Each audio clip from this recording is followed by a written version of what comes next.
Hello everyone. Today we're diving into part 2, but first, hey race a quick recap of the previous chapter. Su Changsheng, an otherwise ordinary awakened, stunned everyone at the awakening ceremony by unlocking an SS Steer gift, the Eye of the World, which reveals every possible evolution path for beast companions. He had planned to keep a low profile, but Gu Siyuan's taunts forced him to reveal an entire gift instead, instantly shocking the crowd. Gu Siyuan, the arrogant second son of the Gu family, clashed with Su Changsheng again and again, only to be crushed when Zeus Beast, Blood Shadow, defeated him in a single strike. Blood Shadow, empowered by its innate abilities and the mythic bloodline pool, proved overwhelmingly strong, humiliating Gu Siyuan in front of everyone. During the elite training program, Su Changsheng's talent and power quickly put him in the spotlight. Blood Shadow's performance impressed both instructors and classmates, while Zeus' quick thinking in a miniature secret realm earned him a trove of rare resources and turned him into a rising star in Chang'an City. The Gu family refused to accept defeat. To avenge his brother, Gu Tianxing conspired with the beast cult to assassinate Su Changsheng. Su turned the trap on them, eliminating Gu Tianxing and the cult infiltrators and dismantling the Gu family's influence in Chang'an once and for all. His meteoric rise made him the city's hero and left the Gu family utterly disgraced. Zeus' power kept surging. After Blood Shadow and Bifong were baptized in the mythic bloodline pool, their strength soared. In the mythic class at Imperial Capital University, Su swept through every opponent, claimed first place in the individual tournament, and took home a huge reward, earning the title of the class' strongest student. When challenged in the East Islands, Su Changsheng once again demonstrated unrivaled strength and decisive judgment. Faced with ambushes, he killed their prodigy Watanabe Yubin on the spot, causing the islanders a public humiliation. Principal Shen Huayan's timely arrival gave Su solid backing, and his victory won him the respect and praise of the entire Huaxia Federation. That concludes our review of Part 1. I hope you enjoyed today's Part 2. Your likes and comments are the biggest motivation for my work. If this is your first time hearing the story and you're intrigued, feel free to check the comments or playlist for Part 1. Now let's begin Part 2. Su Changsheng froze not because of the girl's looks. As the pride of Huaxia, a man of rank and power, he had seen countless breathtaking beauties. What stunned him was the unfamiliar surroundings. A moment ago he was still in the beast realm, locked in a sky-shattering battle with the beast god, yet the girl before him had snow-white skin, free of even a trace of fur. "Hey, what are you doing here?" She crouched, waving slender fingers in front of his face, the ends of her hair carrying a faint maidenly fragrance. "Miss, why bother talking to him? Leave him to his fate. He could be bait laid by bandits outside Migua." A deep male voice rumbled from behind her. Migua? Zeus' thoughts splintered. His soul felt as if it were being torn apart, yet he caught the place name. Was this Migua? Had he returned? "He's a Huasian like us. What's wrong with helping him?" The girl retorted, recognizing from his clothes that he belonged to the Huaxia Federation. "Master, look. Xiaohua enough." The old voice was aged yet commanding. The elder bent down, studying Su carefully.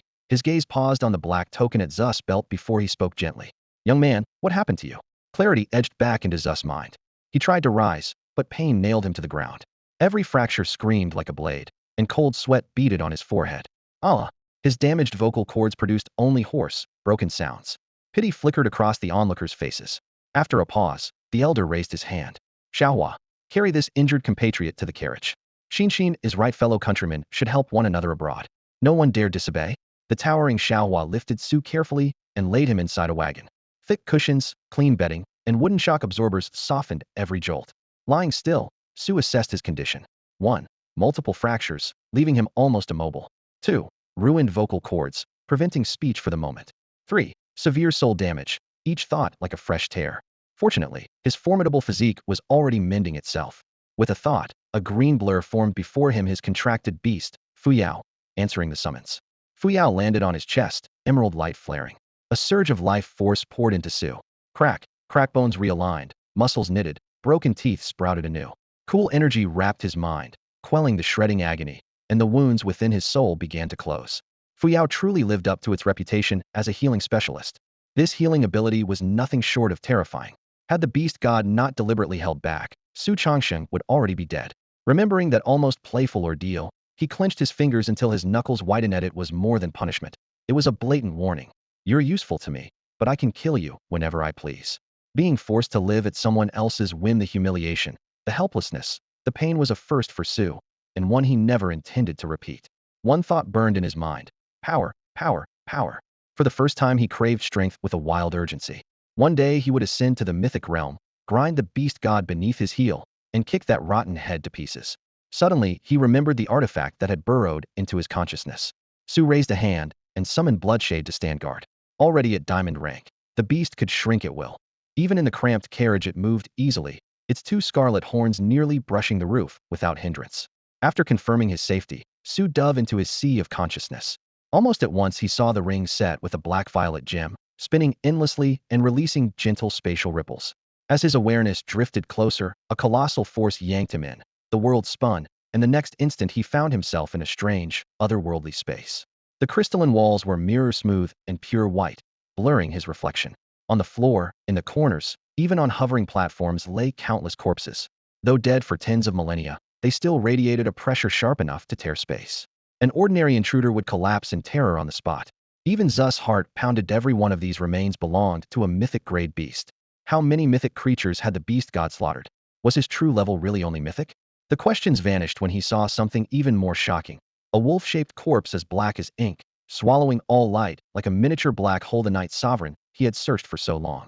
And that was only the start. Bai Feng, Fuyao, Zhulong, Digi, and every beast he had contracted was represented here by its legendary mythic ancestor, perfectly preserved.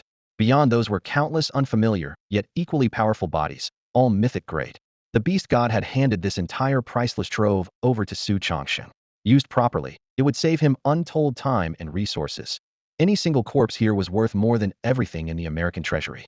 Even so, he snarled inwardly, they'll still kick your skull into oblivion. The beast god's help was no altruistic gift. He simply wanted to useZus' potential to destroy the evil spirits.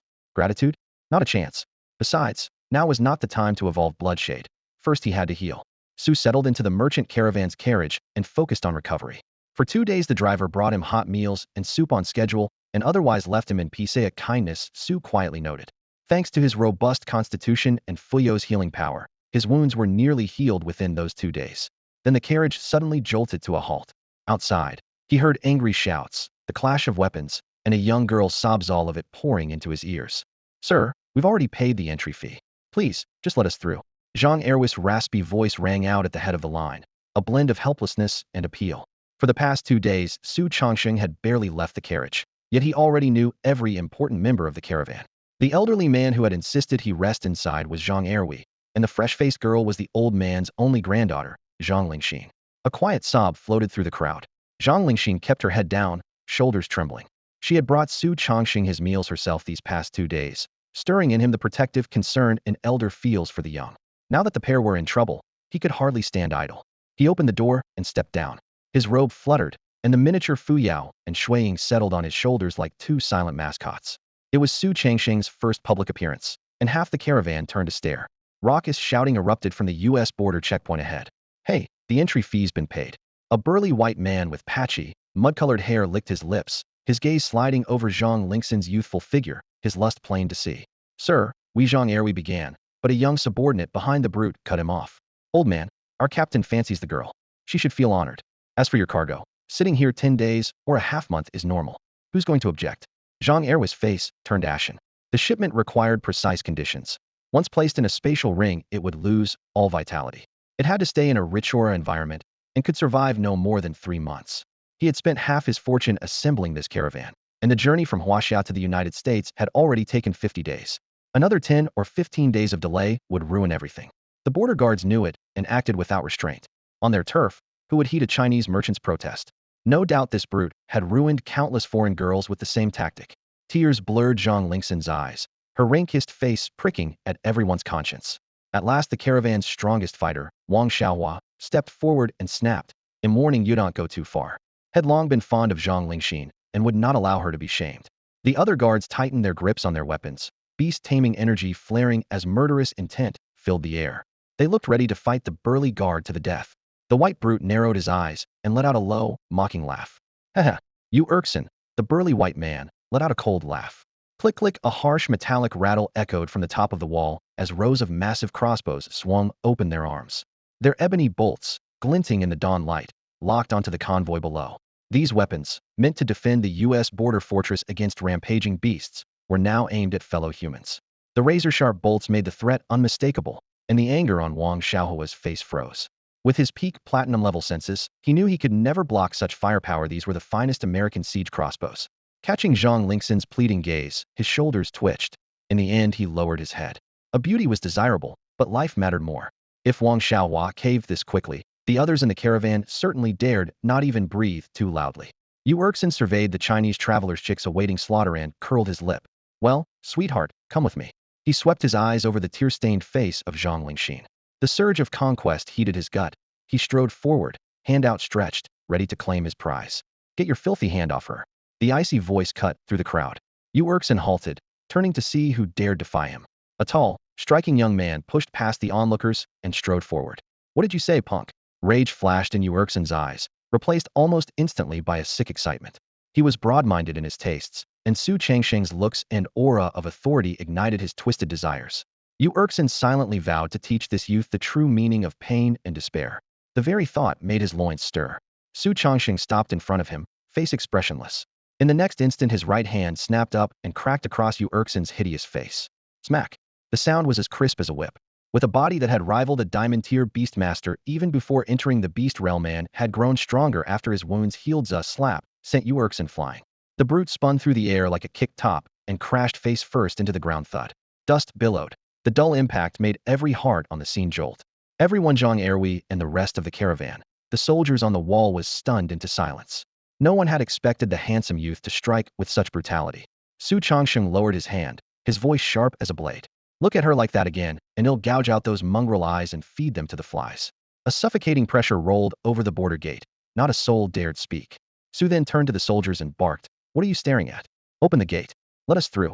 He acted as though he were the highest authority herein. Incredibly, under that crushing aura, the soldiers obeyed. Zhang Erwi, Zhang Lingxin, and the rest stared, slack-jawed. Zhang Lingxin in particular stood frozen, lips parted in shock, her pink tongue visible against her innocent face. Su Changsheng flicked an almost imperceptible glance her way and waved a hand. "Move. Why are you all gawking?" Snapped from their daze, the traders hurried to lead horses and carts into the city. "Everyone stand the hell still. I'm going to kill them, kill every last one of them." A hysterical roar suddenly split the air, and the newly eased tension snapped tight once more. All eyes turned in unison. Knocked face first into the dust by Su Changsheng's slap, Yu Erkson staggered upright, his face scarlet and the veins in his neck standing out. His roar nearly shook the city walls. As the garrison captain of a frontier fortress on Miguo's border, his power was nothing to scoff at. A peak platinum tier. Unfortunately for him, Su Changsheng had been holding back. No longer a student but a senior figure in the Huaxia Federation, Su couldn't afford to kill someone on Migua soil and spark a diplomatic mess, so he had used only 70% of his strength. The result was that Yu Erkson merely blacked out for a moment and was now back on his feet. "Who told you to open the gate? Close it, damn it." He shoved his men aside, kicked the sentry flying, yanked the heavy alloy portcullis down with a clang, and spun toward the ballista crews. Bolts fire. He'll take the heat. Blinded by rage, he no longer thought straight. Being launched into the air in front of his troops, if he didn't regain face at once, who would still obey him? A few outsiders dying could be written up as bandit harassment. They filed that report once a year anyway, and he might even earn a commendation. At his order, the ballista crews pulled their triggers, steel cables trembling under the strain. On the parapet, rows of siege crossbows angled upward, ready to unleash a downpour at a single word. Seeing this, Su Changsheng's narrow eyes narrowed further. This burly white man really meant to kill. Caravan guards and travelers scattered like ants on a hot griddle. "Why panic? Stand by me," Su said softly, as if discussing the weather. A volley from ballistae of this scale could pierce an ordinary diamond-tier beast, yet to him, they were toys. Yu Erkson, seeing his target calm and unbowed instead of begging for mercy, felt his humiliation spike and his fury surge. "Loose!" he shouted, slashing his arm downward.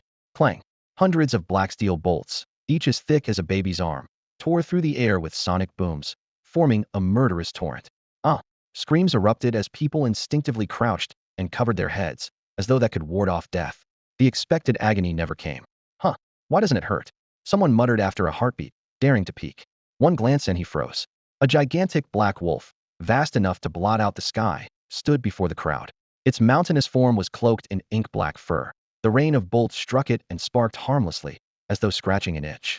This was Su Changsheng's contracted beast Shuiying. Shuiying, Diamond Tier 3 with Sunrise high-grade potential, possessed a body as tough as that of a latest-stage star-shattered beast. It stood still, its fur rippling in the breeze, exuding a sovereign aura that looked down on all living things.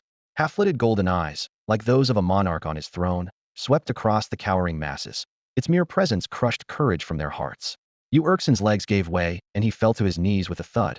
The moment he saw Shuiying, he finally realized the kind of existence he had provoked. Even the legendary Sword of America, Lord Allen with his world-renowned familiar had never radiated an aura this suffocating. Lord, I was wrong. Please, I beg you. Yurlson collapsed, legs giving way, and squirmed towards Su Changsheng like a worm. Panic twisted his voice, every syllable trembling. Right then he wanted nothing more than to slap himself. What madness had made him provoke a beastmaster of this caliber? Suddenly Su Changsheng's lips curved into a rare smile, like ice thawing and spring grass breaking through the soil. Yulson's heart leapt. Convinced his plea had worked, he pressed himself even lower, nearly prostrating in the mud. Your lordship is magnanimous, merciful beyond measure. He even dared to imagine that, with enough groveling, he might win favor. A size 42 boot shattered that illusion. Su Changsheng stamped down, driving Yulson's head into the wet earth. Agony and terror mingled. Blood seeped from every orifice. His breath was cut off. His mind went blank. How could a gentle smile turn into slaughter in a heartbeat? Had he known God of Killing was Su Changsheng's moniker, he might not have been so stunned. That fleeting smile had appeared only because Su Changsheng had just found the perfect excuse. A Chinese dignitary, harassed and assaulted while visiting America, forced to fight back. It was flawless, airtight, beyond reproach. America would even have to pay compensation for Yulson's blunder. After all, Su Changsheng stood at the very pinnacle of China's hierarchy. Few on earth were his equals. Bang! With a final surge of force, the boot exploded Yulson's skull. Brains and blood spattered, the smell of iron filling the air. A phantom of crimson light flared behind Su Changsheng, reflected in every horrified eye. No one dared make a sound, afraid to provoke the god of slaughter. All right, that's enough. Let's go. Su Changsheng turned and beckoned to Zhang Erwi and the others with a smile. The bloody phantom shrank and settled onto his shoulder. The caravan passed unhindered. No one dared utter another word.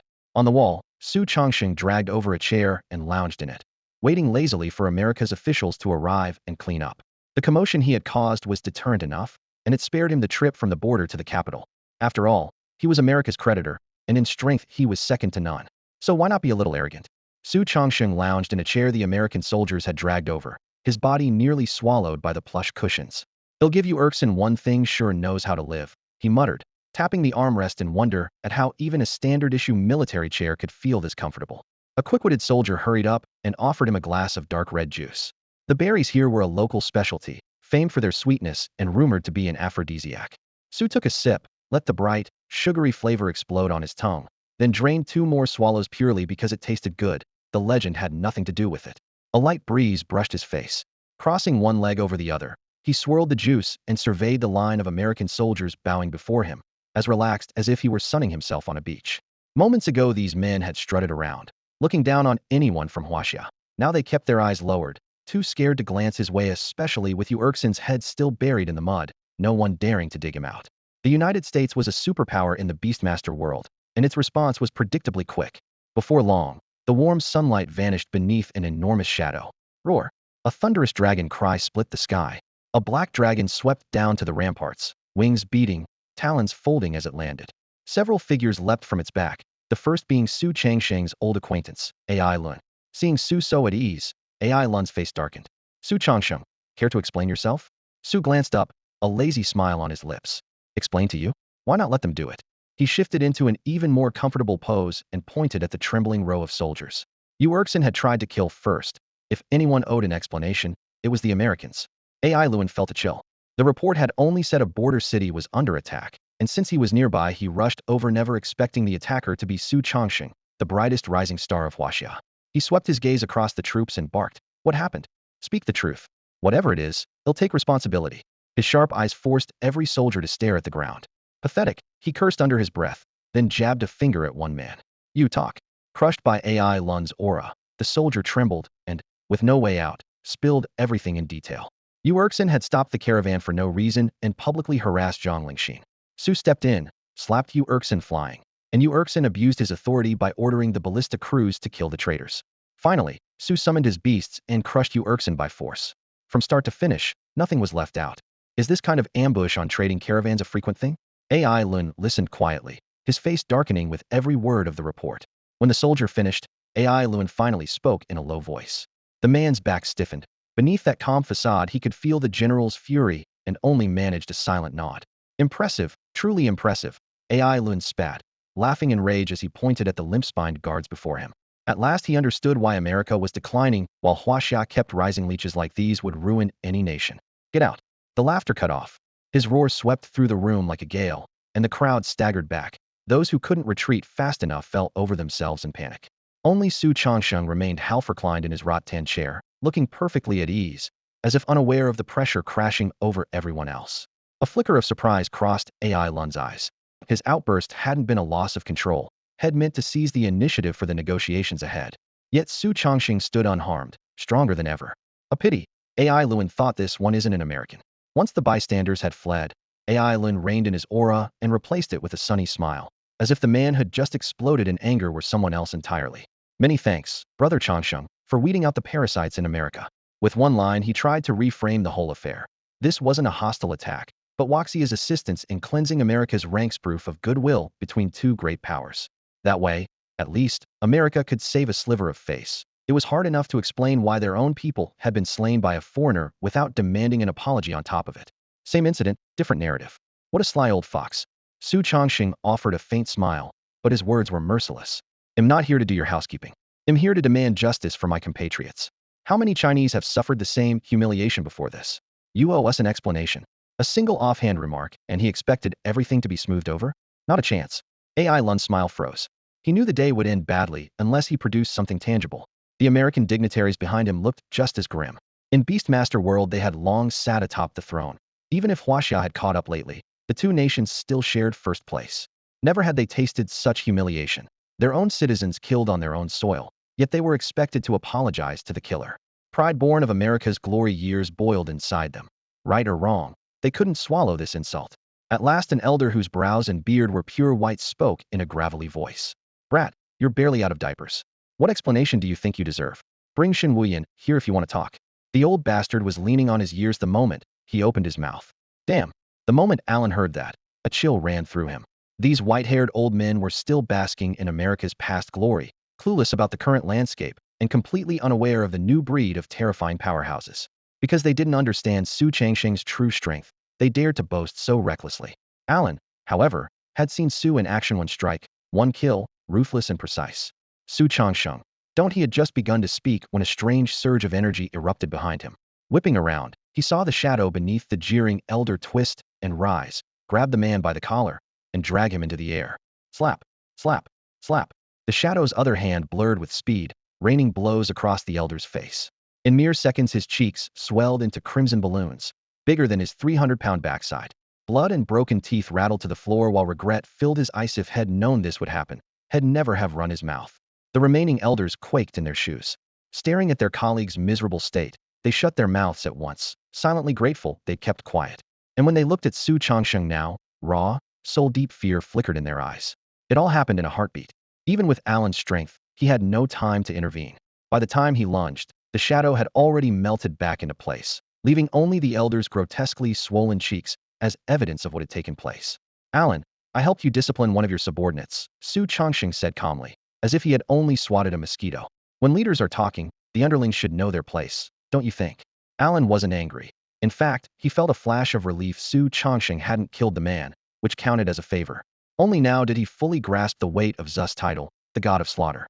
With such a fearsome reputation, simply sparing a life seemed gracious. When a villain does something not too bad, people feel thankful. When a good man shows the slightest malice, he's condemned as irredeemable. Human nature, damn, it's twisted. While everyone was still reeling, Su Changxing seized the moment. Give me 2 more chances to pick resources from your national treasury. 5 in total, counting the original agreement. And one more thing. Every item that caravan brought into the city must be sold. 2 extra selections from the treasury were no small matter. Each treasure was worth a fortune. But after witnessing Su Changxing's display, no one dared raise a protest. Alan knew they were in the wrong and could only nod. As for the second demand, the goods were worth just a few tens of millions, a trivial sum for a nation as vast as America, especially since they needed those items anyway. Su Changxing made the request solely to repay Zhang Erwi and the others for their kindness. Guiding them into the city and helping them sell their goods was the most direct return he could offer for 2 days of shelter. Once the terms were set, the tension in the room dissolved at once. Take him for treatment, Alan ordered, and several attendants hurried off with the groaning elder. A strike from Bloodshadow always carried a wound to the soul. Even though it had clearly held back, the slightest fissure was agony enough to drive an old man to the brink of death. When the crowd dispersed, Alan schooled his features and studied Su Changsheng with mixed emotions. Failing to block Bloodshadow's sneak attack had told him everything Zu's strength was now at least equal to his own, perhaps greater. That was why he had agreed so readily. If Su were still a novice, Alan would have beaten him half dead without a second thought. In the Beastmaster world, rank rests on power alone. Su had once relied on Shun Wine's protection for a shred of respect. Now, on his own, he made everyone bow their heads. "I'm fine," Su answered casually. Bloodshadow had evolved several times in the Devil's Volcano range, giving Su an explosive surge in power. Facing apex fighters like Shen Wuyin or Alan had once been a strain.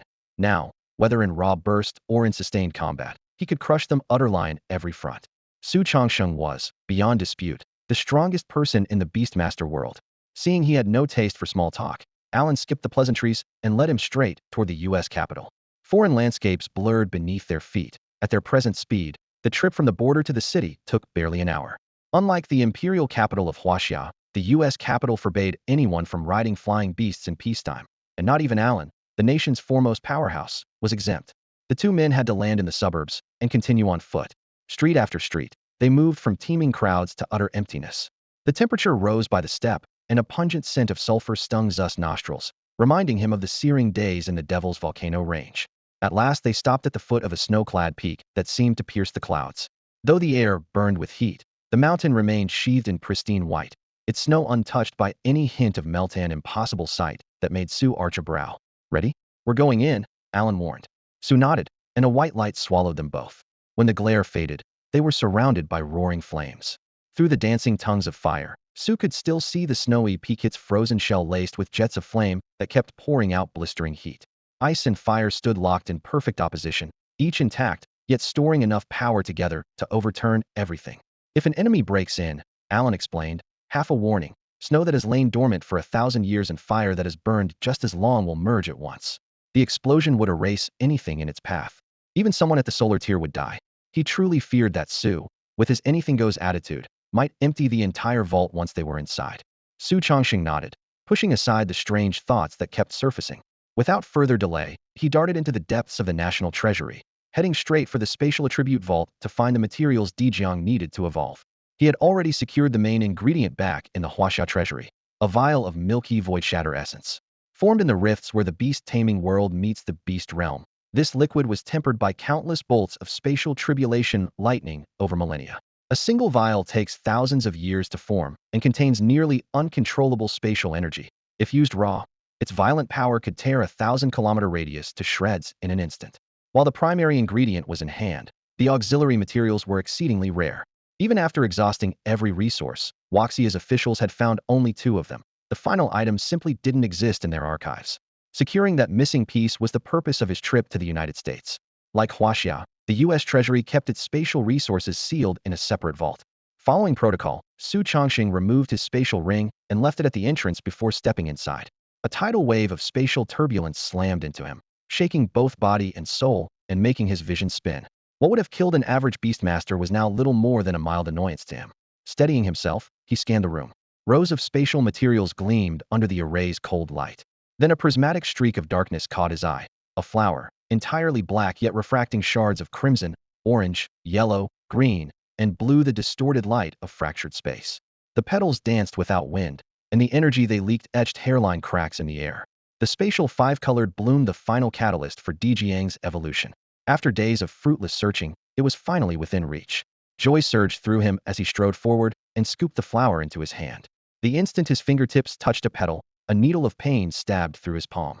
Filaments of black lightning shot from the bloom, piercing his skin and drawing beads of blood that seeped back into the petals, tinting their rainbow-flecked black with a sinister red. "What a wicked thing," he muttered. But he didn't hesitate. He turned and left the room. At the doorway, he retrieved his spatial ring and stored the 5-colored bloom inside. A quick flick of his wrist shook off the lingering numbness, and the tiny wound in his palm closed before his eyes. After verifying that everything in the ring was intact, he headed toward the beast egg section. Caution was essential inside a foreign treasury. Ever since bonding with Baze, Su Changxing's soul had only become more refined. Although his realm had not advanced, he had earned one more contract slot. He decided to use this opportunity to visit the U.S. National Treasury and select a beast egg that truly matched him. The data panels before him flashed in turn. 1. Species, Xian Shui Iron Turtle. Element, Water. Potential, Shattered Star Superior. Rank, Black Iron Eye. Innate skill. Note: this egg contains the bloodline of the mythic beast Xuanwu. 2. Species, Doom Serpent. Element, Poison. Potential, Shattered Star Superior. Rank, Black iron eye. Innate skill. Note: this egg contains the bloodline of the mythic beast Fae. 3. Species: sky-devouring divine bird. Element: body. Potential: shattered star superior. Rank: black iron eye. Innate skill. Note: this egg contains the bloodline of the mythic beast Gudiao. Apparently forewarned that he would be choosing in person, the mighty U.S. Treasury had displayed only these 3 shattered star eggs. So stingy. They call themselves one of the overlords of the beast-taming world. Yet this is the best they can do, Su Chongxing grumbled. His gaze moved between the 3 eggs before he finally reached for two sky blue one and a dark green one. The sky blue shell was veined with frost. The moment it touched his palm, a biting chill spread outward as though he were holding ice sealed for 10,000 years. Solid and weighty, it was the egg of the Xian Shui iron turtle, heir to Xuanwu, one of the ancient 4 divine beasts. Though labeled a water type, its raw physical toughness rivaled specialized steel guardians. Once fully grown, it would become Changsheng's strongest shield, capable of blocking any attack. The dark green egg was entirely different. Unlike Fuyo's vibrant emerald hue, this green was murky and oppressive, tinged with deathly cold. As soon as he picked it up, a faint green mist seeped from the shell's seams and wrapped around him. Mixed with a subtle fragrance was an almost undetectable stench of blood, the aura of the doomed serpent. Hiss! A bright emerald light flickered on Changsheng's shoulder. Fuyo's life glow flashed, and the green vapor vanished as though fleeing a natural enemy. Nasty little thing, he muttered, turning the dark green egg over in his hand. It's already trying to kill before it's even hatched. How terrifying will it be afterward? The toxin in the shell was nothing to Fuyao right now, but that was merely residual leakage. At present, the doomed serpent's potential was only shattered star 2 full grades below Fuyao. Once it reached its peak, its venom might be more than Fuyao could neutralize. Of course, comparisons were pointless. Both would be Changsheng's beasts. He chose these 2 eggs to shore up his weaknesses in water defense and poisonous offense, but also because of a powerful intuition. Someday, when he has contracted beasts of every element, not only he but every beast under his command will undergo a terrifying transformation. It is unprecedented. Yet as his strength climbs and with the destiny type beast bays already bound to him, the premonition grows clearer. When that day comes, Su Chongsheng, master of every element, may well stand toe-to-toe with the so-called beast goat or even slay it outright. Of course, it was far too early to celebrate. After choosing his beasts, Su Chongsheng had only 2 resource picks left. He hesitated for a heartbeat, then strode straight toward the Fate Attribute Vault. Since he was here anyway, he might as well gather everything Baizé needed for its evolution in one go and spare himself future trips. The section was astonishingly bare. Only 5 items lay scattered on the shelves. Unlike the treasures in other zones that blazed with light and surged with spiritual energy, these 5 looked utterly mundane, no different from everyday objects. Had the placard not read Fate Attribute Relics, one could have missed them altogether. Yet anything stored in the deepest tier of the U.S. National Treasury could never be as ordinary as it seemed. Golden light flickered in Su Changsheng's eyes as he pushed the eye of the world to its limit. In an instant, countless filamentine destiny threads appeared in his vision, all radiating from those 5 unremarkable relics. The density and number of threads marked how many times each item had altered someone's fortune and hinted at the sheer volume of fate energy contained within. Baizé's evolution required no specific material, only a vast reservoir of destiny power. That sounded simple, but the actual demand was terrifying. Judging by the quality of the relics before him, he would need every last one of them just to scrape together enough force for the evolution. Fate-aligned treasures were rare to begin with. These 5 represented centuries of accumulation by a superpower. It showed just how exorbitant Baizé's evolution requirements truly were. Having experienced the uncanny might of fate power, Su Chongxing wasted no time. He spent his last 2 picks on the relics whose destiny threads were thickest. In a heartbeat, the already sparse shelves looked even bleaker. Only 3 fate relics remained. He planned to claim the rest back in Huaxia by using the light of Huaxia privilege there. He would have 5 selections, plenty to complete the set. Once everything was safely sealed inside his spatial ring, Su Chongsheng hurried back to the main hall. All done? Alan asked casually, though the shock in his eyes was impossible to hide. From the moment Su Chongxing had entered the U.S. Treasury, American officials had arranged countless surveillance feeds both to guard against sabotage and to deduce his strength and beast attributes from his choices. When the monitors showed him spending 2 picks on fate relics without hesitation, the ordinarily confident Americans felt fear for the first time. Only someone who owned a fate-aligned beast of very high rank would dare invest such precious selections on its behalf. Fate attribute beasts were almost always described with words like uncanny, rare, and overwhelmingly powerful. Their beasts fight differently from others, killing without warning and even erasing a person's very existence. No one can guarantee they won't one day disappear completely, so American fear of Su Chongxing has already reached its limit. He was well aware of their secret surveillance and found it unsurprising. What did astonish him was that his casual choice of resources had become, in their eyes, the gravest threat. Alan stood nearby with a stiff smile tugging at his lips. Su Changsheng glanced at him and wondered, am I taking too much, or picking items that are too expensive? And now the supervisor's heart aches? Yes, I'm finished. He replied offhandedly, dipped his head politely, and waved Alan away. No need to escort me. I can see myself out. As the words fell, violent spatial ripples surged around him. A brilliant white light burst forth, swallowing Alan's entire field of vision. Even with his enhanced physique, he was forced to shut his eyes. When he finally managed to squint them open, the space before him was empty. Su Changxing, and the disturbance had vanished without a trace. Within a few breaths, Alan was certain. Su Changxing's power stood far above his own. That effortless command of space alone was enough to render the man invincible. Carried by Dijiang's spatial jump, Su Changxing landed lightly on the lawn of his estate in the imperial capital. He had now finished inscribing all 3 teleportation coordinates. 1. Home in the imperial capital. Wherever he roamed, whatever desperate corner he found himself in, a single thought would bring him back. 2. The beast realm. Treasures such as the night pearl were impossibly rare. Without a marker, returning there would be nearly impossible. Now it was 1 thought away. 3. The U.S. capital. Should business arise, he could appear there in an instant. The familiar decor eased nerves that had been taut for days. He had explored the devil's volcanoes, turned the tables on the beast cult's leader, conversed with the beast god, and infiltrated the United States alone, each deed enough for someone else to boast about for a lifetime. Yet he had done them all in mere days. Even so, he did not choose to rest. Pushing open the door, he strode toward the study where Shen Wen usually worked. There was urgent business to report. Bang, bang, bang. He raised his hand and knocked sharply on the office door. Come in. A steady voice sounded from inside. He stepped through the doorway. When Shen Wuyan looked up and saw him, the deep furrow between his brows eased slightly. Changsheng, the beast realm is dangerous. You. Before he could finish, Su Changsheng lifted a hand, cutting him off.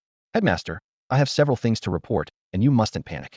Shen Wuyan's eyebrows shot up and knitted into a clear crease once more. Since Su Changsheng had entered the academy, this was the first time he had interrupted him face to face, which meant the matter had to be extremely urgent. Panic, however, was out of the question. Shen Wuyan had guided Huaxiao for many years, had seen every conceivable crisis, and panic was simply not in his nature. Shen Wuyan lifted the teacup and took a silent sip, patiently waiting for Su Changxing to continue.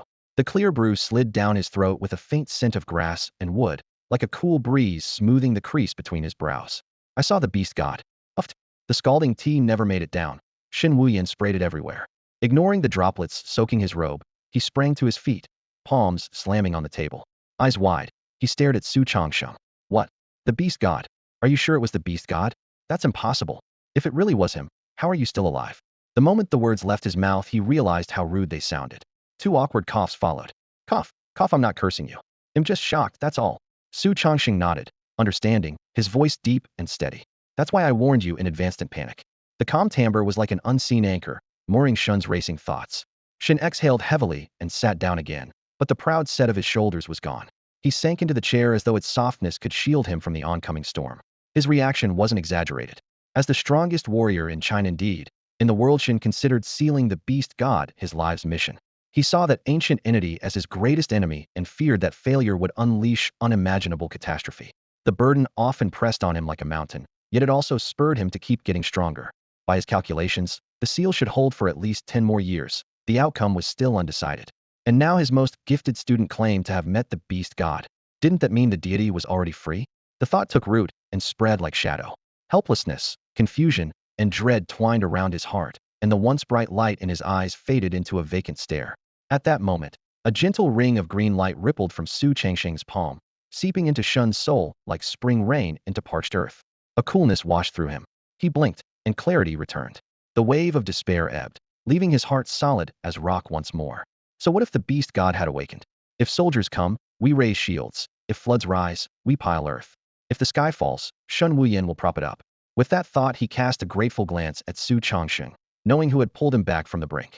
Yet Su Changxing's expression remained taut. The instant he uttered the words beast god, a strange force had seeped from the void and struck Shen's spirit. In the span of a single breath, the man who had guarded China for years had been reduced to near mortal terror. He's grown this powerful already? Su Changxing marveled. I've spoken of the beast god before, and nothing like this ever happened. What has made him stronger? Questions churned in his mind. The beast god now stood on the verge of that nameless, unthinkable, unspeakable realm, a being whose mere name could shake the soul. Even in the beast realm, it can still sense everything and even meddle with other minds. That warning pounded in Su Changsheng's head. He knew he had far too little information to draw any solid conclusions, and he was not one to waste time on a dead end. If a question couldn't be answered, he shelved it. The urgent task was to tell Shen Wuyan everything he had learned and let Shen relay it to the Huaxia Federation. Alone, he could never stand against that dreadful evil spirit. When Shun's breathing finally steadied, Su spoke. It didn't try to kill me. On the contrary, it helped me more than once. Shun's brows drew tight, but he stayed silent, waiting for Su to continue. Su laid out everything the creature had revealed.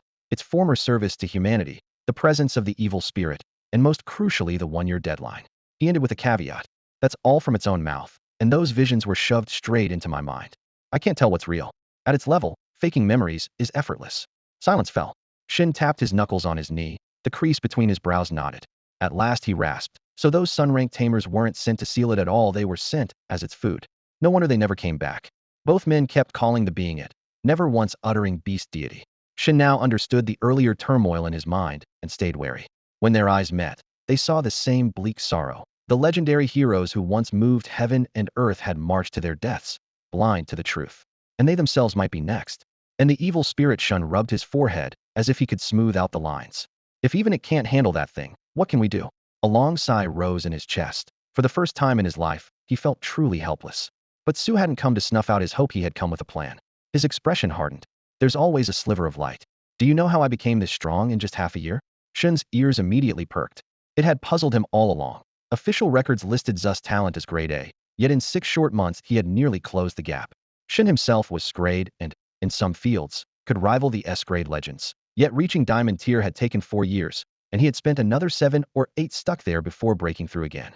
Zu's 6-month ascent, brushing the star-shattered tier, defied all logic, but Shun had never asked out of respect. Su drew a deep breath, eyes unwavering. Because my talent is SS grade. Every single word landed like an arrow, driving straight into Shun Wuyan's heart. Su Changsheng's overall combat power now stood at the very apex of the world. He no longer had to fear anyone coveting his gift, for anyone foolish enough to try would be walking into a trap. His talent, the Eye of Worlds, did not boost his present strength directly. It was the ultimate accelerator of growth. With it, he could see the optimal evolutionary path for any contracted beast. That's right, any beast, not just his own. What does that imply? It means Su Changsheng alone could elevate the quality of every contracted beast across the Huaxia Federation, and even the entire human realm, by several tiers. Talent equals potential, and potential translates into power. Beasts blessed with high-grade talents not only have higher ceilings, they can also crush low-talent peers within the same rank. Su Changsheng's terrifying might stems from the fact that every beast under him possesses at least lunar, and some even solar-grade talents. Such a gap in talent bridges the gulf between entire cultivation realms. Some beasts are born in Rome's Grand Plaza, while most still trudge muddy back roads. Now, thanks to the Eye of Worlds, every beast could glimpse a new dawn, a chance to evolve once more. You're saying you can make every beast evolve again? Shen Wuyan's voice trembled. Reaching for his teacup, his shaking fingers clinked porcelain against saucer and spilled tea down his lap. For a peak powerhouse like Shen Wuyan to lose his composure so thoroughly spoke volumes about the magnitude of Su Changsheng's gift. Each species of beast has its own quirks, and even individuals of the same brood vary in bloodline, making evolution one of the hardest riddles in existence. A single tamer can almost never discover a new path unless he sticks to breeds already mapped out by theorists. Over the centuries, countless scholars have poured their lives into this study, yielding only a few thousand stable evolutionary routes. Take a well-known example, the poison arrow death frog, famed for its toxic attribute. At the platinum tier, if kept within a volcanic belt for a full 3 years while being infused with massive amounts of poisonous energy, it can metamorphose into a dual-element poison flame beast. Had that theorist not been stranded by a volcano with a death frog in tow, no one would have imagined such a bizarre route. Evolutionary paths often seem like genetic ciphers sealed by heaven. Most stall at platinum. Only a precious few reliably reach diamond, each worth a fortune beyond common understanding. With tens of thousands of beast species in existence, the number of fully verified routes remains pitifully small. While Shen Wuyan was still reeling, Su Changsheng shook his head. No, you misunderstood, he said, calm yet resolute. Not once, at least 3 times. If a beast could evolve only once, would the Eye of the World really deserve an SSS rating? No matter how cheap or unimpressive the creature before him seemed, the moment Su Changsheng activated the Eye, he could dredge up astonishing power from the deepest layers of its bloodline. What 3 evolutions? Shen Wuyan slammed his palm on the desk and shot upright, his shout almost lifting the roof. Good heavens! Every wrinkle on his face, smoothed as an irrepressible grin, exploded across it. A third stage evolution, what did that mean? Even the most worthless iron rank beast could climb straight to gold, catapulting its handler into the middle tier and transforming their combat strength. Apply the eye to an already top-tier beast, and the outcome defied imagination. Shen Wuyin had already sketched out the future in his mind's eye. With Su Changsheng's help, the Huaxia Federation was bound for unprecedented glory. Before long, this continent might no longer be called the beast-taming world but the Huaxia world. Wild fantasy, perhaps, yet no dream was too outrageous for reality to surpass. It will be a heavy burden on you, he said at last. Reining in his excitement, he fixed Su Changsheng with a bright gaze, stood up, and bowed deeply. In his eyes, whatever he nominally the one in charge could do paled beside what Su Changsheng was about to give Huaxia and all humanity. Headmaster Shen, there's no need. Su Changsheng rose at once, hands raised in a polite gesture. You will always have my deepest respect. Shen Wuyan's mood soared even higher. With a broad sweep of his hand, he declared, rest assured the nation will never shortchange you.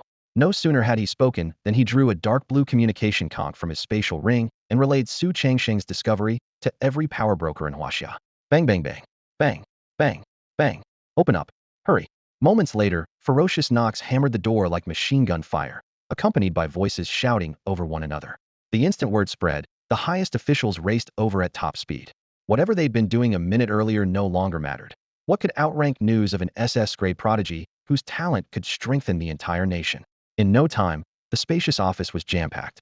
Every gaze blazed as it locked onto Su Changsheng like a bald ex-con spotting a stunning beauty who smiles coyly and waves him over. Under those ravenous stares, goosebumps crawled up Su Changsheng's arms. These people had centuries between them, yet their eyes were still wolfish. Fortunately, Shen Wuyin spoke in time and shifted the heat. Gentlemen, Su Changsheng has rendered Huaxia a great service. How should our nation repay him? Silence. More silence. Each of them wielded immense authority. Normally, a mere glance would bring them anything they desired. Yet now, they racked their brains and found nothing worthy of such heaven-defying talent. Ahem. The stalemate broke when Yan Hua, the Federation's highest executive, cleared his throat. Why don't we let Changsheng decide? If Huaxia possesses it, he shall have it. If Huaxia does not, then he'll stake my life to get it for him. At those words, everyone's eyes lit up. Right, since they couldn't think of a suitable reward, why not let Su Changsheng name it himself? After all, no one knew better than he did what he needed most. The hall immediately echoed with support. Exactly, Changsheng, just say the word, and well, make it happen. Don't hold back compared with your talent. Even the rarest treasures are nothing. Su Changsheng didn't refuse. Time was short, and he had to boost his strength as fast as possible. So far, he had contracted 8 beasts. 1. Shuiying, dark attribute. 2. Bifeng, dual wood-fire attributes. 3. Fuyao, pure wood attribute. 4. Zhulong, master of time. 5. Dijiang, master of space. 6. Baize, master of fate. 7. Xuanwu, embryonic, water attribute. 8. Fei, embryonic, poison attribute. Together they barely covered 8 distinct attributes. Yet the beast-taming world recognizes 14. Metal, wood, water, fire, earth, light, dark, lightning, poison, charm, plus time, space, fate, and flesh. Even a prodigy like Su Changsheng still lacked 6 of them, and with only 6 contract slots left he would inevitably miss at least 200 normal rules, that is. He wasn't worried, though. He firmly believed that where there's a will, there's a way, and that he'd find a means to squeeze in 2 more. With everyone holding their breath, he met their expectant gazes and spoke directly. I want beast eggs of the metal, earth, light, lightning, charm, and flesh attributes, each with a minimum aptitude of Shattered Star rank. Shattered Star signified mythic bloodlines and limitless potential. The moment the words left his lips, the hall filled with a collective hiss of disbelief. He wasn't being greedy. The assembled powerhouses had already sensed his true ambition. The kid intended to gather all 14 attributes. Most beastmasters, limited by talent, specialize in 1 or 2 paths, 3 at the absolute limit. Luan Xue, for example, perfectly matched the ice variant of water and accepted only beasts of that type. Having kindred attributes let her squad amplify one another and concentrate their power. Su Changsheng, however, wanted the entire spectrum. Suddenly, a white-haired elder cried out, You're aiming for that realm. The crowd turned, puzzled. Lowering his voice, the elder explained, Ancient records speak of it if a beastmaster unites all 14 attributes. Every skill his beasts possess will eventually return to him, multiplied many times over. At that point, he can transcend this world on his own and ascend to the legendary immortal realm. Upon hearing the explanation, a contemplative light flashed in Su Changsheng's eyes. What had been a hazy conjecture was confirmed by Hu Lao's single remark. The fabled realm was indeed mentioned, if only briefly, in the ancient texts. Hu Lao's strength was unremarkable, and the robe he wore had been rubbed thin by years spent over books, yet his scholarship was vast beyond imagining. Su Chongxing understood that every word this elderly scholar spoke carried great weight. Hu Lao, did the book say anything else? He pressed. Hu Lao shook his head in genuine regret. No, only a few scattered lines remain. I memorized them years ago because I was fascinated by that stage, but I never expected anyone to actually reach it. With no further clues forthcoming, Su Chongxing still bowed deeply. Thank you, Hu Lao. Even that single hint had clarified his goal. Only by attaining that realm could he stand against the beast god and eradicate the evil spirits once and for all. Their conversation carried clearly through the hall. The elders looked at one another, their expressions shifting from astonishment to shock and finally to stupefaction. Most of them were past 50, and some had never even touched the fragmented star tier. Yet Su Chongsheng was already aiming for a level beyond myth itself. It was maddening. By the way, you'll also need the full list of materials for my beast's evolution, Su Chongxing added, pulling everyone back to reality. Of course, the broad-shouldered Yanhua agreed, then asked, what else is missing? The others felt Su Chongxing was asking for quite a lot, but Yanhua knew better. Compared with the value the young man could provide, these requests were insignificant. Su Chongxing alone could supply tens of thousands of stable evolution routes, 10 times more than the combined efforts of countless beast-taming theorists over millennia. In light of that, Yanhua almost felt guilty. After a moment's thought, Su Chongxing shook his head. Nothing for now. If something new comes up, I'll let you know. Yanhua laughed heartily and clapped his hands. Very well.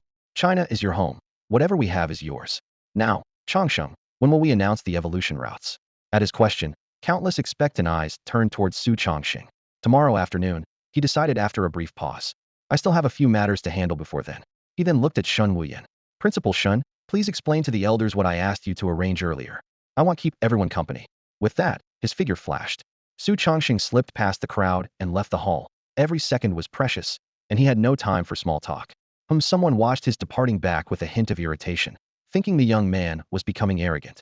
Shin Wuyan, however, tracked the boy with his eyes, a heavy feeling in his chest.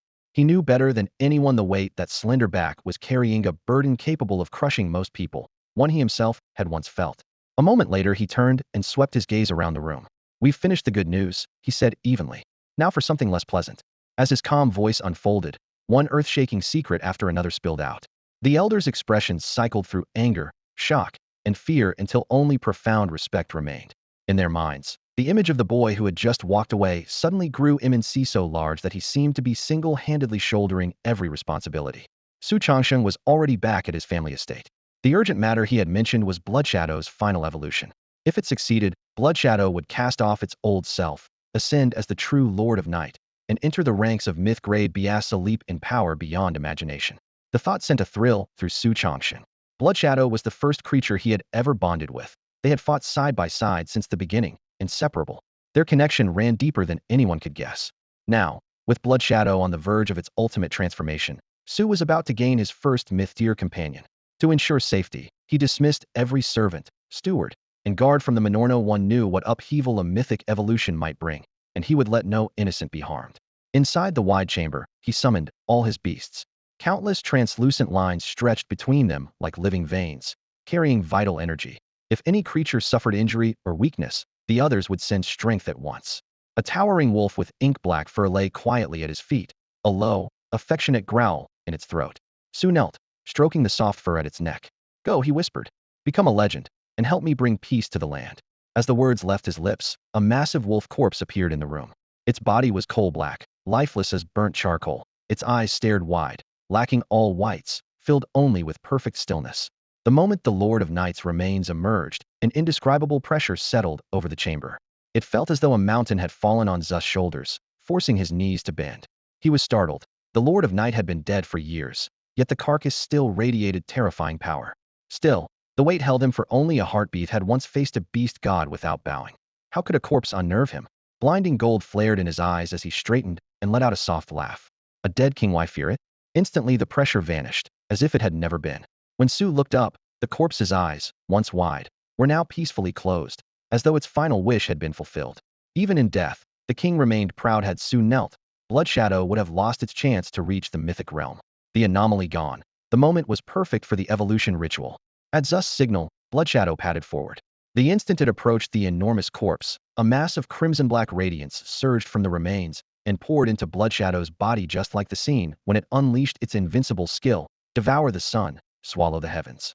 For once, Shui Ying had no choice. It was forced to become the target of the swirling light. In the very next heartbeat, absolute darkness flooded the room like spilled ink, no mere night, but the total extinction of light itself, as though time and space had reverted to pre-creation chaos. Simultaneously, countless broken whispers drilled into Su Changsheng's ears. They bypassed flesh and bone, piercing straight into his consciousness, and a ripping pain detonated. A woo.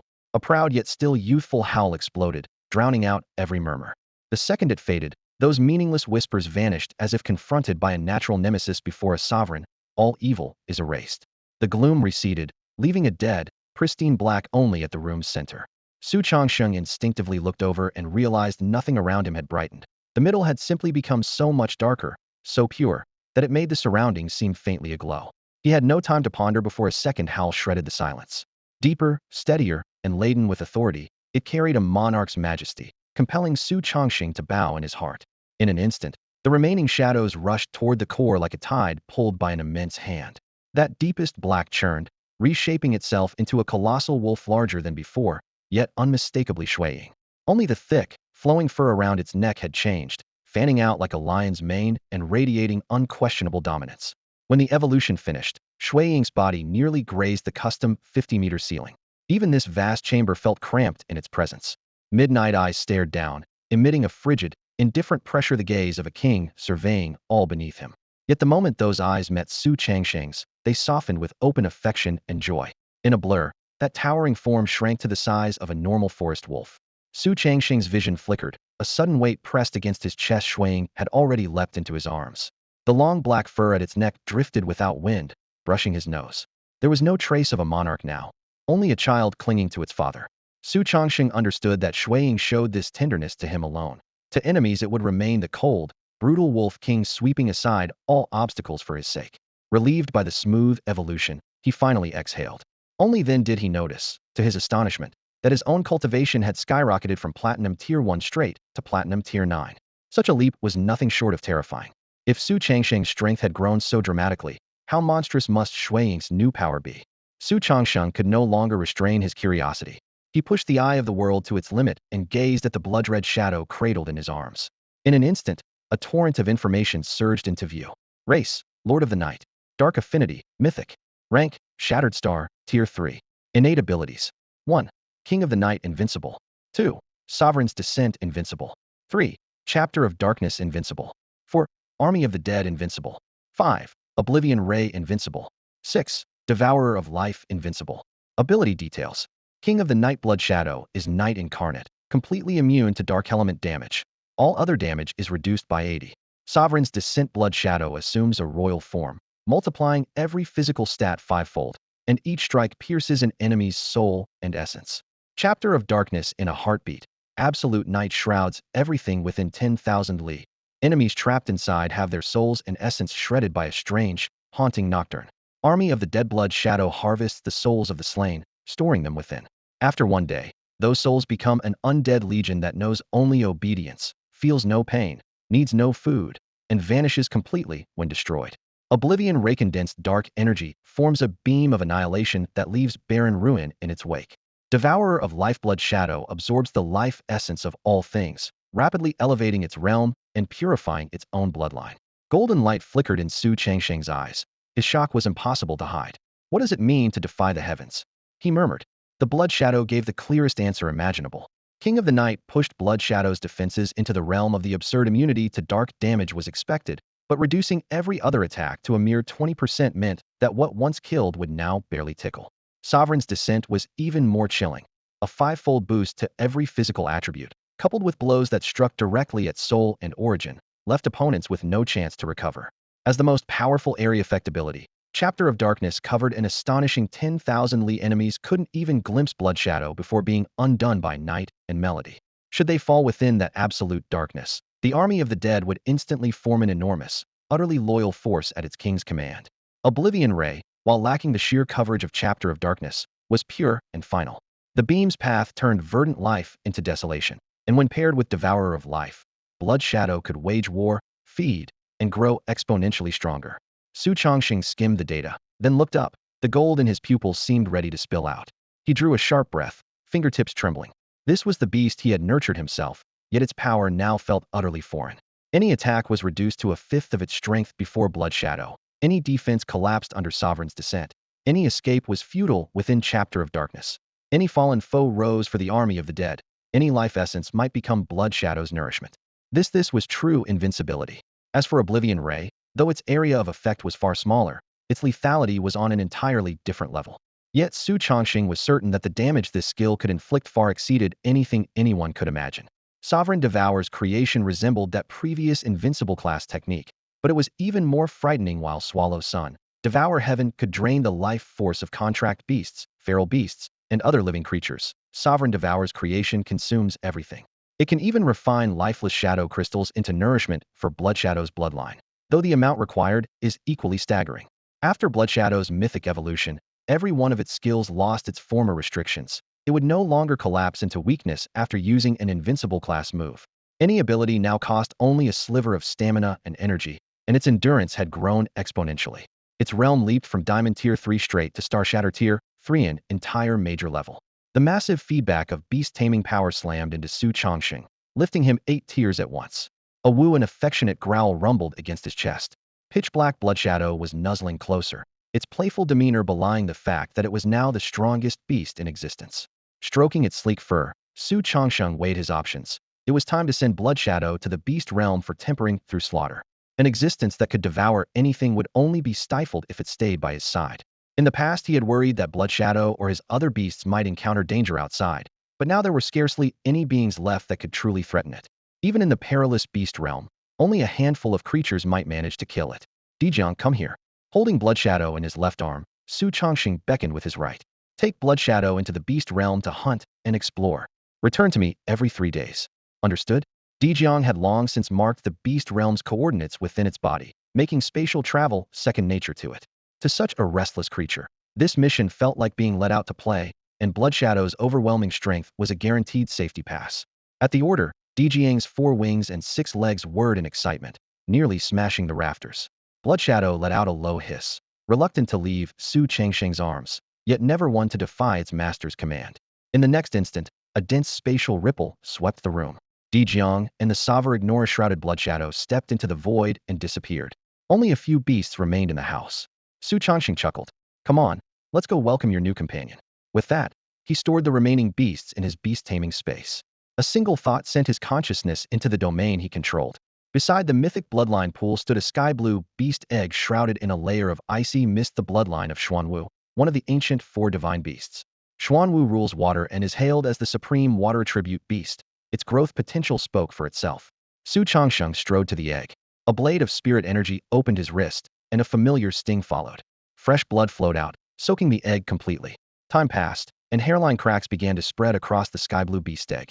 Cracked fractures multiplied, the crisp sounds drilling into Su Chongqing's ears. Suddenly, a teal silhouette pushed aside the shell and crawled out. Its scales were coated in birthing fluid that froze into a thin layer of ice almost instantly under the creature's own chill. The newborn beast was tiny, barely the size of a human head. Su Chongqing bent down, scooped it up, and, as usual, said offhandedly, by tradition, you'll be called Xuanwu. Now off you go for a bath. Before the words had even faded, he flicked his wrist and tossed the hatchling toward the nearby mythic bloodline pool. Splash! Water erupted high into the air, shards of ice scattering in all directions.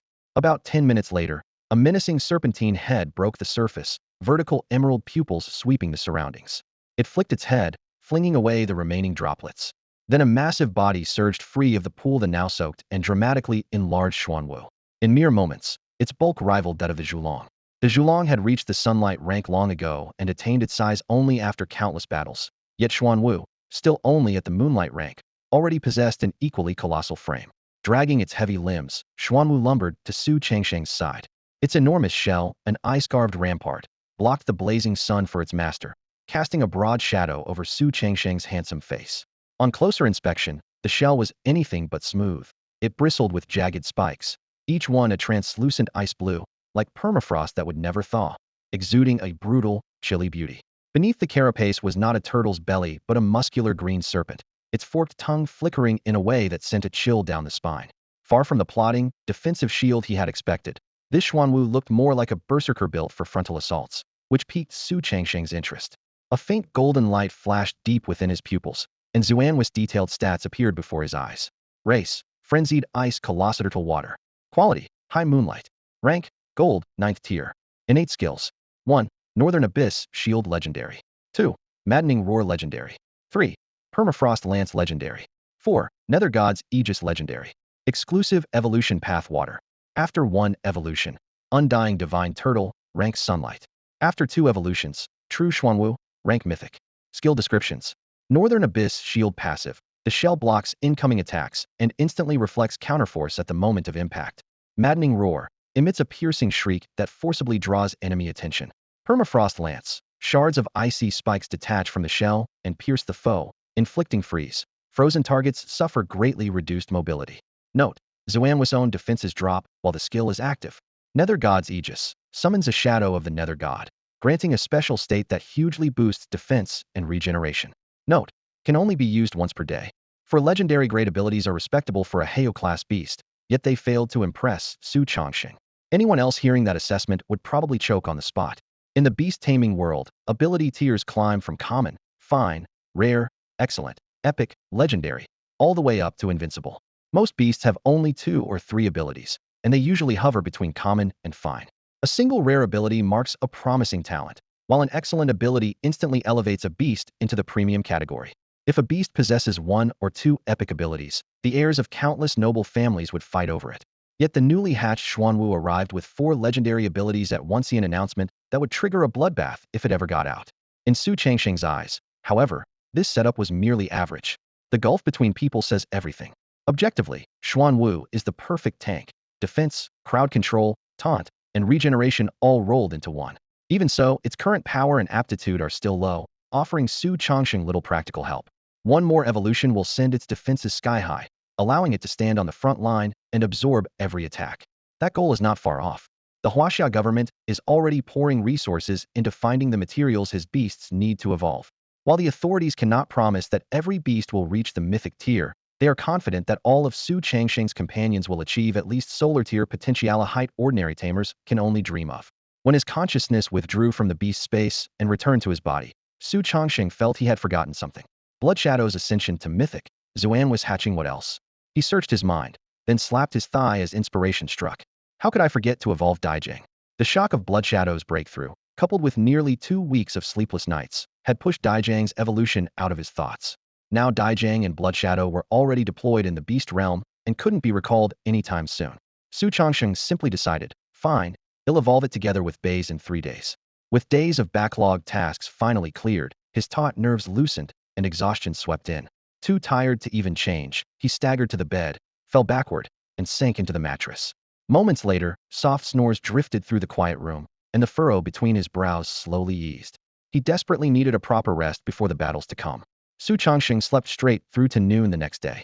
He had been out for nearly 20 hours, and when he woke he felt crystal clear inside, light in every limb, and each breath seemed purer than ever before. After a stretch and a quick wash, he headed for Shun Wine's office. Today, he would invoke the Eye of the World to chart brand new, stable evolution paths for every beast companion in Huaxia. With his current power, the short trip took only a heartbeat. Knock, knock, knock.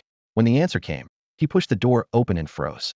The once elegant office had been emptied, leaving only an enormous hardwood desk and chair in the center. The gentle grain of the wood released a faint fragrance that reached straight to his nose. Su Changsheng tilted his head and inhaled deeply. The cool scent seemed to wash through his mind, and his thoughts sprang instantly to life. What a lavish gesture, he thought. The set was carved from a rare spirit wood once ground into incense by noble houses to refresh the mind, strengthen the soul, and banish fatigue.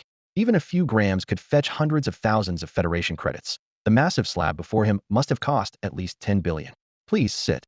For you, no expense is too great, Shun Wuyan said with a smile. He pointed to the notebook on the desk. Just write the evolution routes here. Someone will bring the beast shortly, so I'm afraid you'll be busy for a while. After a few more reminders, he hurried off since learning humanity had only a 1-year window left. The vast Huaxia Federation had been running at full tilt, and as one of its leaders, Shun Wuyan no longer had a second to spare. Creak. Su Changsheng had barely taken his seat when the door opened again. Looking up, he expected the first beast to arrive, but instead 2 young women stepped in, dressed light and strikingly attractive. One carried an ornate fan. A flash of golden light confirmed they were ordinary humans, not succubi or any other humanoid beasts.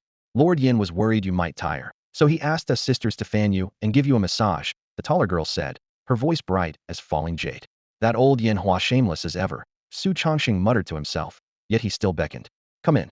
He was not being lecherous. He simply did not wish to reject a kind gesture on the spot. His education at Waxia's premier academy had taught him to value courtesy. Soft, boneless hands settled on his shoulders, kneading along the muscles. Beside him, the other girl swayed the fan, sending a cool breeze laced with the faint, sweet scent unique to young women.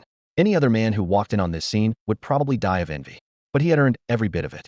Blazing Phoenix classified as a mid-gold talent beast, it can evolve 3 times, ultimately capping at high Shattered Star tier. The resources needed for each evolution are Earth-shaking Mega Lizard rated high gold. It enjoys 4 evolution opportunities and can reach high Bright Moon tier.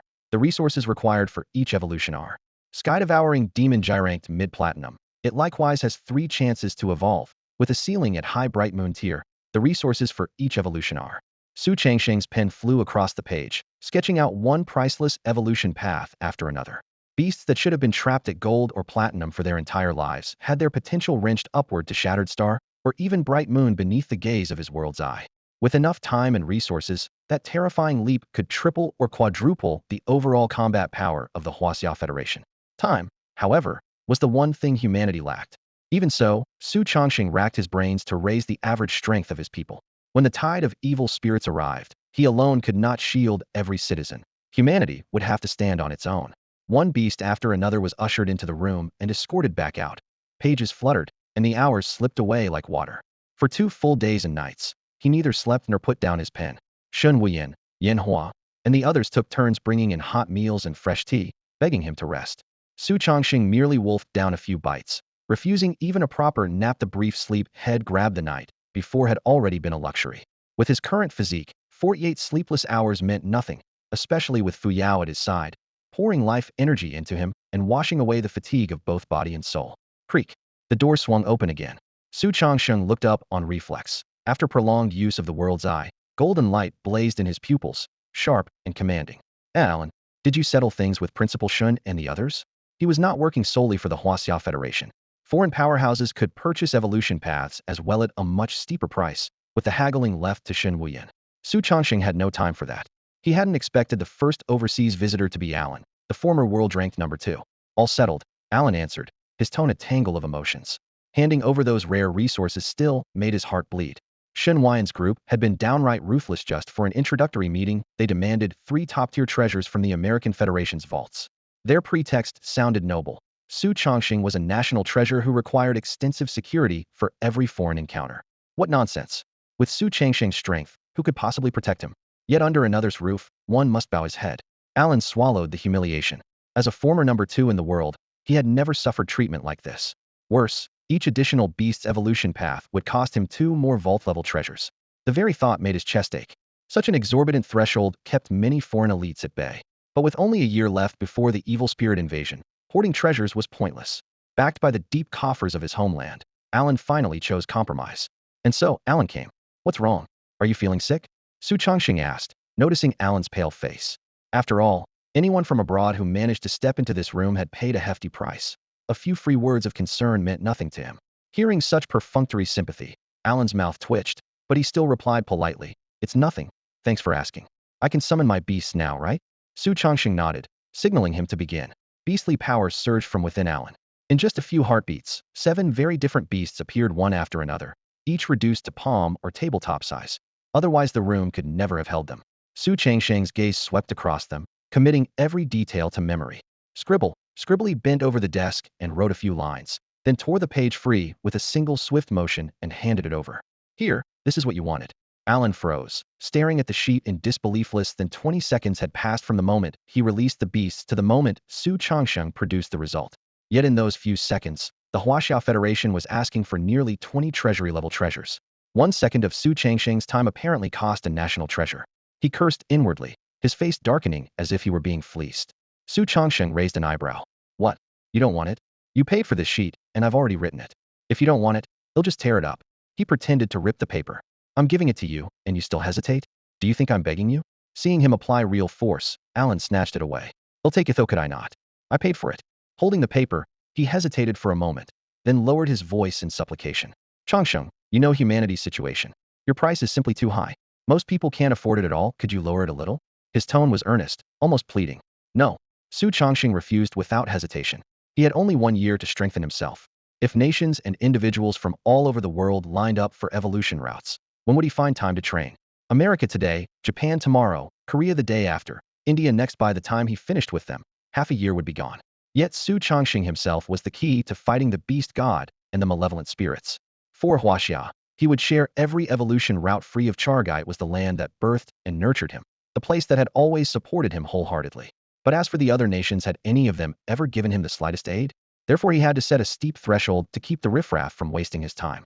Besides, the beasts used in Huaxia already covered much of the world's menagerie. Hundreds of species were employed worldwide, and Huaxia had shared their evolution paths at no cost. On that point alone, no one could raise the slightest objection.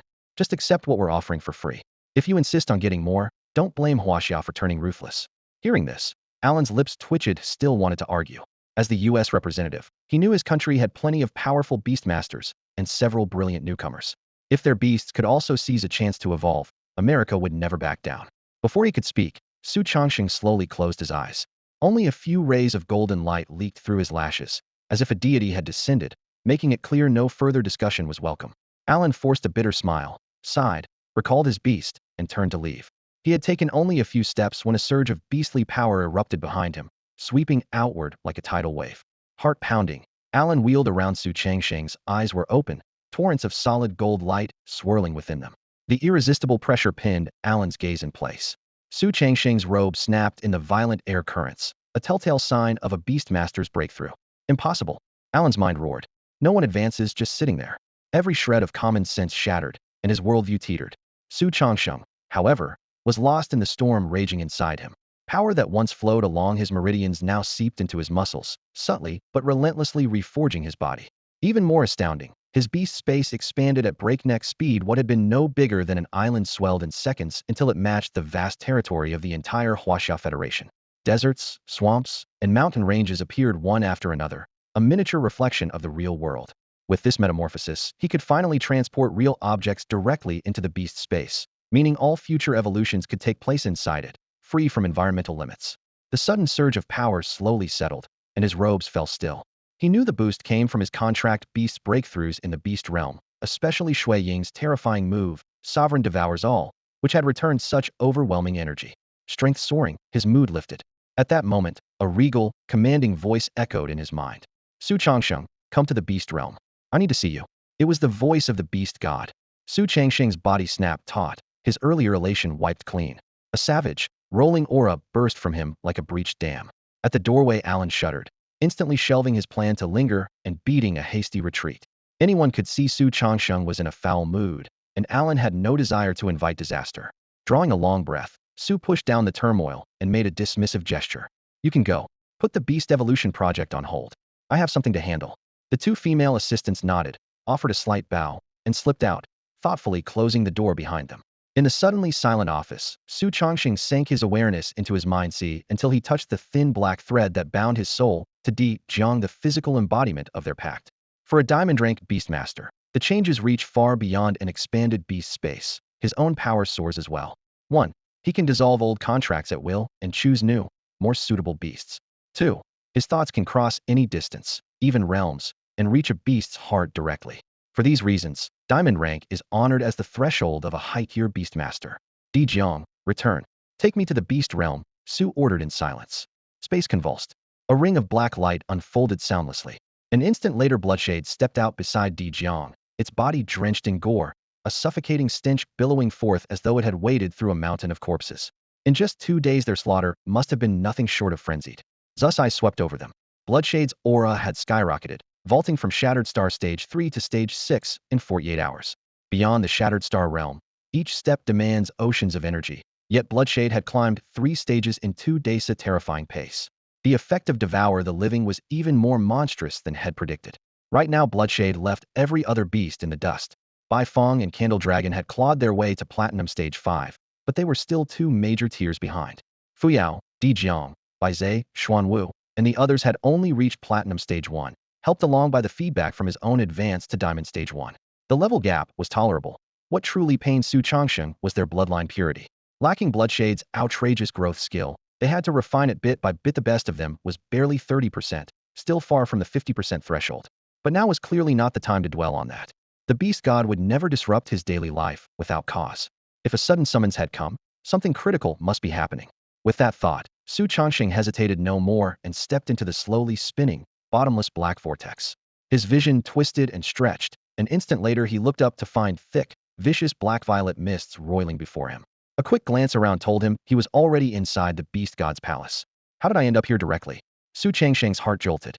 However bold he was, he would never let Di Jiang place a teleport marker within the palace walls. He remembered perfectly that it had been set beyond the red boundary of the eerie forest. Unless a sudden suspicion flashed through his mind. The mist overhead swirled as a lazy yet regal voice drifted down. I know a little about spatial power. Sending you straight inside is simply more convenient, isn't it? The beast god had clearly read his doubt and offered the explanation with ease. So that's it, Su Changsheng thought with a silent sigh. Even though Bloodshadow had reached the mythic tier, it was still insignificant before the beast god after all. Bloodshadow was only at the Shattered Star level, far from true mythic rank. Despite his surprise, he kept his composure, allowing a hint of impatience to color his tone.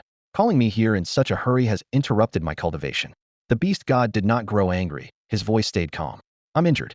Those evil spirits have noticed and are preparing to break the seal I laid down. In my current state, I can't stop them. The casually spoken words crashed over Su Changsheng like thunder. A being who slaughtered mythic creatures as easily as dogs injured? Who could manage that? The rows of corpses he had once seen were the clearest proof of the beast god's power.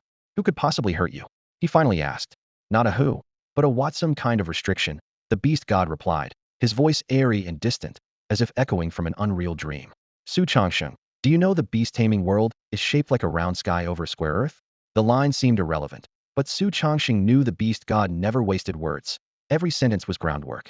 Sure enough, the beast god continued, the beast realm shares the same shape. Pull your perspective far enough back, and you'll see the two worlds can join seamlessly, forming a perfect circle. Yet now each exists as a flawless half-sphere. The dividing plane is smooth and precise, as if carved by machinery clearly unnatural. His voice deepened. In other words, the beast-taming world and the beast realm were once one, but some entity split them apart by force. He paused deliberately, giving Su Changsheng time to digest the horrifying truth. Even the beast god had felt an indescribable shock and dread when he first beheld it. What kind of being could cleave an entire planet in two and sustain two nearly self-contained ecosystems? Su Changsheng could not begin to imagine it. For all his power, neither could the beast god. Su Changsheng stood rooted to the spot. The beast god's revelation had all but blown his worldview to pieces. Long ago he had wondered about the bizarre round sky, square earth structure of the beast-taming world, but pressing affairs had kept him from digging deeper. Only now did he learn the staggering secret behind it. Steadying himself, he pressed on. What does any of this have to do with your injuries? You couldn't have been harmed just for discovering the truth. I know it now, too, and am perfectly fine. Instead of answering, the beast god lifted his eyes and countered. Do you know where evil spirits are born? Without waiting for a reply, he continued. They come from a strange realm wedged between the two worlds. I call it the abyss of malice. His voice dropped, cold and weighty. That realm was an independent fissure, a bottomless black chasm whose walls were studded with countless gray-black egg sacs. Evil spirits hatched there. The abyss could not be destroyed or relocated, only sealed. That was why he had to sit on this frigid throne year after year. Here his tone suddenly soared, as if he had caught a glimmer of hope. Until I made that discovery. If the two worlds could be joined again, the abyss might vanish along with the rift. Then evil spirits would be like water without a source, trees without roots, and they would fade on their own. The surge of hope crashed just as quickly, and his next words quivered almost imperceptibly. I lingered in the rift for days, searching for a way to fuse the worlds. Moments ago I let my guard down for an instant and was struck hard. I have no idea who attacked, what method they used, or even when the blow was dealt. Despair seeped from every syllable, and even Su Changsheng felt a chill of shared doom. The abyss, the unnatural birth of evil spirits, the unseen watcher in the dark, layer upon layer, as though some cosmic law meant to erase this world. The beast god was overwhelmingly strong, yet he could not even locate his enemy, let alone fight back. Su Changsheng drew a deep breath. What do you need me to do? Within his power, he would not refuse. Their ultimate goal was the same, wiping out the evil spirits. Place this at the very center of the seal over the abyss, the beast god said. It will stabilize the barrier and keep the spirits contained. A black crystal cut through the air and landed squarely in Su Changsheng's palm. My throne suppresses the leader of all existing evil spirits, he explained. If I were at full strength, even a brief absence would keep it cowed. But in my current state, the moment I leave, it will do anything to break free. As if fearing Su Chongxing might hesitate, the beast god added, remember this, the abyss lies between the two worlds just a little closer to the beast realm. If every creature in the beast realm falls, the next target will be. The beast god's warning was cut short by Su Chongxing. Enough. He'll handle it. Just tell me where. Good. I knew my faith in you was justified. The beast god's low voice carried a hint of approval before turning grave. The sealing array lies at the outer rim of the Shiyuan. The evil spirits there are only at the Suishing and Haoyuatiers. Be careful, the odds of dying aren't that high. Haoyuatier spirits? Su Chongxing frowned but held his tongue. The beast god was amiable for the moment, yet any sign of hesitation could prompt this terrifying being to swallow him whole. If he wanted to negotiate as an equal, he had to project fearlessness and resolve. Relax. My black mist will take you to the Zayuan's entrance. No sooner had the words been spoken than a clawing cloud of black-violet fog drifted toward him like a living thing. An eerie sweetness laced the mist, hazing the mind with a pleasure more heady than any carnal delight, and none of the usual gut-wrenching pull of a teleportation array followed. A heartbeat later, his vision cleared. The grand palace was gone. In its place yawned a charred, pitch-black fissure. Malice thick enough to seem solid spewed from the crack, hitting Su Chongxing like a tidal wave. Every instant, new razor-thin cuts opened across his skin, blood seeping out to paint him crimson. His once neat robe shredded in moments, leaving only a few scraps clinging to him. Simply standing at the fissure's edge revealed how terrifying the Shiyuan was. Though now a diamond-rank, beast-master's body, no weaker than stars-hard experts like Shen Weianhe, was still being sliced to ribbons. A normal person, or even a mid-tier beastmaster would be flayed apart before taking a single step. The raw strength of the spirit's bred here was evident. He stared into the fissure's depths, certain the malice within would be several times worse. Noting the tatters still hanging from him, he raised a brow-dead weight. Rip! He stripped the rags away and tossed them aside. His bare skin met the raging airflow, blood dried on contact, only for fresh droplets to bead up again. Freed from constraint, he felt lighter. Much better. No outsiders to see me in the Shiyuan anyway, he thought, stepping toward the crack barely wide enough for one person. He would witness the legendary Shiyuan with his own eyes and confront the evil spirits that even the beast god feared. He had taken only a single step, slipping through the fissure. In an instant his vision swam. Vertigo slammed into him, and 1,000 needle points of pain dragged him back to clarity. When he looked down, wounds of every size riddled his body, their edges black-purple and stinking like rotting meat injuries long neglected and on the verge of festering. He wasted no time, summoning every contracted beast to his side. Each of them was far sturdier than their beastmaster, and every one carried a mythic bloodline with extraordinary gifts. He had refrained from calling them earlier because he sensed that if master and servants crossed the crack together, they would wake scattered across the abyss of blight, making any reunion nearly impossible. Now the abyss unique horror rolled over them like a relentless tide, tearing at Su Chongxing and his beasts. Within moments, except for Shui Ying, the others' fur and scales were soaked in blood, their wounds turning the same black-purple and reeking of decay. Fu Yao strained to unleash its healing power, wrapping master and companions in dense emerald light, yet the corrosion still seeped through. Su Chongxing watched the nearly solid black miasma shred the green veil, its edges hovering over their skin like suspended blades. The light was not without effect. It churned his flesh, and fresh tissue raced to seal each wound. Yet an instant later, new gashes tore open. Healing and rot found a grotesque balance, forcing him to sway between the tingling of recovery and the agony of fresh wounds, as though he were being flayed again and again. Pain flooded every bone and limb, yet not a single cry escaped him. Pale but steady, he replayed in his mind the beast god's directions to the sealing array. Let's go, he murmured, his voice trembling ever so slightly. Taking that step forward was harder than enduring the pain, but retreat was not an option. As a beastmaster, he was the backbone of the pack. If he faltered, the team would be lost. Under Su Changxing's command, they advanced at once. Baizé had already granted him a blessing of good fortune to temper the perils of this mission. The abyss of blight was sunless and moonless, yet bathed in an eerie violet glow that warped the world into something grim and twisted. The ground underfoot was a dark rust red, as though it had been soaked in blood for countless years. Bathed in violet light, soil that should have been lifeless seemed to writhe beneath Su Changxing's boots. Every inch of pitch-black earth appeared to breathe. He crouched, dug out samples, ran test after test, yet each result red, no different from ordinary soil. Since entering Shiyuan, he had not seen a single dry leaf or stray insect, let alone the rumored malevolent spirits. Was the eerie stillness part of Ziyuan's nature, or was Baize's blessing shielding him from danger? He could not say. All he knew was that anything this abnormal demanded absolute vigilance. Following the path the beast god had marked, Su Changxing urged his contracted beasts onward. 10 minutes later, he stopped cold. A gaping fissure split the plain, winding toward the horizon like a black wound that swallowed light. Stepping to the edge, he leaned out and looked down. The walls of the chasm were plastered with thousands of jet-black creatures, shaped like facehuggers. Packed so tightly they made his scalp crawl. Each one oozed dark mucus that dripped into streaming black falls, both magnificent and nauseating. A rough count put the dormant spirits well above 10,000. 50 meters below, a flicker of pale blue revealed the sealing array. For Su Changsheng, 50 meters was nothing. But if he disturbed this waterfall of spirits, the outcome was obvious. Drawing a deep breath, he muttered to himself, "Am already hurry no turning back." His gaze met Baze's, and the beast instantly cast a fate-severing charm over him and every companion. A faint, otherworldly barrier wrapped them in silence. Su Changxing swung onto Zhulong's back and had the dragon dive. Fu Yao and Dijiang perched on his shoulders, one ready to heal at any moment, the other poised to blink him out of danger. Bifeng followed close behind, the mythic-level bloodshade seated on its back, wolf head held high, surveying the abyss like an emperor. In seconds the array came into clear view.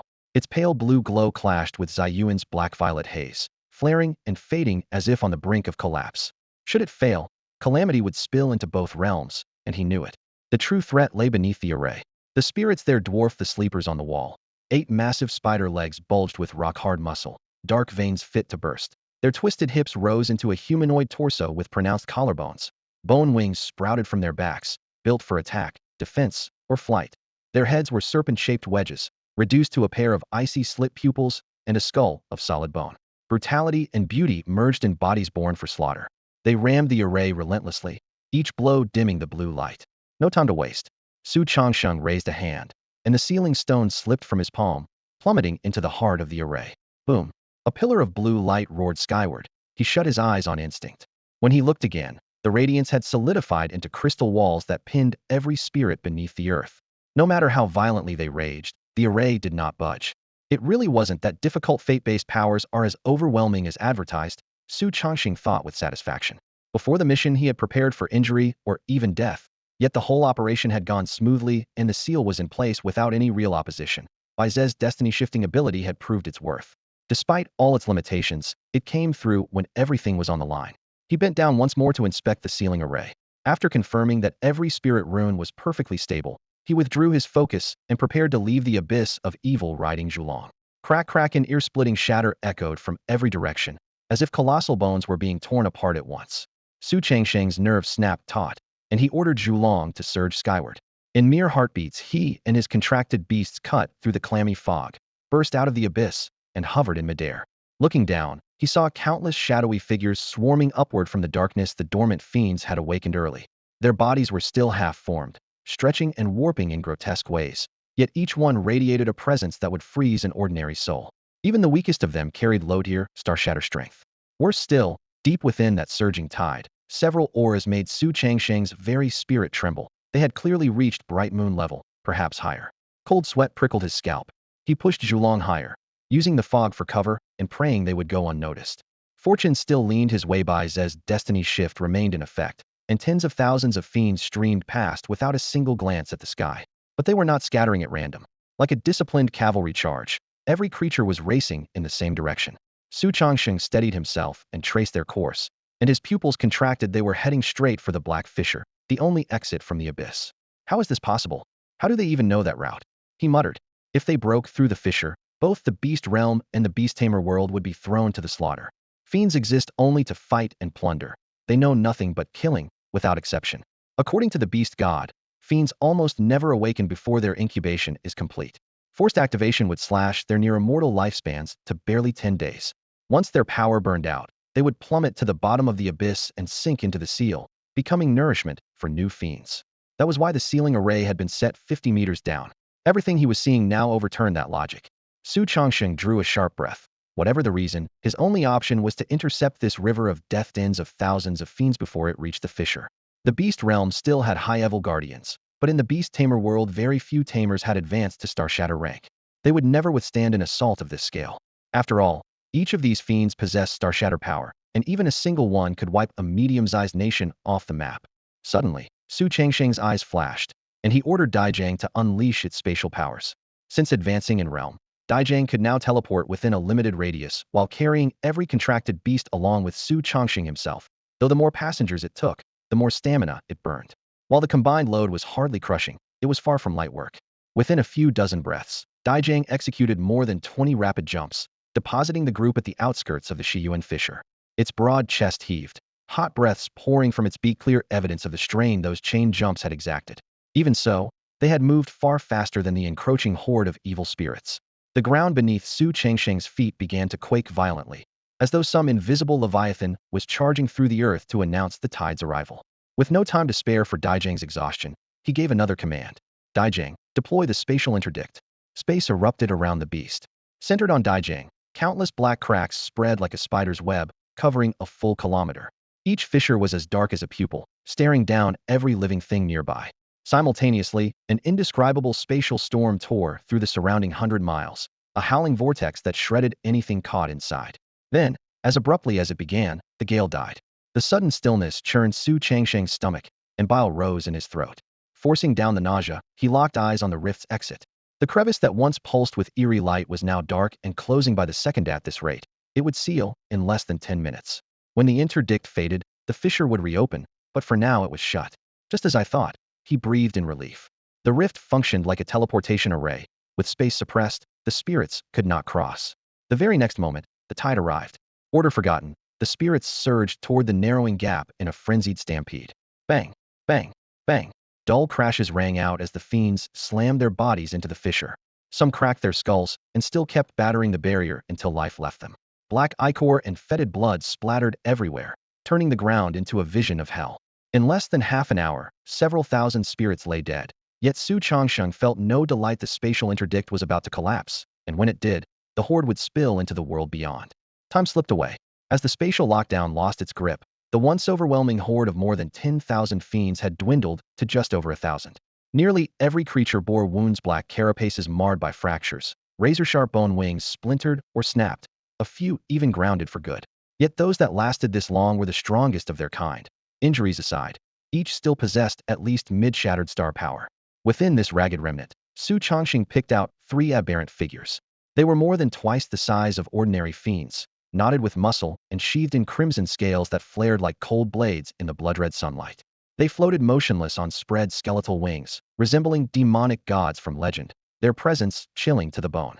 Unlike the mindless swarm below, the trio hovered with measured poise, 8 bladed limbs crossed as they surveyed the meandering black fiends beneath them, spectators at a farce whose ending they already knew. In their triangular, slit pupils, Su Chongxing caught a distinctly human arrogance and detachment, proof of intelligence equal to any mortals. The more he watched, the stranger they seemed. They spared not a thought for the lives of their companions, as if the black fiends had never been kin, merely lower beasts that happened to share their looks, much as humans would never claim monkeys as family. Right then, both the spatial lockdown and Baize's fate barrier expired. Because Baize had invoked his power in advance, the protective veil of destiny around Su Chongxing dispersed even sooner than the spatial seal. Yet the crazed fiends on the ground still failed to glance his way, and the crimson trio drifted past him with only a frigid look, as though some mission more vital than hunting or fleeing awaited them. That purpose outweighed even their fear of death and hunger for flesh. Sensing this, Su Chengsheng's thoughts raced. A bold idea surfaced. If their sole aim lay in the world beyond the rift, and they had no interest in him, why not exploit this lull to strike first and thin their ranks? Should they react afterward, he could vanish in an instant through Daijang's spatial jump, returning to the imperial capital or the beast realm. The beast god could finish the rest. After all, at his current strength he could never withstand a berserk charge from more than 1,000 shattered star foes, let alone confront the 3 crimson fiends whose unknown rank promised far greater horror. If he could pull this off, Su Chongxing felt he would have done more than his duty.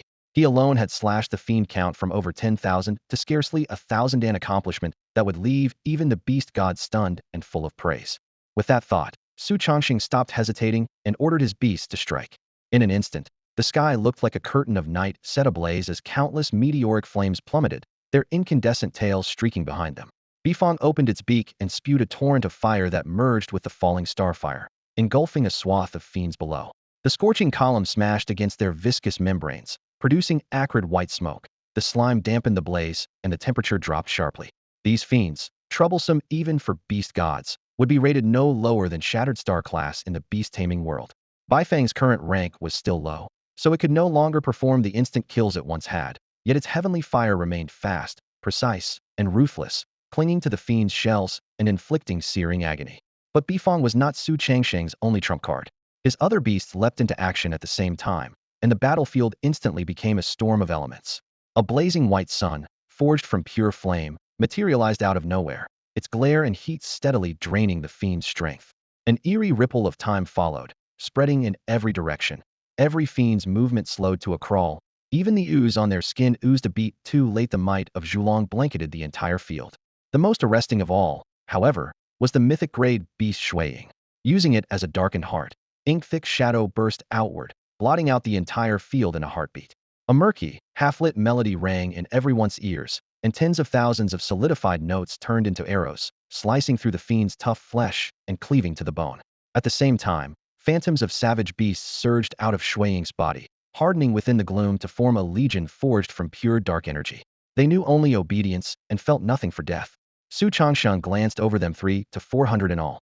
Even the weakest held high diamond combat power, and nearly 100 exuded the aura unique to the Shattered Star tier. This painless army alone could sweep through the nations of the beast-taming world.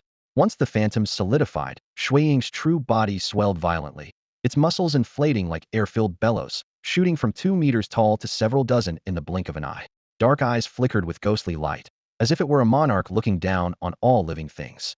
The next moment, it flashed across the field like a specter, and each swing of its arm felled a fiend on the spot, laying bare the full might of a mythic creature. The rest of the beasts played to their strengths and joined the close-quarters melee. More than 1,000 ordinary fiends began to falter under Su Changsheng's full assault, and within mere minutes over 100 were destroyed. Only then did Su Changsheng realize how terrifying his combined strength had become. Of course, his beasts were riddled with wounds of all sizes. Thanks to Fuyo's formidable healing and the vast vitality shared through their life and death link, these cuts barely counted as scratches to them. High above, the 3 greater fiends still strolled leisurely through the air, watching the battle from on high with an amused sparkle in their eyes, as though the bloodshed were nothing more than theater. At that moment, the spatial interdiction expired, and every shackle fell away in an instant. The barrier that had suppressed all spatial fluctuations vanished completely, and the rift leading back to the real world opened once more. The evil spirits that had been locked in combat with Su Changsheng's beasts suddenly lost the will to fight. They wheeled around as one and lunged toward the nearby spatial fissure, bone-white wings snapping like sails in a storm and leaving shrill sonic booms behind them. Flames, frost, and lightning from the companion beasts hammered their backs, scattering multicolored shards of energy through the air, yet not drawing a single counterattack. Within a heartbeat, 70 or 80 spirits were blasted to nothing. The 3 crimson high-tier fiends, however, turned into streaks of red lightning and slipped deep into the rift so fast that even Su Changsheng's spirit-enhanced eyes caught only a blur, far too late to stop them. The rest poured in after them, swallowed by the fissure like gravel in a flood, their presence vanishing at once. Su Changsheng gritted his teeth, ordered the pursuit, and plunged through with his beasts. He had crossed such a tear once before, so this time he felt almost no ripping force or vertigo. Darkness flickered to light, and in the next instant he stood on the other side. Above the outer region the fiends were scattering, their path aimed straight at the beast realm.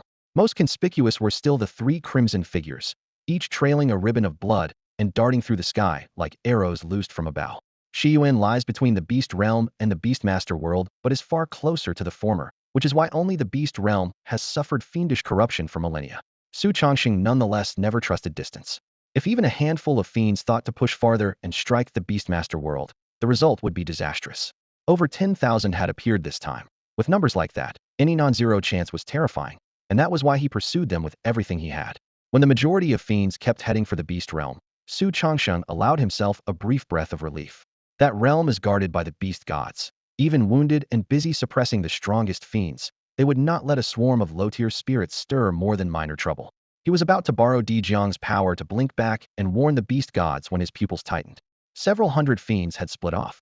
Most still followed the 3 crimson leaders toward the beast realm, but 100 or 200, now without a high-tier escort, quietly veered away and sped toward the far more distant beastmaster world, Su Changsheng's homeland. What? The word burst from his throat. Such synchronized movement was no accident. It was the opening move of a long-plotted invasion. Every nerve snapped taut. Ignoring the shattered armor on his body, he drove his beasts to full speed and gave chase. He did not dare jump straight to the imperial capital. No one could predict where the fiends might emerge after piercing the Beastmaster world's outer barrier. A single moment's delay could cost hundreds of thousands of lives. An entire city might be drowned in blood. Had Su Chongxing known nothing, it would be different. But now that he had seen their intent and had the strength to act, he would never let such a tragedy unfold on his home soil. The fiends might land in a barren desert, they might fall over America or Japan, but they might just as easily descend upon Huaxia.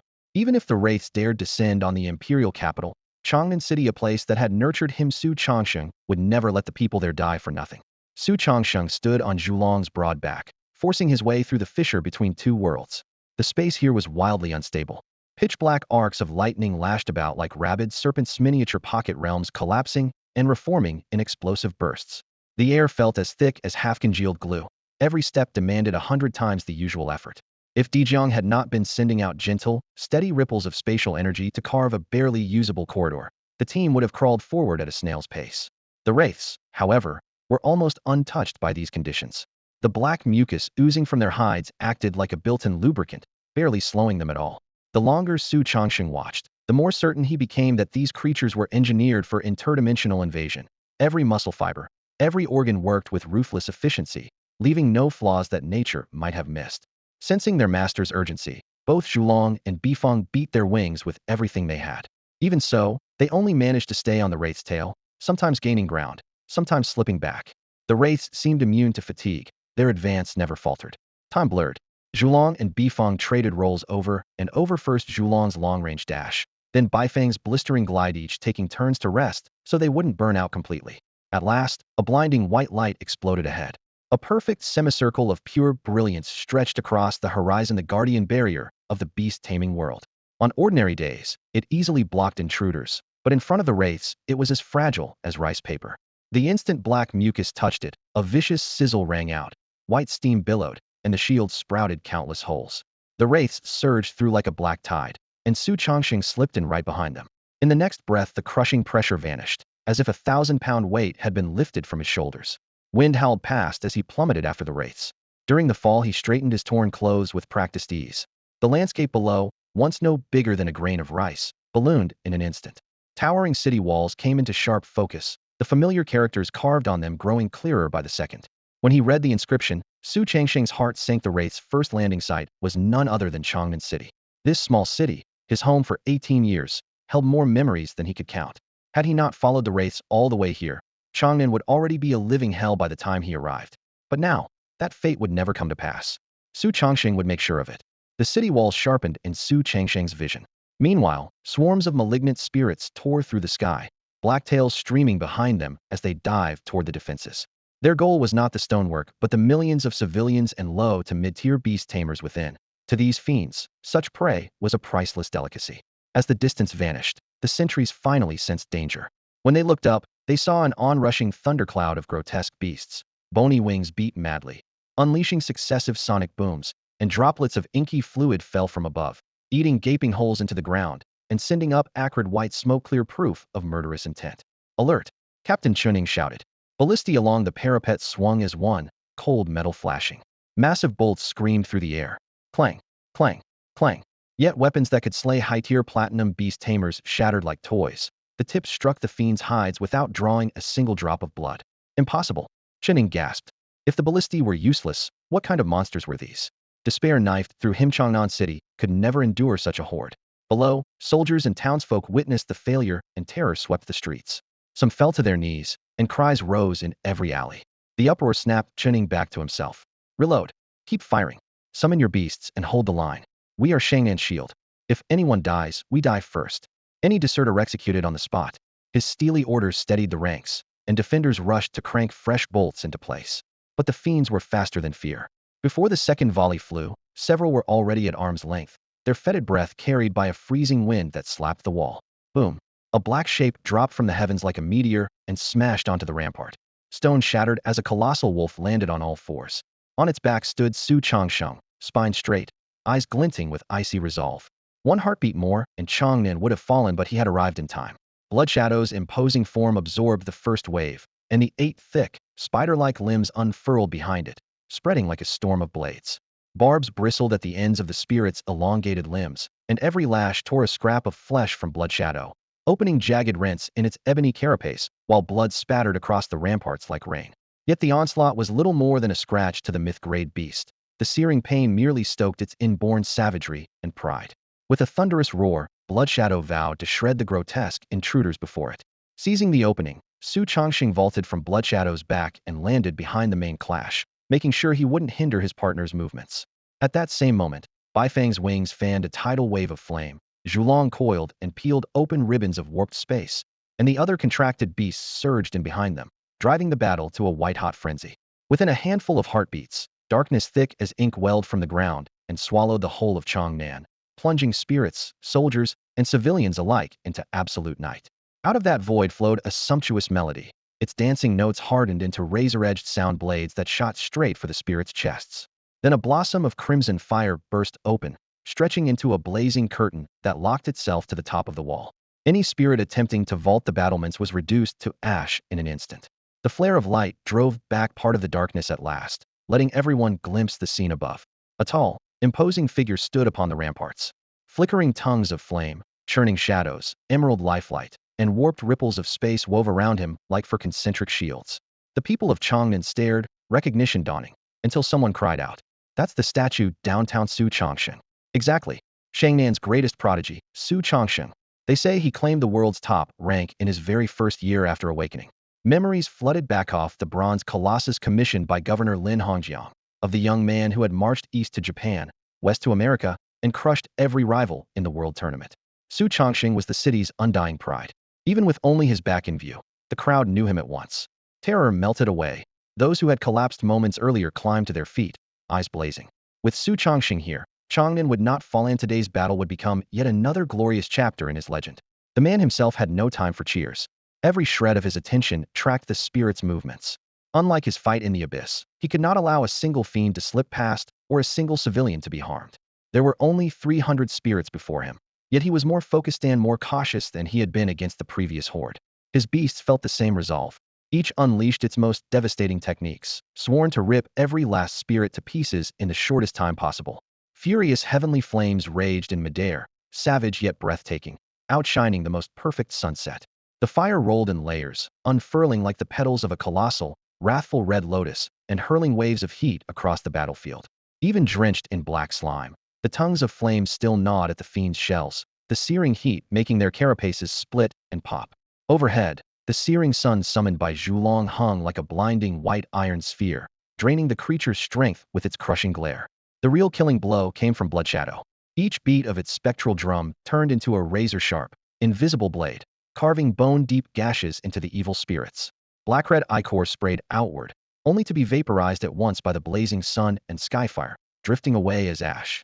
Around the perimeter, the phantom beast's Bloodshadow had called forth, prowled and pounced, shredding any spirit that tried to break toward the city and sealing the last gaps in their defenses. Su Chongsheng fought with everything he had. In barely 10 minutes, more than 300 fiends lay dead, not a single one escaped. Bloodshadow dismissed its battle form and landed beside Su Chongsheng. Its breathing was harsh and ragged, chest heaving. Wounds bloomed across its body like riotous weeds, dark blood dripping from its fur and soaking the bricks beneath its paws. Yet the lupin shadow did not tremble in pain. Instead, it swept a disdainful gaze over the carpet of corpses below, its eyes brimming with contempt. Were those pieces of trash really bold enough to wound the Lord of Night? Its arrogance had barely faded when Bloodshadow edged closer to Su Chongsheng, muzzle lifted, ebony eyes shining with expectation. It wanted praise. One moment, it was a monarch looking down on all creation. The next, it was a well-behaved dog waiting for a pat.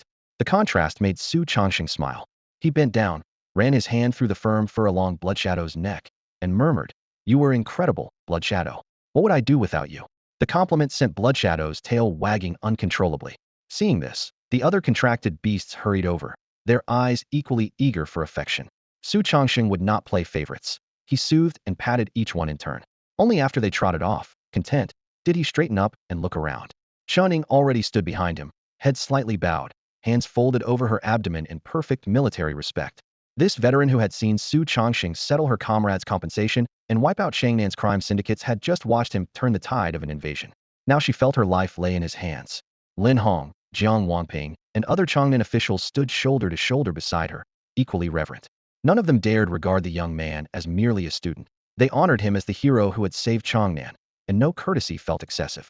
Below the wall, the civilians were even more direct. Some bowed at right angles, others knelt and kowtowed, many wept openly. Everywhere he looked, faces shone with gratitude. Everyone knew Su Changsheng had saved them and their families. It was obvious that Shangnan's regular forces could never have repelled this onslaught alone. Facing such devotion, Su Changsheng raised a hand and said, "Come on, everyone, you're making me feel awkward. Stand up, stand up." Forget Chen Ing. Su Changsheng had once helped him, after all. But when Lin Hongjiang and Wang Ping, two seniors to whom he owed a debt, turned toward him with the same guarded reverence, he felt distinctly uneasy. "Changsheng, what are all these things?" Lin Hongjiang drew a deep breath, walked to the parapet, and looked down at the grotesque bodies sprawled below. Even in death, the corpses oozed black slime that dripped onto the foundations, corroding the soil. The once soft earth had hardened into charred shards like overfired pottery. Nothing would grow there again. The fiend's corpse or not were still torturing the land. Su Changsheng studied the foul scene and spoke in a low voice. Fiend screechers of unspeakable horror. He turned to Lin Hongjiang. "Uncle Lin, you've already warned the imperial capital, haven't you?" "I sent the message the moment the fiends appeared, and I reported your arrival as well," Lin Hongjiang replied. "The nearest reinforcements are still a few hours out." Su Changsheng nodded slightly. Until they saw the fiends for themselves, no one would truly grasp the danger. If it had come only from his mouth, even Shun Wuyan and Yin Hua might still hope the beast god had tricked him. Now it was time to shatter that illusion and face reality, but first, the bodies had to be dealt with so they could no longer poison the land. He vaulted off the 10-meter wall and landed lightly, dissipating the impact with a tap of his toes. At his current strength, that height was trivial. Those on the wall stared in envy before hurrying down the steps after him. In the darkness, golden light surged in Su Changsheng's eyes. The SS-class gift Eye of the World came alive, sending a flood of information into his mind. Species, Fiend. Aptitude, Mid-Lunar. Rank, Shattered Star, Stage 5. Innate skills, Rapid Bone Wing Beat Epic, Armor-Piercing Strike Legendary, Knight of Annihilation Legendary, Corpse of Desolation Legendary. Note 1. Fiend corpses can be destroyed only under extreme heat. Note 2. A fiend's heart can refine a solar-grade beast's bloodline. All other parts are highly poisonous. As expected, not even the craftiest fiend could evade the Eye of the World's scrutiny. Aside from minor differences in aptitude, the 300 fiends seemed stamped from the same mold. Their 4 innate skills matched exactly, almost unheard of among ordinary life forms.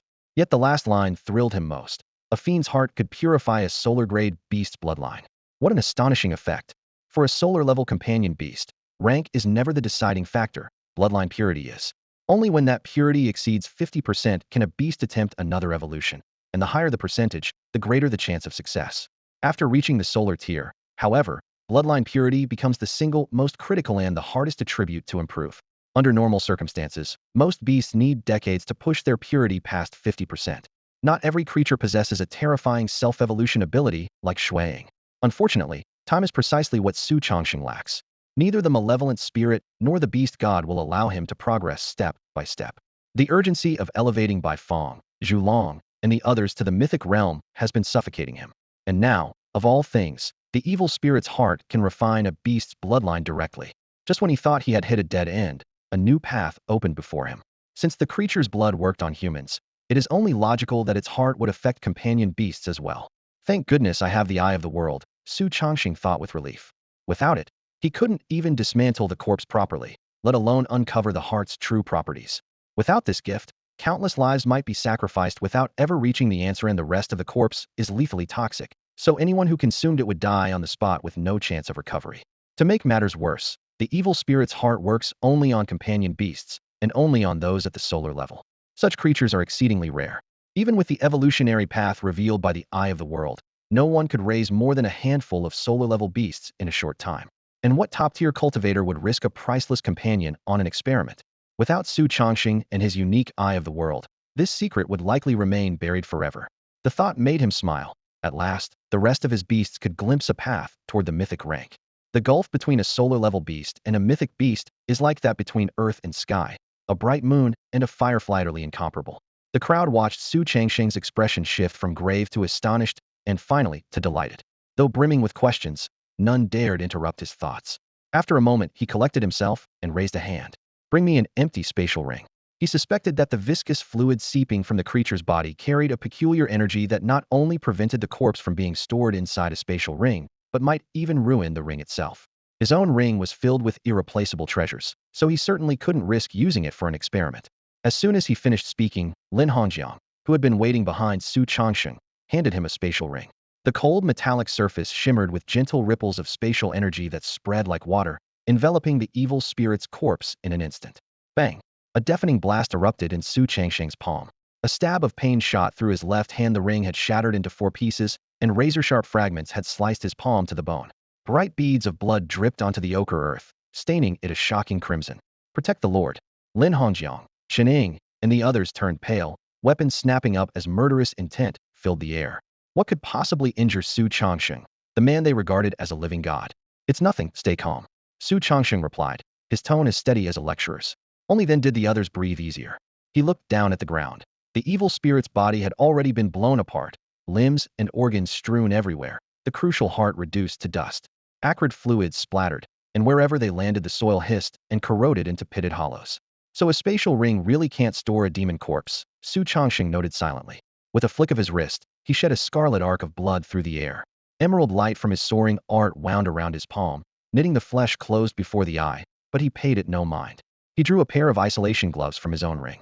They were coated in silver and designed for excavation in extreme environments. As soon as he pulled them on, he crouched and plunged both hands into the reeking remains without hesitation. The moment the viscous fluid touched the gloves, white vapor rose. In under 3 minutes the coating was eaten away and a burning sting jabbed at his fingertips. Only then did Su Changsheng withdraw his hands, toss the ruined gloves aside, and hand them to Chen Ying. Get a team in full isolation gear. Dig out the hearts from every demon corpse and store them together. Remember, replace your gloves and suits after each extraction. Labor costs and supplies are on Mephile, the reimbursement in the imperial capital afterward. More than 300 demon corpses weren't worth his personal effort. What mattered were speed and results. Money? He scarcely spared it a thought. He might as well boost employment in Changnan while he was at it. Yes, sir. Chen Ying straightened instantly, his voice ringing like a bell. Do a good job. Su Changsheng patted his shoulder, nodded to Lin Hongjiang, Wang Ping, and the others, then strode toward the city. The stench here was already suffocating. The foul demon mucus had always reeked like seafood left to rot for centuries under the sun. Now that the creatures were dead, it was even worse, as if the stench could crawl into a man's soul and tear at it. Even while holding his breath, Su Changsheng had to fight the rising bile in his throat. The moment Su Changsheng set foot in downtown Changnan, the scene before him took his breath away. Dense crowds stretched for hundreds of meters between skyscrapers and along both sides of the street, yet they parted instinctively to form a broad passage. Every pair of eyes burned with a heat that seemed ready to ignite the air, fixed on the young man who walked toward them at an unhurried pace. No one had known for sure if he would come, or when he might arrive, but they waited anyway for the pride of Changnan, and indeed the entire Huaxia Federation, Su Changsheng. At first the people of Changnan felt only curiosity and pride toward the hometown boy who had climbed to the summit of the world. After Su Changsheng personally pulled them back from the brink of certain death, curiosity and pride blossomed into reverence. Now, as he drew closer, some faces flushed bright red, others stared as though mesmerized, and many waved their arms before quickly clamping hands over their mouths, afraid a single shout might offend their benefactor. Even the wildest pop star welcome on the internet paled in comparison. In the realm of beast tamers, strength is everything. Su Changsheng possessed matchless power, yet he also had striking looks and an unshakable calm, fulfilling every ideal of an idol. At this moment the whole city felt like a boiling furnace, and he was the flame everyone followed. As Su Changsheng moved forward, his eyes suddenly lit up and he headed straight for the back of the crowd. Lin Hang, I can't believe I'm running into you here. A rare smile spread across his face as he opened his arms and hugged the tall, broad-shouldered boy in a Changnan No. 1 high school uniform. Lin Hang's dark skin and earnest grin were unmistakable. Su Changsheng could think of no one else it could be. Envy stabbed at the onlookers like 1,000 knives, each wishing they could trade places with Lin Hang. The boy himself was so overwhelmed he didn't even dare step forward. He had chosen the very edge of the crowd from which to look up at his friend, now dazzling beyond recognition. In the 6 months apart, Su Changsheng had risen to a height Lin Hang could only admire from below, and along with joy for his friend's success, a trace of inferiority quietly crept into his heart. Yet that firm embrace felt like warm sunlight breaking through a clear sky, sweeping away every negative thought. Lin Hang pressed his lips together and offered a genuine smile. Come on, this isn't the best place to talk, Su Changsheng said, giving his friend's shoulder a pat before raising a hand to summon Bifong. Crimson wings glinted like carnelian under the sun, and its noble aura drew a collective gasp from the crowd. Su Changsheng vaulted onto the beast's back, reached down, and pulled Lin Hang up after him. With a clear cry, Bifong shot forward, the two figures turning into a streak of light that vanished in the blink of an eye. Soaring among the clouds, Su Changsheng's thoughts churned. In his previous life, his parents had died young, leaving only a modest pension that barely covered the essentials. He had still been in elementary school, too young to take odd jobs, and no store was willing to risk hiring a child. If Lin Heng's parents hadn't regularly invited him over for meals and bought him clothes, his childhood and adolescence would have been nothing but hunger and cold. Thanks to them, those years had not seemed quite so bleak. Su Changsheng and Lin Heng had grown up side by side, their bond beyond words. At the original awakening ceremony, Lin Heng was publicly humiliated by Gu Siyuan, and Su Changsheng's fury drove him to an open challenge on the spot. After his talent awakened, Su Changsheng poured nearly every moment into training, with barely a chance to exchange a few words with Lin Heng. Later he headed alone to the imperial capital distant, with poor communication, so the two all but lost contact. Then came the world tournament, the beast god's emergence, and the invasion of evil spirits. Each new crisis weighed on Su Changsheng's shoulders. He scarcely had time for his own life, let alone for Lin Heng, who was still back in Changnan. Only today did the childhood friends finally meet again. Memories surged in like a tide. When Su Changsheng snapped back to himself, the Bai Fong had already carried him to his former home. The key turned, the door swung open, and everything inside was tidy and spotless, the floor free of even a speck of dust, evidence of the care Lin Hongjiang's family had taken. Sit, make yourself comfortable. Su Changsheng poured a glass of warm water and handed it over. How have you been? What stage have you reached? Lin Heng accepted the glass with both hands, steam curling between his fingers. The strongest man on the planet was pouring him water. The thought alone made him tremble. I'm bronze tier 3. One of my beasts is bronze tier 5, the other bronze tier 1. Oh, Su Changsheng raised an eyebrow. To him, bronze was a distant memory, yet he still asked patiently, one's a gale-splitting monkey, right? What's the other? A sky-shaking ape. Lin Heng's voice leapt with pride. Good, that's solid. Su Changsheng nodded. He had personally submitted the official evolution paths for both the gale-splitting monkey and the sky-shaking ape back in the day. Their potential was considerable. Without another word, he drew a silver space ring from his pocket and pressed it into Lin Heng's palm. Here, it's yours. Inside lay elemental crystals of every type and several beasts whose talent could reach the solar rank, altogether worth at least several billion Federation credits. Years ago, Lin Heng's family had sheltered and cared for him, and Su Changsheng had never forgotten that favor. Two can't take this. Lin Heng reflexively tried to push it back. He couldn't guess what the ring held, but anything Su Changsheng gave away would never be cheap. Keep it. Su Changsheng closed Lin Heng's fingers around the ring. We're brothers, no need for courtesy. When Lin Heng still hesitated, his expression hardened. What? Have you stopped seeing me as your brother?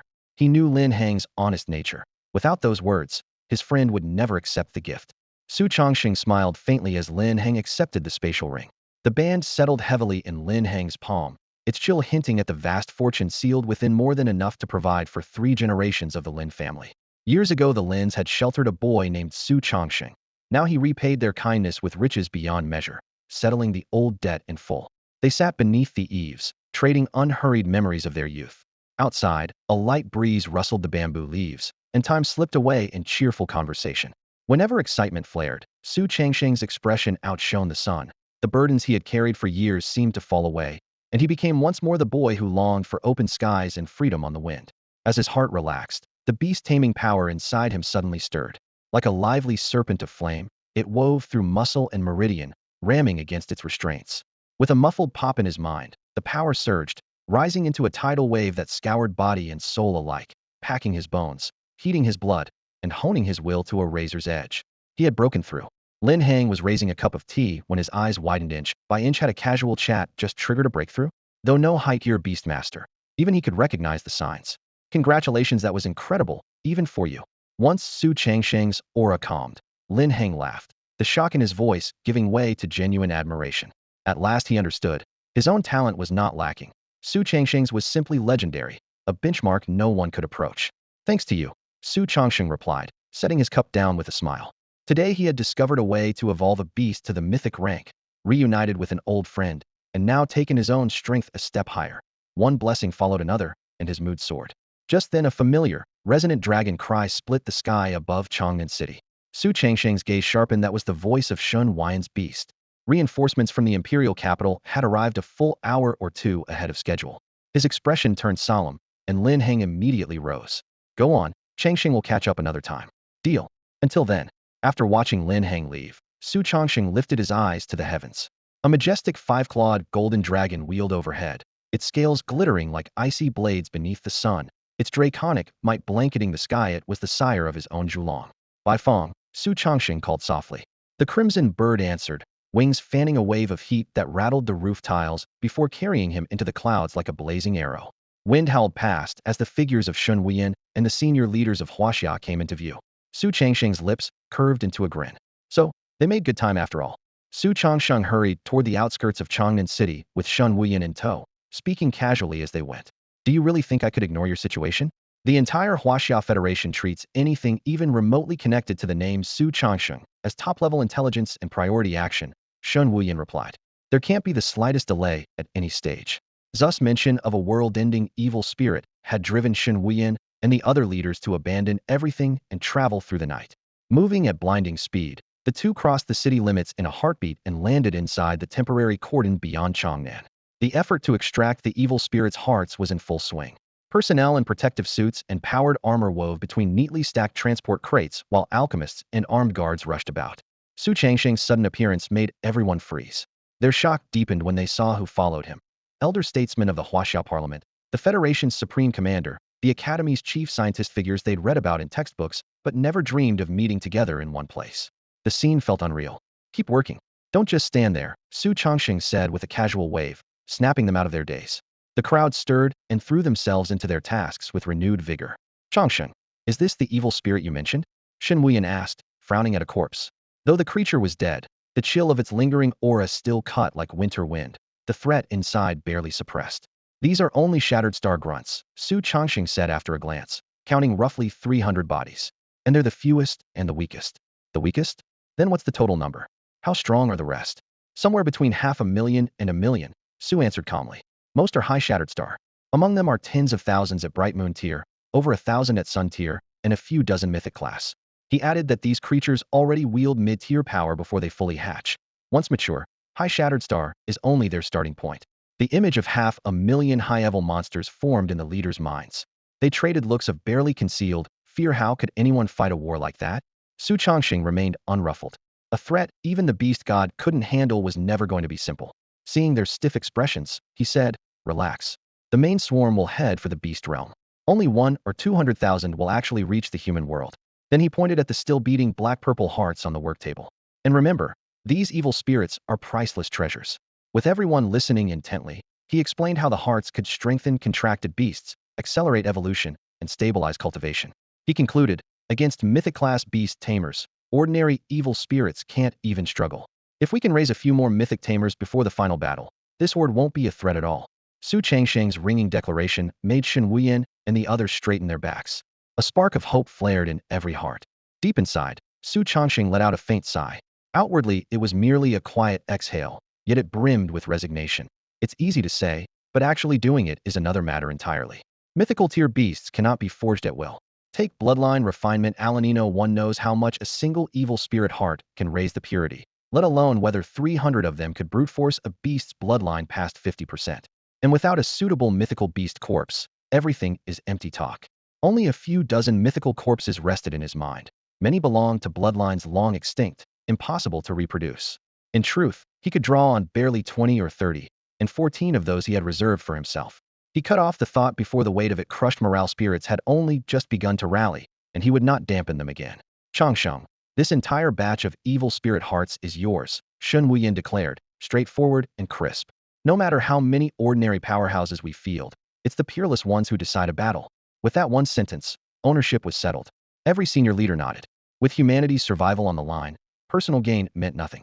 By every measure, entrusting the hearts to Su Changsheng was the best choice. Besides, he alone had slain the evil spirits. The spoils were rightfully his, and no one could object. Shen Wuyan offered a dark gold spatial ring. These are the resources we've gathered: elemental beast eggs, fate energy, evolution materials, you name it. Everything you requested should be inside. Su Changsheng accepted the ring and sent his consciousness into it. Crystal clear elemental eggs lay in neat rows, fate energy drifted like ethereal mist, and rare evolution materials were securely sealed. The staggering abundance made his eyes shine.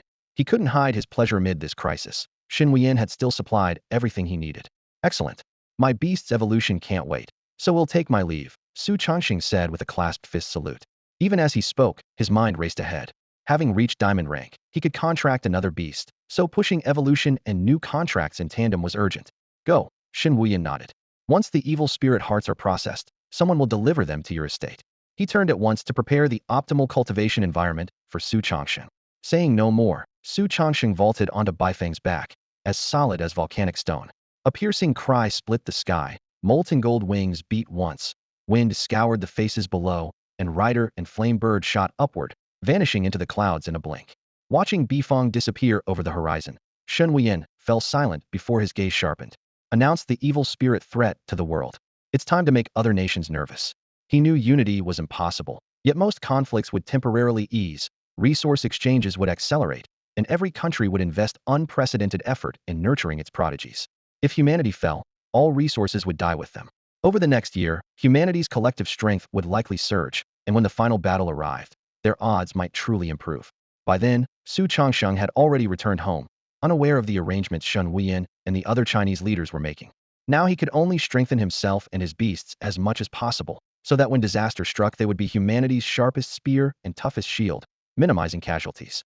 Su Changsheng took a deep breath and summoned every resource stored in the spatial ring Shen Wuyan had given him. In the next instant, metallic light flashed overhead, and a torrent of materials cascaded down, piling up like a small mountain that almost swallowed him whole. The first things to catch his eye were 3 beast eggs, each with a distinct shape. The first was ochre like bedrock, its surface etched with fine markings, exuding a sense of weight and solidity, a terra-type beast egg. The second crackled with coiling lightning. Arcs snapped and popped around it, accompanied by a low rumble of thunder, a lightning-type beast egg. The last shimmered with multicolored light that pulsed with every breath, carrying an indescribable allure, as if it could steal one's very soul, a bewitchment-type beast egg. All 3 eggs held mythic bloodlines. The moment they hatched, the beasts would reach upper Shattered Star tier, the highest level available today. That the Huaxiao Federation had managed to assemble Terra, Lightning, and Bewitchment eggs in such a short time showed just how much effort they had poured into this. Su stored the eggs in his beast realm and swept his gaze across the remaining resources, rare artifacts brimming with fate energy and a dazzling assortment of evolution materials, everything he could possibly need. Most impressive of all, the Federation had already gathered the future evolution catalysts for those 3 eggs. Had he been left to search for them himself, 10 years might not have been enough. Many of these treasures cannot be bought at any price. Without hesitation, he poured the entire trove into the beast realm, let his consciousness sink, and stepped into that world shared only by contractor and companion. Towering heaps of resources glimmered in the haloed light, almost dazzling him. After a brief contemplation, he selected 7 or 8 items steeped in the power of fate and walked over to Baizi. Would evolve this fate-type beast first. An ancient bell, an engraved dial, tattered pages, crystalline shards were spread at Baize's feet. Unlike other beasts that grew restless during evolution, Baize moved with graceful steps, gliding to each item and sniffing ever so lightly.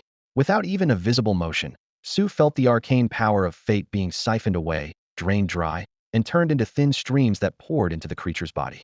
In an instant, Baize's snow-white fur puffed out, transforming the beast into a round, fluffy ball. An ancient, fathomless aura hung in the air, sending a shiver through his soul. Zu's heart skipped a beat. Baize had vanished. The bloodline contract told him the beast was right in front of him, yet neither his eyes nor his spiritual sense could detect it. It was as if it had been erased from the world, invisible even to its master. Such an ability to cloak its presence and trail was nothing short of terrifying. Su Changsheng activated the Eye of the World, dazzling gold flashing in his pupils. As his cultivation climbed, his innate vision grew wilder. Twin pools of golden lightning churned in his eye sockets, crackling as if they might tear the air apart and radiating unabashed pressure. His gaze sharpened and swept over the seemingly empty ground ahead. In the next instant, several pure white lines appeared out of thin air, sketching a hazy outline. Fur texture and rippling muscle filled in frame by frame until the solar-grade companion beast, Baize, was completely redrawn into reality. He let out a quiet breath. However subtle Baize's concealment, it could never escape his life-saving SS-grade talent. Out of caution, he had never revealed the Eye of the World's full abilities to Shen Wuyan and the others. He merely claimed he could see a beast's evolutionary route, hiding its true trump cards, reading all information and dispelling concealment. If even Baize slipped past him, his faith in his talent would shatter, and hesitation in battle would be suicide against foes who often reached the Star Shatter tier or higher. Ordinary Star Shatter beasts no longer concerned him. The stronger unknowns of the future were the real threat. With his worries laid to rest, he withdrew the golden glow and ordered in a low voice, "Show yourself."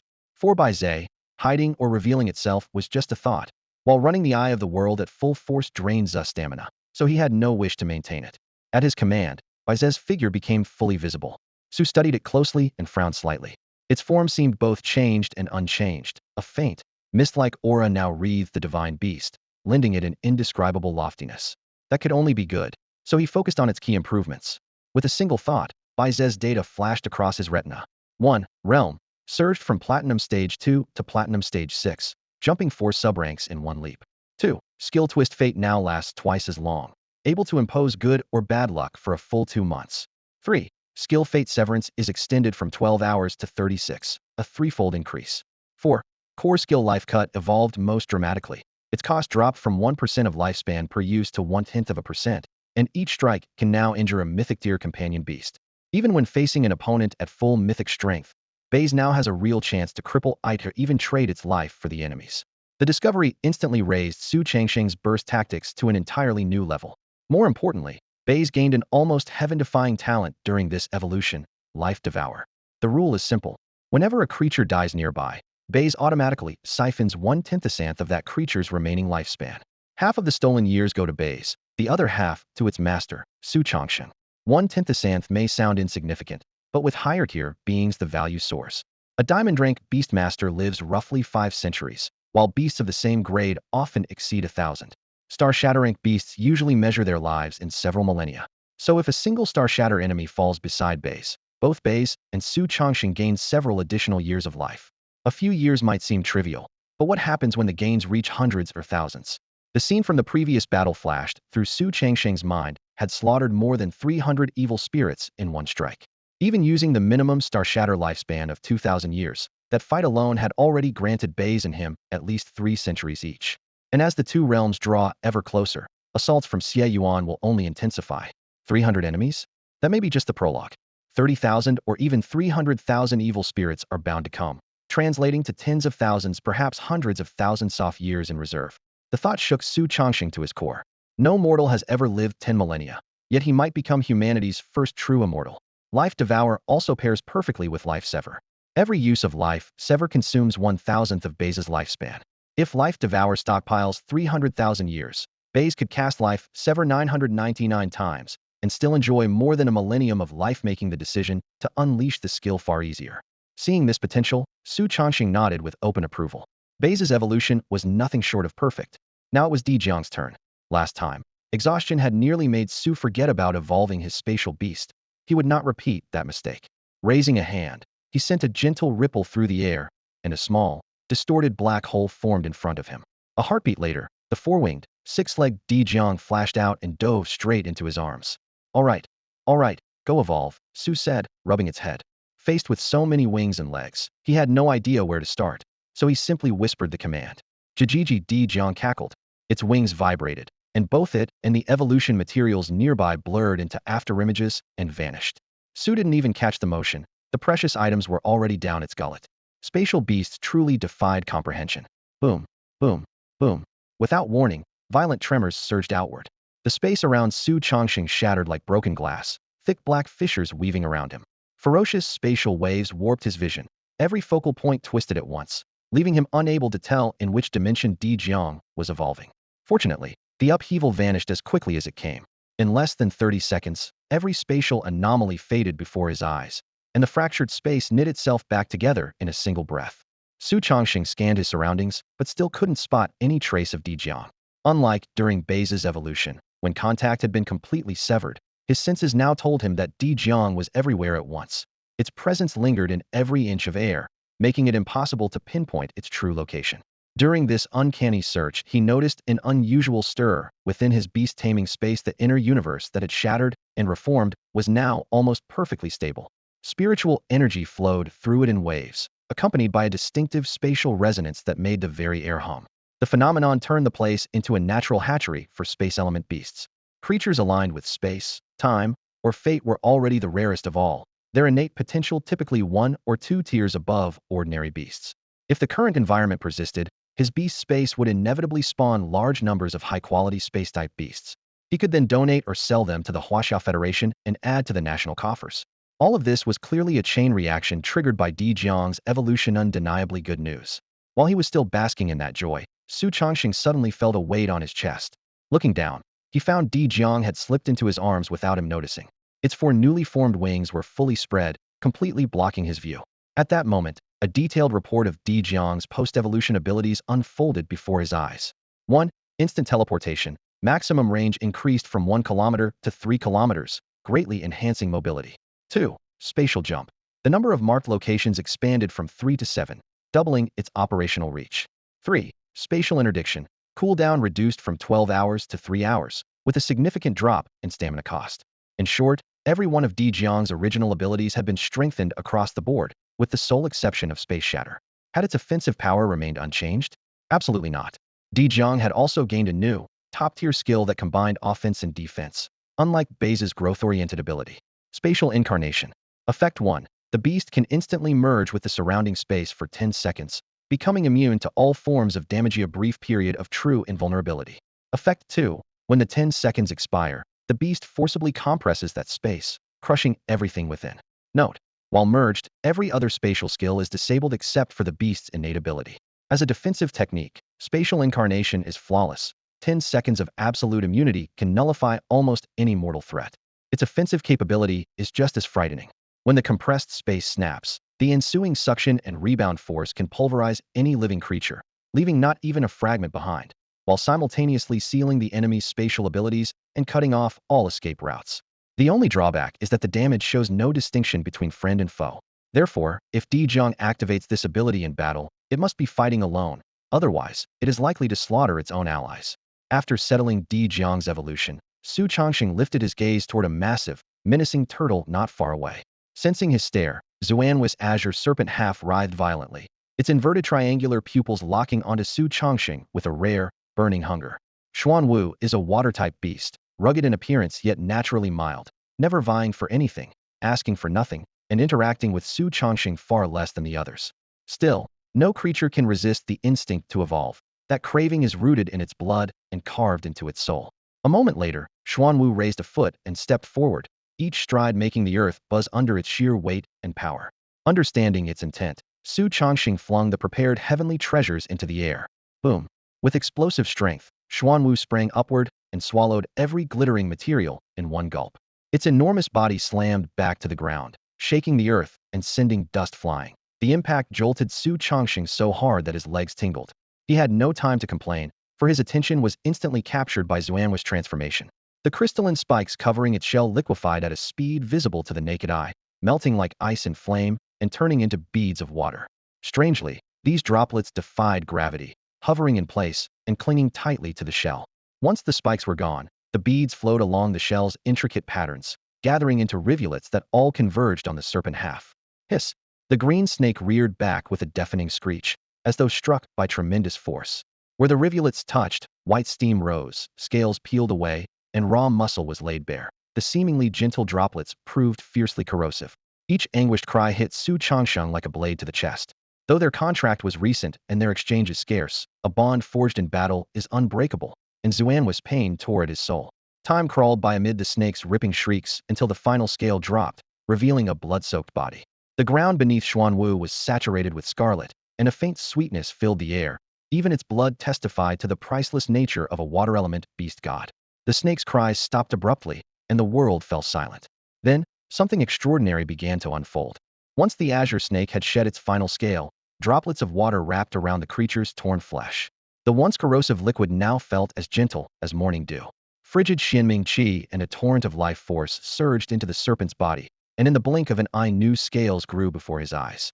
No longer simply green, they formed a dark, ancient hue where black and crimson intertwined, holding both unyielding hardness and vibrant vitality in a single plate. The aftershock of the serpent's rebirth swept outward and engulfed Xuanwu's shell. In an instant, the massive carapace turned the same deep color, intricate patterns spreading across its surface in dizzying detail. Xuanwu stood motionless, exuding an aura of absolute invincibility. Watching the fully evolved Xuanwu, Su Changxing felt a surge of curiosity. A golden light flickered in his pupils as the world eye quietly opened, and Xuanwu's complete data flashed into his mind. Rank: Platinum Tier 5. Paired with its high solar aptitude, it can participate in star-shattering level battles. Skills have undergone a major upgrade. 1. Passive Northern Abyss Shield. defense skyrockets, and countershock damage rises to 1.5. Any foe daring to attack will suffer only and a half times its own strike. With Xuanwi's present defenses, most enemies will die from the rebound before even scratching the shell. 2. Frenzied Roar has evolved into the invincible skill call of the Nether God. While active, anyone who fails to attack Xuanwu immediately triggers an instant death check. Even a high lunar grade beast would struggle to escape best case scenario, maimed, worst case, dead on the spot. 3. Piercing Ice has vanished along with the translucent spikes that once studded the shell.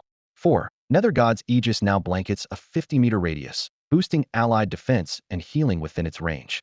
Su Chongxing reviewed the data and smiled with satisfaction.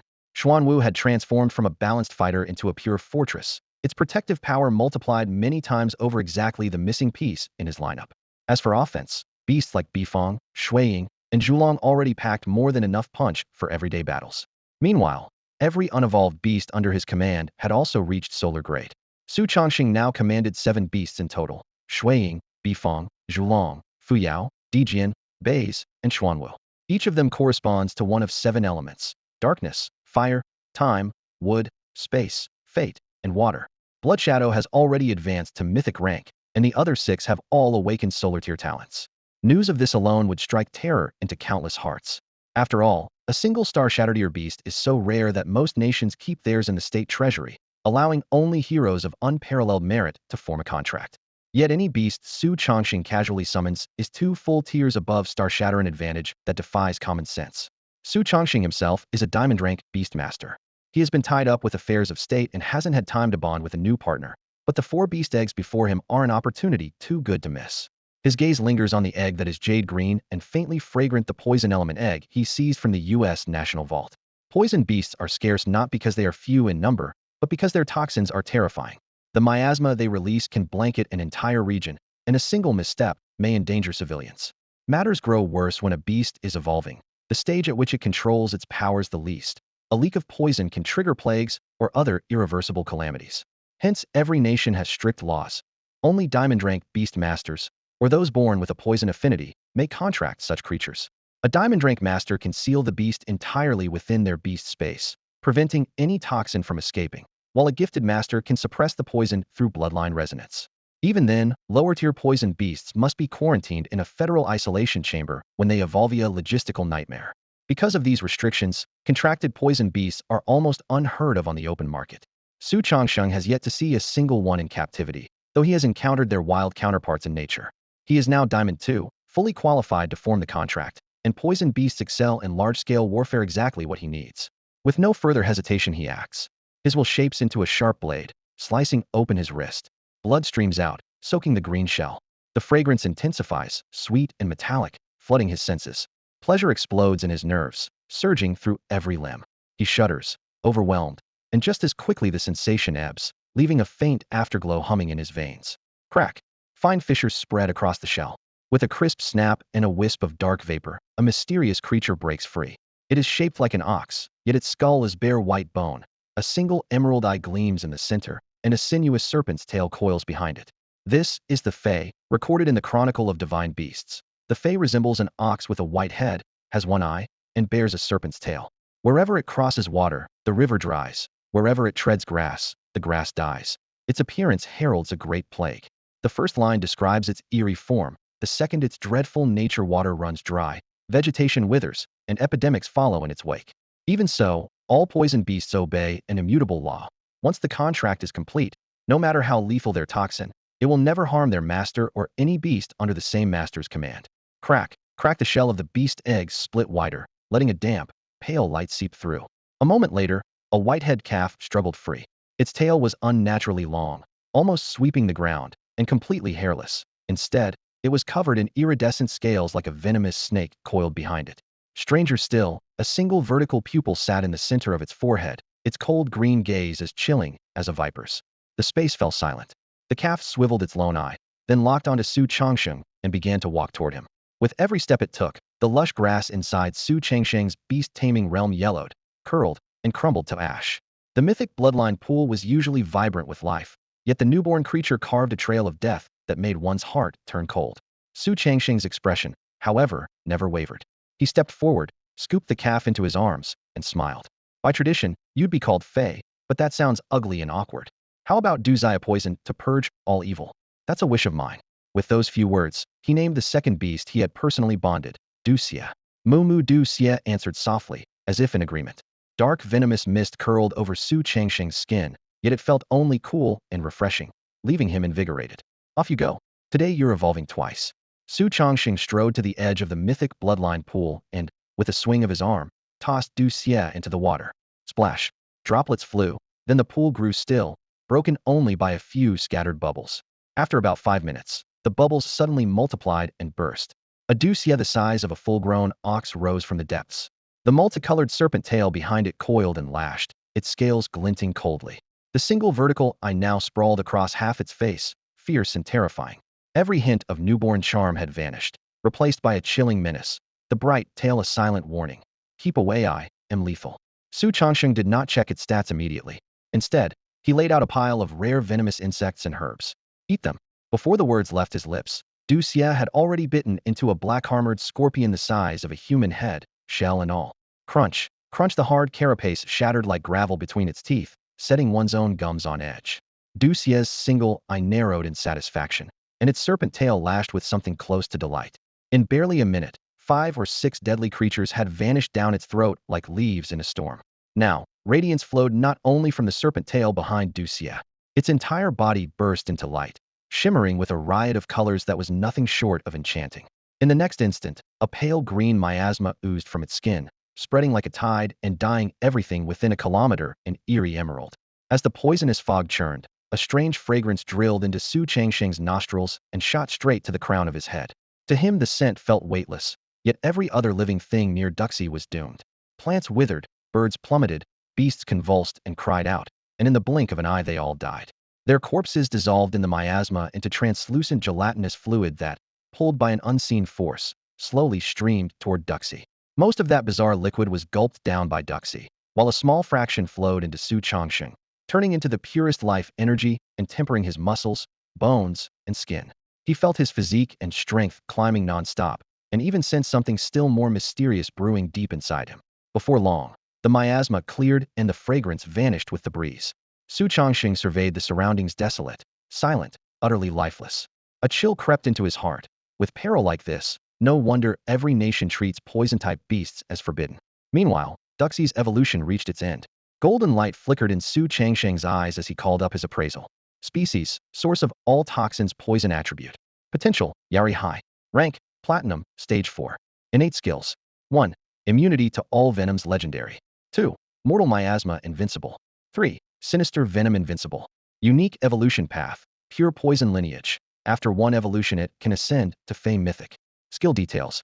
Immunity to all venoms. Poison attacks below Yari tier have no effect on the beast or its master. Mortal miasma. The beast unleashes its internal toxins, engulfing enemies within 1 kilometer in devastating harm while inflicting paralysis, dizziness, confusion, and suffocation. If a victim dies, the remains convert into pure life energy that restores the beast's stamina and life force. Note: after use, the beast must brew new toxins. Recharge time is 12 hours. Sinister venom. By consuming its own life force, the beast releases a dreadful poison that condemns the target and all direct blood relatives to agonizing death within 1 day. Note: currently effective only on foes below Yari tier. The broader the range or the stronger the target, the more life force is consumed. Use with caution. It is only Yari high, yet it already wields 2 invincible skills, each terrifying in its own right. Mortal miasma mirrors the fog released during Duxie's evolution. Its power speaks for itself. Sinister venom is even more ruthless, able to trace an enemy's bloodline and destroy their kin. This goes beyond ordinary poison and touches far darker realms. Such cruelty is not Su Changsheng's way. Though he kills decisively, he never slaughters the innocent. Suddenly his eyes lit up with inspiration. Perhaps sinister venom could be turned against evil spirits. If so, it might work wonders. As everyone knows, direct relatives are those connected to you by a direct bloodline or marriage. Parents, children, and a spouse all qualify, but siblings do not. The beast god once said that the evil spirits reproduce much like the Zerg in old movies. Every spirit comes from a single queen. Every 100 years, after laying her final clutch of eggs, the queen dies, and her last hatchling inherits the bloodline and grows into the next queen. This mother body has defenses on par with a mythic tier beast. Blades and steel cannot harm her. She rarely attacks herself, because thousands of offspring guard her day and night. At the deepest level of the abyss of evil, the queen lies dormant, surrounded by endless waves of minions. Even if the beast god descended in person, killing her would be nearly impossible. At this moment, Su Changxing saw a chance. If he could let Venomphien's poison first erode the common evil spirits and then seep into the queen, she might be severely wounded or even slain. Venomfiend could not yet finish the job, but it could inflict agony and slow her breathing, which would already be a monumental feat. A gleam flashed in Su Changsheng's eyes. If he could find the queen and pour the venom on her directly, low-tier spirits such as Shattered Star and Bright Moon would be wiped out in an instant. The siege on humanity would be broken, and their survival pressure would drop sharply. Poisoning hundreds of thousands of evil spirits is brutally difficult for Venomfiend and could cost it its life. Yet its very presence lets Su Changxing glimpse a dawn that might save countless humans. Thinking of this, his gaze toward Venomfiend softened, and even its grotesque form looked more pleasing. Knock, knock, knock. Measured knocking echoed through the beast-taming space and reached Su Changsheng's ears. Though his soul resonated within the space, he could still sense the outside world clearly. When the knocking stopped, his consciousness snapped back to his body. Su Changsheng rose from the sofa, crossed the room in one stride, and opened the door. Outside, a small cart came into view first. More than 300 evil spirit hearts, sealed in special containers, were stacked neatly upon it. The hearts still pulsed faintly, their crimson blood visible through the clear membrane, eerie and viscous. A rancid stench swept in, and Su Changsheng's brow tightened slightly. Sir, 324 evil spirit hearts in total. Please confirm. Bent over the cart's handle, Chening reported in a respectful tone. Evil spirit hearts cannot be stored in spatial rings, so they had to be pushed here the old-fashioned way, and the wheels still bore bloody tracks from the corridor. Su Changsheng glanced over the load, confirmed the count, and said in a low voice that carried an unquestionable authority, "Bring them in." At his 4 words, Chening instinctively straightened her back and obediently pushed the cart into the room. She then added, "Lord Shin said that while these bodies can't be kept in a spatial ring, they can be stored in a beast-taming space, though only one at diamond tier or higher. Lord Shin suggests that unless there's something urgent, you should head back to the imperial capital as soon as possible. It's much safer there." Su Changxing nodded mildly. Experience truly does come with age. Shin Wuyan had actually thought to store the evil spirit hearts inside his beast-taming space, and he had pulled it off. Had the attempt failed, the space might have exploded like a storage ring, crippling both the beast and its tamer beyond repair. That was why Su Changxing hadn't dared try it himself. Yet Shin Wuyan had solved the problem in one stroke. As for whether Changnan or the capital was safer, it made little difference to Su Changxing now. Across the entire beast-taming world, there were almost no opponents who could threaten him. Still, if returning would put Shin Wuyan and the other top officials at ease, he was happy to go with the flow. Besides, his private estate in the capital was far more spacious than the Changnan garrison. With that, Su Changxing produced a dark green spatial ring and held it out to Chening. "You've worked hard, and the days ahead will be even harder. Guard Changnan well." The ring felt icy at the entrance, stunning Chening. For a moment, he just stood there, the ring resting in his palm before he even realized had taken it. "My lord, Tu can't accept this." "Keep it," Su Changxing said with a gentle yet unyielding smile. "Consider it a reward for the soldiers of Changnan." Inside the ring lay cultivation resources worth tens of millions of federal credits. Though plentiful, most were only mid to low grade, now useless to Su Changxing, but priceless to Shangnan's silver and gold rank warriors. As for credits, they were little more than scrap paper to him. Chen Ying's eyes reddened, his voice trembling. "My lord, the entire Changnan garrison will remember this favor for the rest of our lives." "Enough. Just hold the city." Su Changxing waved him off. Chening saluted and withdrew. Only the cart and the reeking pile of evil spirit hearts remained in the square. Su Changxing's gaze burned. These trophies were the key to his next leap in power. With a thought, all 324 hearts vanished into his beast-taming space, and his consciousness followed them in. Mist curled through the space as his beasts gathered around. Su Changsheng surveyed them and stopped before Candle Dragon, pointing at the heap of hearts. "Eat them. Leave nothing behind." He had decided Candle Dragon would be the first to break through to the mythic tier. Its command over time was nearly unbeatable in combat. One more elevation would raise his overall strength to a new level. Candle Dragon growled low, clearly disgusted by the stench, but its master's will was absolute. It lowered its head and began swallowing hearts, stopping only after devouring 30. Golden red eyes slid shut, and an ancient, mysterious ripple flowed from its body. Su Changsheng felt Candle Dragon's bloodline refining itself, painfully slow, yet absolutely steady. Slow but certain. It took Zhulong 2 full days to absorb the evil spirit hearts. Its bloodline purity rose from 27 to 28%, a whole percentage point. To reach the 50% required for a mythic grade beast, it still needed another 22%. which translated to at least 660 more hearts of the same level. Even if Su Chongqing emptied his entire stockpile, it wouldn't be nearly enough for Zhulong to break through, and had already accepted that. Most of the spirits had slain were the lowest tier, each heart only marginally effective. Besides, with hundreds of thousands of spirits in the world, if one heart could raise a bloodline by a full percent, there would already be legions of mythic beasts. Reality was never that generous. A conversion rate of 30 tun was far better than Head dared hope. Head braced himself for 50 tun, maybe even 100 tun, so the actual efficiency left him pleased. Under normal cultivation, raising Zhulong's bloodline purity by 3% would take half a year. 2 days had done the job 10 times faster. With that thought, he withdrew from meditation. Su Chongqing summoned Dijiang, set Chongnan as the new spatial marker, and ordered a jump. After a brief wave of vertigo, he was standing before the manor gates in the imperial capital. "Welcome back, master." The two gatekeepers greeted, bowing. Su Chongqing was about to enter when his brow tightened. The air was thick with Beastmaster energy locked in a tense standoff. A quick sweep told him at least 100 contracted beasts were gathered, and the commotion was centered around Imperial Capital University where Shun Wyan's office was located. "Who's bold enough to cause trouble in the capital?" he muttered, curiosity and irritation flaring. "I have business to attend to. Return to your posts." With that, he strode off. The campus lay only a short distance away, and with his current physique, he covered it in minutes. The wind carried a chaotic mix of shouts. "Share your resources. In a crisis, everything should be shared. Does Huaxiao regard citizens of small nations as worthless? Hand over the evil spirit hearts. Open the national vault. Make that mysterious beastmaster work for us free of charge for a month, and give us enough evolution paths." Each slogan came in a foreign accent. Standing on the edge of the crowd, Su Changsheng's gaze turned icy. Huaxiao had already released several evolution paths to the public for free, an act of generosity few major nations would match without exacting a steep fee. And yet these people, instead of showing gratitude, were trying to push for even more. They even expected Su Chongqing to work for those idiots without pay for an entire month. Who were they to make such demands? Glaring at the self-important foreign delegates across from him, Su Chongqing felt his stomach churn. Nausea rose in his throat as the fire in his chest threatened to explode. Huaxiao had always acted with generosity, yet if they were facing the ruthless Migua, these people would never dare to be this brazen, no matter how many lives they had. Kindness invites bullying, and a docile horse is always ridden. Amid the uproar, a familiar, deep voice rolled down from the sky. "Leave now and Huaxiao will let the past go. If you insist on causing trouble, don't blame me, Shun, for stripping away your dignity." Shen Wuyan had arrived. The former top powerhouse of Huaxia strode through the air, a five-clawed golden dragon coiled beneath his feet. The dragon's roar echoed, as though even the atmosphere had been subdued. The once swaggering foreign envoys fell silent, exchanging uneasy glances. No one dared step forward. Shen Wuyan swept his gaze over the crowd, his tone indifferent.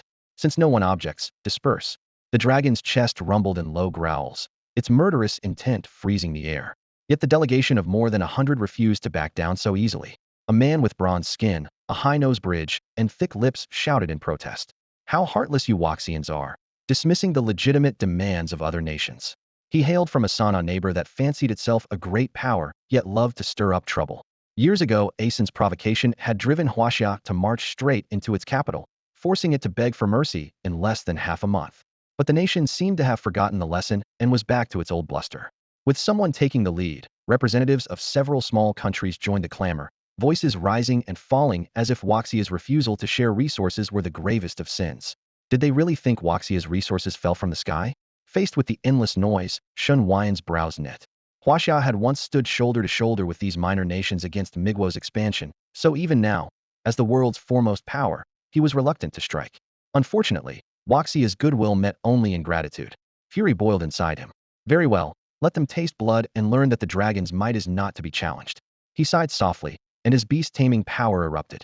Dozens of contracted beasts materialized out of thin air, tigers roared and wolves howled, their killing intent surging forward. The racket died at once. Only then did everyone realize that Shun Wuyan was truly ready to act. The Asen leader, however, refused to yield. "Don't be afraid, everyone. He's bluffing. If he dares attack us, Miguo will never let Huaxiao off the hook." With Miguo backing him, no wonder he was so insolent. Shen Wuyan sneered, his killing intent rising. Mercy was no longer on the table. Just as the standoff was about to ignite, a clear bird cry split the sky. Then Su Changsheng's calm voice drifted down. "Principal Shun, don't dirty your hands with them. They'll handle this." Su Changsheng's voice was barely more than a whisper, almost swallowed by the roaring wind overhead. Yet Shen Wuyan caught every syllable, even sensing the murderous undercurrent beneath that calm tone. He sighed inwardly. These foreigners have finally angered Waxia's newly crowned god of slaughter. "I'm getting old, the future belongs to the young." As the country's publicly acknowledged strongest warrior and the sitting vice-regent, he represented the nation's image. For decades he had been firm but never tyrannical, and he seldom took a life. Ruining that reputation over a few lowlifes would be a waste. Su Changsheng, on the other hand, had never cared about such scruples. Dirty work like killing suited him perfectly. Before Su Changsheng could speak, a scrawny, dark-skinned Indian burst out again, yelling, "Brat, you haven't even grown all your hair, and you're already acting high and mighty? How dare you float above us and look down on your betters?" The words were hardly out when Su Changsheng's brows tightened, rage erupting inside him like a volcano. How long had it been since anyone dared speak to him this way? The last person who called him brat was already a pile of bones. Let Shen Wuyan speak. "You are not worthy," he said, looking down, his voice as cold as shattered ice. Arrogant laughter exploded below. Emboldened, the foreigners jeered even louder, their eyes brimming with mockery and disdain. None of them realized that the young man standing above them was the fearsome Su Changsheng. The disturbance at Imperial Capital University drew swarms of spectators. Remembering how these small nations had repeatedly benefited from Huaxia, the onlookers ground their teeth, itching to rip the sneers off those foreign faces. Heh!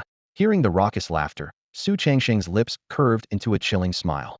Sensing its master's mood, the Bai Fong bristled. Its fired feathers stood on end like burning rubies. With a sudden beat of its wings, it released a savage, ringing cry. Boom! A brilliant streak of flame slashed through everyone's vision, and the temperature leapt by more than 10 degrees. A scorching wave washed over the foreigners. Sweat sprang instantly to their foreheads as they stared at one another in confusion. Suddenly, a shriek of terror pierced the air. "Johari? Where's Johari? He just vanished." Panic and bewilderment swept the scene like a storm. Every foreigner craned his neck, only to discover that Johari's brash leader who had stood in front moments ago had disappeared without a trace. Chaos erupted. Heads spun in every direction, searching for any sign of Johari, yet no trace of him existed under heaven or earth. Drip splat splat. Something cold landed on one man's cheek. He paused, touched the spot, and felt moisture. "Is it raining?" he muttered, looking up. The sun blazed overhead. Rain was impossible in weather like this. Suddenly his gaze sharpened, fixing directly above his head. He looked as if had just seen something unspeakably horrifying. His pupils blew wide, and he staggered backward, barely able to stay upright. The abrupt motion startled everyone nearby. "What's wrong?" someone asked in concern. But the man's rain-spattered face was blank, his eyes fixed on the sky as though his soul had fled. Following his gaze, the crowd looked up. "My God!" Chow Haley's in the air. The moment they took in the scene overhead, a collective gasp broke out. 100 meters above the ground, the once swaggering Chow Haley hung alone in the open sky. He wobbled, ready to fall to his death with a single misstep. The wide, wet stain at his crotch revealed what those earlier droplets had been. All trace of arrogance was gone. Terror had leached the bronze from his skin, leaving him ghastly pale. His bulging eyes were filled with wordless pleas as he stared straight ahead. There, poised on the back of a crimson-feathered bifong, stood Su Changsheng, wearing a faint, ambiguous smile. "Chow Jeffrey, right? You didn't like me looking down on you. Well, now we're at the same height, eye to eye. Feeling better?" Despair and regret surged in Chow Haley's eyes. How he wished he could slap himself. Why had he tried to show off? The young man before him was scarier than any devil. Moments earlier, when the bifong had swept past, its searing heat had crippled him on the spot, limbs numb, vocal cords seared, and even the beestamer's contract space he relied on cut off. He looked unharmed, yet he was already a wreck, incapable of uttering a word. "Since you're silent, they'll take that as a yes," Su Changsheng said with a nod. "A guest should get what he wants, so stay up here. Stay forever." His smile vanished. With a flick of his hand, he summoned Dijiang. The four-winged, six-legged colossus burst into view, and the air rippled violently. A powerful sense of doom flooded Chow Haley's heart. Sure enough, the instant Dijiang appeared, for twisted black portals split open around him. The pull from the shattered space was irresistible, dragging him in all directions. Each vortex targeted a different limb, yanking his arms and legs apart until they stretched grotesquely long, turning him into a gaunt marionette. The suction only grew stronger. Squelch, squelch, squelch. His limbs finally tore free and vanished into the void. A torrent of blood followed, filling the air with a sickly sweetness and spattering everyone crimson. Within the crowd, fear spread like an icy tide. No one dared to speak. Only one thought echoed in every mind. "This time, we've angered someone we never should have." As his limbs were drawn into the black hole, they were instantly torn apart by the terrifying spatial turbulence, reduced to nothing but blood and gore. Seeing this, Su Changsheng's eyes showed a hint of satisfaction. He raised his hand to signal Dijiang to stop, and in a flash, the black hole disappeared. Meanwhile, Xiao Hurry's body, now devoid of external force, began to fall straight down. At Su Chongqing's command, a subtle spatial ripple followed Xiao Hurry's descent, altering his landing from belly first to head first to fatal position. With a loud crash, his head struck the ground, exploding like an overripe watermelon. Red blood mixed with yellowish-white brain matter splattered everywhere, even into the mouths of some unfortunate onlookers. The horrific scene stunned everyone into silence. The previously noisy crowd now behaved like obedient chicks.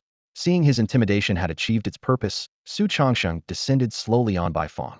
The crimson flames around Bai Fong surged upwards, creating waves of heat that distorted the air. Under Su Chongsheng's control, Bai Fong landed right in the center of the troublemakers. Faced with the blazing fireball, they all wanted to retreat for a moment of coolness. Yet Su Chongsheng's indifferent voice rang out from Bai Fong's back. Did I say you could move? The host hasn't spoken yet, so how can you guests act out of line? As soon as he finished speaking, the flames on Bai Fong flared up, forming a hollow fire ring with a radius of about 10 meters, trapping all the troublemakers in the center. Now, even if they wanted to escape, there was no chance of getting away. After all, Bai Fong was now at the diamond rank as a beast, with high-level solar talent. Its overall power was comparable to high-tier star-shattering beasts. The heavenly fire it summoned was not something these petty troublemakers could withstand. The most deadly part was the fire ring Bai Fong set up, which constantly shrank at a visible speed. At this rate, it wouldn't be long before everyone except Su Chongqing would be burned to ashes by the scorching flames. The threat of death enveloped all the troublemakers present. They stopped in their tracks, looking at Su Chongsheng, who had landed on the ground, trying to figure out what trick he was playing. Meanwhile, the intense heat from Bai Fong and the surrounding fire ring attacked them from both sides, eroding their vitality like a bone-devouring maggot. Seeing everyone standing still, Su Chongqing nodded with satisfaction. That's better. Guests should behave like guests. What's the point of shouting and screaming? It's better to communicate and discuss, isn't it? I'm not an unreasonable person. His tone was gentle, as if he really wanted to negotiate with them. However, with Xiao Hurry's corpse lying in front of them, his spilled blood not yet cold, how could they not sense the irony in Su Chongqing's words? With Xiao Hurry's fate as a warning, no one dared to speak up this time. For a moment, the crowd of hundreds was silent, not daring to respond to Su Chongqing. Su Chongqing's brow creased, and he suddenly roared, "I'm talking to you, did you all go mute?" The furious shout boomed like muffled thunder inside the ring of fire, jolting everyone to the core and making them shiver as one. The earlier, near-senseless slaughter had already smashed their will. Now, no one dared meet his gaze, not even for a heartbeat. His eyes drifted over the crowd, openly murderous. Chests rose and fell as if pinned beneath a boulder. They scarcely dared to breathe. Su Chongqing let out a cold chuckle and shifted gears. By the way, I heard some of you plan to ransack China's treasury. Which brilliant minds were those? The faint smile on his handsome face should have been harmless, yet it frightened several people out of their wits. An offhand boast had stayed in Su Chongqing's mind, terrifying proof of his memory. A few began to tremble, heads bowed, wishing they could sink into the ground. Seeing this, Su Chongqing casually pulled a broad-back chair from his spatial ring, set it down with a thud, lounged sideways, and crossed one leg. Not talking? Fine. We've got all day. The fire ring, once 10 meters across, shrank to less than 7 in the space of a few sentences. Scarlet flames burst like scorching waves. Bai Fong and Su Chongqing occupied 3 or 4 square meters on their own. The rest were jammed shoulder to shoulder in a corner. One wrong step, and the flames would tear them apart. There was no room to spar with him. At last someone snapped, jabbing a finger at his companions. Him, him, him, and him. Any notion of alliance shattered in the face of death. 4 or 5 names were thrown forward in an instant. Those singled out shook so hard their heels wouldn't obey. One even dropped to his knees with a thud, a pale stain spreading across his trousers, despair etched on his face. Su Chongqing sneered. Frightened? Let me help. You want to see the treasury? Then go right in. With that, he kicked the nearest unlucky soul away and flicked his left hand. Boom. Space split apart, a pitch-black vortex 2 meters wide tearing the air open. Black lightning crackled around it, and an irresistible force yanked everything toward the maw. No. The scream wasn't half finished before they were sucked inside like rag dolls. Crunch, crunch, crunch. The bone-grinding sounds echoing from the vortex, laced with the stench of blood and a blast of heat, sent ice-cold dread through the survivors. Awe and terror churned within them, their hatred now fixed on the late Xiao Hari. Had he not led the charge, they would never be here. Yet under Su Chongqing's demon-like stare, even that hatred dissolved into despair. Some cursed wildly in their hearts, wishing Xiao Hari could rise again, just so they could beat him to death themselves. The flames crept closer, fear thickening the air until it was hard to breathe. Su Chongqing's voice drifted over once more. So, which other genius wanted me to work for free for a month? The reckoning was far from finished. Tonight, Su Chongxing would make sure the whole world understood. China is not to be trifled with, and the dragon's wrath must never be provoked. The moment Su Chongxing spoke, a chill swept through everyone present. Inside the ring of fire, one man went deathly pale, his legs shaking so hard he could barely stay upright. He swayed from side to side as though he might topple at any moment. The comrades who had been standing shoulder to shoulder with him recoiled as if he carried the plague, each afraid of catching his infectious curse. Within the blazing wall, a gap opened around him, an eerie sight that made every scalp tingle. Haha, splendid, truly splendid. Steeling himself, the man strode up to Su Chongxing and laughed bitterly. Sir, I can point out the mastermind behind this operation. I don't beg for mercy, only that every last one of them joins me in hell. His words cracked like thunder, hatred so thick it almost took form. Several agitators could no longer hold back. They charged forward, roaring, "You lunatic, Chui Zhihao! Do you even know what you're saying?" Chui Zhihao turned, bloodshot eyes gleaming with a cold, broken smile. "You showed me no mercy, first don't blame me for repaying in kind." He lifted a trembling hand and singled out several faces in the crowd. "There they are, promising me wealth and glory. Huh, did you ever consider that Huaxia is a superpower that won't let us run wild? I was fooled by your honeyed words back then." Now all his hatred was fixed not on Su Chongxing, but on the accomplices who had stirred him up and then abandoned him at the brink of death. Those named flushed purple with rage, yet under Su Chongxing's gaze they fell silent, none daring to step forward. Leaning back in his chair, Su Chongxing watched the infighting with cold amusement. Suddenly he rose and clapped, a smile playing at his lips. "A fine performance. My guests, you've truly outdone yourselves." His eyes settled on Chui Zhihao, voice turning icy. "Rest easy, I never meant to spare their lives. But joining you in hell? Out of the question. I won't let you die." Before the last word faded, the ring of fire snapped inward. Scarlet flames, laced with devouring force, licked at the troublemakers. Where they touched skin, they divided into countless hair-thin tongues of fire that burrowed straight into flesh. In a blink, the blaze raged through veins, muscles, and meridians. From the outside they still looked intact, but inside they were ash. Bones lost their support, and flesh collapsed with wet thumps, twisting into grotesque heaps. The stench of charred meat filled the air. Lips pressed tight, Chui Zhihao watched as his former partners died too quickly to scream. The hundreds of flayed skins strewn across the ground struck him like a hammer blow to the mind, shattering his reason and leaving him on the brink of collapse. Su Chongxing stood in the middle of the blood-soaked field, the dim playground transformed into a makeshift hell. Severed limbs, splintered bones, viscera, and fresh blood wove a scarlet tableau, yet he merely inclined his head. He had planned to toy with these rabble-rousers for amusement, but Chui Zihao's unexpected performance had already relieved his boredom. Now that the show was over, it was time for clean, decisive slaughter. For cowards who prey on the weak, only blood can drive fear deep into their bones. Stepping over a crumpled human hide, Zu's gaze was as icy as a frozen blade. Yet he spared Chui Zihao had other uses for him. Looking down at the man who had collapsed in shock, he spoke with the indifference of a weather report. "Gather every one of these skins and hang them on the main gate of Imperial Capital University as a warning." And his eyes swept across the carnage, killing intent almost tangible. "Inform every nation that they have 7 days to come to the capital for a summit. If they refuse, their country will be wiped out." This battle taught Su Chongxing one truth. Kindness and compromise are meaningless to humanity. Only ruthless pressure can force out their greatest will to survive. Once he briefly crushes the world and unites all strength, humanity will blaze with its final light. Of course, prolonged tyranny breeds rebellion. Common folk care little about extinction a year from now. They only feel each day growing harder.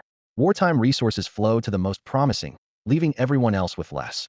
Su cared nothing, for their complaint survival was enough. As for anyone who challenged him, they had better count how many times they could die first. Exterminate a country? Chui Zihao's voice cracked as he stared up at Su Chongxing in horror. "Must I repeat myself?" Su asked coldly, menace gathering in his eyes. "No, never." Chui scrambled to his feet, hands shaking so badly he could barely hold the paper-thin skins, nausea rolling through him. One thing was clear. Anger Su Chongxing, and the extermination of nations was no idle threat. 10 minutes later, hundreds of human skins hung from the gate of Imperial Capital University, flapping like fleshy banners in the wind. The gruesome spectacle drew countless gazes. Those in Huaxia watching through their communicators showed no fear. Instead, they applauded. "Good job. Only blood can stop a riot." Did they really think Huaxia is easy to bully? Desperate times call for desperate measures. Serves those foreigners right, dead men make less noise. In this beast-taming world, violence and bloodshed were routine. Even ordinary people had long been numbed by gore. Now they simply felt their stifled anger finally released, and gave Su Chongxing a thumbs up. No other thoughts were worth having. A 5-clawed golden dragon descended in a gale, and Shun Wuyan leaped from its back. Seeing the murderous look on Su Changsheng's face, he frowned, about to speak, but Su cut him off. Hands clasped behind his back, Su said calmly, "Headmaster, the times have changed." Shen Huiyan gazed at Su Changsheng for a long time, swallowing the words that had lodged in his throat. Times had changed. Their generation had been born during Huaxia's hardest years, struggling to survive in the cracks between hostile nations. Now Huaxia stood almost unchallenged at the top of the world, and its veterans wanted only to guard what they had won. Their edge for conquest and reform had long since dulled. With chaos stirring for the first time in millennia, it was only right for a rising star like Su Changsheng to take the helm. Accepting that, Shen Huiyan simply nodded and said nothing more. An hour later, Huaxia's leaders called an emergency meeting. 5 hours after that, First Consul Yan Hua announced his resignation. 18-year-old Su Changsheng stepped smoothly into power, becoming Huaxia's new consul. The world reeled that the new Shi was now the youngest consul in history. The next day, he declared that he would summon representatives from every nation, sending shockwaves across the globe and triggering frantic, closed-door talks. 3 days later, envoys from several small countries arrived in the imperial capital and bowed in submission. On the fifth day, delegates from the major powers followed, offering comprehensive cooperation and pledging total support for Huaxia's actions. Su Changsheng rejected them on the spot, thunder in his voice. Those who refused to submit die. Half a world away, the lights were down in the U.S. Capitol, where another secret meeting had begun. A round table bristled with flags: Russia, Britain, France, every frontline power except Huaxia. Under normal circumstances, such a gathering would have seemed impossible. Now the delegates sat in tense silence, brows knitted, the air so heavy it could have dripped with moisture. "So what do we do about Huaxia?" the American representative finally asked. His eyes prowled like a wolf's as he lowered his voice. "Cooperate? No. They must submit or we must." "This is outrageous," someone shouted, slamming a fist on the table. The French delegate only spread his hands. "Then why not submit? It isn't the end of the world." Needle-sharp stares darted toward him. He shrugged and fell silent, secretly sneering. If they truly meant to resist, they'd have acted already. They just wanted a bigger slice of the pie. But Huaxia had drawn a hard line. There was no room to bargain. Surrender quickly and be done with it.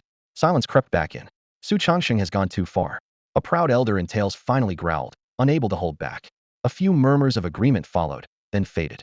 "But what do we have to fight Su Changsheng with?" the French delegate asked, palms up in a gesture that laid the question bare. "Exactly. Rumor placed Su Changsheng at least at Moonlight high rank, capable of cutting down Starshatter beastmasters as easily as slaughtering livestock. Some of the so-called great powers in the room had never produced a single Starshatter master. The gap was obvious. Still, they were only remorse so far. Have you ever witnessed power like his? No matter how strong one man is, could he really overcome an army of billions?" The elderly man in the tailcoat snorted, shooting a sideways glance at the French delegate, clearly contemptuous of any suggestion of compromise. At the far end of the round table, Allen, standing behind the American representative, twitched his lips as if to retort, but duty and national pride forced him to swallow his protest. "Fine. Allow me to demonstrate." A cold male voice suddenly rang out from the entrance of the hall. All the delegates turned. Their expressions froze. Although it was broad daylight outside, it looked as if ink had been poured over the world, smothering every trace of light. From that boundless darkness, a tall figure emerged. Step, step, step. His pace was leisurely, only slightly faster than an ordinary walk, yet each footfall felt like a hammer against their chests, sending a chill straight to the bone. The newcomer looked impossibly young, sharp-featured, and striking, but the abyss-like aura around him left no doubt. This was the legendary Su Changsheng. Rumor described him as cold, handsome, and unimaginably powerful. The reality was more terrifying. Had silently dispatched the layers of security outside without anyone noticing. What chance did mere numbers stand against such power? "Su Changsheng, what are you doing here? We still have 2 days left." The man in the tailcoat sprang to his feet and slammed the table, his voice booming through the hall, though a tremor in his knees betrayed his fear. "Oh, and who gave you permission to address me by name?" Su Changsheng raised his eyes in his left hand. Instantly, the viscous darkness behind him seemed to come alive, surging forward like a tidal wave and swallowing the man in the tailcoat whole. "Ah!" The scream tore through the room, lasted a heartbeat, and was gone. When the black tide retreated, the spot where the man had stood lay empty. As the delegates looked down, they saw only a pile of shattered bones beneath the chair, stripped of all dignity. The British delegate was dead, reduced to fragments for daring to speak Su Changsheng's name. So brutal, so swift. One moment he had been their counterpart in negotiations. The next, he was nothing but bone. Su Changsheng stopped, swept his gaze around the room, and asked with quiet amusement, "Does anyone else have something to say?" The envoy's final scream still echoed in their minds. No one spoke. "In that case, they'll take your silence as submission. 70% of each national treasury is to be handed over. Every month, half of all newly gathered resources must also be delivered. Huaxiao will handle the redistribution. With that, he turned and walked out. His measured footsteps reverberated beneath the vaulted ceiling, and not a single head dared lift. The sound was soft, yet it carried an authority that brooked no challenge. As Su Chongxing finished speaking, he strode toward the exit of the hall. With his very first step, the pitch-black gloom seemed to tear apart, and sunlight cascaded through the vast glass dome to fill the room once more. All the darkness felt like a fleeting illusion, yet the half-shattered, tuxedo-clad skeleton beneath the round table stubbornly reminded everyone that the bloodshed had been horribly real. The remains belonged to the delegate from Dang. The instant Su Chongxing used spatial teleportation to arrive in Migua and locked onto this conference hall, he had heard the man loudly mocking Huaxia, hurling insults with abandon.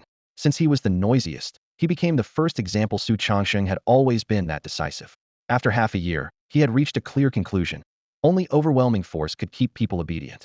Ending the delegate's life to set the tone felt perfectly appropriate. Time proved him right.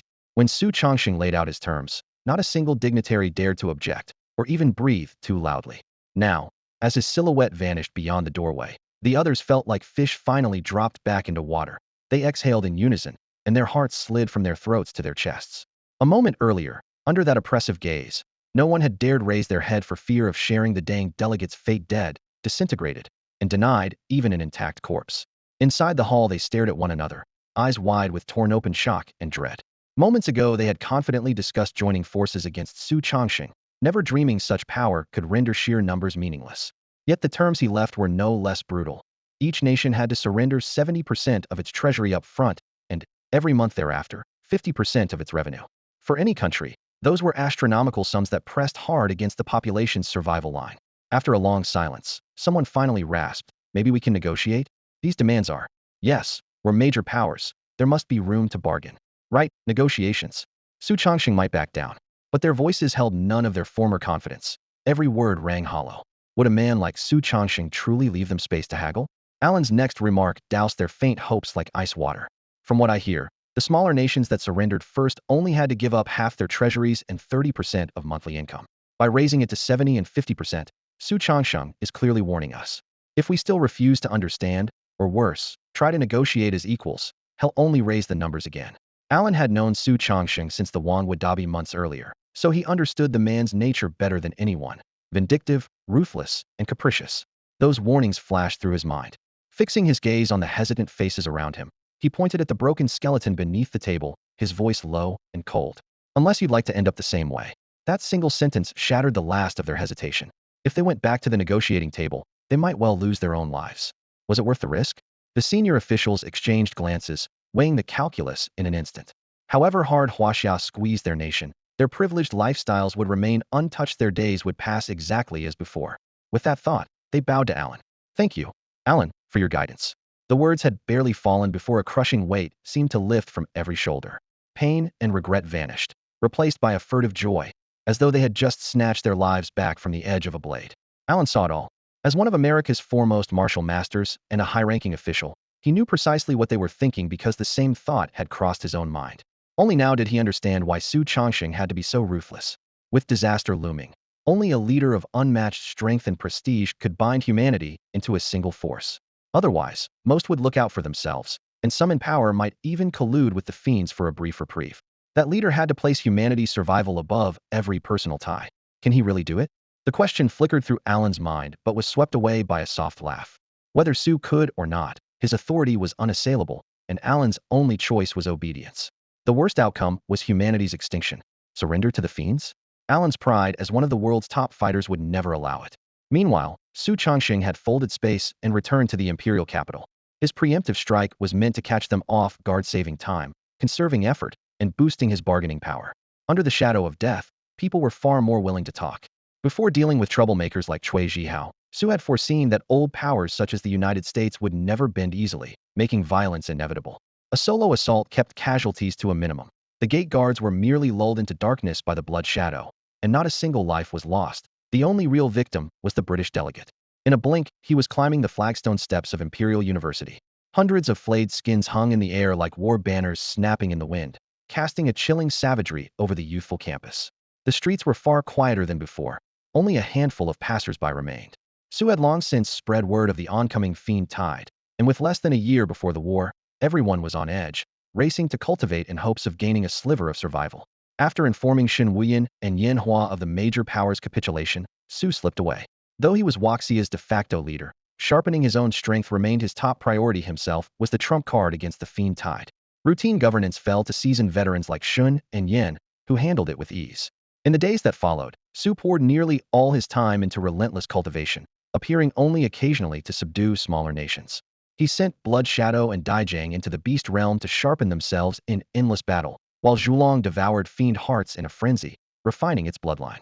With each heart, its digestion speed skyrocketed from 3 days to purify 1% of its blood to just half a day. Within a few short days, Zu's stock of fiend hearts was nearly gone. Just over 100 remained, not even enough to feed Zhulong for 2 days. It was time to pay Shoshin a visit. Su Changsheng made the decision silently. Shoshin was sitting on a stockpile of at least 600 or 700 corrupted spirit corpses, meaning the same number of corrupted hearts. At the current refinement rate, 30 hearts for a 1% increase in bloodline purity, that reserve was more than enough for Zhulong's next evolution. And that was without counting the 3 crimson hearts, whose effects would be even stronger. Shoshin had spent centuries on the front line against the corrupted spirits, so its vault likely held other first-rate remains as well. If Su could secure everything, the power of his entire roster would skyrocket, and he himself might break several ranks in one leap, reaching Fragmented Star, perhaps even Bright Moon Beastmaster. With that goal in mind, he stopped hesitating and summoned Dijiang and Shuang with a wave. The air in the middle of the room twisted, tearing open into a pitch-black vortex. The stench of blood rushed out. Before the two beasts even emerged, murderous intent was already thick in the air. Clearly they had been on a killing spree in the beast realm. Su had checked with Shoshin beforehand.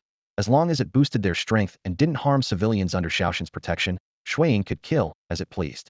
With that green light, the shadow beast showed no restraint, and few creatures there could rival it. Still, to be safe, Su had asked Shoshin to keep an eye on Shuang and make sure it never drifted into mortal danger. Shuang was his main force now. He couldn't afford to lose it. Eager to hurry Zu's growth, Shoshin had reluctantly accepted the role of bodyguard. If the outside world learned that the mighty beast god not only defended the beast realm, but also babysat a human beastmaster's pet, its reputation would surely take a hit. Yet at Shoshin's level, only benefits mattered, others' opinions did not. After all this time sparring with Shoshin, Zu's understanding of the deity had deepened.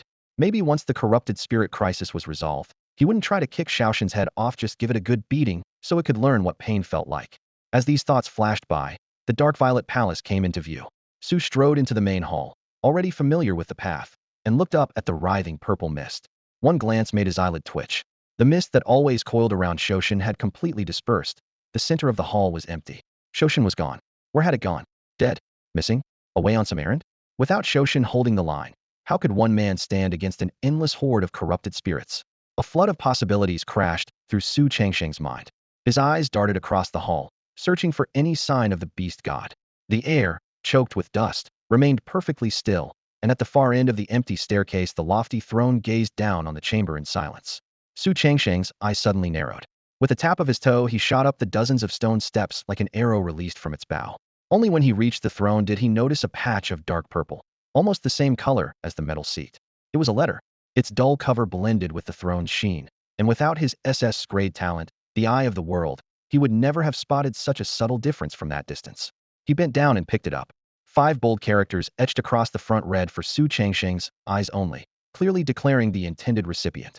Without hesitation, he gripped the seal and pulled. The unexpected rigidity drove the blood from his knuckles, yet the seal did not budge. Diamond tier power surged through his arm, but still nothing. He had forged his body day and night, pushing himself far beyond ordinary Shattered Star beast tamers. Just days ago he had crushed the true Shattered Star tamer Shen Wuyan in tests of strength, speed, and defense. Yet now this ordinary-looking letter remained untouched. Frowning, Su Changsheng lifted the envelope to eye level and examined it again. Then inspiration struck. Since the beast god had addressed it to him alone, some mark of his own identity must be the key. The only proof was blood. Clutching the letter in his left hand, he raised the index finger of his right to his lips and bit down. The taste of iron spread across his tongue. A drop of scarlet fell to the cold floor. He pressed the bleeding fingertip to the seal. Dark violet light erupted, beams crisscrossing like shattered neon, forcing Su Changsheng to squint. Seconds later the glare gathered itself, and a spinning wormhole opened, its black center pulsing with starlight. His hesitation lasted less than a heartbeat. His fate was tied to the beast gods. The deity had no reason to kill him. Without the beast god's aid he could never drive all his beasts to the mythic realm within a single year, not in time to withstand the coming beast tide. 1 year was barely enough for an ordinary tamer to cross a single major threshold. He had to find the beast god to seize that one slim chance of survival. Su Changsheng drew a deep breath and stepped into the wormhole. A familiar dizziness swept his limbs. Space seemed to shatter and reassemble at once. When he opened his eyes again, even he, a man who prided himself on his composure, was left utterly speechless by the scene before him. Beyond the wormhole stretched a boundless expanse. In the measureless void, every kind of resource stood in mirrored rows like exhibits in a museum, a narrow aisle left clear for anyone to walk and collect them. Su Changsheng hurried forward, breathing raggedly. Unable to tear his eyes from the extravagant sight, on either side lay the corpses of mythic beasts, one after another, no fewer than 100 species, covering almost every legendary monster he knew. This makes the beast god's last gift look like nothing, he marveled. These mythic carcasses alone were worth as much as every resource owned by the nations of the beast-taming world. The foundation the beast god had amassed over the millennia was far beyond anything he had imagined.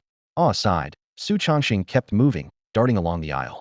Suddenly a pungent, metallic stench rushed at him, so strong it felt as though it might corrode the air itself. Instead of retreating, his eyes lit up the unmistakable odor of fallen fiends. Where there were so many corpses, there had to be an equally vast supply of fiend hearts, and with them the chance to evolve his beasts at last. The farther he walked, the thicker the smell became, burning his sinuses and stinging his eyes until tears streamed unchecked down his cheeks. No willpower could fully suppress such a visceral reaction. Helpless, he raised a hand and summoned Fuyao. A fresh green light enveloped him, dulling the reek, though far from eliminating it. The lingering odor only confirmed that the number of fiend corpses ahead was beyond imagination. Given enough time, I can probably push every one of my beasts to mythic potential. With that thought, he broke into a sprint, flinging each mythic creature he passed into his personal beast realm, as he ran. Plenty of room there, and perfectly safe. As he ran, a startling slash of crimson cut across his vision. He skidded to a halt, chest heaving with shock. On both sides of the path, fiend corpses had been arranged differently from the mythic beasts, not laid out in singles, but stacked in tiers like blood-red hills. A quick count told him each mound contained exactly 20 bodies, and he could see at least 100 such mounds. No fewer than 2,000 of them, he gasped. Even better, their dark crimson hue marked them as a higher-tier variant, meaning their hearts would be far more potent than those of ordinary fiends. Exactly how much stronger, he could not yet say, but past experience told him that a single rank's difference in similar resources often meant twice the energy, if not more. At the lowest estimate, these 4,000 corpses could evolve at least 4 or 5 contracted beasts to the mythic tier. Su Changsheng hurried forward, gaze sweeping past mountains of corpses and seas of blood. In the distance, a flicker of blue-gold light hooked his attention and refused to let go. He swept every one of the 4,000 crimson fiend corpses into his beast space. Was no time to carve out hearts one by one. Moving the whole bodies was far more efficient. As for space, he had reinforced the beast space several times. Vast and boundless now, it easily swallowed the added weight and bulk. For the first time, he truly felt the joy of room to spare. The deeper he walked, the brighter the blue-gold glow became, and the number of crimson bodies grew to staggering proportions. A rough count showed nearly 6,000, not 4. Any ordinary beastmaster would have been helpless just trying to haul them away. To him, the more the better, another 6,000 would be fine. At last, the source of the blue-gold radiance came fully into view. To his surprise, it sprang from 2 separate piles of corpses. On the left, the fiends glowed with a deep-sea azure.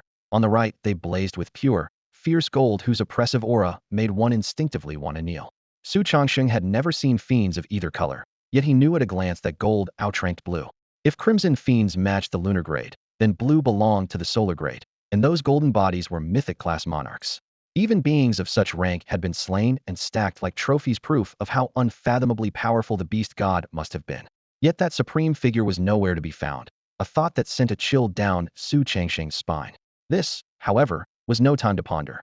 He tallied the haul: 18 solar-grade azure fiends, and only 5 mythic-grade golden fiends, few, and all the more precious. He guessed the 5 golden hearts alone could boost a beast's bloodline by 10% or more. Without hesitation, he swept both piles into his storage and pressed on.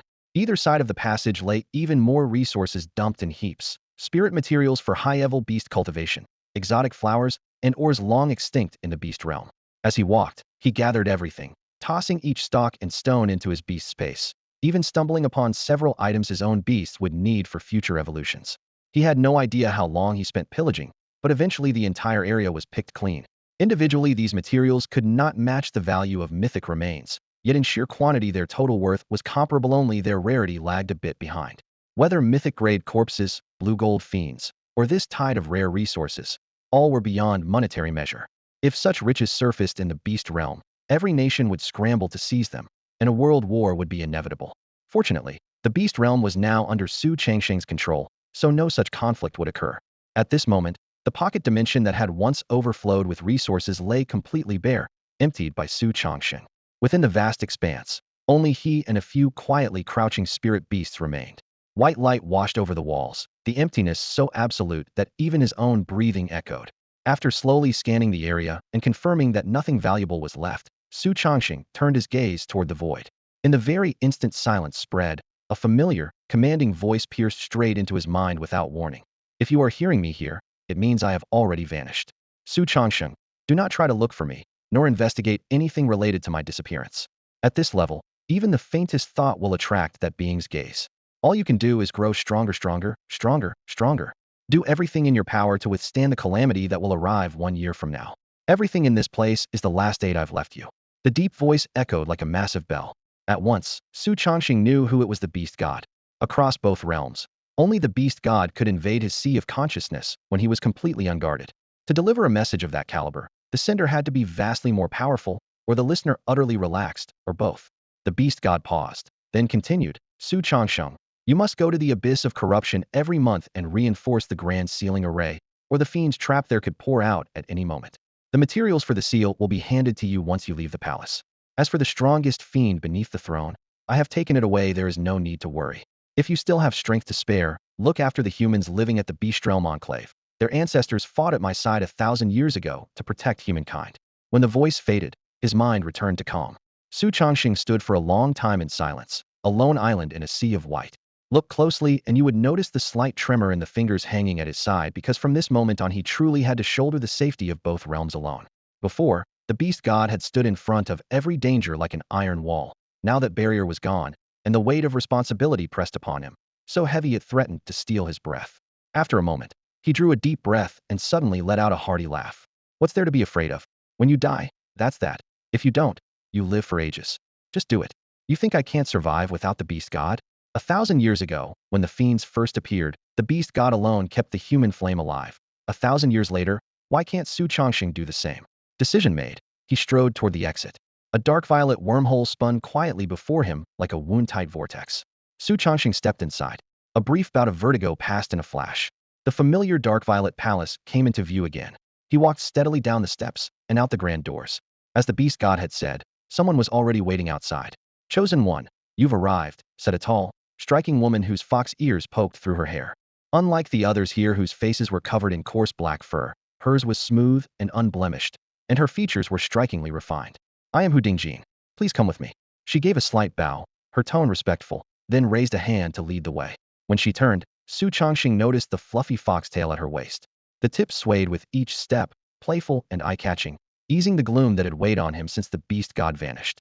He thought to himself that the beast god truly understood his tastes, assigning such an appealing guide on purpose. They walked single file through narrow alleys, wet flagstones glistening underfoot, and a faint animal musk hanging in the air. After several turns, the passage suddenly opened onto a tall building of black stone bricks. Faint spatial ripples shimmered across the dark walls, not the kind produced by a teleportation array, but more like an invisible barrier that blocked any outside interference to protect the contents within. Su Changsheng compared it to the no-flight stones of the beast-taming realm, only of a higher grade, and therefore far more costly. For the beast god, he mused, price never mattered, effectiveness did. Please. Stopping at the door, Hu Dingjin bowed again and offered a gray-black stone key with both hands. By order from above, only you may enter. The entire way she never met Su Changsheng's eyes, keeping her gaze fixed on the ground. Though she was slightly taller than he was, she seemed accustomed to this humble posture. Su Changsheng guessed she had been trained since childhood in a rigid code of etiquette. Thank you, he said softly as he accepted the key. His thanks made Hu Dingjin tremble. Her slim body shook and she dropped to her knees. Chosen one, if I have done anything improper, please instruct me. Su Changsheng, startled, reached down to help her. There's no problem. I was simply thanking you. Yet no matter how firmly he tried, she insisted on kneeling, as though only this posture could make up for her perceived offense. Even if he pulled her upright, she would immediately kneel again, her expression utterly humble. Su Changsheng could only let it be. telling himself that the customs of the beast realm could not be judged by human standards. He stepped to the stone house and inserted the key into the lock. Boom! The heavy door swung open, its deep, grinding echo reverberating through the quiet alley. The interior came into view, rows of stone racks neatly arrayed, each crowded with dark purple ceiling stones that glimmered coldly. A quick glance told him there were at least 1,000 of them. With only a year to use them, 1,000 ceiling stones would be far more than necessary. Yet the beast god had provided them all at once, so there had to be a reason. Su Changsheng's beast-taming space was still mostly empty, so he stopped worrying, swept his arm, and stored every last stone inside. Golden light flared in his eyes as he invoked the Eye of the World, scanning the chamber from floor to ceiling. Certain nothing had been overlooked, he pushed the stone door open. As it swung wide, a muffled sob drifted down the cold corridor. Following the sound, Su saw Hu Dingjin's woman who had tried to kneel before him earlier being dragged away by two burly, black-haired guards, one on each side. Her white, fox-like tail trailed limply across the flagstones, leaving a long smear behind. Head bowed and shoulders slumped, she neither struggled nor spoke, as though she had already accepted her fate. What could she have done? Su wondered. Why would the beast god send a criminal to guide me? The thought flashed through his mind, and he barked, "Stop right there." The beast god had made it clear that within the beast realm Su was his equal. Apart from the deity himself, no one outranked him. With the beast god gone, Su now held the highest authority. The two guards, both peak fragment star cultivators, froze at once and thundered back, "Fated one, what are your orders?" Their shout echoed down the corridor. Su strode toward them, pointing at Hu Dingjin. What crime did she commit? Before he reached them, both men dropped to their knees with practiced ease, their kneecaps cracking against the stone. Su frowned. "And why are you kneeling?" The guards exchanged a glance, then lowered their heads. Hu Dingjin showed grave disrespect to you. "Sir," one explained. "By law she must be exiled to the forbidden grounds for eternity, forbidden even to take her own life. Should she attempt it, her family will share her punishment. As for us, hosts of low rank must never, under any circumstances, look down upon a superior. To do so is also disrespect, punishable by the same law." The rigidity of the beast realm's hierarchy took Su by surprise. Did the tallest commoner have to drop to his knees the instant a higher-ranked person appeared? Yet when Hu Dingjin had guided him, she had kept her head lowered and never met his gaze. How had that been disrespect?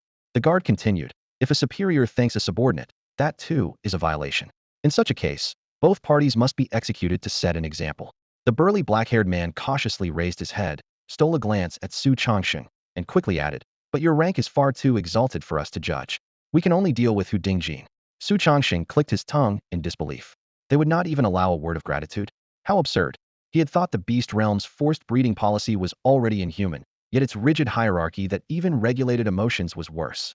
Under the beast god's rule and the pressure of the evil spirits, a deadly, clear-cut ladder had long been forged. Anyone who tried to shake it from the highest to the lowest was doomed, unless, like Su Changsheng, they became an architect of the very rules of status. So how do you measure rank?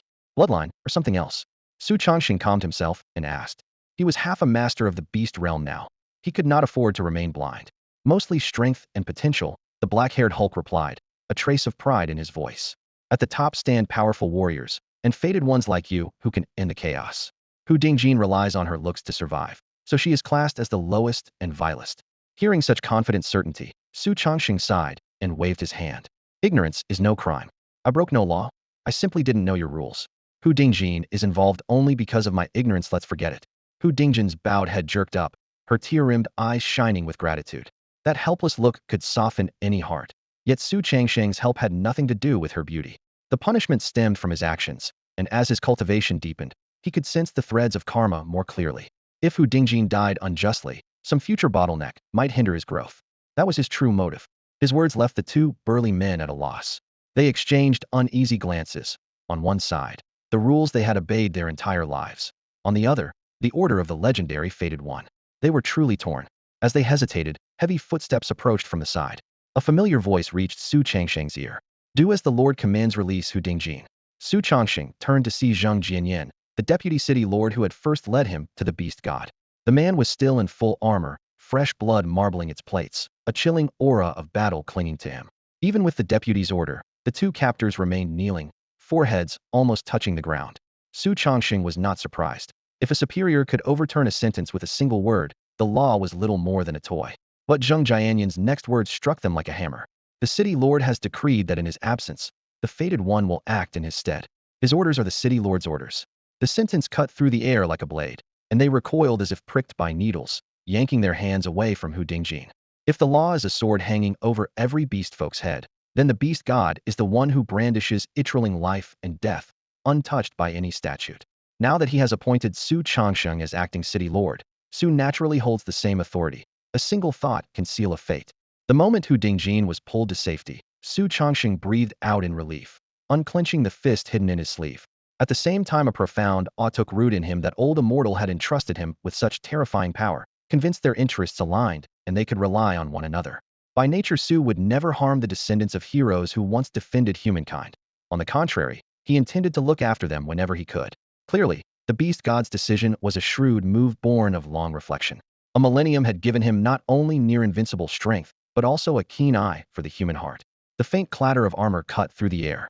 Zhang Jinyan raised a hand in salute and said in a low voice, "My lord, please come with me. The city lord left something for you." Blood slid down his battered breastplate and pattered onto the floor. "Very well, lead the way," Su answered, lifting an eyebrow. He had not expected the beast god to leave him anything further. 1,000 years of accumulation clearly ran deep. Before departing, he turned to Hu Dingjin and the two burly black-furred youths. "Go back where you belong," he said gently, "and speak of today to no one." He felt a genuine warmth toward these dutiful young warriors. "Yes, sir," the two young men boomed, hearts surging with pride. Talking with the acting city lord was honor enough to last a lifetime, even if they could never boast of it. Once they were gone, Su quickened his stride to catch up with Zheng. The corridor was dim, each step echoing off the stone.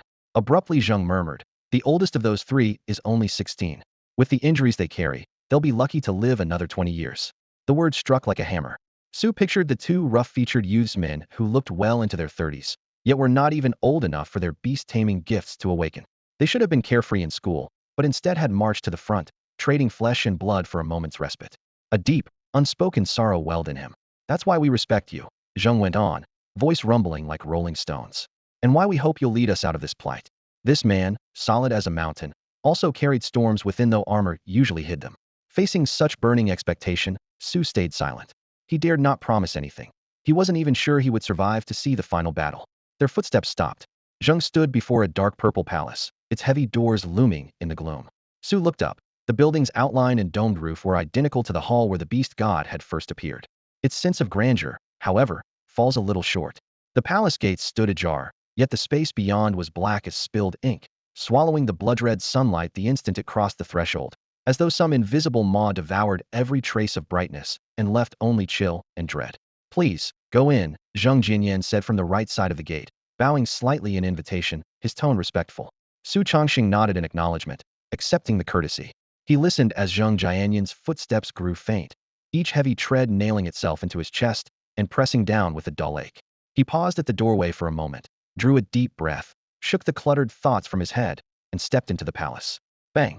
The doors slammed shut behind him, their deafening crash echoing through the hall, and with them the last shred of light vanished. Darkness and silence wrapped around him in an instant. In the blink of an eye, Su Changxing acted on instinct, summoning all his beasts to form a defensive array around him, a familiar formation that, at this moment, was the only shield he could trust. Bifeng beat its wings, heavenly fire howled, the crimson gold flames barely illuminated a pace or so ahead of him. Yet the blaze seemed to be swallowed by a heavy, inky mist, tearing open only a fingernail-sized halo that painted the outlines in a dim orange glow. Within that weak light, the contours of the empty hall surfaced, a floor polished to a mirror finish and 4 high platforms at the corners, each supporting a massive cage of black iron, with some form of life faintly squirming inside. Aware of the danger, Su Changxing still inched toward the nearest cage. When the firelight reached it, his pupils contracted and his breath caught. A translucent blue, 8-armed creature hurled itself against the bars. Blood-red tentacles writhed across its body, and hundreds of round eyes popped open with a wet snap. Fixing on Su Changxing in unison, the stench of burnt plastic crept into his nostrils. That shape, that smell, wasn't it the malevolent octopus he had once sealed with his own hands? Legend called it one of the 4 apostles of the beast god, though it was merely one of the beast god's 4 pets. This beast was already a terrifying Yara-grade entity. How could it be here? A cage like this should never have been able to hold it. With his current strength, even if he fought to the bitter end, he might not be able to drive back a single Yara-grade fiend. Worse still, creatures of the same rank clearly occupied the other 3 cages, 4 cages in 4 corners, sealing every exit. Su Changxing was completely surrounded by 4 Yara-grade monsters. The darkness around him thickened like tar. Faint rustling drifted from the corners, as though something was crawling slowly toward him. He pushed his senses to the limit but could catch only blurred and chaotic waves of life. While he raced to devise a plan, the malevolent octopus performed an action he never would have expected. Su Chongqing tensed every muscle, ready to have Di Jiang fold space and whisk him out of this mess. Before he could act, the malevolent octopus suddenly reared up, its 8 ink-black arms slamming the floor. The rebound detonated like a mine, flipping the iron cage and hurling razor shards that whistled through the air like a storm of steel. Boom! A deafening crash echoed down the passage. Bloodshadow strode forward without hesitation, a towering figure who raised a crimson shield that swallowed the blast. Shattered metal peppered his back plate, sparking harmlessly off the armor. As the last fragments clattered down, Su Chongqing almost ordered the teleport then froze. The octopus had not attacked. Instead it folded all 8 limbs beneath its bulk, lowered its body, and closed hundreds of eyes at once. A beastmaster needs no translator for that pose. Submission. It's bowing to me, he muttered. Only months ago he had sealed this monster away himself, snuffing out any hope it had. Peering closer, he noticed threads of luminous blue blood seeping from the bases of its arms and pooling across the floor, the coppery scent identical to the aura that had poured from Zheng Jinyan. Did Zheng Jinyan beat it into obedience? The thought felt absurd, yet clearly the beast god was still pulling strings. A faint rustling grew louder from the tunnel's depths. Moments later 3 more sun-grayed beasts emerged, each more nightmarish than the last. First came the 1,000-legged venomous centipede. 100 meters long, it filled the corridor, needle feet hammering stone. Its back plate had been replaced by writhing black tumors that swelled with every breath, oozing dark green fluid that stank of rot. Sun Tier 7. Next scuttled the human-faced, undying cockroach. Its vast carapace gleamed bronze black, and 2 pairs of near-transparent wings snapped open, blotting out the overhead lights. Most disturbing was the human-like head, fully formed features twisted in eternal agony, ready to shriek at any second. Sun Tier 5. Last slid the furred serpent ancestor. Barely a meter long, thin as a length of tar-dark rope, it was coated in coarse hair, even its forked tongue a drifting filament. Its modest size masked a crushing Sun Tier 9 presence, wicked to the core. Together with the malevolent octopus, these 4 sun-grade beasts could level entire realms, yet every one of them now retracted claws, wings, and fangs, lowering themselves before Su Chongqing. Even the furred serpent buried its head in its own fur, leaving only 2 emerald-slit pupils on display. Beside its grotesque companions, the octopus almost looked cute, a fact that made Su question the beast god's bizarre aesthetics. Its strength matched the centipede's, firmly Sun Tier 7. Steel scraps still pattered to the floor, and the corridor stank of blood and corruption. Faced with 4 apex monsters bowing in unison, Su Chongqing let his shoulders loosen, though his caution toward the beast god sharpened further. No answers revealed themselves. For now, the beasts had tucked away every natural weapon and lowered their massive forms, declaring absolute fealty. Su Chongqing's golden eyes swept over the 4 savage beasts before him.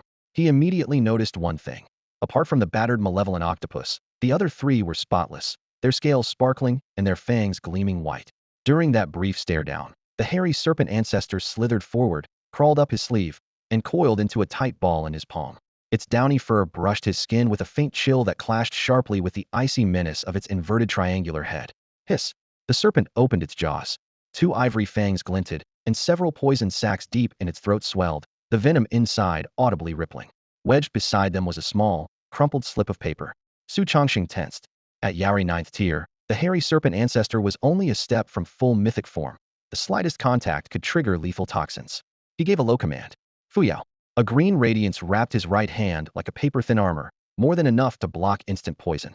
Ready, he inhaled, thrust his hand into the serpent's maw, pinched the paper, and yanked it out in one swift motion. Within a few breaths, cold sweat soaked his back. Without that protection, this would have been a farewell. He unrolled the note. The beast deity's bold script came into view. This beast can aid you in sealing the abyss of malice. It should keep you safe. Little Blue is temperamental cautious. So that was why? The beast deity feared the sealing would repeat last time's disaster. With the deadline near, the abyss grew ever more unstable. A surge of evil spirits could break out any moment, and even his current strength might not see him through. For Yordier beasts would raise both his efficiency and his odds of survival. The beast deity had been nothing if not thorough. Little Blue clearly referred to the malevolent octopus. To blunt its aggression, the beast deity had asked Zheng Jinyananather Yaori 9th tier Monsterdo beat it down, leaving those wounds. The plan worked. The octopus still simmered, yet its fury had eased. Su Chongqing's gaze drifted across the 4 beasts, and a bold idea surfaced. If he contracted them, his world I could soon lift them to full mythic status, sending his own might through the roof. Reason stamped the thought out at once. First, the quartet belonged to the beast deity. Claiming them without permission would be betrayal, and Su Changsheng would not repay kindness with treachery. Second, the beasts might refuse.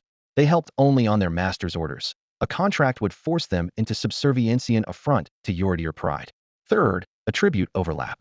Aside from the octopus, the other three were poison type, just like his current partner, toxic evil. Binding them would block his path to gathering 14 distinct attributes and reaching the legendary invincible realm. Su Changsheng would never cripple his own future. You three, come with me. Xiaolon, stay behind and guard the place. With Xiaolon on watch, I can get back here the moment anything happens. After a brief pause, Su Changsheng assigned duties to his four beasts. He wasn't trying to sideline the malice octopus. Its ability to summon blood-red tentacles made it the perfect sentry. One sun-rank beast could match 10,000 lesser ones, and hundreds of spectral tentacles working together were enough to seal off an entire district. The malice octopus showed no dissatisfaction. Its tentacles danced with excitement. Su Changsheng had worried it might sulk at being separated from the others, but the display set his mind at ease. Di Jiang, spatial jump back to the imperial capital, he ordered. A tide of spatial ripples swept over them, and in the blink of an eye the vast room was empty except for the lone octopus swaying its limbs. When the light faded, Su Changsheng stood in the center of his estate. Beside his longtime companion were three additional sun-rank beasts, each more fearsome than the last. Their combined aura burst outward, and within a second every beast detector in the capital went off. Beep, beep, beep. A top-level alarm blared, its piercing wail slicing through the sky like needles and flooding the city. The system never held back once a sun-rank beast appeared, let alone four, and right in the heart of town. Scarlet beams shot into the heavens, weaving a massive net of light that locked onto Su Changsheng's estate and broadcast the threat to all. Almost simultaneously, guard units across the capital mobilized and raced toward the target. Shen Wuyan and the other elite fighters rushed to the coordinates. Grim-faced had the decisive battle Su Changsheng mentioned started early. Even civilian beastmasters, usually enjoying comfortable lives, sprinted toward the estate the moment they heard the alarm. If they did nothing, their families, lovers, and friends might die under a beast's claw, a fate no one could accept. Damn it, suppress your aura now. Su Changsheng's shout thundered through the estate before the alarm had even faded. He had forgotten that the capital still possessed those uncanny beast detectors. The machine is prohibitively expensive, and the resources required to keep it running are even scarcer. It swallows hundreds of millions of federal credits every year, so all of Huaxia can afford only one unit, installed in the imperial capital. The city sits deep in the heartland, and every potential beast habitat nearby was cleared long ago, so in decades the beast detector has never once been triggered. It was only natural that Su Changsheng had forgotten the device existed. The moment the shrill alarm erupted, he barked a command, and the three beasts beside him instantly suppressed their auras. Yet if the detector were so easily fooled, why would the Empire spend a fortune on it? Even with their presence reduced to a whisper so faint Su could barely sense them, the machine still howled without pause. Sighing, he murmured, "Forget it. I'll explain myself," knowing his estate would soon be surrounded by a swarm of beast tamers. Rather than wait, he seized the initiative, left the manor with the three creatures, and prepared to speak. He pushed the door open, vaulted onto Baifang's back, and soared skyward. Though the other two beasts were wingless, their sun-grade power let them walk on air. They hovered beside him with ease. Below, a dense sea of people stretched from the manor to the horizon, and Su could not help a silent sigh. Channeling beast energy into his throat, he proclaimed, "I am Su Changsheng. The ripple you sensed came from the three companions I brought back from the beast realm. They are all sun-grade, and will be crucial in the final battle. I give you my word. These beasts will remain confined within my estate. They will not roam, and they will harm no one. Please Despacito, not push or trample." The power in his voice carried every syllable clearly to all. The rushing crowd halted as one. Then chatter exploded like thunder. Holy smokes! What spectacle is the governor pulling now? A few days ago he flattened 100 nations and put Huaxiao on top. Now he's tamed 3 sun-grade beasts. Good heavens, is Su Changsheng even human? Maybe he's a deity in disguise. The announcement was a stone tossed into a lake. In an instant the crowd boiled over. For sun-grade beasts counting by Fong stood before them. In the beast-taming world, a single sun-grade creature might not appear for a millennium, and any tamer who reached that realm was devoured by the beast god. As a result, the pinnacle of power had long stalled at Diamond 9, and even in times of crisis, when rank limits were lifted, the strongest combatants peaked at Bright Moon. Right now, even though Su Changsheng is only at the peak of the Haoyue tier, he could conquer the entire world in the blink of an eye. If he wished, every human and every beast on the planet regardless of rank or strength would have to prostrate themselves, matching even their breaths to his command. To ordinary people, the famed Yari tier is nothing but legend, forever beyond reach. Yet Su Changxing calmly announced that Huaxiao had just gained 4 more Euro-level powerhouses. That single sentence struck the crowd like a hammer. Each new fighter meant another sliver of hope in the final war. The masses, tense and ready to die, finally exhaled. Strained faces softened into long-lost smiles, and even the air felt lighter. They looked at Su Changsheng with awe and gratitude, as though he were the only sun in the sky. Some already regarded him as a heaven-sent savior, raising life-size statues in their courtyards and bowing to them 3 times every dawn for peace of mind. The phenomenon was not limited to the imperial capital, it was sweeping the globe. With catastrophe looming, people instinctively craved an undisputed leader, and the all-conquering Su Changxing was the perfect name. In the Beastmaster world, strength reigns supreme, and that iron law needs no explanation. Now, Su Changxing stood with hands clasped behind his back on Baifeng's spine, looking down at the dispersing crowd. The night wind tugged at his robe while clusters of milky light converged from every direction, surging toward him like an incoming tide. Their sources spanned mountains and oceans. The entire world joined in, but the citizens of the imperial capital were closest, their faith hottest, so their orbs shone denser and brighter. Bifong uttered a low cry, and crimson flames burst from its wings, rising in an instant to form a fiery wall around Su Changsheng, a blazing curtain that shut the glowing orbs outside. Baifeng's heavenly fire can incinerate 100 beasts and reduce all things, tangible or intangible, to ashes. Yet when the light spheres slammed into the flames, they emerged unscathed, battering the barrier again and again without a trace of fear. Su Changsheng raised an eyebrow. Baifeng's fire burns everything, yet these lights were untouched. Their tier must be unimaginably high. With a thought, his mental power rippled outward and touched the nearest orb.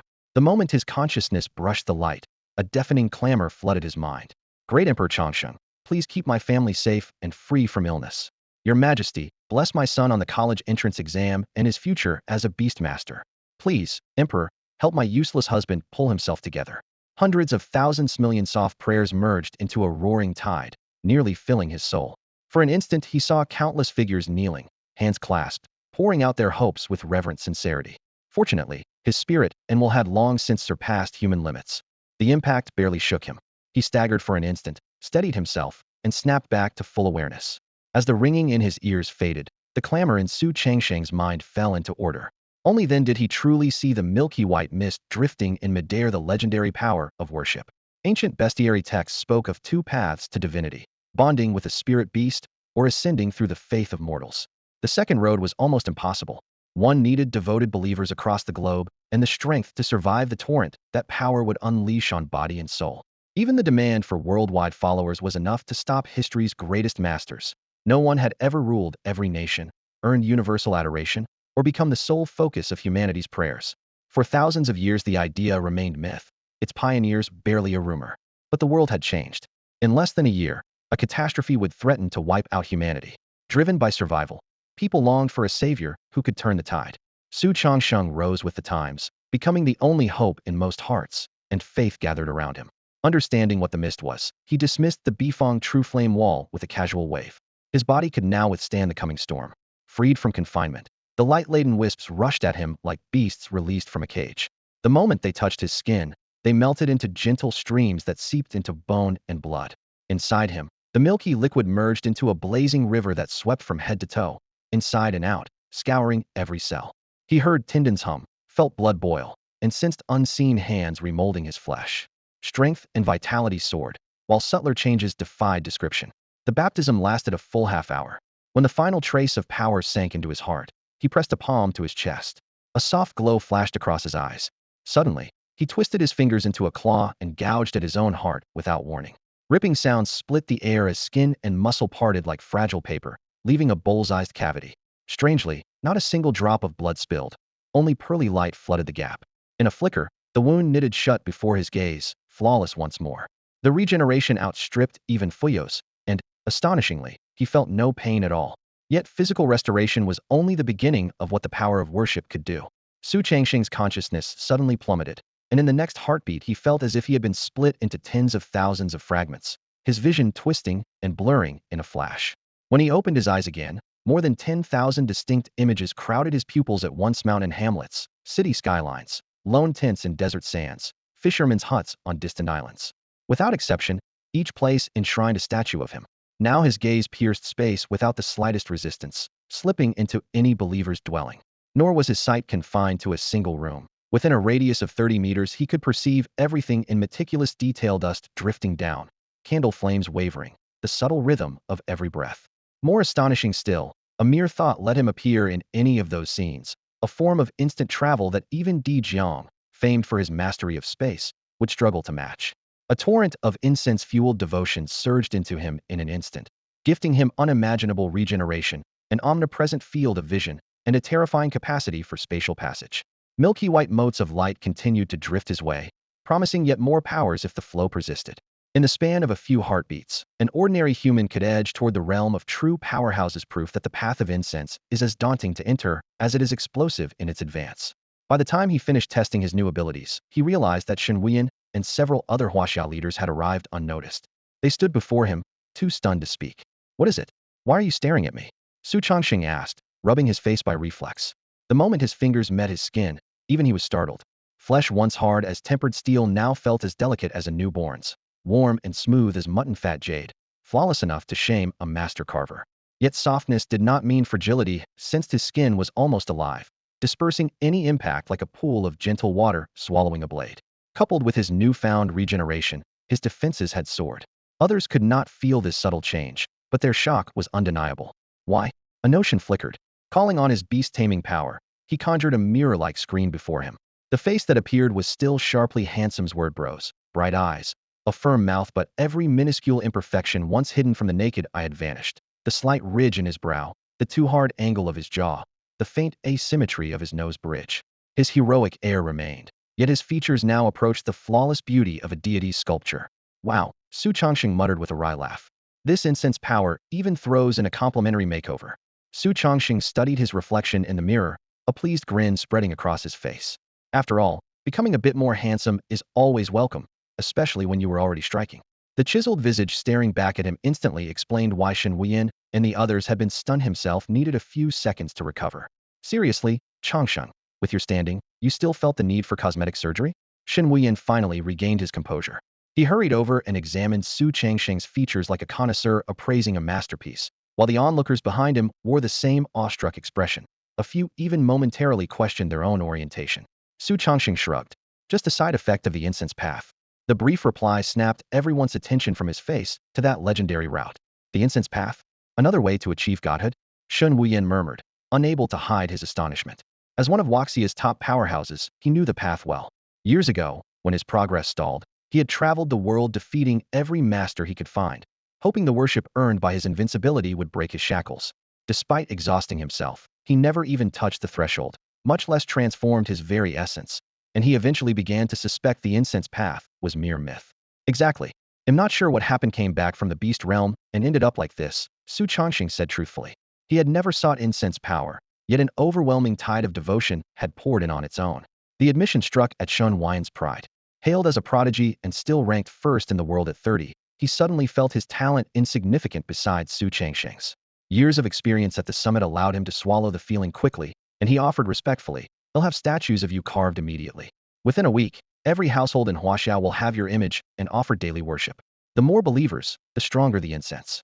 Su Changxing nodded, estimating that the number of followers would at least double, and the resulting faith would push his realm even higher. He then raised his hand and added, "Not just Huaxia. I want every household on the planet to display my statue." Having conquered all nations, he expected his order to be enforced worldwide. "Understood." The crowd answered in unison, bowing before they withdrew. Su Changxing stood atop by Fang's back, watching Shen Wuyan and the townsfolk disappear into the distance. Only after the manor fell silent did he turn to the three ferocious beasts behind him, his voice quiet, yet brooking no refusal. "Come with me." At his command, Baifeng beat its massive wings and swept northwest across the estate, the other beasts in tow. That corner housed Changsheng's private storehouse of rare spiritual treasures, where the air itself seemed to thicken with Oran ideal habitat for powerful creatures. Since the beast god had entrusted these pets to him, he intended to be generous. They could choose any chamber as their lair and gorge themselves on the herbs, ores, and curios within. The sweet incentive worked. What had been cold, indifferent eyes gradually warmed. Once mere orders bound them, but now they felt genuine goodwill towards Su Changsheng and would likely fight all the harder for him. "Without my command, none of you may leave this place," he warned, his smile vanishing as an icy edge cut through his words. "Disobey, and I'll kill you myself." Startled from their excitement, the beasts lowered their heads at once. The characteristic approach proved effective. They settled down obediently. After ensuring the 3 terrifying war beasts were in place, Su Changsheng returned to his quarters. The beast god had just handed him a trove of resources. He had to convert them into real power as quickly as possible. Next month he would revisit the evil abyss to reinforce the sealing array, and that accursed pit could flare up again at any time. Even now the venture was dangerous, and his hunger for strength burned hotter than ever. With a thought, his consciousness sank, the world around him blurring. When he opened his eyes, he stood in the boundless Beastmaster space. Mountains of spirit materials, mothorors, divine herbs, and formation cores stretched beyond sight. Even with his current status, the sight filled him with fierce satisfaction. The beast god's horde of millennia was now his foundation. But he had not forgotten why he came. Sensing faint ripples of time in the distance, he sprinted toward Zhulong's lair. After devouring scores of evil spirit hearts, Zhulong's bloodline purity had surged to 40%. Its scales, once crimson, had deepened to a vivid, unsettling scarlet that radiated an oppressive chill. Noticing someone approach, Zhulong's half-slitted eyes snapped open, the cold vertical pupils flashing with menace until it recognized Su Changsheng. Only then did an almost imperceptible ripple disturb its icy calm. Proud to the extreme, dragons seldom let anything stir their emotions. Only the master who had raised it since childhood could make Zhulong bow willingly. A glint of golden light flickered in Su Changsheng's eyes as he took in the dragon's latest status. Its furious consumption of evil hearts had indeed. Zhulong's bloodline had thickened, and its strength had risen to diamond tier 7. In Su Changsheng's roster it ranked just below Shui Ying, yet it still fell short of its master's expectations. Still not enough. Here, eat this. Su Changsheng produced a fist-sized heart that glowed with blazing gold and held it to Zhulong's lips. Golden veins pulsed across the surface as though the organ were alive. Zhulong's slit pupils narrowed, probing the vast power within, a force strong enough to overturn its very existence. Without a moment's hesitation, it opened its jaws and swallowed the myth-grade, fiendish heart whole. The next instant, blinding golden light erupted in its belly like a miniature sun. The radiance exploded along its meridians, rending flesh and snapping muscle fibers. Crimson scales fell away and shattered on impact, proof that its soaring bloodline was tearing a mortal body apart. If it endured, it would be a carp leaping over the dragon gate. Zhulong would shed its shell and ascend to a mythic being that commanded the river of time. If it failed, body and soul would be erased. Even Su Changsheng had not foreseen the golden light's savagery. Ruhar. Zhulong threw back its head, a roar shaking the clouds. Su Changsheng hurled spirit herbs, or marrow, rare treasures, and divine grasses into its mouth. The priceless trove dissolved at once, becoming a vast, pure aura that surged into the dragon's nearly skeletal frame. Bathed in that energy, white bones sprouted lumps of new flesh, yet the golden fire kept burning, reducing every fresh layer to ash. Mid-struggle, an emerald glow descended and wrapped around Zhu Longfuyo's formidable healing art. With that aid, regeneration suddenly outpaced destruction. Meanwhile, the rest of Su Changsheng's beasts formed a circle. Thin translucent threads appeared at their chests, each tethered to Zhulong's heart, and torrents of life force flowed through them. Shui Ying alone, as a myth-tier creature, contributed as much vitality as all the others combined. Fuyo's healing, the spiritual essence of countless treasures, and the shared lifeblood of the entire menagerie fused into a triple force that finally smothered the searing gold within. Through burning agony, Zhulong rebuilt itself, forging new scales, bones, and flesh layer by layer. When the recreation finished, a blinding scarlet glow oozed between its scales, thick as liquid, and swallowed the dazzling gold. The golden brilliance vanished, its former edge erased. At that instant, a strange metallic screech pierced Su Changsheng's mind. The sound drifted near and far, clear one moment and hazy the next, seemingly meaningless yet laden with cosmic truth, as though it had traveled the endless river of time to echo in the void. In a heartbeat, his consciousness was yanked free, and he plunged weightless into nothingness. In the haze he saw a human hand. So immense it blotted out the sky, so powerful it froze him with dread. Before he could think, the hand flattened into a blade and swung straight at him. Whoosh! A gray hand, its veins crisscrossing like mountain ridges, hurtled towards Su Changsheng, swelling until it filled his entire vision. In that instant, time, space, and even destiny seemed to be cleaved in two. He tried to dodge, but not even a finger would respond, and he knew escape was impossible. So he simply closed his eyes and waited for death. Clang! A distant, icy chime brushed past his ears. Su Changsheng's eyes flew open. He was unscathed. At the same moment, boom! A thunderous blast erupted behind him, making the void ring. An invisible force glued him in place. The air turned to resin that sealed his joints, and pain flared as bones strained. Crack, crack, crack! Each forced twist reverberated in his skull. Amid that agony, a stubborn voice howled inside him. Look! You must look! Will blazed through his limbs. Gritting his teeth, he wrenched himself around. Snap! His neck broke with a crisp pop. His head lolled onto his shoulder, yet a smile spread across his face. Light blazed in his eyes. She had seen it. Ahead, the gigantic hand sliced downward, splitting a once-whole planet into two halves, the beast-taming world and the beast realm. Just as he and the beast god had suspected, this calamity was artificial. If a planet could be severed by one palm, then the plague of evil spirits was likely another product of that same master. Su Chongqing finally knew his true enemy, even if all had seen was a hand. Clang! The same mysterious note rang out, and in a blink he was back in the beast-taming space. He rolled his neck. Every joint was smooth, no trace of injury.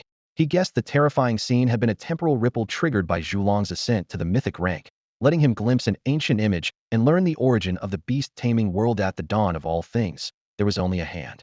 More telling still, a tiny, grain-sized mole sat at the base of that hand's thumb. The power to split a planet so casually, the memory of that strike sent tremors through him. That master's realm must dwarf the beast god's many times over. No wonder the beast god had pinned all hope on him. Beast god, you think far too highly of me. Su Chongqing gave a wry smile. With his current strength, 100 of him together couldn't match one finger of that being. Still, the bridge appears when you reach the river. Perhaps after stepping into the legendary tier, he too could wield such power. He drew a deep breath, buried the shock in his heart, and pushed the thought away. Huh. Suddenly, Su Chongqing let out a gasp of amazement. In the span of a single breath, his spiritual power exploded, and his cultivation was hoisted upward as if by an unseen hand. He vaulted straight from Diamond 5 to Shattered Star 1 for minor levels, and an entire major tier, in one leap. As expected, a Beastmaster's breakthroughs still depend on their beasts. He lifted his hand, feeling the surging new strength while doing the math in his head. By sheer hard work, these 4 or 5 levels would have cost him at least a month, since the higher the realm, the more energy it guzzles. Clearly, every step forward for a high-tier Beastmaster is a brutal climb, yet Zhulong's single evolution had just saved him a full month of hard training. With that thought, his gaze landed on his other beasts, eyes blazing as though each one were a walking bundle of experience points. With a decisive wave he ordered, "Go on, devour the corrupted spirit hearts. Start with the red ones and push your bloodline purity to 40%. Then move on to the blue ones. When you reach 49%, come back to me and I'll give you the gold hearts and the rest of your evolution materials." The beasts, still mid-battle a moment ago, were promptly dispatched to cultivate. Su Chongqing remained where he was, golden light swirling in his eyes as he scrutinized the details of Zhulong's evolution. Species, Zhulong. Element, time. Potential, mythic. Rank, Shattered Star 1. Innate skills. 1. Lord of Time invincible. 2. Chronicle of Ages invincible. 3. Zhulong True Form invincible. 4. Four-Season Judgment invincible. 5. Rewind invincible. 6. Time Stop invincible. Unique evolution path. Time lineage completed. Lord of Time. The beast is the embodiment of time, immune to all time-based attacks. Damage from every other element is reduced by 80%. Chronicle of Ages. By commanding the River of Time, the beast can summon a host of powerful beings, beastmasters, beasts, or dread beasts, each retaining most memories from life. Every entity may be summoned only once and can remain for no longer than 24 hours. Eligible beings must be moonlit rank or higher. Time Warp. The beast manipulates time itself. While active, all enemies within a kilometer have their lifespans drained at a 100-fold rate until death or escape. Zhulong True Form. The beast may enter its true form at will, boosting every physical attribute 5-fold at the cost of increased stamina consumption. Four-Season Judgment. The beast forces a single target to endure the extreme torments of the 4 seasons for eternity, until the target's soul collapses. Rewind. The beast can forcibly disturb the River of Time, turning it back by up to 24 hours. Repeated use is exceedingly dangerous. The master is urged to act with caution.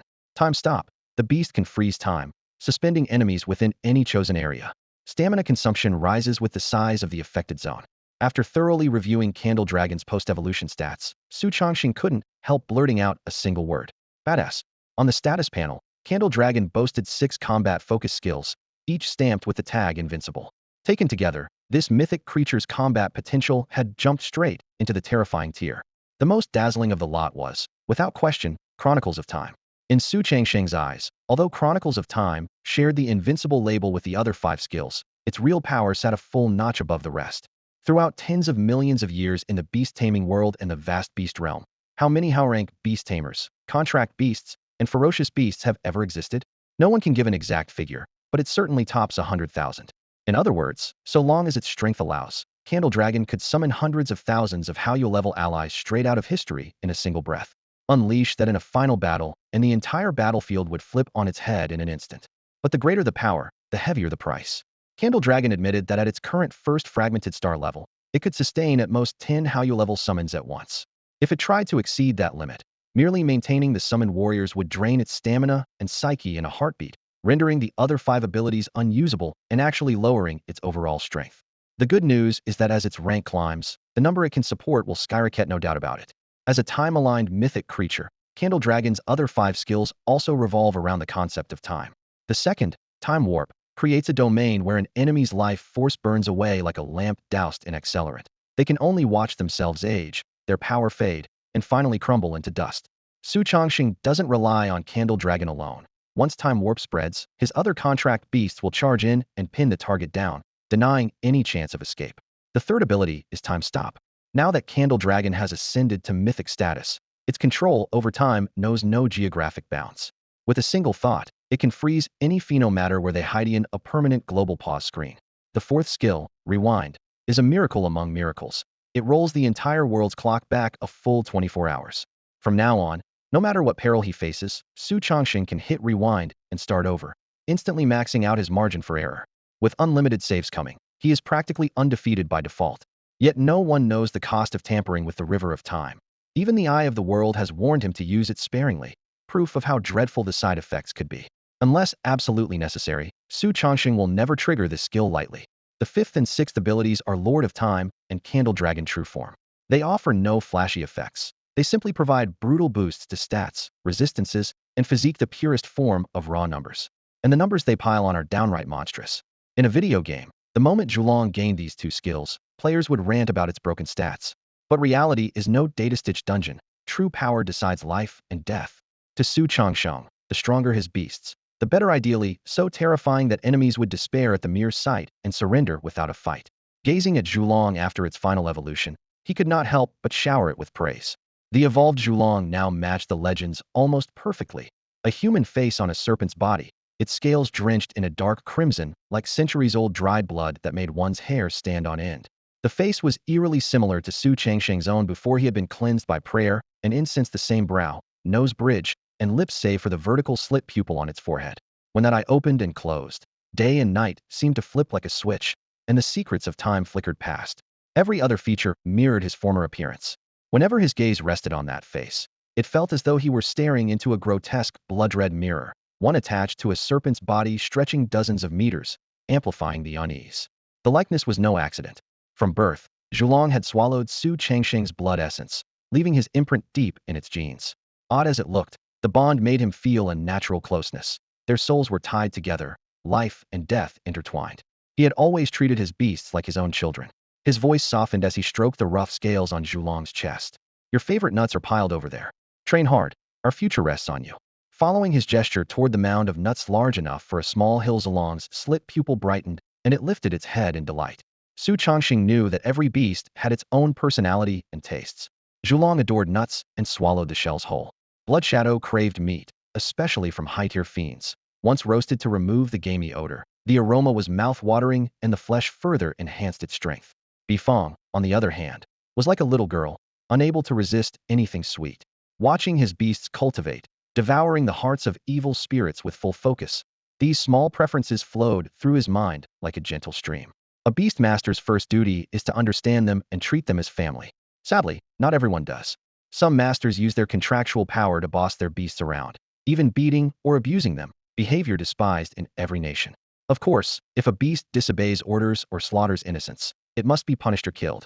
Bad tempers cannot be indulged, and on that point he was equally resolute. Pushing these thoughts aside, Su Chongqing walked toward the mythic blood pool. For a beast, the Shattered Star rank is the first gateway to the mythic realm, and it is just as critical for the master. When that threshold is crossed, either the beast master or the beast space often undergoes a strange transformation. History tells of one supreme cultivator who awakened a second talent at that very moment. Armed with dual talents, he dominated his era almost without rival. The chronicles say he later volunteered to reinforce the beast god's seal and never returned. Su Chongqing knew the truth. The man had simply become the beast god's food. Although Su Chongqing had failed to awaken a second innate gift, he suddenly gained another beast contract slot. The boost this brought was far more tangible than an unknown second talent. The rank and effect of that future talent were still veiled in mystery, but an extra slot was power he could use at once. To win the final battle, he had to collect beasts of all 14 elements. Only then could he hope to break into the legendary realm. For now, he commanded only 8 elements, leaving 6 still missing. The customary path from the Shattered Star tier to the Mythic stage granted just 4 contract slots, nowhere near enough. Without unexpected opportunities, he would still fall short of 14 elements, even after reaching Mythic rank. The extra slot that appeared now was a godsend, priceless beyond measure. He was still 1 slot shy, yet he felt no anxiety. Bizez's fate-born power tugged at unseen threads, and he was quietly certain destiny would grant him another chance. Which 2 elements should I choose next? The Mythic bloodline pool shimmered with strange light. Rows of beast eggs lay neatly arranged, each shell traced with colorful markings. Over the past months, the entire world had scoured the land for these seeds of power, waiting for his cultivation to catch up. After a brief consideration, he picked up 2 eggs, 1 golden, 1 ochre. Metal and earth would complete the 5 basic elements: metal, wood, water, fire, and earth. A clear and direct choice. Decision made. He murmured to himself and began the contract ritual. Slit the wrist, let blood soak the shells, and wait for the beasts to hatch. Moments later, halos of pale gold and heavy brown glowed as 2 newborn cubs burst free. Su Chongxing caught them, 1 in each hand, and gently tossed them into the Mythic bloodline pool. The water surged, energy ripples wrapping the little beasts in an instant. When the brilliance faded, a white tiger and a chelan of bright moon high grade floated side by side. Born already at diamond rank Oni height, more than 95% of beasts could never reach in a lifetime.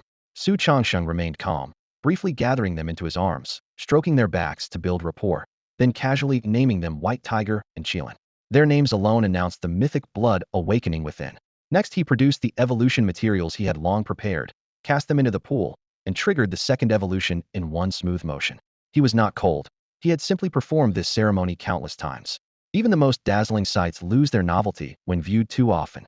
A few minutes later, 2 beasts of rising sun high grade stood before Su Chongxing. Golden light flickered in his eyes as he scanned the data of the 2 beasts and thought, decent enough, nothing special, but at least they live up to their solar high aptitude and the resources I poured into them. Anyone else would have blown a gasket at that remark. Across the land, solar high aptitude was already among the very best. Even Shun Wine's own beasts might not reach it. Yet to Su Chongxing, such creatures rated only a nothing special, a judgment most people simply could not stomach. The reason was obvious. His standards had been set by Zhulong and Shuiying, 2 mythic-level beasts. To him, anything short of mythic was an ant, unlikely to decide a real battle.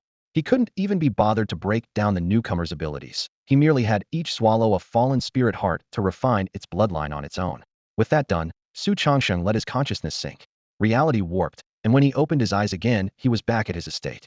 Now it was his turn to enter seclusion. A beastmaster's rank depended mainly on his beast breakthroughs, so personal gains were modest, but every scrap of strength mattered to him.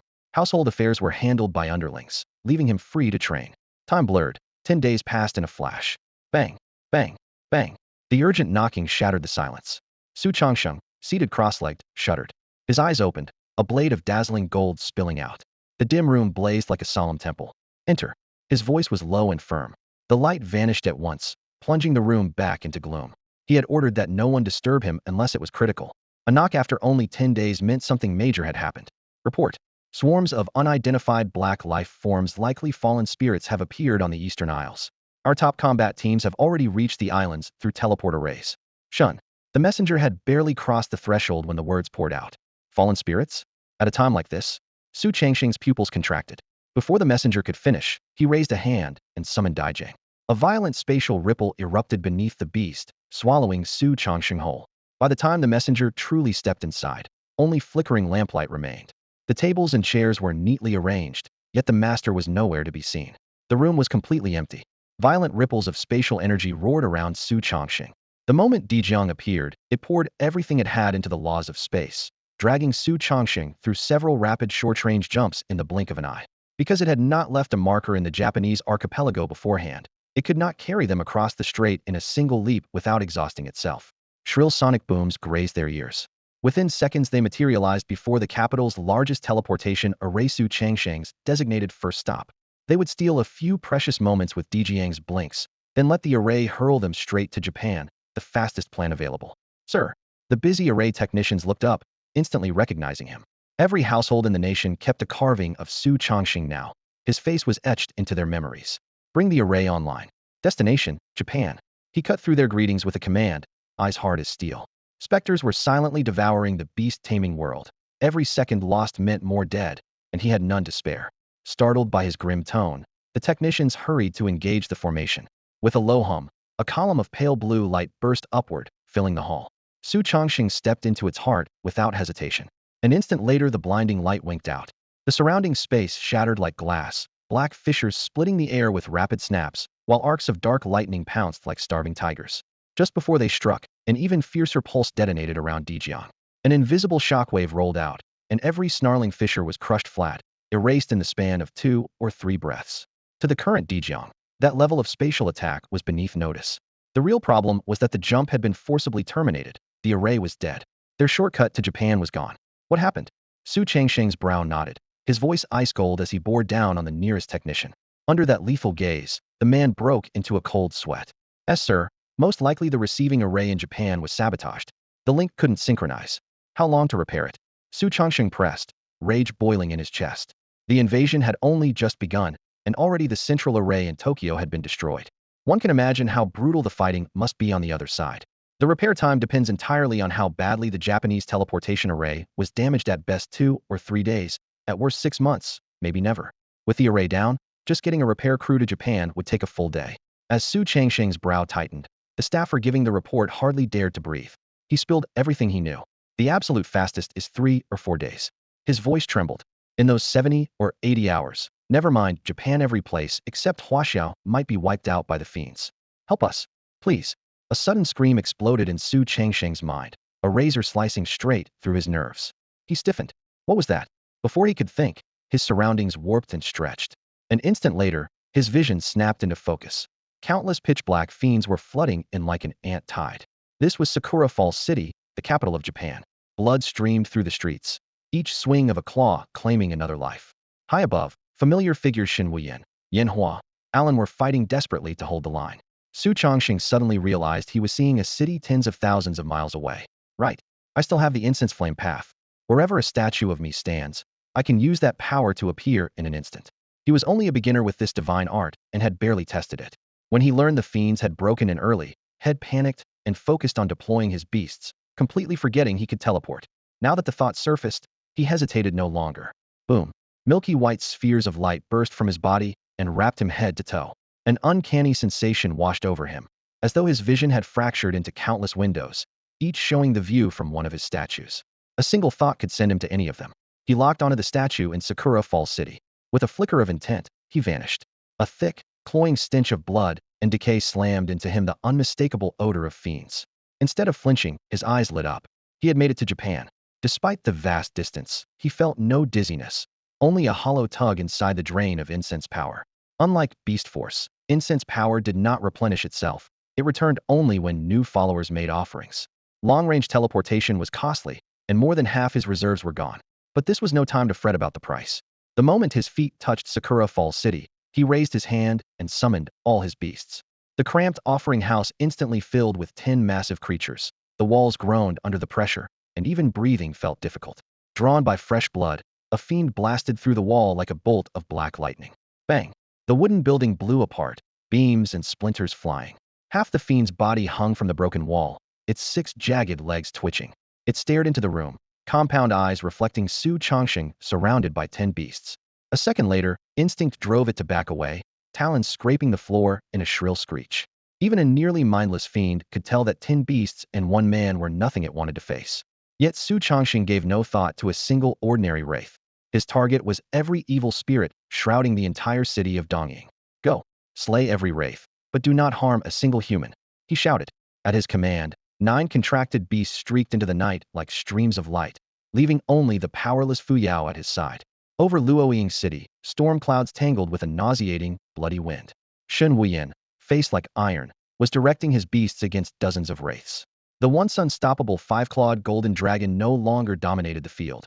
Relying only on its massive frame and thick scales, it thrashed back and forth, scattering the charging spirits. The dragon opened its jaws and spat a blazing sphere of gold. The orb exploded, but a dozen fearless wraiths hurled themselves onto it. After a muffled boom, they were shredded into bloody mist, gore falling like rain. Their sacrifice blunted the blast so much that it barely scratched the other star-shattered ear enemies. That strike was Shun Huayan's strongest move, and the backlash was brutal. My friend, I fear we end here today. Alan's weak voice brushed his ear. Shin didn't turn. He simply frowned at the dragon. The golden sheen of its scales had dimmed, its eyes glazed. That one blast had almost emptied its strength and had destroyed only a handful of wraiths, a drop in the ocean against a horde numbering in the tens of thousands. Worse, the swarm had now fixed on him. Shadows like a black tide beat skeletal wings and screamed toward him, slicing the air with a shrill drone. Heh, do we really stand a chance? Shen Wuyan gave a bitter smile and glanced at Alan. The man who had once been the world's second strongest was covered in gaping, festering tears, rotten flesh, pus, and even writhing maggots oozed from the wounds. His life hung by a thread. All around, every high-ranked beastmaster was besieged. Many lay gravely wounded, little better than Alan. To Shen's shock, he was the least injured one left. With a wet slash, a black wraith broke through the line. Its pale bony wings, sharp as blades, swept across Shen's chest, flesh parted like tofu and blood sprayed. Where one penetrated, countless others followed. The breach widened and the wraiths swarmed in, bone wings buzzing. Whoosh whoosh whoosh whoosh shriek of cutting air grazed his ears as razor feathers sliced through wind and flesh. Searing pain blurred his consciousness. He kept directing his beast to fall back and counterattack, pouring his last breath into choking the fiends. The other high-ranked fighters made the same choice. Blood soaked their armor, yet none retreated an inch. Evil spirits crashed over them like a tsunami, but they held like breakwaters that would not snap. Is this the end? As his life force ebbed, Shin Wuyan whispered to himself. The next instant the pain was whisked away, his body suddenly light as a feather, and a low moan escaped his lips. Could dying really feel this comfortable? The thought had barely surfaced when Su Changsheng is here. Su Changsheng is here. Su Changsheng is here. Alan's ragged scream yanked Shin Wuyan back from the brink. At that name his pupils shrank, and his mind cleared in a flash. Emerald light surged from the ground, spreading outward like ripples and enveloping everyone. At its heart stood Su Changsheng, breathtakingly handsome. Where the green glow passed, an indescribable ease swept through the ranks. Gaping wounds sealed at a speed visible to the naked eye, old hidden ailments faded away, and the fiend's once savage blows now felt like dull taps. This was Fuyo's power, a massive area heal layered with a defense boost for the entire force. It delivered no damage, yet on the battlefield it was a guardian deity, keeping casualties to a minimum. A single beast that terrifying was astounding enough, but Su Changsheng's hand held far more cards. A blood-red figure shot into the air, and a Zulong bearing Su Changsheng's own features, yet trailing a serpentine tail materialized. Its cold vertical pupil hovered between its brows as it scanned the field. Then an arcane pulse of time rippled outward. The fiends in mid-slaughter froze at once, suspended in the air as if the world itself had been paused. Everyone knew whose work it was. Seeing it with their own eyes, their respect for Su Changsheng soared to its peak. If fear of his power had guided them before, pure reverence now filled their hearts. They were certain that without him, their very bones would vanish beneath the fiend tide within a year. At that moment Su Changsheng's voice rolled across the battlefield like a peal of bronze. Everyone, use this chance slaughter the fiends. The command rang with imperial authority, impossible to resist. As soon as his voice fell, the onlookers could no longer restrain their excitement. They ordered their contract beasts forward, launching a frenzied assault on the motionless evil spirits. Feeling cocky a moment ago, were you? Messing with me? Let's see how you like this. Rough shouts burst from the crowd, half drowned by the chaos. Similar scenes were unfolding in every street and alley of Luoying City. Survivors who had been suffocating under fear and despair now gripped their weapons, guided their beasts, and rekindled their fighting spirit. A few were so worked up that they broke through to the next realm in the heat of battle, their power surging dramatically. The instant Su Changsheng appeared, the entire front line flipped on its head. What had been a crumbling human defense suddenly overwhelmed the evil spirit horde, seizing the upper hand in just a few heartbeats. Elsewhere on the battlefield, Su Changsheng's other beasts were dazzling in their own right. Tangible shadows flooded the field, and in the thick black mist, dancing notes hardened into razor-sharp blades, shredding evil spirits with every pulse. Crimson flames roared skyward. Blazing fireballs detonated among the enemy ranks, waves of heat, and the stench of charred flesh eating away at their numbers. Space twisted without warning. One gray-white wormhole after another yawned open, their suction like invisible winches, grinding nearby spirits to powder, leaving not even ash behind. Amid the flashes of fire, explosions, and screams, a faint, strangely pleasant fragrance seeped through the gunpowder, haze so strong it masked the smell of blood. It came from Du Xia, whose skin now shimmered with a barely visible green miasma. The moment the haze spread, evil spirits collapsed as if reaped by a scythe. Their vine-like muscles shriveled in an instant. Beads of bright green fluid oozed from their pores, merging into countless rivulets that raced across the ground toward Du Xie. In a blink, tens of thousands of life essences converged into an emerald waterfall, a sight so stunning it made even distant observers' scalps tingle. They could feel that raging vitality from across the battlefield. Su Changsheng's eyes narrowed. He had long known how terrifying a poison-type beast could be in a mass melee, yet the reality still impressed him. As a war-class beast, Du Xie's true killing moves went far beyond simple miasma. The green torrent poured into Du Xie's body, inflating it like a bellows. In only a few breaths it swelled from the size of a normal water buffalo to a towering 20-meter giant, as tall as a 7-story building. The ferocious snake tail at its waist gleamed with shifting colors, pulsing with obviously lethal energy. With its body saturated by that immense life force, Du Xie finally reached the perfect moment to unleash its second invincible skilling poison. This technique doesn't merely kill low-tier spirits outright. It can flow backward through their bloodline and inflict real damage on the primordial mother of all evil spirits. Granted, at Du Xie's current peak diamond rank, crippling a myth-level mother spirit outright is unrealistic. But when tens of thousands of spirits are simultaneously marked by yin poison, the combined toxin can pierce tier suppression and inflict considerable, ongoing corrosion. Enough ants can still bite an elephant to death. That was Su Changsheng's true confidence. While he pondered, multicolored vapors began to coil from the end of Du Xie's radiant snake tail. Then the prismatic mist spread across the battlefield with astonishing speed. In the blink of an eye it swallowed the entire city of Luoying like a surging tide, sheathing every street and building in shimmering fog. The haze was so dazzling it seemed unreal, draping the blood-soaked battleground in a fairy tale glaze. But the paradise existed only to the eye. What truly arrived was unmatchable death. The instant the mist brushed the 10,000 fiends, their bodies dissolved with a corrosive hiss into pools of inky blood, all in the span of a blink. The dark fluid quickly merged into a vast sheet that nearly carpeted the city streets. The viscous, fetid blood clung to their boots, drawing black strands whenever a foot was lifted. Their post-battle adrenaline had yet to fade, yet there was no one left to strike. They could only stare at one another, shocked by Su Changsheng's overwhelming beastcraft and relieved to still be alive. If we hadn't yielded to Huaxia earlier, surrendered our resources, and erected the statue, some warriors from the Eastern Isles shuddered. Had Su Changsheng really abandoned them, this place would already be a mass grave. Their eyes now held equal parts reverence and gratitude when they looked at him. Just as the tension eased, a new horror surfaced. The black blood on the ground began to converge as if guided by an unseen hand, rising and knitting itself into a fiend wrought entirely from gore. Its outline was jagged, like blades pieced together, and its malice dwarfed that of the creatures before.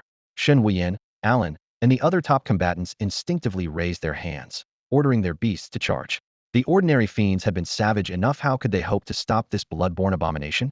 Relax, Su Changsheng's calm voice drifted through the mist. This is my ability. It can strike directly at the source that spawns these fiends. That single sentence hit them like a hammer. A fiend mother was a creature of mythic rank. Was Su Changsheng truly able to confront such a being? Heathen? Soft exclamations rippled through the ranks.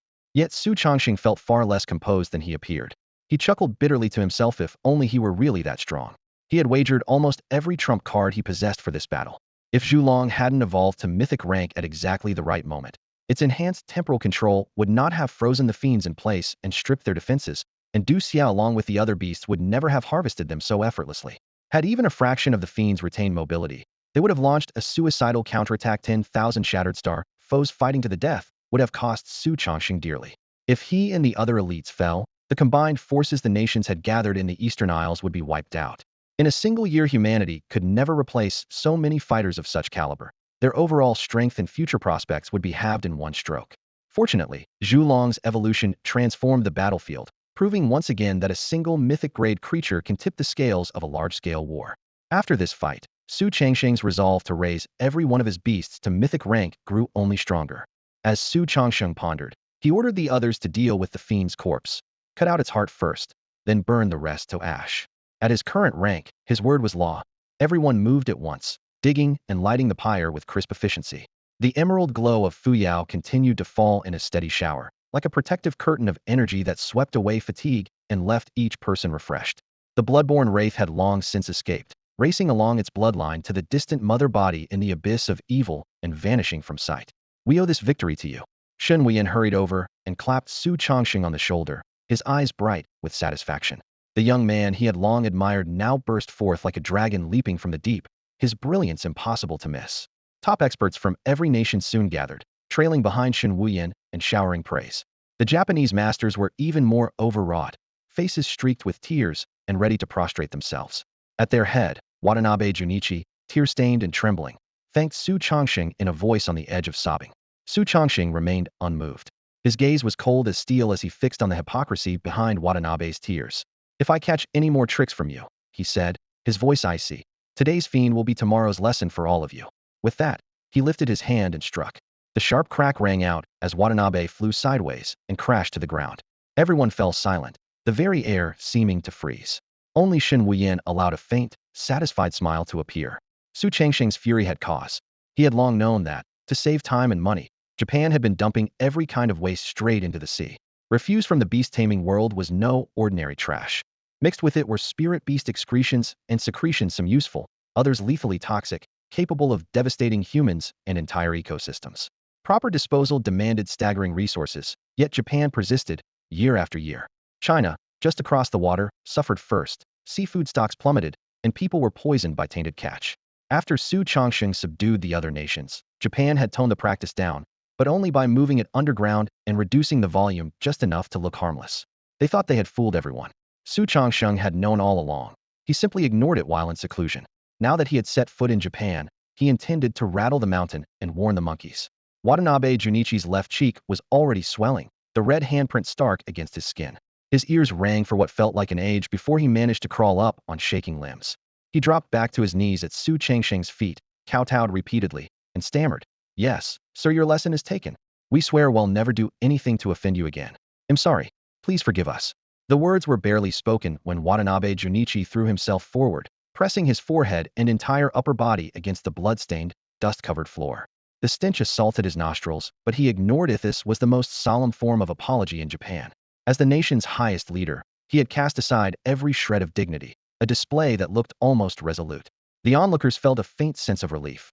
They had feared Watanabe Junichi might clash head-on with Su Chongqing, courting death and dragging them down with him. For the moment, at least, the man seemed to know which way the wind blew. Out of sight behind his lowered eyes, however, a flicker of disdain passed through Watanabe Junichi's gaze. From long experience, he knew that if he humbled himself enough, a young man like Su Chongqing would back off for the sake of appearances, perhaps even waive compensation. All he had to do was lie low for a few days. Once the clamor died down, he could resume the secret dumping. What could Su Chongqing do then? At worst, he would bow and apologize again. For someone like him, apology was ingrained to the bone, almost instinctive. A trace of glee rose within him, as though the formidable youth before him were already dancing in the palm of his hand. Su Changqing's expression remained flat, as calm as dead water. To him, a Japanese apology meant only, "Sorry, I was wrong, and he'll do it again." They had been like this for centuries. Since he had chosen Watanabe Junichi as the example, he would never let the man off lightly. Otherwise, killing the chicken to scare the monkeys would be a farce. The silence stretched. Watanabe Junichi's heart suddenly lurched. He tried to lift his head, but an overwhelming force smashed his skull against the hard floor. Above him, Su Changqing's voice cut like ice. "Did I tell you to look up? Stay on your knees." With that, he pressed down harder. Crack, crack, crack. The brittle sound of a skull shattering echoed, sending shivers through everyone present. Blood streamed from beneath Su Changqing's shoe, pooling into a crimson rivulet on the floor. Only then did Su Chongqing withdraw his foot. Watanabe Junichi's face had caved in, large sections of bone collapsed, his features a mangled ruin. The once prominent bridge of his nose was ground nearly flat, leaving him grotesque and horrifying. The spectators felt their fear of Su Chongqing's spike. This young man was ruthless, brazen, and utterly unpredictable. And the words he spoke next sent an even deeper chill through every soul in the room. "Step you, each of you gets one kick, exactly the way I did. If I catch anyone going easy on him, you'll share his fate." Su Changqing's voice was cold enough to freeze blood, exploding in every ear like a curse straight from the abyss. Moments ago, he had nearly trampled Watanabe Junichi to death single-handedly. If the 24 elite fighters from around the world did the same, even 10 lives wouldn't save the man. More humiliating still, the victim was not some ordinary warrior, but the supreme leader of the Isles. Being ground beneath so many international champions, and in front of thousands of beast tamers, would make a mockery of his nation on a global scale. The islanders would never live it down. Su swept his gaze across the crowd, his tone quiet, yet impossibly overbearing. "Oh, not willing? Then whoever refuses can take his punishment instead." Everyone knew he meant it. The man followed no law but his own. Barely conscious, Watanabe dragged his mangled body to Zu's feet. Blood-slick hands clutched at Zu's trouser leg as tears streamed down his face. "Changqing, I was wrong, show mercy, spare this dog's life. I beg you, treat me like a dog if you must, just don't kill me. With that, he stuck out his tongue, panting and yelping like a cur, smashing the last shards of his dignity for the chance to live. The sight stunned everyone. Even Su frowned, so this was how low a head of state could crawl. When it came to shamelessness, Watanabe was truly gifted. Su glanced at the blood smeared across the toe of his left shoe, displeasure icing over into lethal frost. He drew back his right foot and lashed out. Crack! The air shrieked as his kick ripped through it. Thud!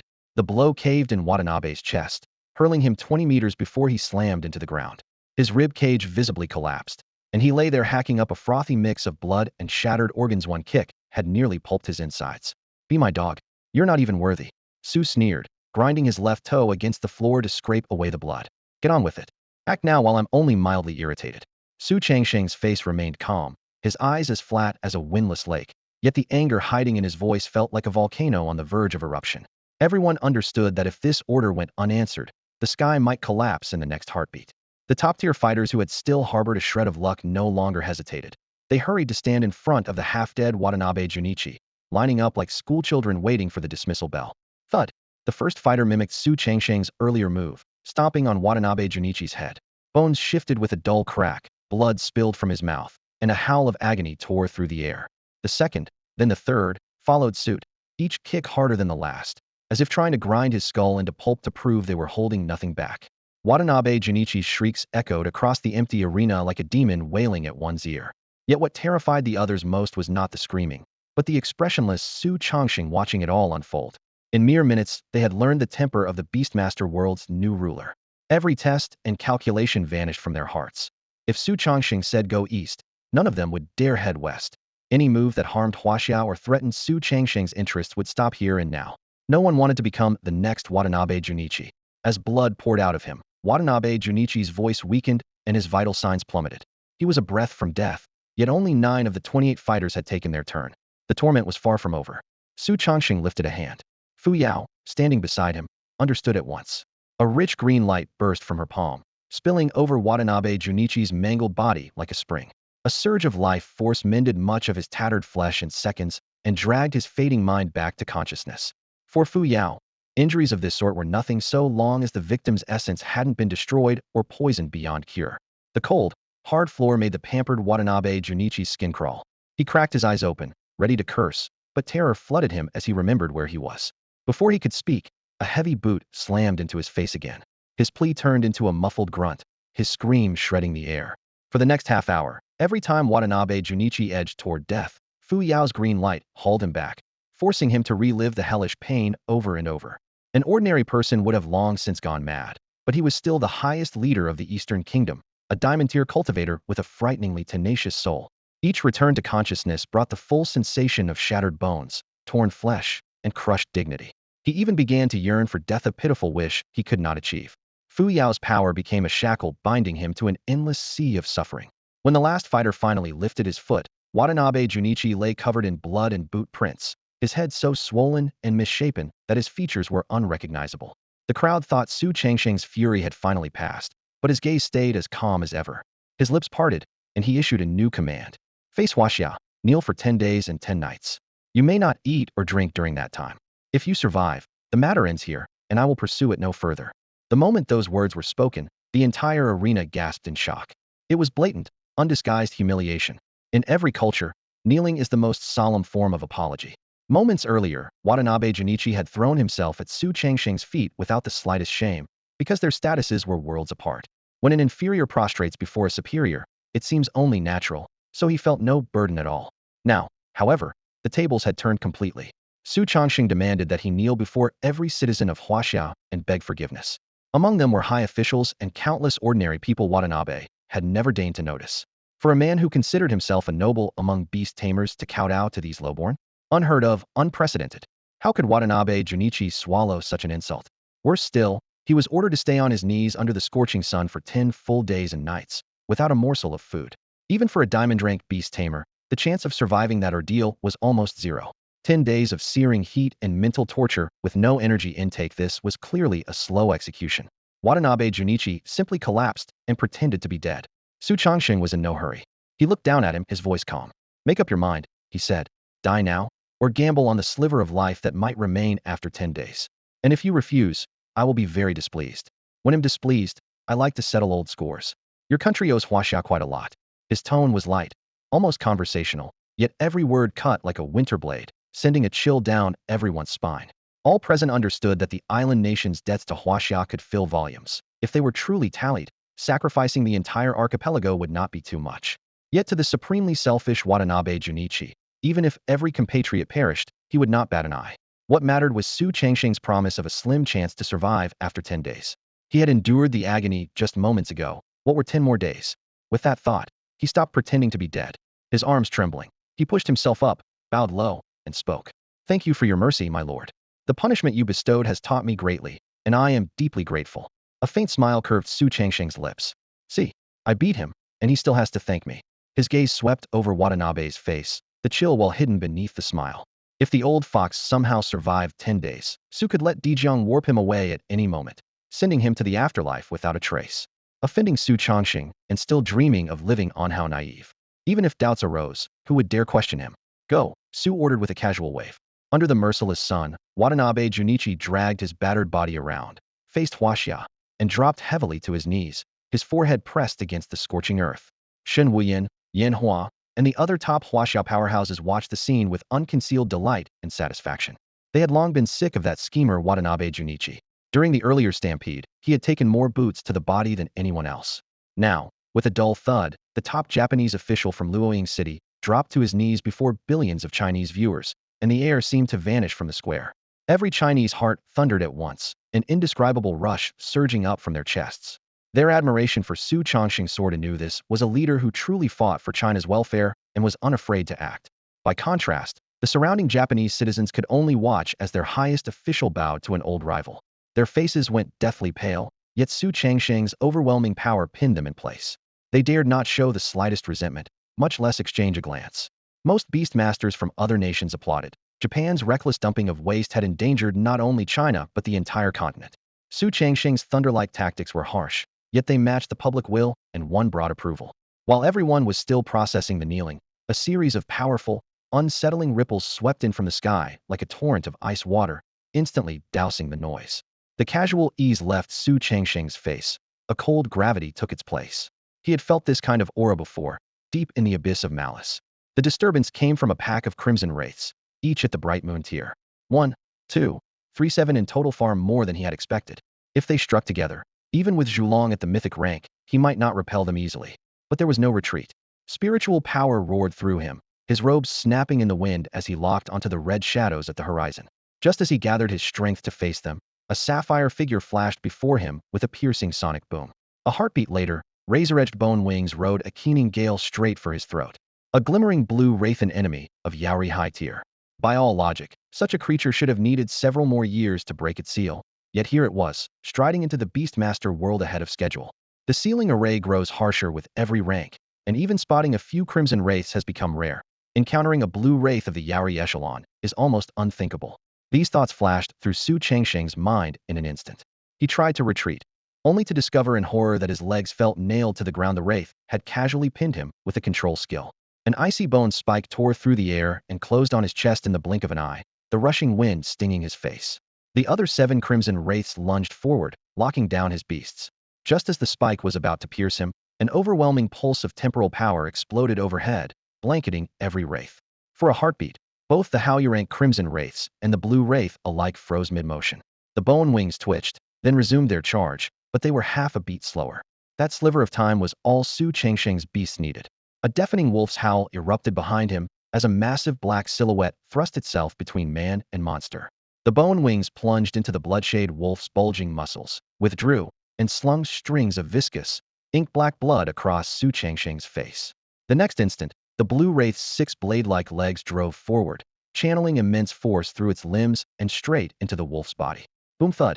The bloodshade wolf, as large as a tower, was kicked skyward and tumbled out of control. Su Changxing, standing behind it, was knocked off his feet and half crushed beneath the sprawling mass. Fortunately, the beast retained a shred of clarity. It braked its fall at the last moment. Had the full weight of several dozen tons come down, Su Changxing would have lost half his life on the spot. Agonizing pain flared through his bones, yet he felt a surge of relief, could move again. Gritting his teeth, He scrambled up and pressed his back to the wall, gasping for air. The blood-shade wolf stepped in front of him once more, blood gushing from rents in its hide, the scent sharp with a strange toxin, but it did not yield an inch. The blue wraith, thwarted by its first strike, folded its wings and hovered in place. For the moment, both sides stared each other down. As for the 7 crimson wraiths, their resistance to Zhulong's time-stop was far weaker than that of the Yaori master. They could still move, but so sluggishly that even ordinary black wraiths would outpace them. And this was merely the beginning for those who had reached the Starshatter tier. Every step up the ladder demands dozens of times more energy than the one before it. Because of that, the gap between the Suashing tier and the Haoyue tier between Haoyue and Urius, a bottomless chasm. People once clung to the hope that 8 or 9 silver tier beasts might bring down a single gold tier monster. But they have now learned the hard truth. Even dozens of Suashing beasts can hardly scratch a Haoyue wraith unless their talents far outclass its own. On today's battlefield, time itself seems split in two. The Crimson Wraith's movements are dragged to a crawl by Zhulong's temporal stasis. Yet even at that pace it cannot match the Black Wraith's blitz-like speed. The blow dealt to the enemy's combat power is enormous. Without Zhulong's timely distortion of time, Shuiying never could have blocked that lethal strike, and Su Changsheng would already be lying in a pool of his own blood. But while the Wraith's motions are shackled, their defenses remain intact. Within Su Changsheng's entire beast team, only Zhulong and Shuiying can truly threaten their lives. Zhulong must pour everything into maintaining stasis and has no strength left for a finishing blow, while Shuiying must prioritize its master's safety and cannot fight all out. This tenuous balance drains hope from every onlooker's heart. They have witnessed that magnificent black wolf, once a godlike beast that shredded ordinary wraiths like straw kicked sky high by the azure wraith before it could even struggle. If Su Changsheng's strongest fighter fared so poorly, how can he possibly win? Despair spreads through the crowd like an icy tide, and Watanabe Junichi is no exception. Outwardly, he would love to see Su Changsheng gravely injured or dead, yet if Su falls, the wraith's savagery will claim Watanabe himself as well. The man who cherishes his own life above all others has suddenly become one of the people praying hardest for Su Changsheng's victory. While everyone is torn between dread and doubt, a string of bizarre sounds bursts overhead. Gugagu, gujaguji gwagwaga. Su Changsheng tilts his head, and the voice indeed comes from the azure wraith. The shrieks last a few seconds, then stop. When it speaks again, its Huaxia tongue is far smoother. Hand over Su Changsheng, pledge loyalty to the Mother Queen, pay tribute on schedule, and the Sky Spirit clan will refrain from slaughtering humanity. Remember, you have only this one chance.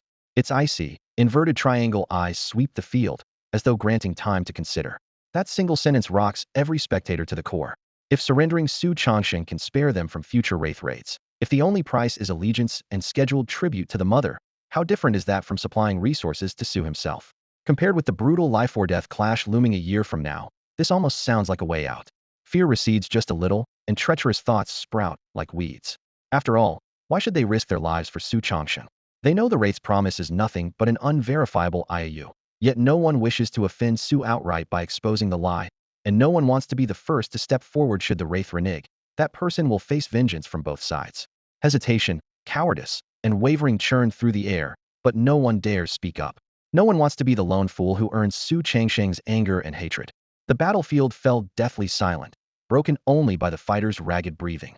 The evil spirit spoke first, its voice detached and superior. Relax. We of the Tianling clan do not lie to lesser beings. Its undisguised contempt rang in every ear, declaring itself noble while reducing all humans to vermin. As its words faded, the shimmering blue figure darted forward. Su Changsheng tensed, Bloodshadow and the other beasts snapping into guard positions, braced for a lethal strike. Yet in the next instant they saw the true target was not Su Changsheng, but Watanabe Junichi, still kneeling and battered. A bone wing speared through Watanabe's shoulder with a wet crack, hoisting him into the air like meat on a skewer. Before blood could flow, the flesh blackened and sloughed away in chunks. Su Changsheng shivered. Had the spirit not held back, Watanabe would have died the moment the wing pierced him. Hanging from the wing, Watanabe's face twisted in pain, yet no scream escaped. The spirit set him down and spoke lazily. I can feel your emotions: rage, resentment, and a fierce will to live. Tell me, will you hand over Su Changsheng? Staring death in the face, Watanabe's courage collapsed. Yes, yes, my lord, yes. Su Changsheng is nothing. How dare he oppose the Tianling clan? He's courting death. Ha ha, well said. The spirit laughed. A bead of glowing blue blood rose from its chest and shot into Watanabe's body. The bone wing folded away, and the spirit gently let him go. Blue radiance swallowed Watanabe whole. 2 pairs of bone wings burst from his back with a grisly rip, gleaming coldly.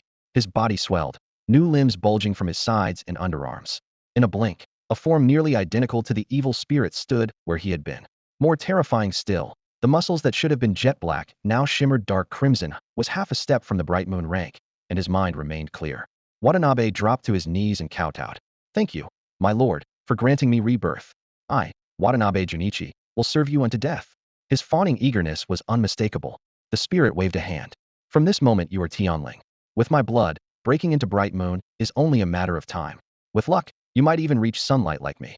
For Watanabe, realms such as Shattered Star had once been an impossible dream, but no longer. Now, he was on the verge of breaking into the Haiyue realm, perhaps even ascending to Yari. For an evil spirit, whose lifespan was limitless, nothing could matter more.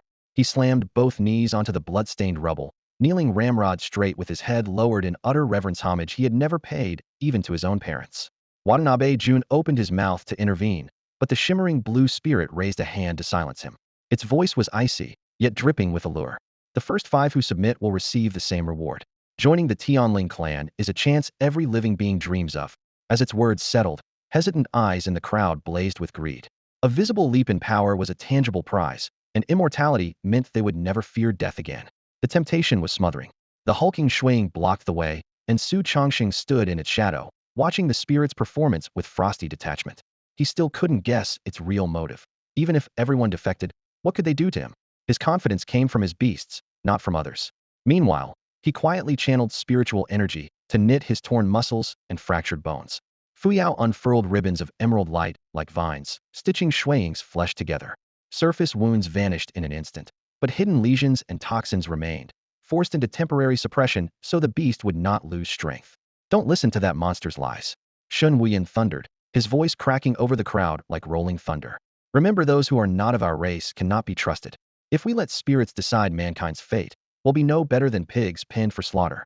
Seeing hesitation, he added, I don't believe a single comma that thing says. Centuries of culture had etched that warning into Shun Wuyan's very blood. He would never allow another species to clutch his destiny. Other Huaxiao leaders shouted their support. Warriors from other nations might waver, but the people of Huaxiao would never bow. Yet even these fiery words could not quench every traitorous heart. A figure suddenly leapt from the crowd, dropped to his knees before the spirit, and cried, Honored lord of the Tianling clan, I surrender. Shun Wuyan's pupils shrank, fury surging to his crown. Han Juanhao. Han Juanhao, a top fighter from Korea and once Shun Wuyan's acquaintance, had become the first to defect. With someone taking the lead, 2 or 3 more broke from the ranks, sprinting so fast it seemed they feared losing a coveted top 5 slot. The luminescent blue spirit watched the scene, excitement glittering in its inverted triangle eyes. Hey, the cerulean fiend let out a shrill cackle, staring at Su Chongqing with open mockery. Its jagged, maniacal laughter served only one purpose: to shatter his mind and ridicule the foolishness of his vow to protect humankind. Moments ago, the Venom Fiend's sinister power had struck the Brood Mother itself, the supreme being revered by every wraith. She had granted them endless life, the strength to conquer all things, and a loyalty etched into their very bones. Hunting, guarding, and feeding the Brood Mother was each wraith's foremost duty. For her to be gravely wounded under the watch of more than a dozen Suntier spirits was a humiliation that drove the cerulean wraith to the brink of insanity. To erase that disgrace, it rammed through the ceiling array, though doing so cost it most of its cultivation. Now it was only slightly stronger than 9th moon rank, yet it still retained the terrifying resistances reserved for high Suntier creatures. Zhulong's temporal bindings and the Venom Fiend's poisonous corrosion were little more than petty nuisances to it. In short, it remained an overwhelming force against Su Chongqing. But it was in no hurry to strike. Rather than a quick kill, it wanted to watch his faith crumble, watch him betrayed by his own kind, and let him writhe in despair before he died. A wraith with intellect and emotion is far crueler than a mindless killing machine. Hey, it screeched again. With a casual wave, the traitors kneeling before it were stained a dark, translucent blue. Their consciousness vanished, and they became newborn wraiths. Su Chongqing merely watched, his gaze cold, treating the fiend's performance as a tedious farce. Those who had chosen to serve the wraiths had nothing to do with him. The only things he truly wished to protect were Huaxiao, and the people who had shown him kindness on that land. Lin Hang's family, Principal Wang Ping, Luan Xue, Xin Wuyan. As long as they stood behind him, he would not lift a finger, even if everyone else dropped dead on the spot. He refrained from moving not out of fear, but because he had a plan. His eyes shifted to the beast at his side, a bays with snow-white fur and hooves that blazed like fire. Within Su Changqing's perception, thousands of nearly invisible white threads wrapped around the base. Each thread ran to a corpse-cold wraith on the battlefield, and along those strands, pure strands of destiny were pouring into the beast at an accelerating pace. Its body, however, showed not the slightest change in size or shape. Yet beneath the surface, everything had changed. Baize's life essence was suddenly flooded as though a torrent had been poured into it, swelling to several times its former capacity. When Su Chongxing reached out with his senses, he caught the clearest figure of all the beast's lifespan had leapt from 1,000 years to at least 3,000, and it was still climbing. This was the true power of devour life. At last, an invincible skill had found a battlefield worthy of it. Baize gained, and so did Su Chongsheng. Their lifespans surged in unison. For Baize, longevity was more than time on the clock. It was the fuel for its other ultimate skill, Sever Life. The deeper its life force, the more terrifying Sever Life became, and the better chance the beast had of surviving the backlash of that forbidden power. No one noticed any of this except Su Changxing, not even the smug fiend that believed itself above all living things. Kakik. The fiend's manic laughter cut off without warning. Seeing Su Changxing's face as calm as still water, it realized its earlier taunts had failed. Cruel light flashed in its eyes. Well then, the slaughter begins. Who shall die first? Let me think. With a snap of its bony cerulean wings, the fiend rose higher.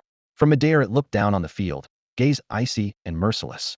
The oppressive aura of a sun rank being descended like a tangible weight, squeezing chests and stealing breath. Some people trembled violently. Unable to bear it, they dropped to their knees at the fiend's feet and bowed their heads in submission. The fiend's unrestrained laughter echoed across the battlefield at the sight. Farther off, the watching beastmasters saw Paragon's men, who should have stood at the pinnacle, capitulate under the pressure. Hope drained from their faces, and despair spread through the crowd like wildfire. Someone lost control and stifled a sob. The gloom was infectious. Maybe Emperor Chongqing still has a chance? A timid voice rose, but its owner laughed bitterly at his own words. Someone nearby snapped, a chance? With what? You think the gap between Star Shatter and Sun Rank is like bronze versus gold? It's a gulf between heaven and earth. Convinced they were doomed, the man made no effort to lower his voice. Su Chongsheng and the hovering fiend heard every word. The fiend's eyes gleamed. With a flick of its skeletal wings it flashed in front of the speaker, voice dripping with playful admiration. Kid, I like you. They'll give you a chance to become a celestial spirit. Gasps erupted. Countless envious eyes fell on the young man with dyed yellow hair. The blonde youth froze for a heartbeat. Then his lips twisted in scorn. Go screw yourself, you pathetic piece of trash. He didn't believe Su Chongxing could win, but that didn't mean he would cast aside his human dignity or throw in with a fiend. Either way, he expected to die. Now that the creature had come to him, he would have felt ashamed as a human if he hadn't cursed it. The cerulean fiend understood little of Huaxia speech, but the tone said enough. A chill gleam flashed in its eyes. Its pale bony wings lashed out, the violent whoosh splitting the air with an ear-shattering crack. Facing certain death, Huang Mao's lips were still curled in a scornful yet satisfied smile. He was only a newly promoted mid-tier platinum beast tamer, yet under countless watching eyes he had cursed at a fiend even Su Chongxing couldn't subdue. Achieving that alone felt like a life well lived. When he reached the underworld and met his forebears, he could walk in with his head held high. The bone spike's icy gleam closed on his throat, the chill of death seeming to frost the air itself. In that split second the fiend snapped its skeletal wings shut and hurled itself aside. Boom. A sphere of pure white light dropped like a meteor, crashing onto the spot where it had stood. The blast thundered, flinging sand and gravel stories high. The azure fiend was, after all, a late solar tier terror. In an instant it sensed the danger and narrowly dodged Baize's long-readied killing blow, yet the impact still hurled it across the sky. Up above, its two pairs of bone wings shattered like brittle porcelain, shards flying everywhere. Only the uppermost wing survived, mangled beyond recognition. It beat that lone fragment desperately to keep from crashing, but agony flooded its frame as if its entire skeleton were being torn apart. It glared at Su Chongsheng, horror flashing for the first time. A mere shattered star beast tamer had unleashed power it had never dared meet, even at full strength. Now, at half power, only its solar-grade instincts had saved it from instant death. It had no time to breathe. The white orb hanging in midair blazed again and shot straight at it like a soul-seeking weapon. Its guts twisted. Dragging its mangled body, it fled. But one tattered wing could not sustain speed, and as Zhulong's timestop field spread, its movements slowed to a crawl. Wounds and weakened power turned that drag into the final straw. Half falling, half flailing, it lurched left and right like a drunk. Inside that stumbling path the death-sealed orb finally caught up. Boom.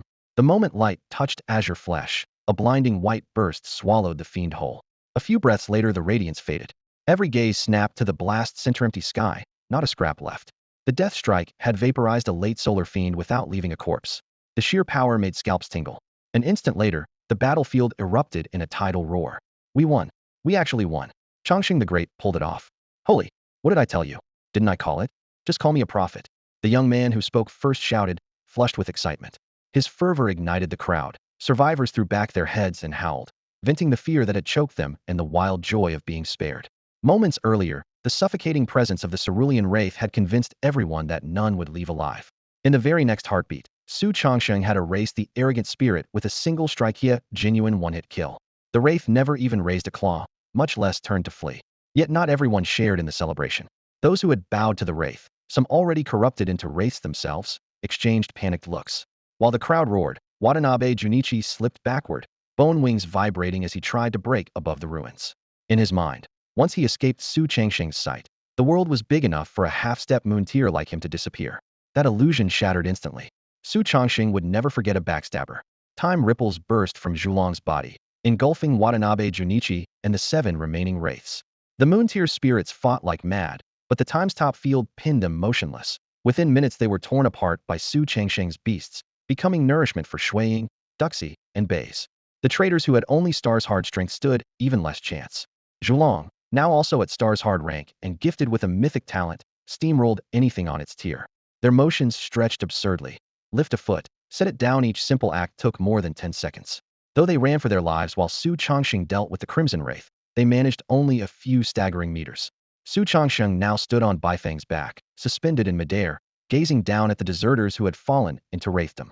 Shen Wuyan, Yan Hua, and the other leaders hovered behind him, while the remaining mid-tier beast tamers swept through the rubble. Every eye fixed on Su Chongsheng, waiting for his verdict. Desertion in the face of battle has always been despised. Kill them on the spot. We have to wipe them out so no one else even dreams of surrendering. Burn them. Reduce them to ashes. Lock them in a lab as specimens so we can extract more information about the evil spirits. Cut off their genitals, hang them around their necks, parade them through the streets for 100 days, and then execute them by slow slicing. On the ground, the beast tamers were seething, each pitching an even crueler idea, eager to personally execute Watanabe Junichi and the other defectors. The barrage of brutal suggestions even made the normally unflinching Su Chongsheng raise an eyebrow. As he looked down, he spotted the one who had shouted about cutting it off, the very same fearless blonde kid from earlier. Interesting. A moment ago the blonde youth had questioned Su Changsheng's strength and confidently predicted his defeat, but that was nothing more than a bad guess made on incomplete information. What truly caught Su Changsheng's attention was the boy's courage. He had dared to talk back to a sapphire blue evil spirit while only at platinum rank. Very few people could stand against a radiant tier evil spirit's pressure and still spit out insults. For that grit alone, the kid was worth keeping an eye on, and unbeknownst to him, he was now firmly on the highest leader's mental shortlist. Crammed inside the crowd, the blonde kid was spitting saliva as he rattled off one gruesome execution plan after another, winning loud cheers from his companions, who praised the boundless imagination of the Huaxia people. The mob's frenzy kept climbing, their bloodlust shooting straight into the sky. Meanwhile, Su Chongsheng, riding atop Baifeng, streaked towards several evil spirits. Zhulong's time's top power froze the defectors in place, leaving them unable to move. Watanabe Junichi sensed the chill in Su Changsheng's gaze and tried to beg for mercy, but every syllable stretched into infinity under the time freeze. Su Changsheng had no patience for pleading. He lifted his left hand, and Baifeng belched a string of crimson flames. The fire, red as top-grade carnelian, radiated a heat that gnawed at the soul. The moment the flames appeared, they lunged like living things at the defectors, some fully turned, some still half-human. The fire clung to their skin like molten claws, boring inward. In an instant it melted muscle into bloody slurry, the agony shredding every nerve and shattering sanity. Their screams, shrill as vengeful ghosts, drained the color from the onlookers' faces. Goose flesh rippled across the crowd. Even at a distance they could imagine pain that felt like bones being carved away. Yet Baifeng kept the temperature just below lethal, burning flesh but sparing life. The torture stretched on, trapping the defectors in a living hell while no one around could look away. Terror and awe thickened in the air, rising higher and higher. This meant only one thing. They would not die from Baifeng's flames. He would be consumed by searing flames, tortured alive until nothing remained but ash. Such a fate was almost unheard of in the entire world of beast tamers. His blistering screams sliced through the battlefield like knives, ripping at every inch of air. Even the rolling clouds overhead seemed to quake under the force of his howls. No one could say how long the shrieking endured. They only remembered the cold sweat trickling down their temples. None of them pitied Watanabe Junichi and the other defectors, yet the brutality of their deaths still shook them, branding a silent oath deep inside: never betray. Time crawled by. The dreadful cries dropped from high to low, from frantic to sluggish. until silence swallowed the field. In that instant, someone's ragged breathing echoed across the expanse. Su Changsheng looked at the twisted, charred corpse on the ground and felt a surge of satisfaction. Anyone who dared to betray him in a moment of crisis deserved nothing less. Reining in his thoughts, he swept his gaze over the trembling beast tamers. The blend of terror and secret delight on their faces told him the warning had worked. If anyone else let malevolent spirits tempt them, they had better decide whether their bones were harder than the heavenly fire of Baifeng. The reckoning was not over. With a blast of scorching wind, Baifeng folded its wings and descended, man and firelight casting the same shadow across the crowd. Su Changxing stared straight ahead, his eyes sharp enough to shred pride. Wherever his gaze passed, not a single person dared meet it. All their families are to be exiled to the far north to work the mines. The nations they hail from will double their tribute next month. His indifferent voice detonated in everyone's ears. A ripple of whispers surged at once. The far north hovered just a few degrees above absolute zero, its temperatures rarely climbing above -50 and at times plunging to -100 or even 200. Even high-ranked beast tamers could scarcely survive 10 years there. In one sentence, Su Changsheng had pronounced a death sentence on the traitor's kin. Yet harsh times call for harsh laws.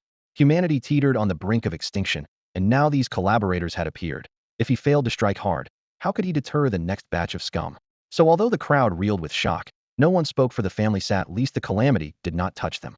Doubling the tribute, however, cut straight into their own interests. The 7 or 8 rebels had come from the United States, Britain, and other old powers, as well as India, Korea, and several mid-tier nations. They had already been surrendering resources to Huaxia each month through gritted teeth. How could they possibly manage twice that amount? Restlessness spread through the crowd. Su Changxing lifted an eyebrow. His voice remained gentle, yet carried a glacial edge. What, do you object?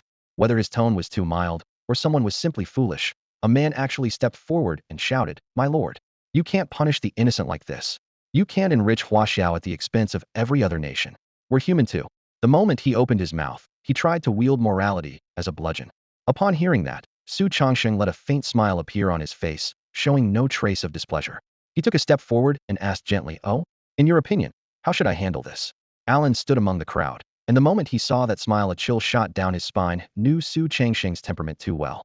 When others smile, it may be friendly, but when Su Changsheng smiles, it usually means his rage is about to overflow. Realizing this, Alan's knees went weak, and he nearly collapsed on the spot. To make matters worse, the outspoken white man was a fellow American. Alan feared the man would drag him down as well, perhaps even implicate the entire United States, and a wave of anxiety surged inside him. Without thinking, he lunged forward to stop the man from saying another word. But the instant his toes left the ground, a blade-like glare cut across him. Su Changxing merely glanced his way, yet Alan felt as if a 1,000-ton boulder had pinned him in place. His knees locked, and the step he had taken froze midair before retreating. Anyone who learned that a former top 3 master of the world had been subdued by a single look would find it absurd. Yet at that moment, the aura Su Changxing radiated loomed higher than any mountain. A broad hand reached out in time, gripping the collar of Alan's jacket and hauling him back into the crowd. He turned and met Shun Huayan's steady gaze. His old friend shook his head slightly, lips barely moving as he whispered, "Don't invite the fire onto yourself." Shun Huayan understood Su Changxing even better than Alan did. The demonstration of force moments ago was the crucial step in establishing his authority. Now that a clown had jumped out to criticize him, how could he not be furious? If the wrath of a king has nowhere to go, it will crush everything in its path. If Alan rushed in now, he would almost certainly be swept into the reckoning. Shen Wuyan had no intention of watching his friend throw his life away. Alan had always been quick-witted. Terror had merely clouded his mind for a moment. The warning snapped him back to his senses.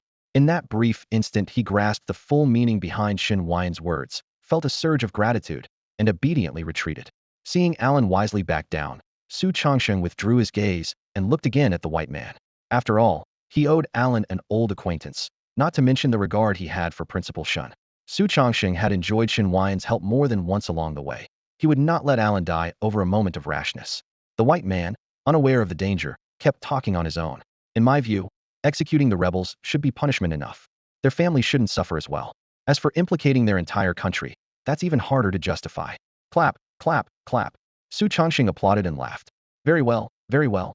When Su Changsheng burst out laughing, the white man across from him, who had looked slightly tense, relaxed and laughed along. But Zu's laughter cut off abruptly. His face turned icy, and his voice sliced the air like a winter gale. So, you think you can teach me how to do my job? The white man's smile froze. He waved his hands frantically, stammering, "No, I." Crack. Before he could finish, Zu's hand whipped across his face, the blow so powerful it knocked the burly foreigner to the ground. His right cheek ballooned before everyone's eyes, as if half a pig's head had been shoved under the skin. Blood and several yellowed teeth spattered onto the gray floor. Sue crouched down, pinched the man's chin, and murmured in a glacial tone, "Who gave you the nerve to lecture me?" The killing intent in his eyes was unmistakable, yet he didn't finish the man off. Instead, he added coolly, "Since you're so concerned about their families, fine. Children under 12 in a rebel's household won't be exiled. This good Samaritan will replace them. Think the tribute is excessive? Very well. Other nations will keep the current quota instead of paying double. Your America will pay 4 times." The room went silent except for the sound of the man swallowing. The color drained from his face as though had been plunged into an ice bath. Exile to the far north was practically a death sentence, and a fourfold tribute for America because of him. Images flashed through his mind. Washington's outrage, his colleagues' fury, his family ostracized, an assassin creeping into his home at night. None of it had to happen until he tried to play smart. Regret surged through him. A metallic taste filled his mouth. He spat out a dark clot of blood and collapsed, unconscious. Sue merely flicked his gaze at his subordinates to drag the body away. Straightening up, he swept the room with a calm stare. "Anyone else have suggestions? Speak freely. I'm very even-tempered." The air felt vacuum-sealed. The blood on the floor hadn't even dried, and no one dared take a full breath. After a long silence, Sue clapped his hands. "Good. Since there are no objections, that's settled. Get moving and collect those evil spirit hearts." He suddenly raised a hand and crooked a finger. "Oh, right, you, the blonde one. Come here." Su Chongqing beckoned to the young man with yellow hair, a glint of appreciation in his eye for the kid's audacity. The crowd dispersed to gather the corrupted spirits' hearts. At Su Chongqing's summons, the blonde youth hurried over, straightened his back, and bowed. "Sir, what can I do for you?" The wild arrogance he had shown before the cerulean fiend vanished in an instant. He could be rude to enemies who invaded his homeland, but before the man who safeguarded Huaxia and the world, only respect remained. "Kid, you're interesting," Su said, motioning with his hand. "Look up and tell me your name." As he spoke, he casually drew 2 wooden stools from his beast space and set them behind them. "Huang Tianyi Tianyi, as in number 1 under heaven," the blonde replied, head still lowered, voice anything but humble. "Tianyi, huh? Sit." Su laughed, indicating the stool with a glance. Once Huang had settled, he asked, "Any family? Married?" Huang Tianyi paused, unsure why the world's top beastmaster was interested in his home life, but answered honestly. "A beast tide took my parents when I was a kid, so it's just me. The local foster center kept me alive. No wife, no kids." Years of careful care at that center forged an unshakable loyalty to Huaxia. The nation had given him life. He would return it without hesitation. Su Chongqing nodded quietly, then let his smile fade. His voice deepened. "Huang Tianyi, I have a mission for you. Accept it, and it'll make you a high-rank Shattered Star Beastmaster within 7 days and grant you top-tier beasts. The price is exile-like solitude, almost no chance of further advancement, and the risk of death at any moment. Most people with ball power usually promises status and comfort, and this task offered neither." Huang Tianyi hesitated only a heartbeat. "Deal. If it helps Huaxia, he'll do it." A faint, dismissive smile touched his lips, as though the mortal world no longer mattered. Pleased by his swift answer, Su came straight to the point. "I need you to leave the beast world and act as this world's watcher. The instant a corrupted spirit appears, you must sound the alarm." The last raid had devastated Japan. Vast sections of its capital, Sakura City, lay in ruins. It was Japan today. Next time it could be America, Korea, India, or Huaxiao itself. Su refused to let the tragedy recur. Raising a watcher to track the fiends around the clock was the safest plan he could devise.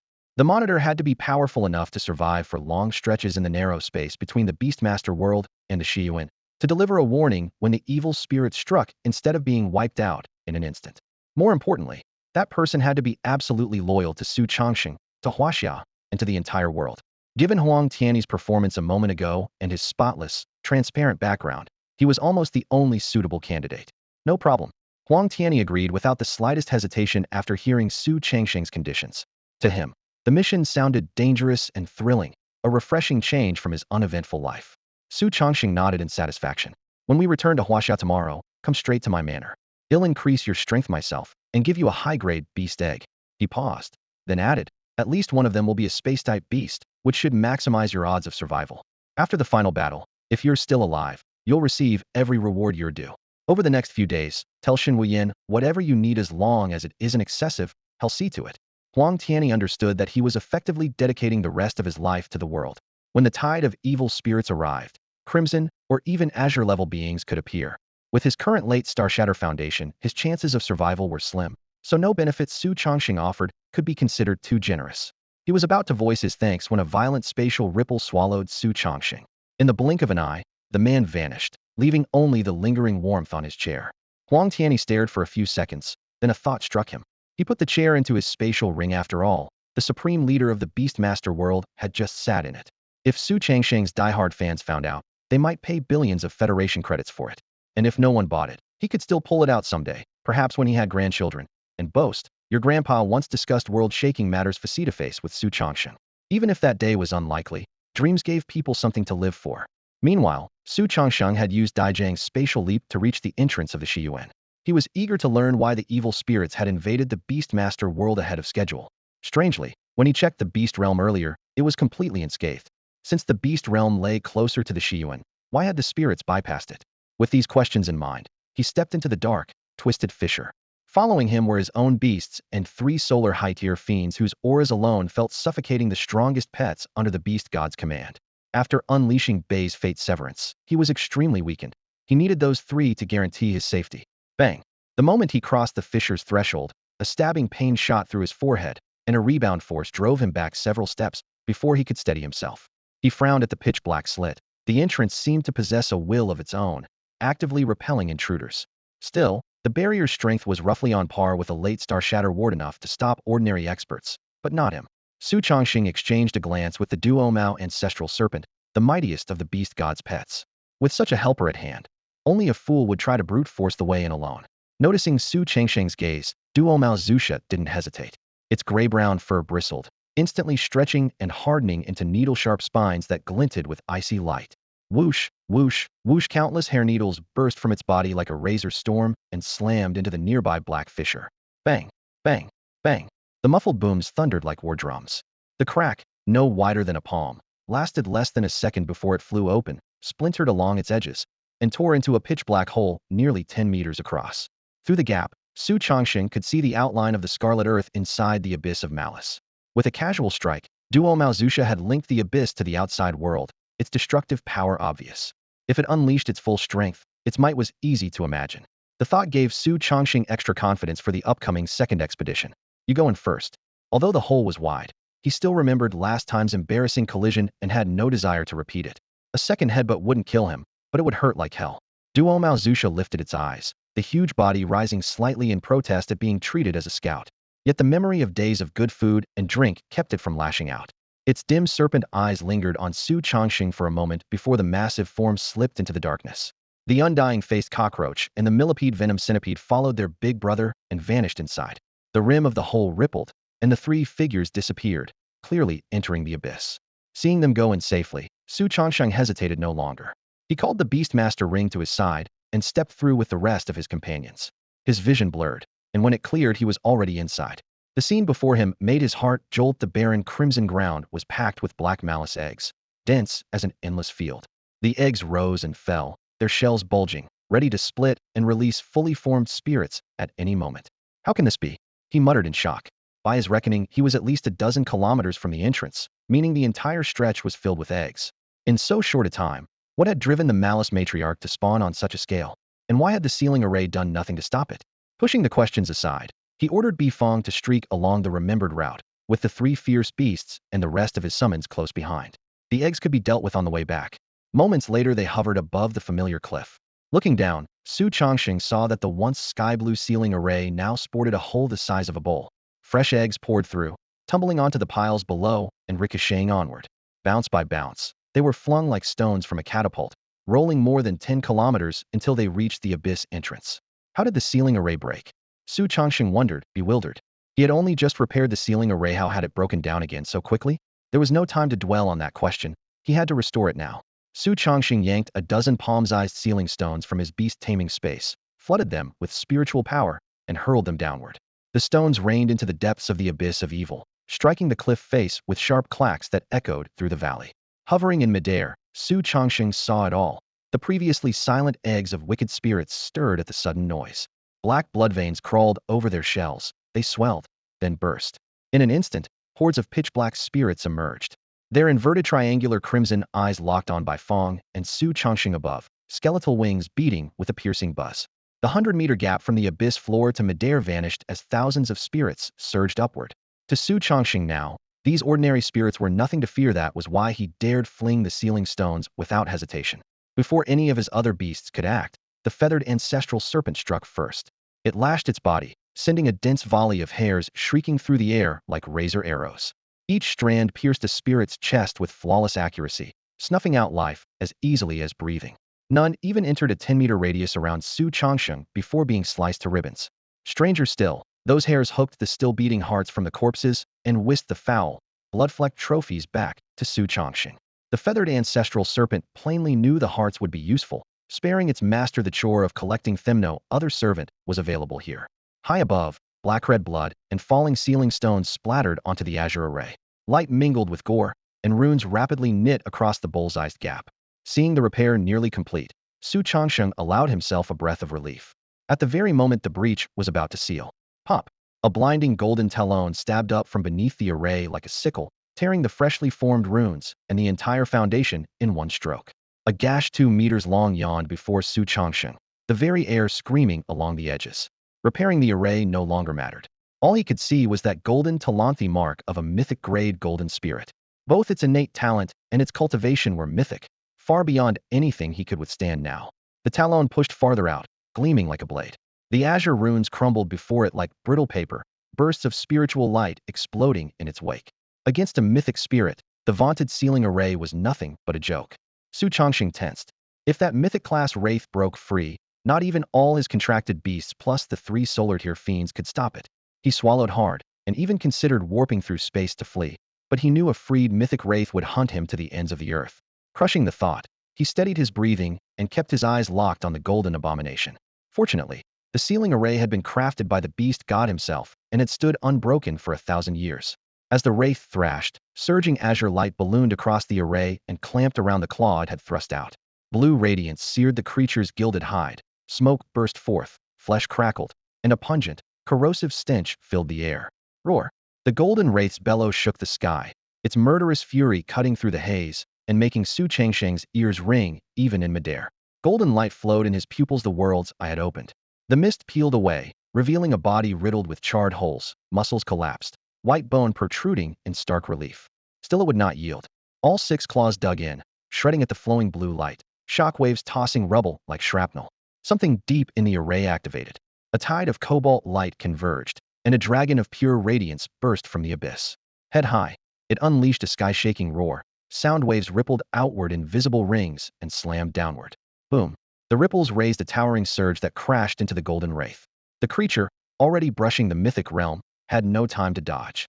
The shockwave tore it apart, reducing it to dust with nothing left behind. So this is what the beast god spent a millennium preparing, Su Changsheng breathed, the knot in his chest loosening at last. The azure dragon scattered into motes of light, leaving no trace, while the seal's once brilliant glow dimmed like a candle in the wind. Far below, hundreds of thousands of wraiths that had been bound for a millennium sensed the weakening power. Bone wings spread, and a dark mass surged toward the top of the array. Without hesitation, Su Changsheng hurled hundreds of sealing stones from his beast's space, scattering them like seeds. Each crystal struck the formation and poured in fresh energy. The dim azure grid flared back to life, stretching outward like a reawakened power line. The wraiths slammed into the renewed barrier. The blue light crackled like an electric net and sent them tumbling back into the depths. That blow didn't kill the creature, but it left injuries so grave they wouldn't heal for at least half a year.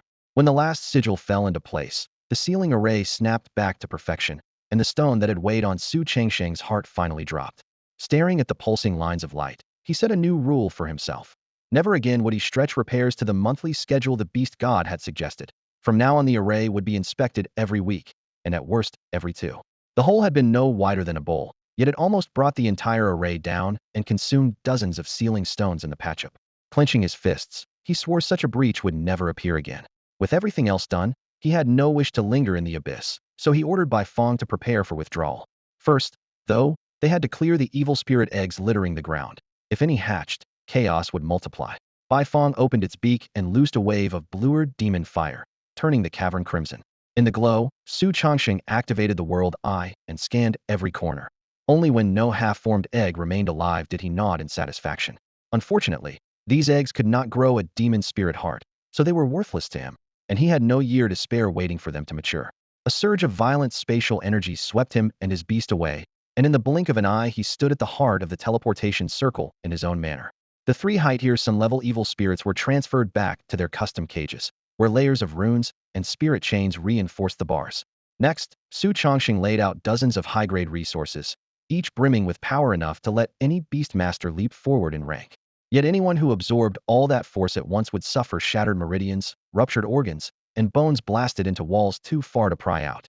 Worse, a realm gained by such shortcuts would be hollow, leaving no hope of further growth. These resources were never meant for him. They were for Huang Tianyi. Su Chongqing didn't plan to let Huang die while Huang drew in the beast power. Fuyao would flood him with life energy. Each time the torrent split flesh, Fuyao's healing art would stitch it back together, hardening the body and blunting the aftereffects. If Huang's foundation held, he might yet climb higher in the future. Even so, the ordeal would be agony itself. Muscles torn again and again, vessels bursting, bones crushed by power and then reformed by healing. An ordinary person would collapse just imagining it, but Su Chongqing had no choice. Time was running out for him, for Huaxiao, for the entire world. Judging by the current upheaval in the abyss, he could swear they had less than a year left, perhaps not even half that. After handing the supplies to the steward and explaining everything in detail, Su Chongqing returned to his room. He sat on the edge of the bed, focused his mind, and instantly entered his beast space. Sweeping his gaze across the area, he headed straight for the corner where high-grade resources lay, a jumbled heap of rare treasures, the lowest at Shattered Star rank and the highest at Solar rank, piled high like a small mountain. Su Chongqing crossed his legs and drew a deep breath. Beast-taming energy surged from his dantian and twisted into a pitch-black vortex inside his abdomen. The moment it formed, a terrifying suction erupted, yanking the energy out of countless treasures as if pulled by an invisible giant hand. A milky tide of energy gathered around him in an instant, so dense it felt almost solid. The swirling mist quickly condensed into crystal droplets that drifted down like rain. Most of the drops were swallowed by the vortex in his belly. Only a few splashed onto the yellow earth beneath him. Then a miracle occurred. Withered wild grass only a few centimeters tall drank in the rain and exploded with growth, shooting toward the sky. In the blink of an eye, the brittle stalks became lush blades 7 or 8 meters high, vibrant green and bursting with life. Just a handful of energy-rich raindrops had raised this grass to a level comparable to diamond rank. If a few drops could do that, what kind of transformation was underway inside Su Chongqing, who was absorbing thousands upon thousands of droplets? Earlier, with only a few dozen treasures, he had forced himself from platinum to high Shattered Star level. Now he was devouring more than 1,000 elite resources at once. As the pristine rain kept pouring in, the vortex in his abdomen swelled, its pull intensifying. More and more beast-taming power was ripped from the herbs and turned into misty rain that surged into his body. Veins bulged beneath his skin, dark and snake-like, writhing madly.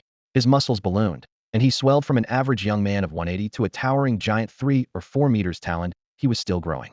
Without warning, muffled explosions erupted as all 7 orifices sprayed white steam mixed with bright red blood and fragments of ruptured organs, a horrifying sight.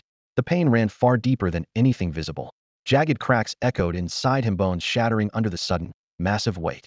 With a thunderous thud, his skeleton gave way, and Su Chongqing collapsed. His enormous body crashed to the ground like rolling thunder. If not for the towering grass that cushioned the fall, the impact alone might have crippled him. Fuyao stood over Su Chongqing's limp form, boundless worry flickering in its eyes. Yet it knew this was not the moment to act. If it tried to mend his body before it was utterly ruined, lingering flaws might remain, cursing him with complications and forever blocking the path to the mythic rank. It could only wait for that shell to disintegrate completely. When the time came, it would pour every drop of its own life force into forging a flawless, indestructible vessel for Su Chongqing, a body rivaling that of a mythic behemoth. Then he would command beasts through their pact, while wielding a monster's brute resilience, his survivability and power soaring. For that reason, no matter how anxious Fuyao was, it had to obey orders and stay its hand. Crack, crack, crack, bone fractures rang inside Su Chongqing like cold notes from a sinister instrument. Energy flooded him, muscles deflated like punctured airbags, white steam billowing out. Flesh shriveled in an instant, leaving a desiccated corpse. A thin layer of skin clung to a crumbling skeleton, yet even that shell kept splitting. Each snap came with agony fierce enough to kill, shredding every nerve. Amid the torment, a primal scream clawed at his mind. Stop. But the moment it surfaced, reason hurled it into the abyss. The pain didn't fade, it only intensified. Papa quiet burst detonated in his head, as though a grim symphony had ended with the pluck of a final string. Su Chongqing felt weightless. His soul drifted upward beyond his control. Unprecedented lightness flooded his awareness, as if he had broken free of fleshly shackles. The eerie novelty startled him. yet his soul was already suspended high above. Instinctively he looked down, eager to see what had become of him. His below lay a shell stripped of humanity, a twisted mask of skin propped up by grass. Without support, the husk sagged, fluttering gently in the breeze, a corpse as dead as one could be. But who was Su Chongxing? His physique had long rivaled that of a high-tier lunar beastmaster. Even in death, it retained a spark of vitality. His will, tempered countless times, was so strong that death alone could not erase it. With Fuyo's near-miraculous power to restore life, not even the Reaper could claim Su Chongxing for good. Fuyao covered the distance in 2 long strides and stopped before Su Changsheng's discarded skin. Cradling the cold, empty shell as gently as if it were fragile jade, Fuyao unleashed a torrent of emerald light from its palms. The seething radiance poured into the ownerless body, flooding every withered fiber with overwhelming vitality until the once lifeless flesh swelled with renewed energy. The instant the green light entered, Su Changsheng's soul, still hovering in midair, was snagged by an invisible tether and yanked downward. His body was calling its spirit home. Yet forcing the dead back to the living realm defied the very laws of heaven and earth. In millions of years, no one in the Beastmaster world had ever been allowed to overturn life and death at will. In the next moment, the sky inside Su Changsheng's beast space contracted into a mass of pitch-black mist that swallowed every source of light. The darkness churned, lightning slithered within it, and a chilling pressure rapidly took shape. Boom! A thunderclap tore through the silence, a blinding arc split the gloom, and streaked straight for his descending soul. The bolt was so fast that the roar reached his ears only after the white line was already inches from his face, ready to shatter his spirit. At the critical instant, countless spectral chains shot from the chests of his beasts. A dozen wrapped around Su Chongxing at once. The beasts retreated as one, yanking the chains downward. Wu Xuan screamed past his ears, and the lightning bolt was flung behind him. When the ringing in his head subsided, he opened his eyes to find his soul firmly anchored inside the reborn body. He had barely registered the changes in his new flesh when the displaced thunder sensed him again. A pillar of lightning as thick as an ancient tree crashed onto his freshly formed body, intent on obliteration. Blinding light cocooned him in an instant. Searing current ripped at his skin, incinerating every hairhead, brows, and even the most private fuzz. Yet stripped of every covering, the exposed skin felt only a deep, tingling numbness that made him grunt involuntarily. A heavenly punishment fierce enough to annihilate a solar rank master could not inflict the slightest real damage on this new vessel. It felt more like a savage session of electrotherapy. Su Chongxing was shaken. Lightning that would once have killed him now merely made him tingle. To what monstrous level had Fuyao elevated this body? Boom, boom, boom. Failing to land a fatal blow, the black clouds roiled higher inside the beast space, muffled thunder rumbling in their depths. Jagged bolts of lightning split the sky, each blinding flash carrying a primal authority that made even the bravest souls want to kneel. Thunder rolled like a colossal beast, shaking the surrounding peaks of the beast-tamer realm, and any ordinary expert would have fled for their life rather than challenge the storm heathen. Su Chongxing, however, found the commotion simply annoying. With a faint frown, he parted his lips and uttered a single, almost casual syllable. Stop. The word was soft, yet it cut through the heavens like an invisible blade. In an instant the roiling clouds froze as if someone had pressed the pause button, and the deafening thunder fell silent. After a heartbeat of utter stillness, shafts of sunlight pierced the gloom, bathing the land in warmth. Within seconds, every sign of the tempest vanished. Even Su Chongxing was momentarily stunned. When had a single word of his gained such power? Not even the duo Mao Zhu Shi, a 9th-tier Yari fiend, could have stilled the skies so effortlessly. Curiosity flared. He meant to send out a sliver of consciousness to inspect himself, but inspiration struck first. Golden light burst across his pupils, and suddenly thousands of miles lay open before him. Mountains, rivers, cities, and forests nothing could hide. His vantage point rose into the air, granting him a god's eye view so clear he could even see his own body below. It worked. Heart pounding. He focused, and a cascade of data unfurled like rain. Name: Su Chongxing. Race: Talent 1, Eye of the World, SSS. Talent 2, Lord of Energy, SSS. Talent 3, Mandate of Heaven, SSS. Rank: Yari, 1st tier. Eye of the World. Lord of Energy. Your body consists of pure energies. Purely physical attacks cannot harm you, and elemental attacks inflict only half damage. Mandate of Heaven. You carry heaven's decree to safeguard the realm. While in the beast tamer world, your luck stat and cultivation speed soar. In other worlds they rise slightly. Note: if your actions gravely endanger this world, Mandate of Heaven will forcibly change to Heaven's Wrath. Note: the stronger the beast tamer world grows, the greater the boost from Mandate of Heaven. Contracted Beasts. 3 SS level talents. Su Chongxing drew a sharp breath. A single force breakthrough had somehow granted him 2 additional SSS abilities. One alone could dominate the beast tamer world and bend nations to his will. Now he held 3. The leap was nothing short of terrifying. His realm had likewise skyrocketed, surging from fragmented star to Yauri in the span of a single day. Across the beast tamer world's long history, not even legend spoke of anyone advancing through 2 great ranks, especially such lofty ones at this speed. Never forget that Su Chongqing wields a singular power. It is an ironclad contract. Any spirit beast that signs with him must be at least 1 full major tier stronger than its master. Thus, the moment he advanced to the first tier of Yauri, every creature bound to him regardless of its former rank was forcibly elevated to the first tier of Hayua, saving them countless years of arduous cultivation in the blink of an eye. After rebuilding his body, he noticed that the race entry on his status screen had changed from human to a row of question marks. To others this might have been a shattering revelation, yet he merely smiled. If being human meant having limits, then he would simply cast aside that label and chase greater power. On his talent panel, the defensive might granted by Lord of Energy was a mobile, mythic fortress self-evident and beyond discussion. What truly caught his attention was the final SS grade talent, Mandate of Heaven. Endowed by the heavens, guardian of the world, had the beast-taming realm sensed the coming scourge of evil spirits and forced the mantle of savior upon him? Puzzled, he recalled the instant his soul rejoined his body. Pure energy in the air went berserk, scrambling to flood his meridians. Even without consciously circulating a technique, his cultivation speed was 2 or 3 times faster than the hardest training of his pot and eye-opening gap that could only be the gift of Mandate of Heaven. Thinking of this, he narrowed his eyes, replaying the moment the black clouds dispersed. He had spoken a single word without drawing on the slightest bit of power, yet the sky-blotting cloud bank vanished as though erased by an unseen hand, and the muffled thunder fell silent. Clearly, his luck stat had been pushed to the extreme, one thought from him, and heaven and earth scrambled to comply. Such an ability on its own would already qualify as SS grade.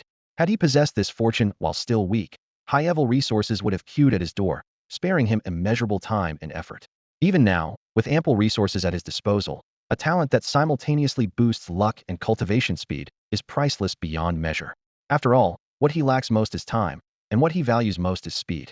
Were it not so, he would never have risked everything by letting his body die and his soul roam free. Outsiders only see his calm exterior, but the peril he braved defies easy description. If his soul had been any weaker, it would have scattered the moment his body perished. If Fuyo's healing had fallen short, his cold corpse could never have stirred again. And without the life and death link, his spirit would not have withstood the lightning's judgment. Only when soul and flesh merged anew did Lord of Energy and Mandate of Heaven truly descend upon him. For the heavens show no favor until body and soul are once more as one. If a soul is shattered by heavenly thunder, death is absolute, and every beast bound to that soul perishes in the same instant. It is this brutal constraint that forged Su Changsheng's extraordinary talent. Iron-hard body and razor-sharp power is returned from death is nothing short of the greatest miracle under the heavens.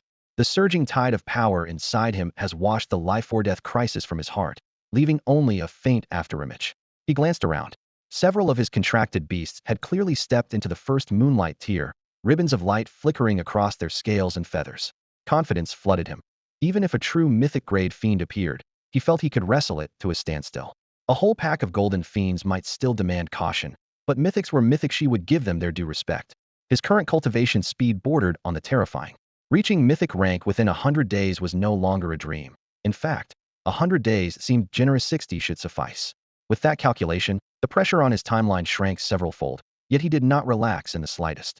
After checking every change in his body, Su Chongsheng sat cross-legged and entered cultivation again. Unlike before, when he had to drag energy into himself, the ambient power now behaved like a raging river driven by an unseen hand, pouring straight into him. Tornadoes of energy rose around him, flinging stones and grass into the air, but the eye of the storm where he sat remained calm, receiving only the purest essence. In a few heartbeats he condensed as much beast force as once took him hours.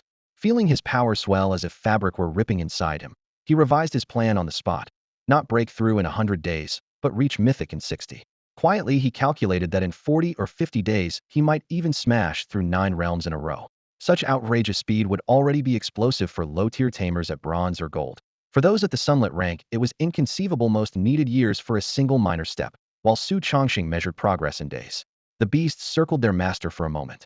Once they confirmed he was unharmed and far stronger, they slipped away to leave him perfect silence. But if their tamer pushed himself this hard, how could they slack off? One after another they sank their teeth into fiend hearts, dark energy crackling between their fangs. For a while, the only sounds in the beast realm were the beasts swallowing and the wind whipped up by Su Changsheng's cultivation. Time always slipped away when he cultivated. After an untold number of day and night cycles, Su Changsheng suddenly opened his eyes, a flash of lightning slicing through the gloom. The howling vortex of energy behind him froze as if someone had hit pause. Not far away, the beasts devouring evil spirit hearts also went rigid, lifting their heads toward their master. Bang, bang, bang. Muffled booms erupted inside him, like chains snapping one after another. His aura soared. Even while seated, he radiated a mountain-like pressure that made the beasts' hearts sink and nearly drove them to the ground. A torrent of beast-taming power rampaged through his meridians. The channels, already broad as riverbeds, were scoured even wider. His cultivation rocketed upward. Yari's second tier, third, fourth barriers that could stall others for years were crushed in a breath. The surge didn't stop until he reached Yari's sixth tier, settling just one step shy of upper Yari. The entire ascent had taken only 20 days. During those 20 days he had deliberately suppressed his realm, gathering all his power into one point and compressing it again and again. Only when even he could no longer contain it did he let it explode. That strategy allowed an overwhelming reserve of energy to smash every barrier. But the risk was lethal. Once beast-taming power slipped out of control, it could shatter the meridians or kill outright. No one else would have dared such a gamble. Only Su Changsheng's newly reforged body let him attempt something so extreme. When the power finally calmed, he sensed his new realm, a flash of delight flickering in his eyes. He had expected Yari fifth tier at best. Surpassing it gave him a new appreciation of his rebuilt body. Only a body strong enough could contain an even greater tide of power, letting cultivation advance at lightning speed. Suppressing his joy, Su Changsheng rose and looked at the 13 beasts gathered around him. His breakthrough had pulled them to the Haiyue rank, and their bodies had reached the threshold needed to evolve into mythic beasts. With an endless supply of evil spirit hearts, they could now sprint down the path of bloodline purification. Thus, in a mere 20 days, every one of the 13 stepped into the mythic level. Yes, that's right, 13. After reforging his body, Su Changsheng not only rose to a higher tier, but also refined his soul, which had been purified together with his source. His sea of consciousness grew unprecedentedly clear and vast, and a single sweep of his divine sense could now cover thousands of miles. The transformation even granted him an extra contract slot. During the past 20 days, he had spent an entire day forging a new pact, bringing 13 of the 14 elemental beasts to his side. Only the charm-type beast was still missing. To add another companion, he would have to step into the mythic rank, and that was far from imminent. Each subsequent stage demanded exponentially more energy, especially the upper levels of the solar rank, where every metamorphosis consumed oceans of beast force. A swift breakthrough was virtually impossible for the time being. Nevertheless, with 13 moon-tier beasts each at the 6th sublevel, and each holding mythic potential, Su Changsheng had every reason to be proud. He was confident he could contend with 3 or 4 mythic-class fiends at once without losing ground. If outnumbered, he could still withdraw unharmed. The years-long shadow over his heart dispersed instantly beneath this surge of power, and an extraordinary lightness filled his body and soul. The vast beast force within him even churned restlessly, as though on the verge of another breakthrough. The agitation, however, faded after only a few seconds. Su Changsheng was unsurprised. Breaking through the higher levels of the solar rank was never meant to be easy. He drew a deep breath and was about to continue cultivating when something tugged at his mind, and his gaze pierced the distant void. A dark gold light flickered in the depths of his pupils, no longer as blazing as when his body was first reforged, yet heavier and more unfathomable.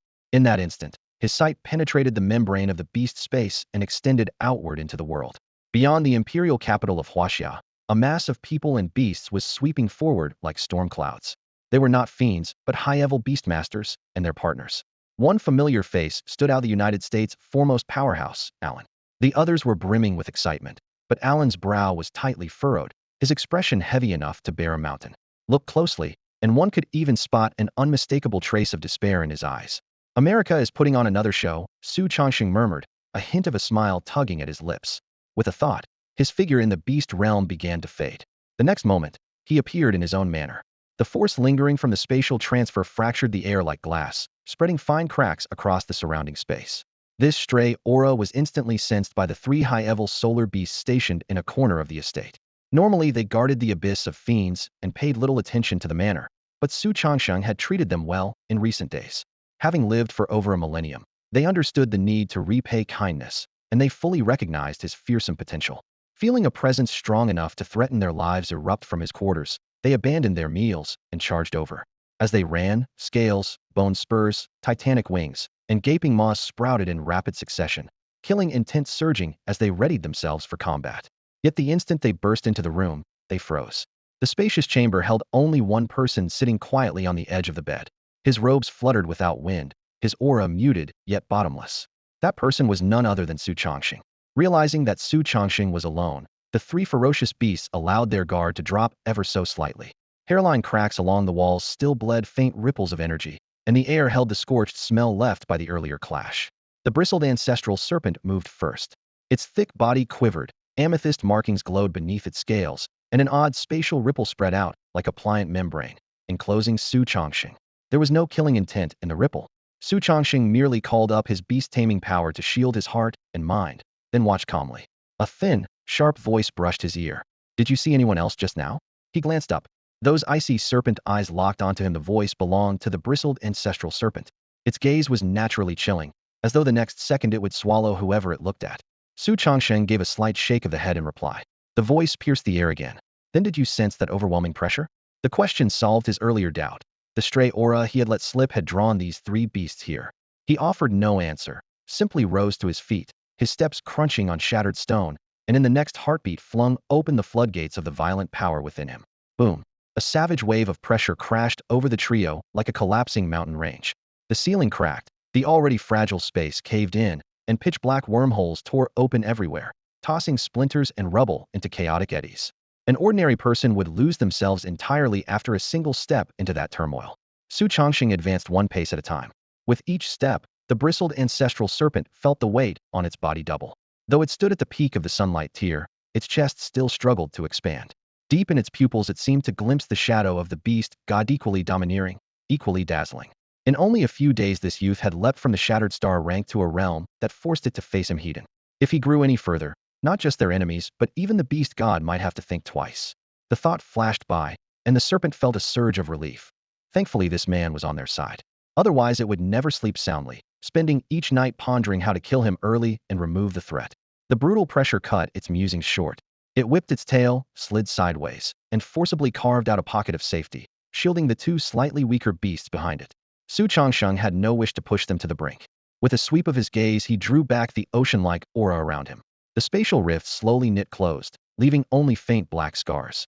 The bristled ancestral serpent spoke again, amazement undisguised. "I can't believe you've grown this strong in just a few days.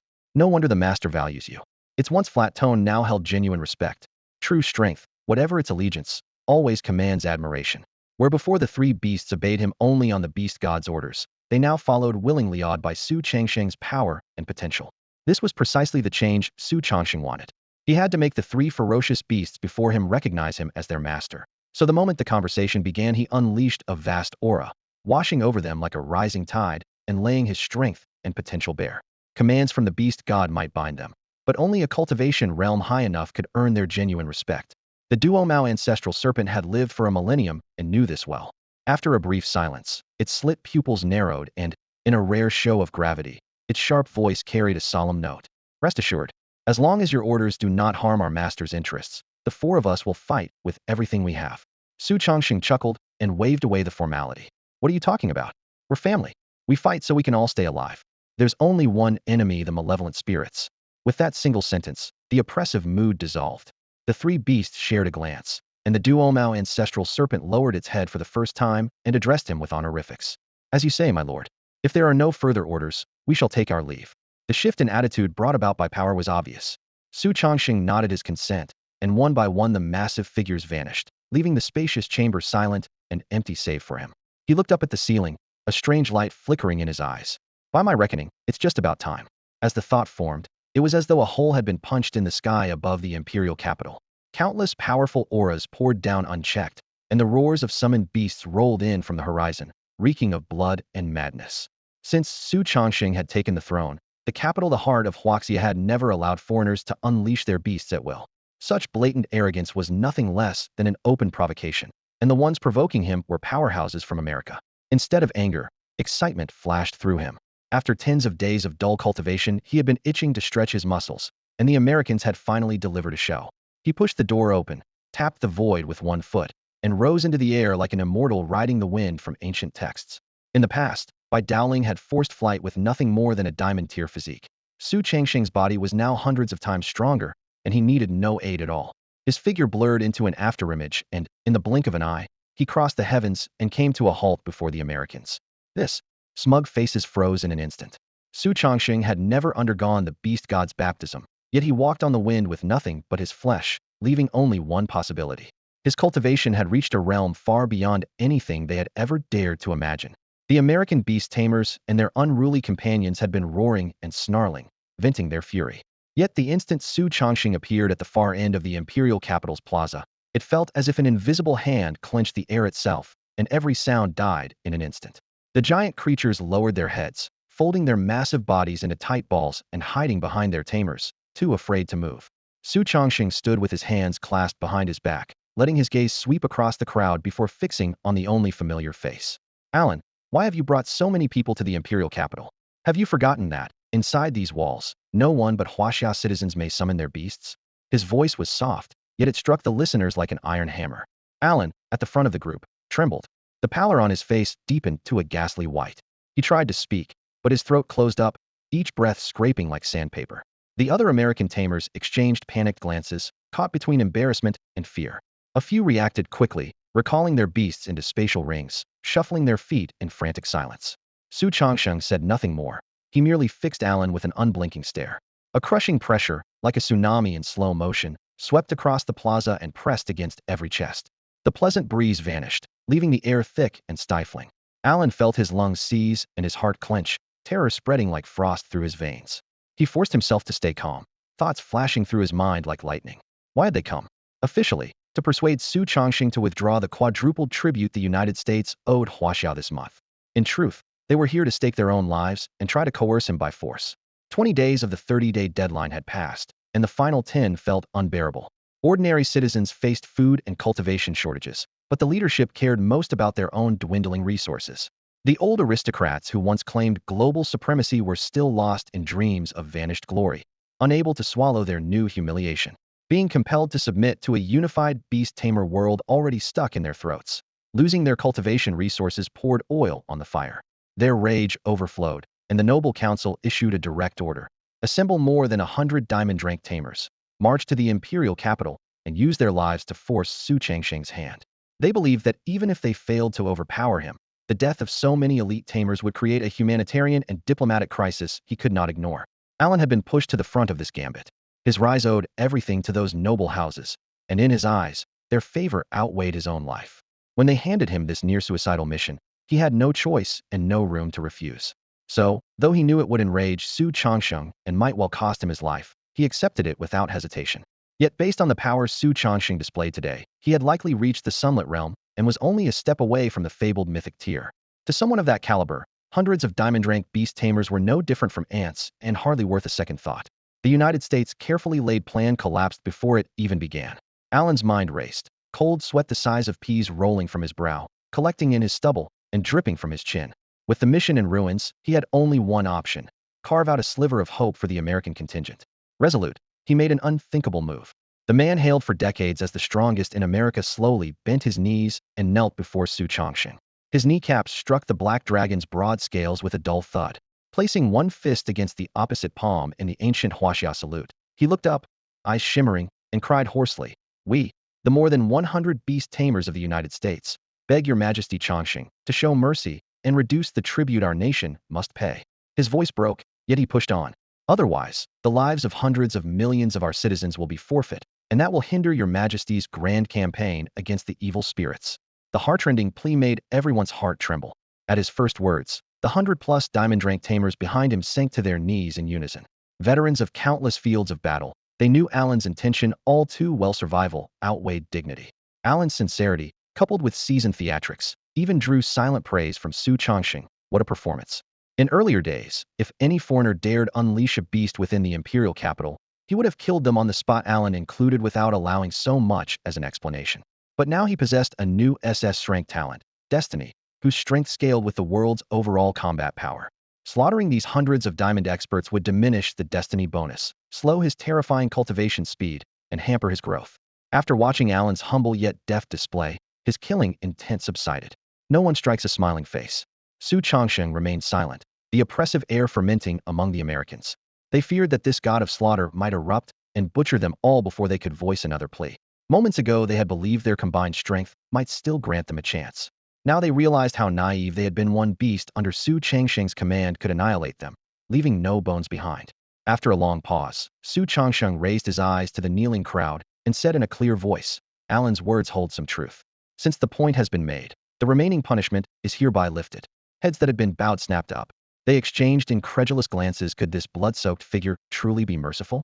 Yet the next words, cold as forged steel, extinguished every spark of hope. However, one matter is not the same as another. The previous sentence may be waived, but for releasing beasts within the imperial capital without permission, you must still be punished. In an instant, the excitement drained from their faces, leaving only despair. They had known it all along. Su Changsheng would never be that easy to appease. Watching the American Beastmaster's faces shift, Su Changsheng felt a quiet satisfaction. Whoever broke his rules would pay. If offenders went unpunished, others would invent endless excuses to exploit the loopholes, something he would never permit. He absorbed every look of mingled shock and anger, then said in a calm but unarguable voice, "Each of you will serve in Waxia's army for the next year. You will defend this land." The words hit them like muted thunder. What? Alan dropped to both knees, his already stiff body swaying so hard he nearly toppled. For a Starshatter class Beastmaster to lose composure like that showed just how savage Su Changsheng's order was. Kneeling in the imperial capital were nearly all of America's high-tier Beastmasters. Only a few dozen remained back home. If this group were detained in Huaxia for a year or longer, the United States would lose the power that upheld its supernation status and be forced to trail after Huaxia, ranking below even Japan or India. How could Alan and the others swallow such a blow? Before Alan could speak, a young aristocrat behind him sprang up and shouted, "Never! I was born an American and I'll die an American. I will never serve in your army." Born to an old American noble line, he had always looked down on everyone else. Falling from lofty lord to captive was more than he could bear. He had only heard rumors of Su Changsheng and had never confronted him, so he felt none of the fear he should have. "Oh." Su Changsheng glanced at the hot-blooded youth, a faint smile lifting the corner of his mouth. His tone was as casual as discussing the weather. "Then die." Before the words faded, the clear sky over the capital drew together into rolling black clouds. Thunder rumbled, a chill slicing to the bone. Everyone looked up to see the storm pressing down on the city. Yet Su Changsheng summoned no beast, and not a trace of summoner's aura could be sensed. Was it coincidence? The illusion lasted half a heartbeat. Deep in the clouds, lightning converged. A dragon forged of pure thunder formed in an instant and dived, so fast that even the veteran beastmasters had no time to lift a hand. Boom! A roar like a dragon's cry erupted. Blinding lights slashed across the plaza, bleaching every eye white. Aya! A shrill, agonized scream rang in the American beast tamer's ears, and they knew at once it belonged to the young man from moments before. Pain had warped his voice into a wailing screech, like a ghost keening in the night. Yet these veteran tamers still recognized it. That a diamond-tier master could hurt so badly was almost unthinkable. Whatever he was enduring was nothing short of death by 1,000 cuts. Lightning split the clouds, a white-hot flash that seared their vision like a welding torch. The air reeked of char and ozone. Tears forced out by the glare streaked their cheeks as, one by one, they turned toward the source of the scream. Suspended in midair was a charred skeleton, forged by thunder itself. Residual arcs crackled along the bones. In mere heartbeats, the victim's flesh had been vaporized, leaving only blackened remains. They had watched a fellow diamond-tier comrade annihilated in an instant. Su Changsheng had summoned no beast and used no companion's power. A single, judgment-like bolt had reduced the man to ash, a feat even Haiyue or Ryu-level masters might fail to match at full strength. What realm has Su Changsheng reached? The question echoed in every mind. When their gazes found him, he still stood where he had been, relaxed and faintly smiling, as if the lightning had nothing to do with him at all. The unknown is terrifying, and more than one tamer silently decided that only someone of mythic caliber could be this unfathomable. Well now, dead just like that, what a pity. He seemed promising. Su Changsheng sighed casually, then looked around. So, does anyone else have something to say? Thunderclouds still pressed overhead, growling in warning. The sight of that fresh skeleton lingered in every mind, and no one dared utter a word. They swallowed hard. No one wanted the lightning to choose them next. Good, Su Changsheng said with a nod. Report to Shun Wuyan. I'll assign your new stations. Don't even think about running, there will be consequences. Watching the once aggressive American tamers now standing as meekly as newly hatched chicks, Su Changsheng allowed himself a small smile. After speaking, Su Changsheng vanished in a flash. He had no intention of wasting another second on the crowd. The cleanup would be left to Shun Wuyan. Su Changsheng came and went without a trace. and even Alan, already a high-level star-shatterer, cowled, not sense him at all. That feat only reinforced everyone's belief that Su Chongxing had stepped into the realm of myth. Sun-tier beastmasters were not unprecedented, yet none had ever defied common sense the way Su Chongxing did, summoning heavenly thunder with an offhand remark and walking through the air as though it were solid ground. Traditionally, a beastmaster's combat strength lay in their beasts, with only modest boosts to their own bodies. Su Chongxing, however, relied on nothing but flesh and blood, muttering a word to call down lightning, uttering a phrase to erase an enemy, and he shattered their entire worldview. However resentful they felt, none dared to defy him. They could only land their beasts, recall them into their beast spaces, and wait for Shun Huayan's team to take over. On the capital streets, the spectators' stares felt like countless blades flaying the proud American beastmasters. They knew that in Su Changsheng's eyes, even the most ordinary Chinese citizen outweighed foreign powerhouses like them. The burning scrutiny made their hair stand on end and their faces sting, yet all they could do was lower their heads and pray for Shun Huayan to arrive quickly. By this time, Su Chongsheng had returned to his room and slipped back into the beast space. The recent punishment served two purposes. First, to ease the strain of days of intense cultivation. Progress demands balance, and staying too tight only stifles growth. Second, to explore the deeper potential of destiny, his SS grade talent. When his consciousness returned, a single command staff had dispersed the storm of lightning, proving that destiny was far more than accelerated training and enhanced luck. It also carried offensive power. The test confirmed his hunch. Destiny's attack potential thrilled him. Every word and gesture could strike with the force of a full-power Sun-tier blow, yet cost no stamina or beast energy. With that realization, Su Chongxing sneered. Should evil spirits dare invade China again, he would crush them utterly. The memory of a wildly popular card game from his previous life briefly amused him, but he quickly refocused and plunged into the next round of training. In an instant, fierce winds howled, and torrents of pure beast power surged into Su Changsheng's body like a roaring hurricane. The beastmaster power within him was once again rising at an astonishing rate. Yet this round of cultivation was far from smooth. Spiritual energy kept snagging in his meridians. 3 days later, Su Chongxing was still seated cross-legged in the beast space, immersed in a state of total abandon, when a familiar, crystal-clear voice suddenly exploded in his mind. Su Chongxing, I'm back. By now, the only one who would address him by his full name was the beast god. The instant the words rang out, Su Changsheng's eyes flew open, dark gold pupils flashing with shock and elation. The beast god had truly returned. With another top-tier combatant on their side, the burden on his shoulders instantly felt lighter. Where are you? He asked silently, sure the beast god could hear him. But the beast space remained silent, and no answer came. Unease crept into his heart.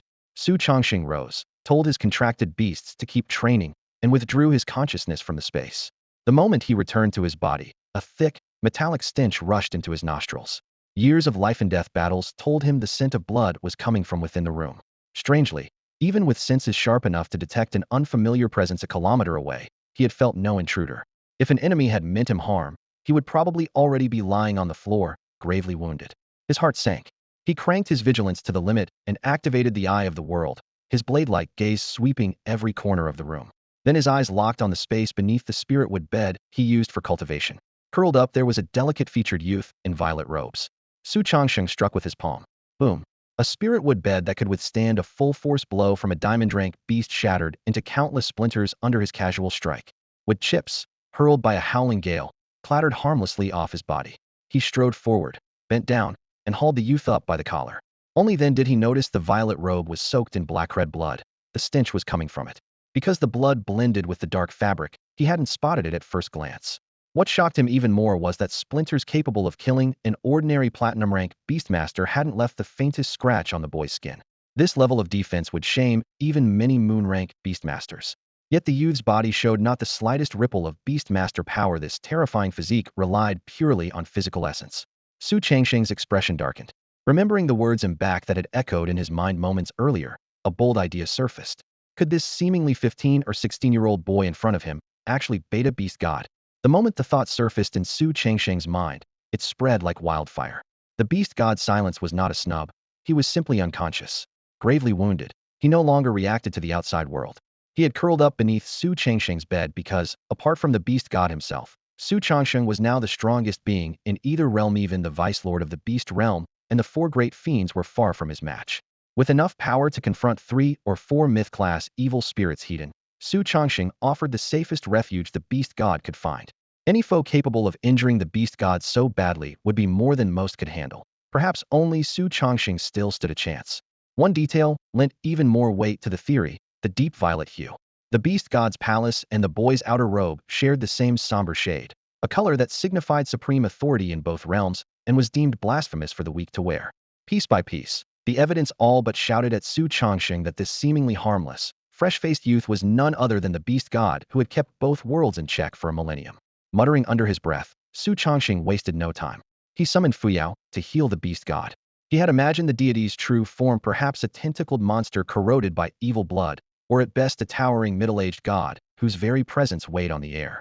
Instead, lying before him was a boy so pale he was almost translucent. As Fuyao's green radiance seeped into him, a healthy flush returned to the youth's cheeks, tiny veins emerged beneath his skin, and his complexion became so delicate one touch might leave a mark. The innocent, handsome face before him had nothing in common with the tyrant Su Chongqing had pictured. He looked more like the neighbor's pretty son who hadn't yet grown into his features, the sort who could set countless hearts aflutter. While Su Chongqing was still reeling from the sight, a shrill, piercing whistle ripped through the sky overhead. The sound seemed to gouge the air itself, setting the capital thrumming. The instant it reached his ears, Su Chongqing's expression hardened. He shoved open the door, rode the wind into the clouds, and summoned the rest of his 12 beasts.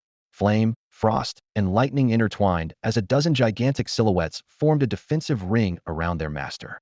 The whistle, carved from high-grade spirit wood, could carry for hundreds of thousands of kilometers and was perfect for monitoring evil spirits. Su Chongqing had entrusted it to Huang Tianyi, instructing him to blow it the very moment he detected any sign of them. Now that it had sounded, only one conclusion was possible: the evil spirits were launching another assault. Impossible. Su Chongqing's heart lurched as he sped toward the realm's outer perimeter. Only yesterday he had personally visited the abyss of evil to mend the sealing array. By all rights, the evil spirits should have had no chance of breaking free. Even if they were coming, it should have been days from now, not right this minute. When something feels wrong, it usually is. Su Chongqing's instincts as a solar rank beast tamer screamed in his ears this wave of evil spirits was anything but ordinary. Before the thought had fully formed, he shot into the sky, so fast he didn't even need a mount. In the blink of an eye, he crossed the border of the beast world and spotted Huang Tianyi standing guard on the outer rim. Huang Tianyi's normally spiky yellow hair was plastered to his scalp with sweat, and his legs shook like leaves, yet he refused to leave. Puffed cheeks bulging, he clamped a spirit whistle between his lips and blew with all his strength. The shrill notes sliced through the clouds and echoed across both the beast world and the monster realm. Every beast tamer with a flying companion instantly abandoned what they were doing, vaulted into the air, and raced toward the sound. Within moments, tens of thousands of tamers on their mounts surged forward like a breached flood, filling the sky in a dark, rolling mass. Long before this moment, Su Chongqing had ordered Daijingyu elevated to mythic rank to remodel the spatial structure around the beast world. Even a common platinum tamer could now pass through the boundary with ease. The old defensive barrier was nearly useless against evil spirits and only hindered reinforcements. It had long since outlived its purpose. He had also tested his SS grade talent, Destiny. As long as he stayed close to the world's core, the talent remained active. Once he drifted 1,000 li away, his luck and cultivation speed plummeted. So Daijing wove a spatial net around the world itself. The instant an evil spirit drew near, it would be trapped like a bird in a cage with no chance to escape. For the mythic level Daijing, such a lock was child's play. It was now almost omnipotent. And that was only part of their preparations. Over the last few dozen days, Su Chongqing had trained relentlessly while perfecting a host of wartime measures in secret. The strange ripples surrounding him were the fruit of that work. Though subtle, the firm layer of undulation gave him a measure of comfort. He looked up. The tide of evil spirits, like a sandstorm driven by burning wind, was charging straight toward the beast world. Suddenly his eyes sharpened. The roiling tide was crimson, not the jet black he had seen in the past. A red tide meant every invading spirit was at least moon glory rank. Without hesitation, Su Chongqing activated the Eye of the World. Dark gold light blossomed from deep within his pupils until it swallowed both eyes. In the next instant, he could see the exact makeup of the incoming wave. Su Chongqing swept his gaze across the horizon, red all but swallowing his vision. The onrushing evil spirits looked like a tidal wave steeped in blood. With a single glance, he gauged their number. No fewer than 50,000, every one of them at the full moon rank. That figure was mind-numbing. Across the entire Beastmaster world, aside from Su himself, the trainers who had ever touched the full moon rank could be counted on 2 hands. Even with vast resources, there were barely more than 100 at the Shattered Star rank, and roughly 8,000 at Diamond. The gap in power was as wide as heaven and earth. The evil spirits above, the Beastmasters below. Worse still, the forefront of the crimson tide shimmered with an unbroken line of pale blue spirits. A rough count showed 3 to 400 at the sunlight rank. On both flanks, flickers of gold made his heart tighten. Without the piercing sight of his world eye, those fleeting glimmers would have gone unnoticed. When the golden outlines solidified, a low, stifled gasp escaped him. 18 of them. 18 mythic-grade gold spirits, the entire number known to exist. This was not a raid, but a carefully planned final showdown. How can they be here so soon? He roared inwardly.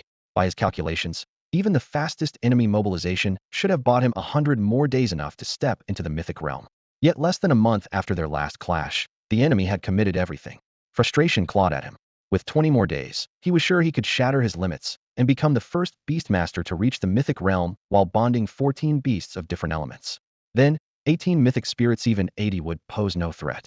Reality offered no such mercy. Sensing his potential, the spirits had staked 50,000 full moon ghosts, 3 to 400 sunlight ghosts, and 18 mythic overlords on ending him now. At his current strength, he could barely spar with 4 or 5 mythic foes. If all 18 pressed in with their legions, his defeat was certain. While these thoughts raced through his mind, the spectral tide crashed toward the defenders. A stench of blood-tinged mist and a wall of sound hammered every chest like a giant maul. Sharp breaths rippled through the ranks as despair spread at frightening speed. Even a powerhouse like Su Chongxing reeled at the scale of the incoming horde. Even seasoned high-level beastmasters found it hard to breathe under the crushing wave of fiends ahead. Panic rippled through the ranks in plain sight. Sensing the sudden spike of fear, Su Chongxing forced down his own turmoil, drew on the power in his chest, and shouted, "Form up and prepare for battle." His voice boomed out with the weight of beast aura, slamming over the clamor like a bronze bell hitting stone. The soldiers clung to that command as if it were a lifeline, feet snapping into place while their contracted beasts fell in alongside them. One by one, they looked up at Su Chongxing, desperate to read even a sliver of confidence on his face. Suspended in midair, he stood ramrod straight, eyes cold as ice. To him, the fiends only paces away were no more than ants beneath a boot. That unquestionable certainty spread like wildfire. Morale surged, and the beasts growled and bristled in response. As the planet's supreme commander, Su Chongxing knew he could not waver for an instant. If the general lost heart first, who would still be willing to die for home? But the fiends had no intention of waiting for humanity to finish deploying. While his orders still echoed, the tide split into 3 columns. The largest slammed straight toward the center, made almost entirely of crimson fiends. Even the weaker azure fiends were missing, thrown in as expendable fodder elsewhere. Yet this fodder made up the bulk of the enemy, and any hint of contempt would be fatal. The other 2 columns, a mix of azure and golden fiends, swept quietly toward the flanks, hoping to tear open the human formation. Anyone who wanted to touch Su Chongxing had to charge into the trap he had laid in plain sight. It was a stratagem so blatant that even fiends could not sidestep it. When the vanguard closed to a few hundred meters, the tranquil sky suddenly cracked. With a sharp rending sound, whole sections of space shattered like glass, and dozens of colossal wormholes yawned open, black and cold, staring down like giant eyes. A violent suction clawed at the crimson fiends, yanking them apart in every direction. At the same time, splinters of space fused into razor storms that stabbed into the trapped fiends, carving bone-deep gouges into their rock-hard flesh. Crimson fiends, famed for their defense and ranked at the solar tier, saw their armor fail under the chain's spatial assault. Even diamond-class beastmasters could now pierce them with ease. Su Chongxing's subordinates were battle-hardened despite their lower ranks, and none intended to waste the opening. With a roar, they unleashed their beasts' fiercest skills. Flame, thunder, frost, and thorn lashed out in a riot of color, hammering the helpless fiends pinned by the vortex. Black-red blood fountained into the air, bursting into inky fireworks before raining onto armor and cloaks, spattering soldiers and beasts alike. Frenzy and resolve burned in every eye. Only one thought remained: rip these filthy invaders to shreds and let no one survive to threaten their home. All this happened in a flash. The azul and golden fiends on the wings had yet to react, but thousands of crimson fiends at the front had already fallen from the sky. It was clear that the remaining high-tier fiends would not stand by while their kin were slaughtered. 18 golden fiends began to ooze a strange, viscous fluid. The instant the slime appeared, it spread like spilled mercury, cocooning each creature almost at once. As the mucus expanded, a blinding golden flare erupted, bright enough to blind any beastmaster whose sight was less than perfect. In the blink of an eye, Shui Ying's mountainous figure slid half a step sideways, shielding most of the beastmasters in its shadow. At the same moment, darkness as thick as ink burst from its body, straining to fend off the searing radiance. Though Shui Ying possessed myth-tier potential, it was still only at the solar rank, and a single beast could never withstand the joint assault of 18 mythic fiends. The darkness was steadily devoured by the golden light, which crept ever closer to Shui Ying's core. Worse still, beneath that fierce glare, the black hole that should have swallowed everything began to tremble ominously, shrinking as though confronted by its mortal enemy. Yet Su Changxing's trump cards were not limited to Shui Ying and Di Jiang's spatial wormhole. Just as the vortex contracted to a needle's tip and was on the verge of collapsing, slender emerald vines slipped from its depths. At first they were dry and withered, barely noticeable. A heartbeat later, a sharp, ringing cry split the sky. Li Baifeng shot aloft like a chunk of crimson agate, torrents of flames swirling around it. To everyone's surprise, its firestorm did not strike the fiends but instead poured mercilessly over the fragile vines. The fiends hastily raised defenses hit nothing, and they stared at one another in confusion. Bathed in flame, the vines did not char. Instead, they flourished inside the blaze. In the space of a breath, stems only centimeters long swelled into a wooden cage so vast it blotted out the sun, locking beastmasters and fiends alike inside. Across the lattice, hundreds of scarlet blossoms burst open, splashing vivid color over the blood-soaked field. A fine pollen drifted from the flowers like rain, settling evenly on every person, beast, and fiend. Beastmasters doused in the pollen felt warmth seep from skin to bone as their bodies and inner beast power surged, their delight unmistakable. Rayert. At the same time, the fiends unleashed agonized, heart-rending screams. What should have boosted their strength twisted within them into Baifeng's primordial heavenly fire. Tongues of searing flame licked their golden shells, each flicker tearing at their nerves until the will to fight vanished. With the cage sealed on all sides, escape was impossible. Suddenly, the clang of metal rang across the battlefield. Turning toward the sound, everyone spotted a snow-white tiger wreathed in blades of icy light. Its earth-shaking roar loosed thousands of spectral weapons, which tore through the air and hurtled toward every direction. The scarlet fiend's mangled body, tormented by Su Changxing's relentless assault, could do nothing to block the divine weapon summoned by the white tiger. The colossal blade, condensed from the metallic beast's own essence, gleamed with a blinding chill as it sliced through flesh inch by inch. With every wet thud, fountains of blood burst open, sketching a savage tableau in midair. Mountains speared into the clouds, tidal waves rolled across the field, and toxic mists seeped deep into bone and sinew. Every contracted beast under Su Changxing's command ignited its potential and pushed beyond its limits, some at the cost of their very lifespan, none with a moment's hesitation. Under this ferocious onslaught, the fiends fell in droves. Each second, thousands of crimson and azure wraiths were cut down. The Yaori wraith, hammered by a dozen elemental barges, clung desperately to life. Had Su Changxing not been dividing his focus, it would already be dead. Even the 18 golden wraiths dared not meet the beast's frenzied edge heat, forced instead into a purely defensive stance. But every storm passes. 10 minutes later, the swirling visions dispersed, revealing the battlefield once more. Corpses of fiends lay piled so thick the ground was lost beneath them. The crimson swarm that once blotted out the sky was gone, and only a handful of azure shades drifted overhead. In just 10 minutes, Su Changxing had personally cut down tens of thousands of fiends, a record few mythier warriors could match. Yet no triumph shone in his eyes. His bronze-gold pupils locked onto the center of the field. 18 golden wraiths. The devastating barrage had failed to kill even one. They weren't even seriously wounded. A few faint golden scars crossed their hides, nothing more. The reason was obvious. They had sacrificed the horde to shield themselves, preserving nearly all their strength. Meanwhile, Su Changxing's beasts were drained, far from their peak. At full power, he could face only 5 myth-level fiends at once now. Even that was beyond reach. The outcome seemed ordained. Still, Su Changxing stood unmoving, refusing to yield, waiting for his beasts to regain even a sliver of strength.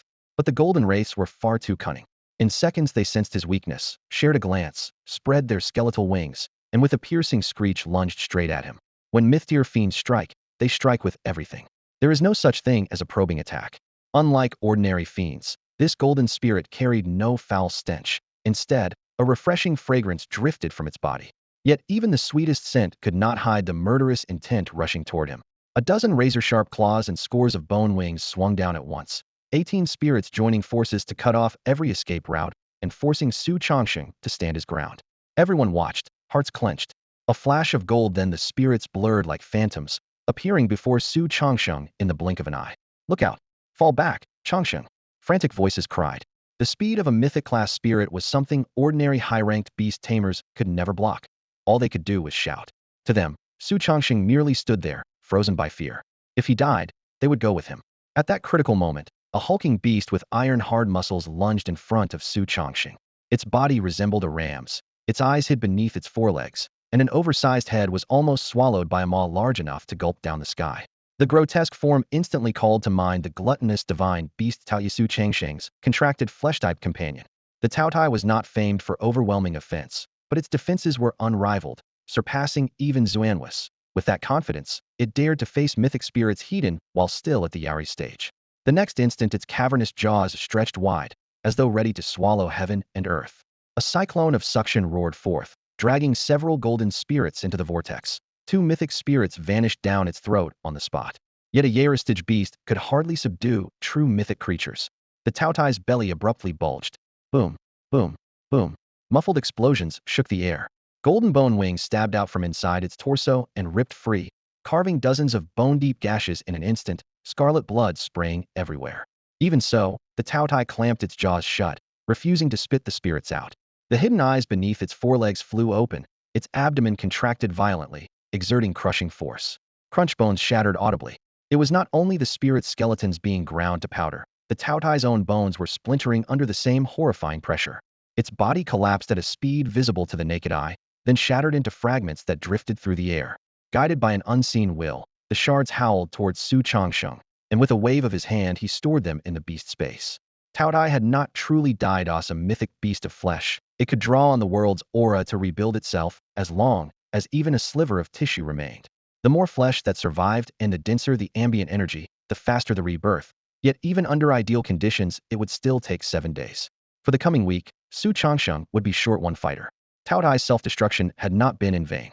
It had been carrying 2 myth-class fiends in its belly. Now only one hung in midair, the other obliterated by the blast. The survivor's muscles and bones were shattered and twisted, its wings unable to fully unfold.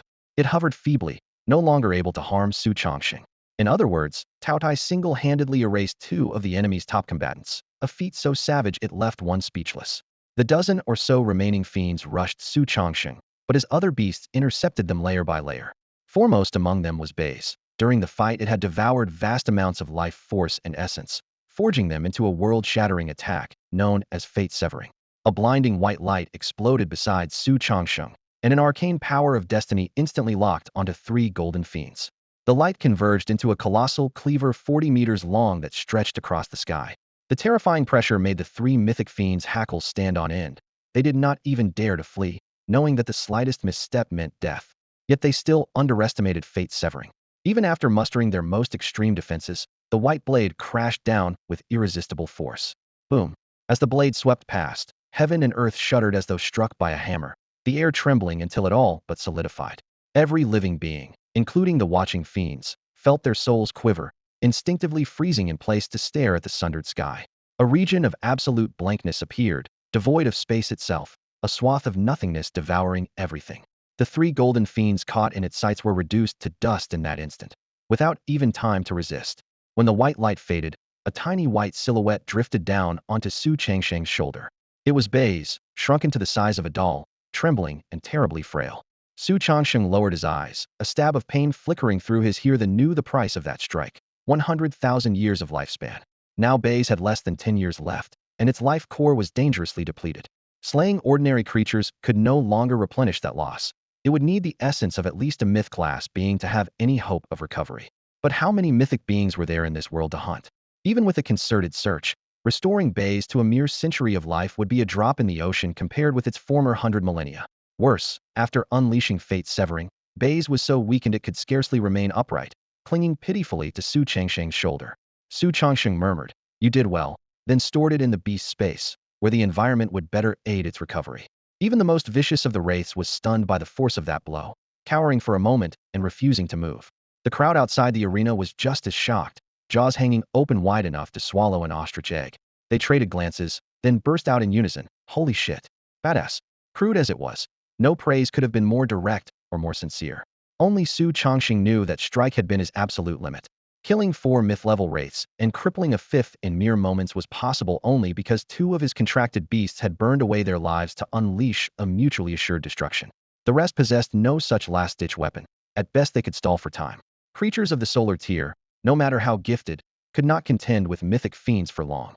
With that in mind, Su Changsheng lifted his head, face unreadable, wearing the calm of someone still in control. hoping sheer presence alone would push the remaining 13 wraiths back. He had underestimated monsters born for war. Once they reached the mythic level, wraiths gained intelligence on par with humans, yet they obeyed their hive mother with fanatical zeal, ready to die without hesitation. In that, they were uncannily like beasts serving their tamers. After only a heartbeat of hesitation, the 13 wraiths lunged again with undiminished ferocity. Comrades' deaths meant nothing. Blood and fire were simply fresh calls to rage. Su Chongxing took one step back as several beasts surged forward to shield him. Lightning, flame, wind, and water deadly elements intertwined and momentarily held the assault at bay. The pause lasted no longer than a single breath. Golden light flared across the wraiths' bodies like layers of burning flame, repelling every attack.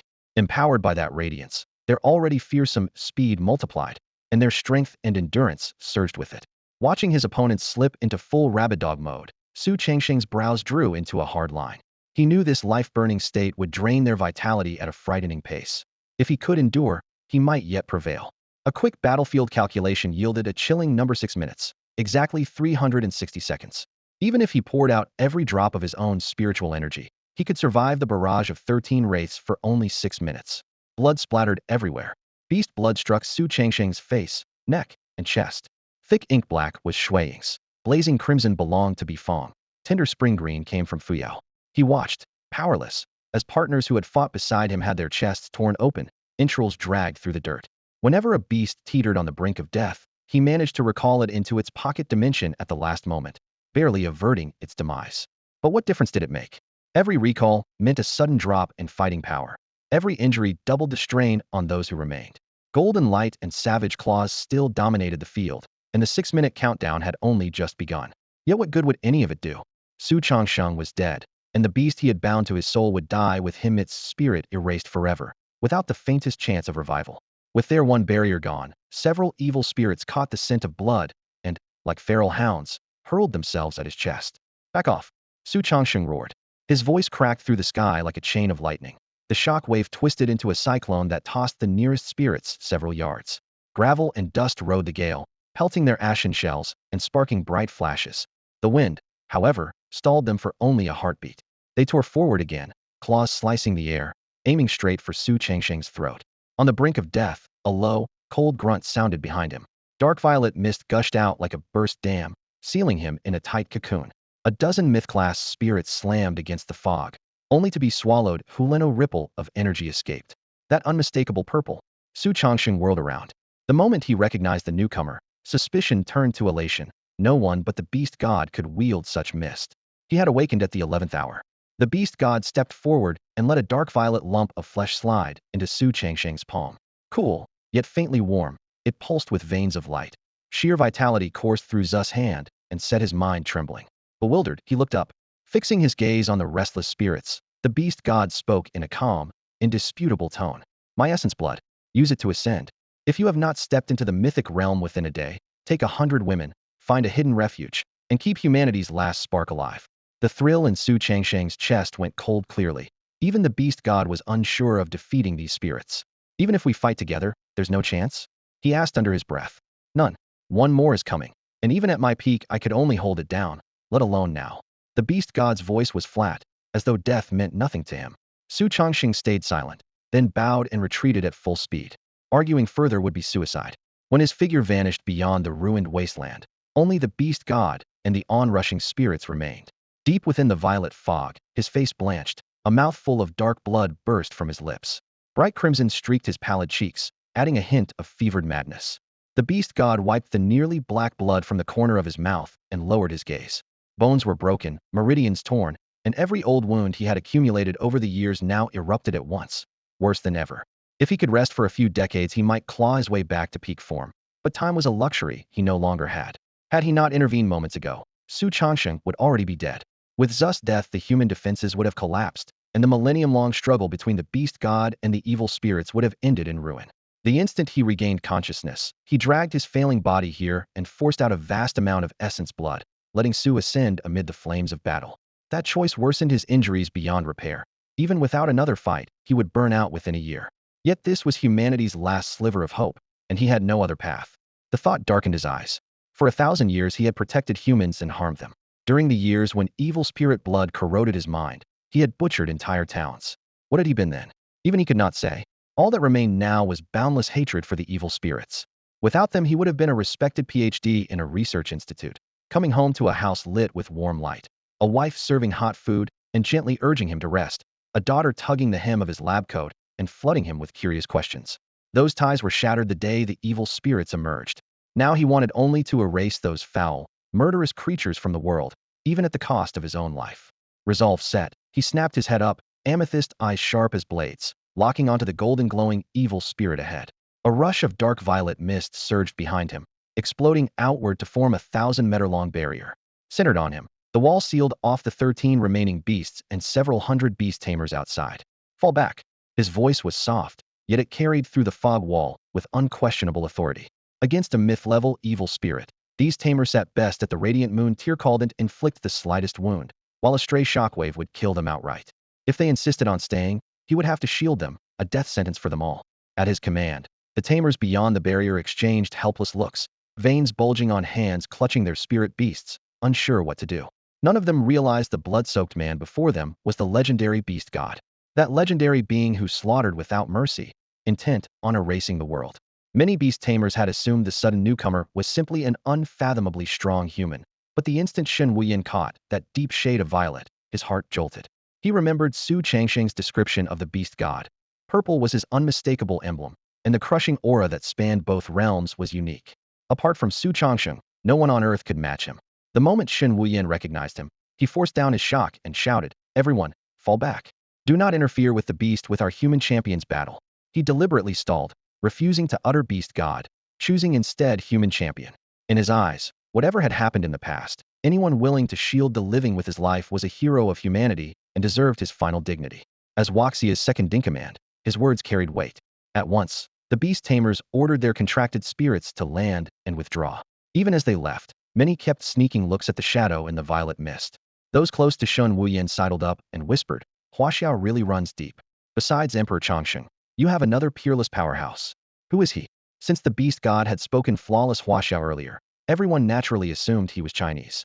Indeed, he was from the Huaxia of the beast realm. Strictly speaking, he was the forefather of all Chinese people, with a lineage beyond imagination.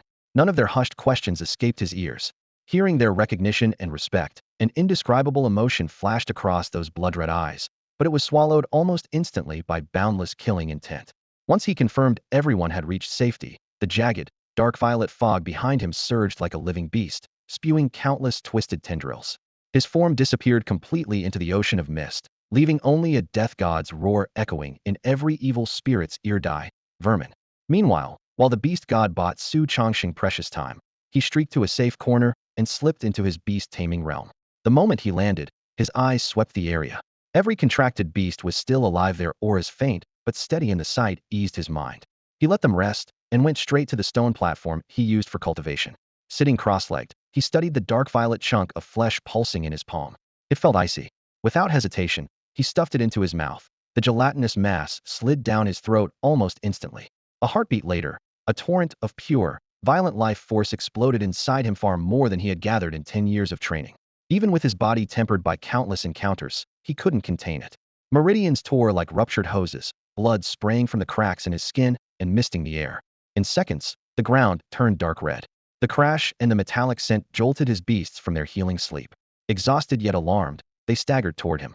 "Stay where you are and heal yourselves," Su Changsheng barked, forcing the words through clenched teeth.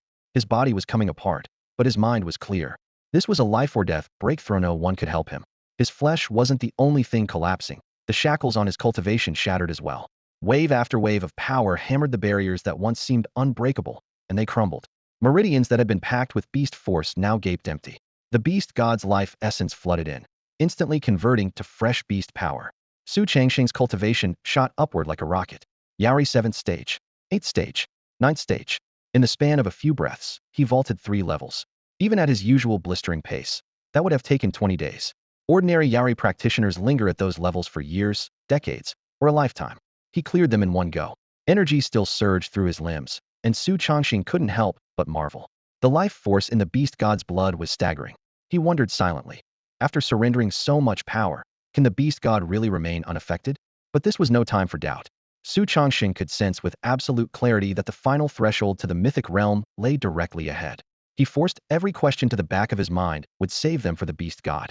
Pure energy merged with the vast beast-taming force inside him, forming a raging tide that battered a barrier as thin as gossamer, yet tough as steel. Thump, thump, thump. The muffled impacts rolled through him like war drums. Each tremor shook loose the dried blood on his skin. The crimson droplets burst into mist and vanished, revealing his face beneath the gore. His clothes were little more than tatters clinging to him, and from every pore seeped a deep golden light, awe-inspiring and majestic. Thump, thump, crash. The final boom was the sound of something shattering beyond repair. Su Changsheng's eyes snapped open, and a blazing dark gold light flooded the entire beast domain. At the same time, a roaring torrent surged through his meridians, the boundless power of the Beastmaster running wild. In that instant, he stepped into the mythic rank, becoming the first mythic Beastmaster in history. Until now, the world had known only the solar tier. The sky turned a flawless azure, layered auspicious clouds gathered overhead, shimmering with rainbow hues like an honor guard before a throne. Moments later, pata light drizzle began to fall. Su Changsheng frowned. Not enough. As if answering his will, the drizzle swelled at once into a torrential waterfall. Every drop carried pure energy and overwhelming vitality. A single bead could evolve a common beast into a ranked familiar and awaken its mind. Now millions of such drops poured into his beast domain, transforming that pocket world beyond measure. Yet Su Changsheng spared no glance for the scene. Striding to the mythic bloodline pool, he found a beast egg radiating multicolored light, absorbing the energy-laden downpour. He split off a wisp of his soul, weaving it into a net that wrapped tightly around the egg. Warmth flowed back through the link, and fine cracks began to spider across the shell as it trembled. As a mythic beastmaster, he no longer needed the crude, bloodletting contracts of the past. A sliver of soul was more than enough. In less than half a minute, the shell snapped, and a palm-sized fox tumbled into his hand. 9 fluffy tails curled around its tiny body, its eyes still dazed. On any other day, he would have teased the newborn, but time was critical. He scooped up the bewildered little creature and tossed it into the mythic bloodline pool. Every second of delay increased the risk to the beast god. The waters churned. Within a single minute, the 9-tailed celestial fox emerged and walked slowly ashore. Its fur was snow white and immaculate. Its 9 tails fanned out like plumes, both eerie and holy. Most striking were its eyes, clear as bottomless lakes, yet able to seize the soul. Its charm had no effect on its master. Su Changsheng skimmed its new abilities and turned to leave the beast domain. Back in the real world, he summoned all his familiars except Bays. Their master's ascension had pulled them up to the solar tier as well, and the energy downpour had healed most of their wounds. Only Bays remained unchanged, its life essence still dim and fragile. Su Changsheng focused his mind, and his body shot skyward. 13 beasts under his command, all at sunlight rank, followed close behind, their wing beats whipping up a gale, while a surging aura rolled across the heavens like a raging tide. Since entering the mythic realm, his speed had multiplied more than tenfold. What once took several minutes now required less than 30 seconds, gone in the span of a few breaths. A familiar dusk-violet mist suddenly filled his vision. What had once been a menacing fog now felt strangely reassuring. Its persistence meant the beast god was likely still alive. With that thought, Su Changsheng relaxed slightly and accelerated again, piercing the mist barrier in the blink of an eye. The battlefield hidden within the haze unfolded before him. Corpses of evil spirits that had once piled high were now pulverized by the aftershocks, their flesh and shattered limbs drifting in the air, while a sickly sweet stench saturated the atmosphere. Of the 13 fiends that had besieged the beast god moments ago, only 9 remained. In so short a time, the gravely wounded deity had faced 13 foes alone and slain 4. An awe-inspiring feat, yet Su Changsheng could see at a glance that the beast god was spent, barely enduring the assault of the remaining 9. The once splendid dark purple robe had been shredded by bone wings, exposing a pallid body as colorless as an age-blanched corpse.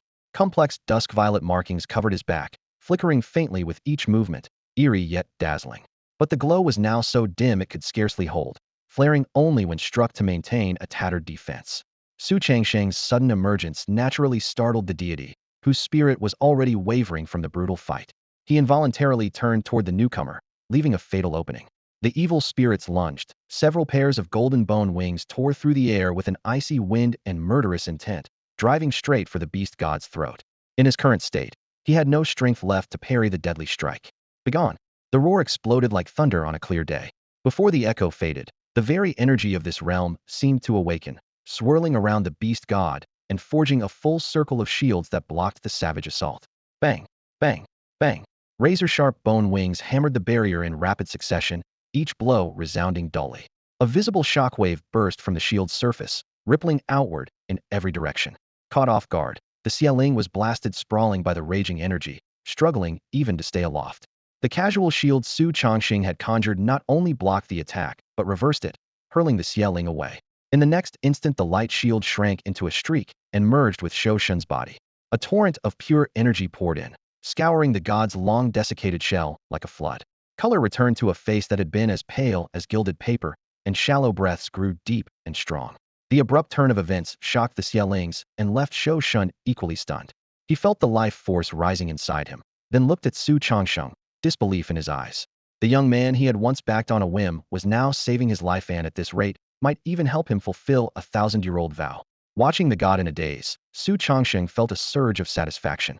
Every past meeting with Shou Shun had seen the deity pulling all the strings. Though the god had never truly harmed him and had even spurred his growth, the feeling of being a pawn was intolerable to a born genius. Now the roles were reversed. Shou Shun needed him. Still, Su Chongsheng remembered they were on a battlefield. He darted to the deity's side and asked calmly, "Well, can you still fight?" Shou Shun nodded. "I couldn't before, but with your help I can. My core is still damaged, yet I have enough strength to fight." Su Chongqing acknowledged the answer with a tilt of his head and swept his gaze around. 9 Xiaolings, held back by fear, hovered at a distance. Foes once untouchable now found even retreat a luxury. He pressed. "Where's the strongest one you mentioned?" "I don't see it." That was his only concern. The Xiaoling capable of matching Shou Shun at full power should have appeared by now. The deity shook his head. "No idea. Let's deal with these first." With that, the pair pronounced a death sentence on the remaining 9 Xiaolings. Their scorn enraged the beings who called themselves the Tianling clan. Tianling is eternal. One Xiaoling held. Its skeletal wings blurred as a trail of golden flame shot towards Su Chongqing. Yet the deadly blaze didn't even make him blink. He simply lifted his left hand and tapped forward with a jade-white finger as though he had foreseen the strike, touching the creature squarely between the eyes. The thunderous roar died instantly. The massive, vicious Xiaoling froze in midair, its wings unable to flap. Terror flooded its inverted pupils, and its jaws gaped wide. "No!" Before the cry ended, crimson fire burst from Su Changxing's fingertip and swallowed the creature whole. In the span of a single breath, a myth-level Xiaoling was reduced to the purest ash, its demise stunning everyone present. The other Xiaolings, poised to follow their comrade, beat their bone wings frantically and aborted the charge. They exchanged glances, then wheeled away without hesitation. Fight a monster like that? Not a chance. Seeing the remaining evil spirits try to escape, the beast god stepped forward to cut them off. "Don't." A cool voice from behind him Su Changxing stopped him in his tracks. The beast god froze and turned, confused. He had no idea what Su Changxing intended. An instant later, Su Changsheng raised both arms, pressed his fingers together, and slammed them toward the empty air. Boom! An earth-shattering roar erupted from every direction, and the entire expanse of space trembled as though his hands had struck the very framework of heaven and earth. As the shockwave spread, a colossal web of pitch-black strands flashed into existence overhead, fully formed in less than half a second. The beast god's eyes narrowed. Instinct told him it was born of Su Changsheng's gesture. When the web unfurled, his pupils dilated. It was no ordinary net, but a cage woven from pure spatial force. Savage ripples of space rolled across the mesh, each one chilling even the distant beast god, let alone the fleeing spirits. The net, hundreds of kilometers wide, dropped. No matter how the spirits sprinted or blinked through space, they could not slip past the celestial snare. They were like the Monkey King trapped in the Buddha's palm, fated to remain inside. As the final spirit was caught, the black strands reversed and tightened with brutal force. Squelch, squelch, squelch. The stomach-turning sound of flesh being minced lasted only seconds before silence fell. Several myth-grade spirits were ground away by the shredding spatial force until not a trace remained. Power like that would have humbled even the beast god at his peak. Yet the one who unleashed it, Su Changshengad, only just stepped into the mythic realm. The beast god stared at the fading strands above, then at Su Changsheng's absurdly youthful face, and felt a crushing sense of defeat. Su Changsheng was only 19 years, and he had already eclipsed a millennium of the beast god's cultivation. The word genius felt hopelessly inadequate. What's wrong? Isn't this how powerful a mythic expert is supposed to be? Su Changsheng asked, touching his own face and feigning confusion. He knew perfectly well that his power had already surpassed the mythic class. When the nine-tailed celestial fox hatched, a vast yet gentle energy had surged into him, silently reforging his flesh, bones, and soul. The transformation was so swift that by the time he noticed, the new body was complete and, to his astonishment, any energy around him, of any attribute, now bent to his will. Su Changsheng was a commander. Metal, wood, water, fire, earth, light, darkness, lightning, poison, charm, plus time, space, fate, and flesh 14 energies and all stood at attention beneath his banner. At the slightest thought or command, they obeyed without question. In other words, Su Chongxing alone now equals the combined might of 14 elemental beasts. His contracts with the 14 mythic familiars have fused completely, and every skill they possessed feels as if it were born in him, ready at a flicker of thought. Strength, speed, elemental mastery, spatial rending, time stasis 14 entire ability trees are compressed into a single body, turning Su Chongxing into a flawless engine of war. Even the attribute energy boiling inside him has climbed to 14 times that of any single familiar, like 14 volcanic cores erupting at once. This leap has hurled him beyond the regular mythic rank and into a state of transcendence. Any foe still stuck at mythic level no longer qualifies as a warm-up for him. He could simply stand there while the fiends unleashed everything they had and still walk away without a scratch. He was using that tone with the beast god for one reason only, to annoy him. He still remembered vividly the first meeting, when the beast god had tortured him body and mind no lasting harm. Perhaps, but Su Chongxing is not the forgiving type. If he cannot strike back at once, he bides his time until he can collect the debt with interest. Of course, the beast god had also done him great favors, so Su would never truly lay a hand on him. But a verbal jab cost nothing. Sure enough, after hearing the quip, the beast god's lips twitched. He opened his mouth to retort, only to close it with an aged sigh. The young always surpass the old. Relax, I won't let the old wave die on the shore, Su shot back. This time the beast god's brows twitched as well, barely containing his irritation. They stared at each other for a long moment, then both broke into smiles. Appreciation and mutual respect flashed between them. Within the human camp, they were the only two who could stand shoulder to shoulder at the summit. Su knew the beast god's whole story, understood his forbearance and loneliness. The beast god, in turn, had watched Su claw his way up from obscurity and knew the blood and sweat it cost. Together they had carried humanity through its greatest crisis, yet the fiendish legions were now shattered. The only threats left were the brood mother and a single elusive apex fiend. To Su Chongxing as he was now, neither amounted to a threat. Come on, one more trip to the abyss. Let's finish off the brood mother, Su proposed. The beast god nodded and started to reply, but his lips froze halfway open. A thick gout of black blood spewed from his mouth with a wet hiss, sizzling through the air and reeking of carrion. At the same instant a grotesque black hand burst from his chest, obsidian claws dripping dark violet ichor. Worst of all, nestled in that palm was the beast god's still beating, deep purple heart. The entire scene unfolded in the blink of an eye. Su Chongxing had only begun to raise his hand when the pitch-black, giant fist suddenly clenched. Thud! A dull, wet burst rang in his ears as the beast god's heart was crushed to pulp.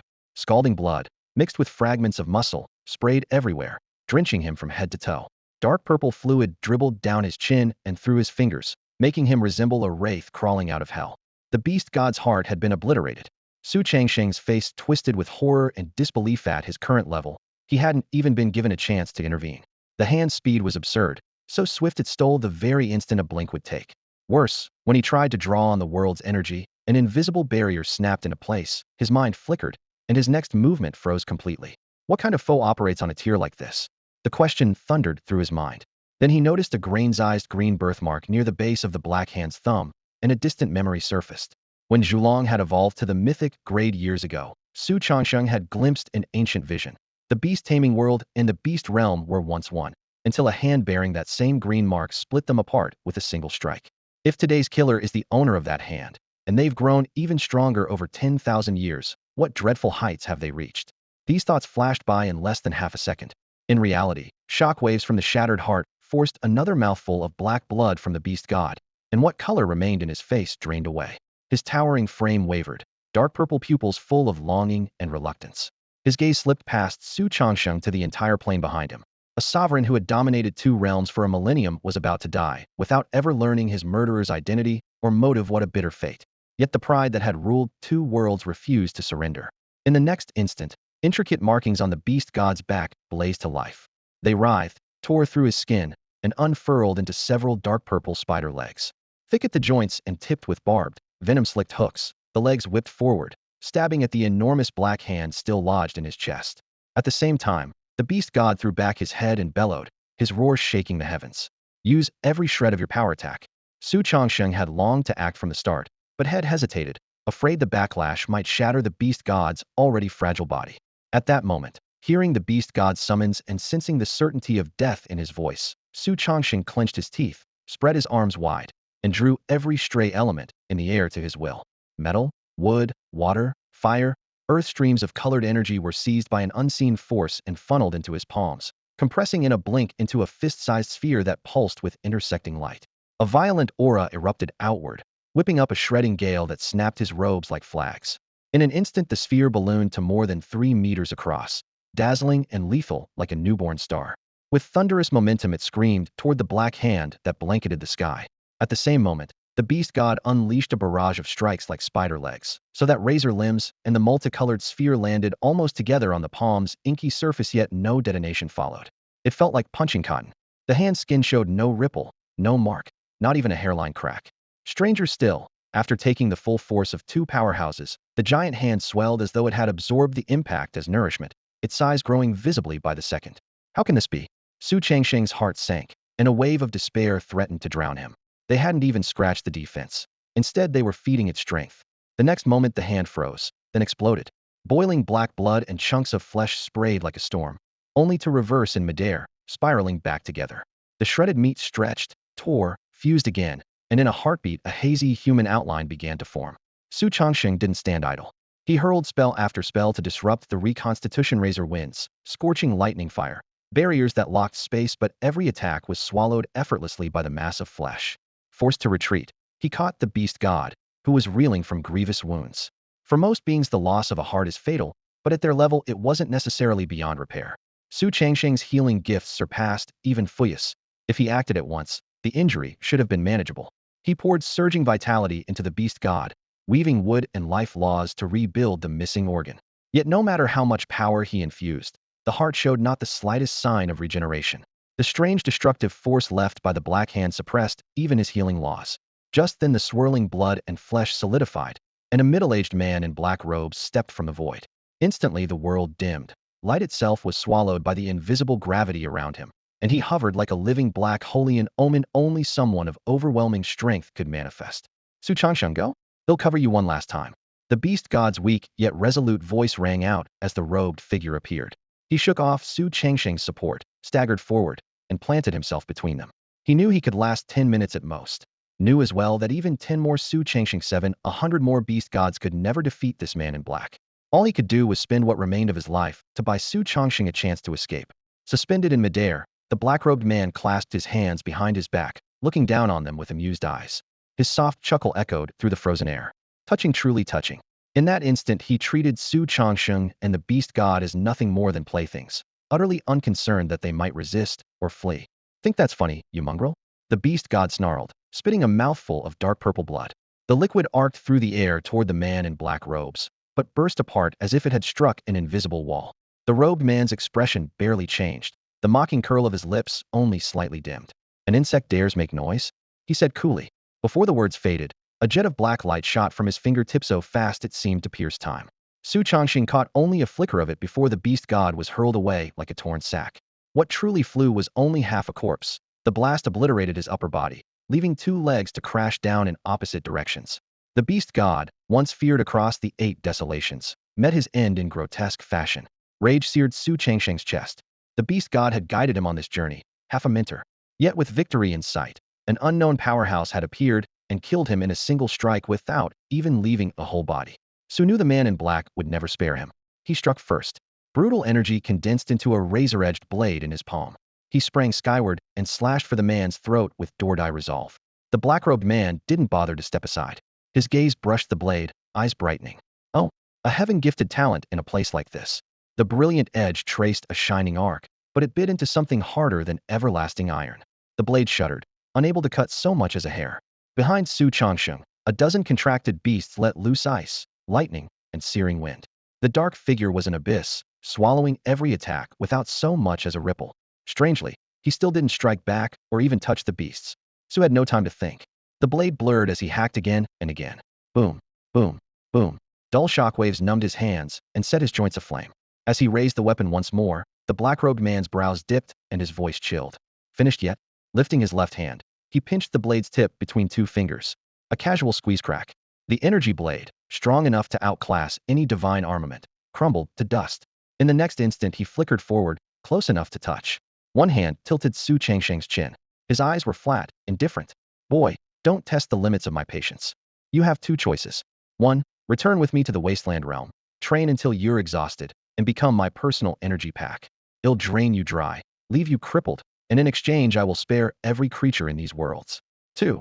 Die here, and Nauthan watch both realms perish with you. The word struck Su Changsheng like a bucket of ice water. He jolted awake, his heart seized by an invisible fist. Staring at the black-robed figure, he could hardly believe what had heard turned into an energy pack, squeezed of every ounce of cultivation, left worse than dead. A sudden thought flashed through his mind, chilling him to the core. Evil spirits, could they all be this man's handiwork? Were those monsters that rampaged across two realms and devoured every trace of spiritual energy merely a blood-soaked harvest meant to feed him? Gravel seemed lodged in his throat, and for a long moment Su Changsheng could not speak.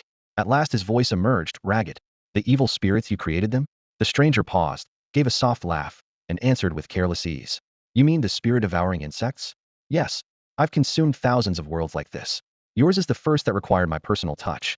That's why I discovered you an unusually high-grade energy pack. Ice spread through Su Changsheng's veins. In his mind, he saw world after world collapsing in a pitch-black storm, while the one who destroyed them discussed it in a casual, almost bored tone. Such a monster barely deserved to be called human. Even the wildest beast god showed more compassion. Raised like livestock for energy? Never. He would sooner die than end up that way. As for the man's so-called promise, ridiculous. Once Su Changsheng lost his value, both realms would surely become wastelands. Killing intent surged. He braced himself to strike. At that instant, a long silent system prompt erupted in his mind. Ding. The system has detected an opportunity for the host to return to the wasteland realm. System reactivated. Warning. Warning. If the host returns to the wasteland realm, all previously withheld rewards will be released. Warning. Warning. If the host returns to the wasteland realm, the system will issue a supersized bonus pack. The system? Su Changsheng's pupils contracted. His system was linked to the very realm the black-robed man had mentioned. No wonder it had stayed dormant. It had been in hibernation, waiting for this moment. Set foot in the wasteland realm, and months of accumulated rewards would be his. He could scarcely imagine the power that awaited him, let alone the promise of a supersized bonus pack once he arrived. With those two generous gifts combined, Su Changsheng might well surpass the man in black within a very short time. Even if he could not crush him outright, he certainly would not be as helpless as he was now. The thought set his blood boiling, yet his face remained calm, a deliberate hint of hesitation lingering between his brows. Recognized across two realms as their strongest champion, his pride and dignity would not allow him to bow so easily. If he agreed too quickly, the man in black would only grow suspicious. Moments slipped away. The tight line of Su Changsheng's lips and the struggle in his eyes became more pronounced, as though he might relent at any second. The black-robed figure, however, withdrew the hand resting beneath Su's chin and waited in unhurried silence. A long while later, Su still said nothing. The man in black finally broke the quiet, his brows slightly knit. Very well, he said. Nod, and I will resurrect the one I killed. For someone of his caliber, bringing back a freshly slain powerhouse was no challenge at all. In truth, if not for the black-robed man's suppression, Su could have used the candle dragon to rewind time by 24 hours, restoring the beast god to life. Yet the mysterious force radiating from his opponent sealed every ripple in the timeline, rendering reversal impossibly an absolute display of superior rank. Su Changsheng had already intended to feign submission. The offer to revive the beast god was an unexpected bonus. Dropping the pretense, he nodded without delay.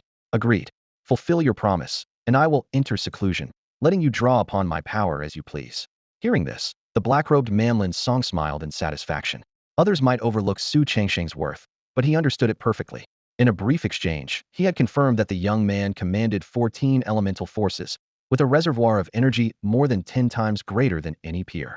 Properly cultivated, Su alone could yield as much power as 1,000 worlds, which was why Lin Song could not bear to kill him outright. Draining a single world fully would take centuries at best. Su Changsheng could spare him at least 10,000 years of arduous cultivation. In the desolate realm, a talent of this caliber would spark desperate battles among countless experts. For beings who measure life in units of time, shortening the path to power is the same as lengthening their lifespan.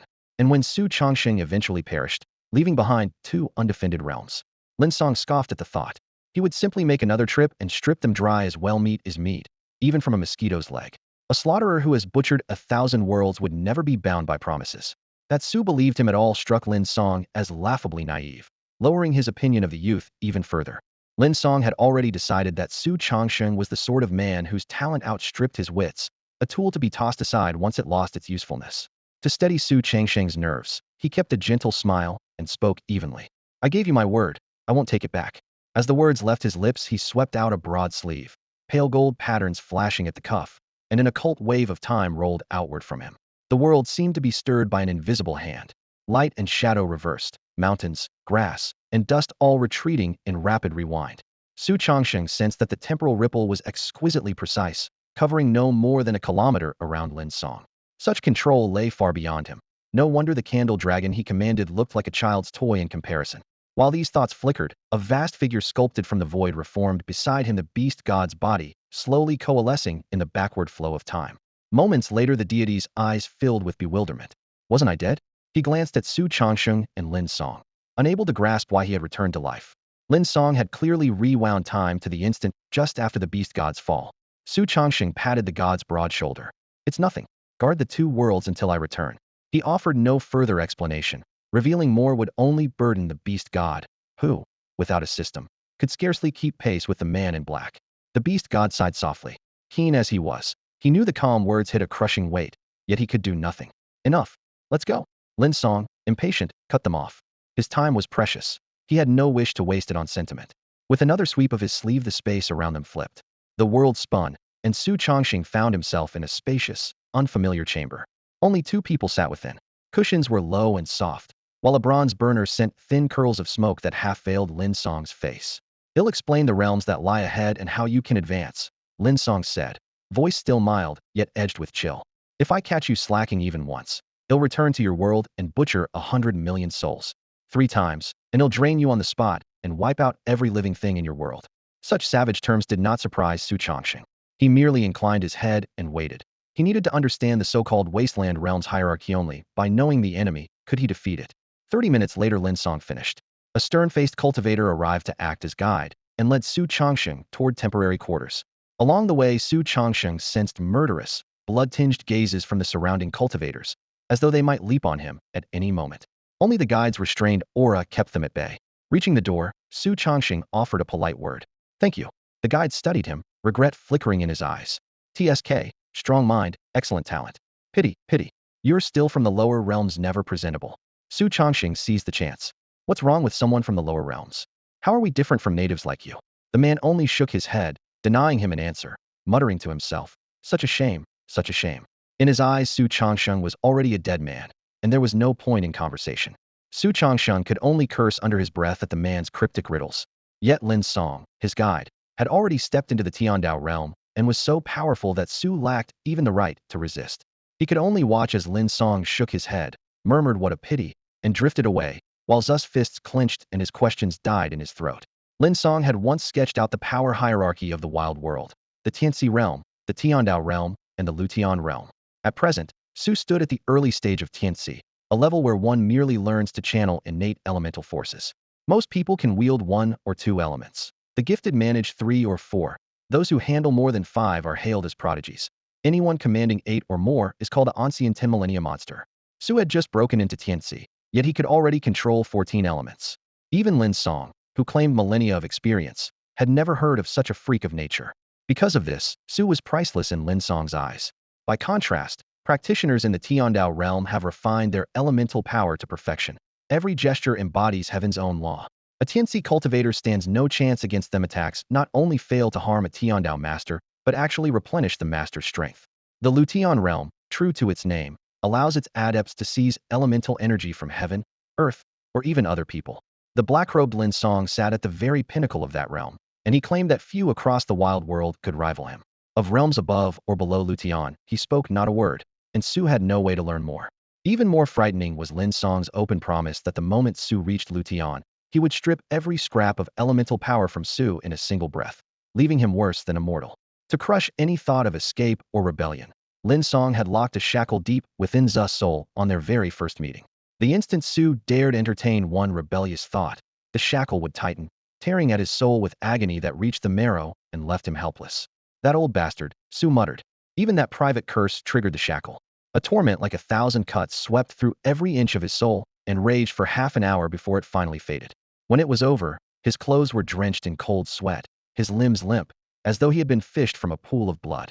Just then, a mechanical voice thundered in his mind like a choir of angels. Beep. Host has returned to the wild world. System fully awakened. running full diagnostic and distributing accumulated rewards. Warning, warning, warning. Host soul is bound by an unknown expert. Beep. Removing the binding free of charge. The moment the announcement ended, a gentle ripple flowed through his mental sea, sweeping across every corner of his soul.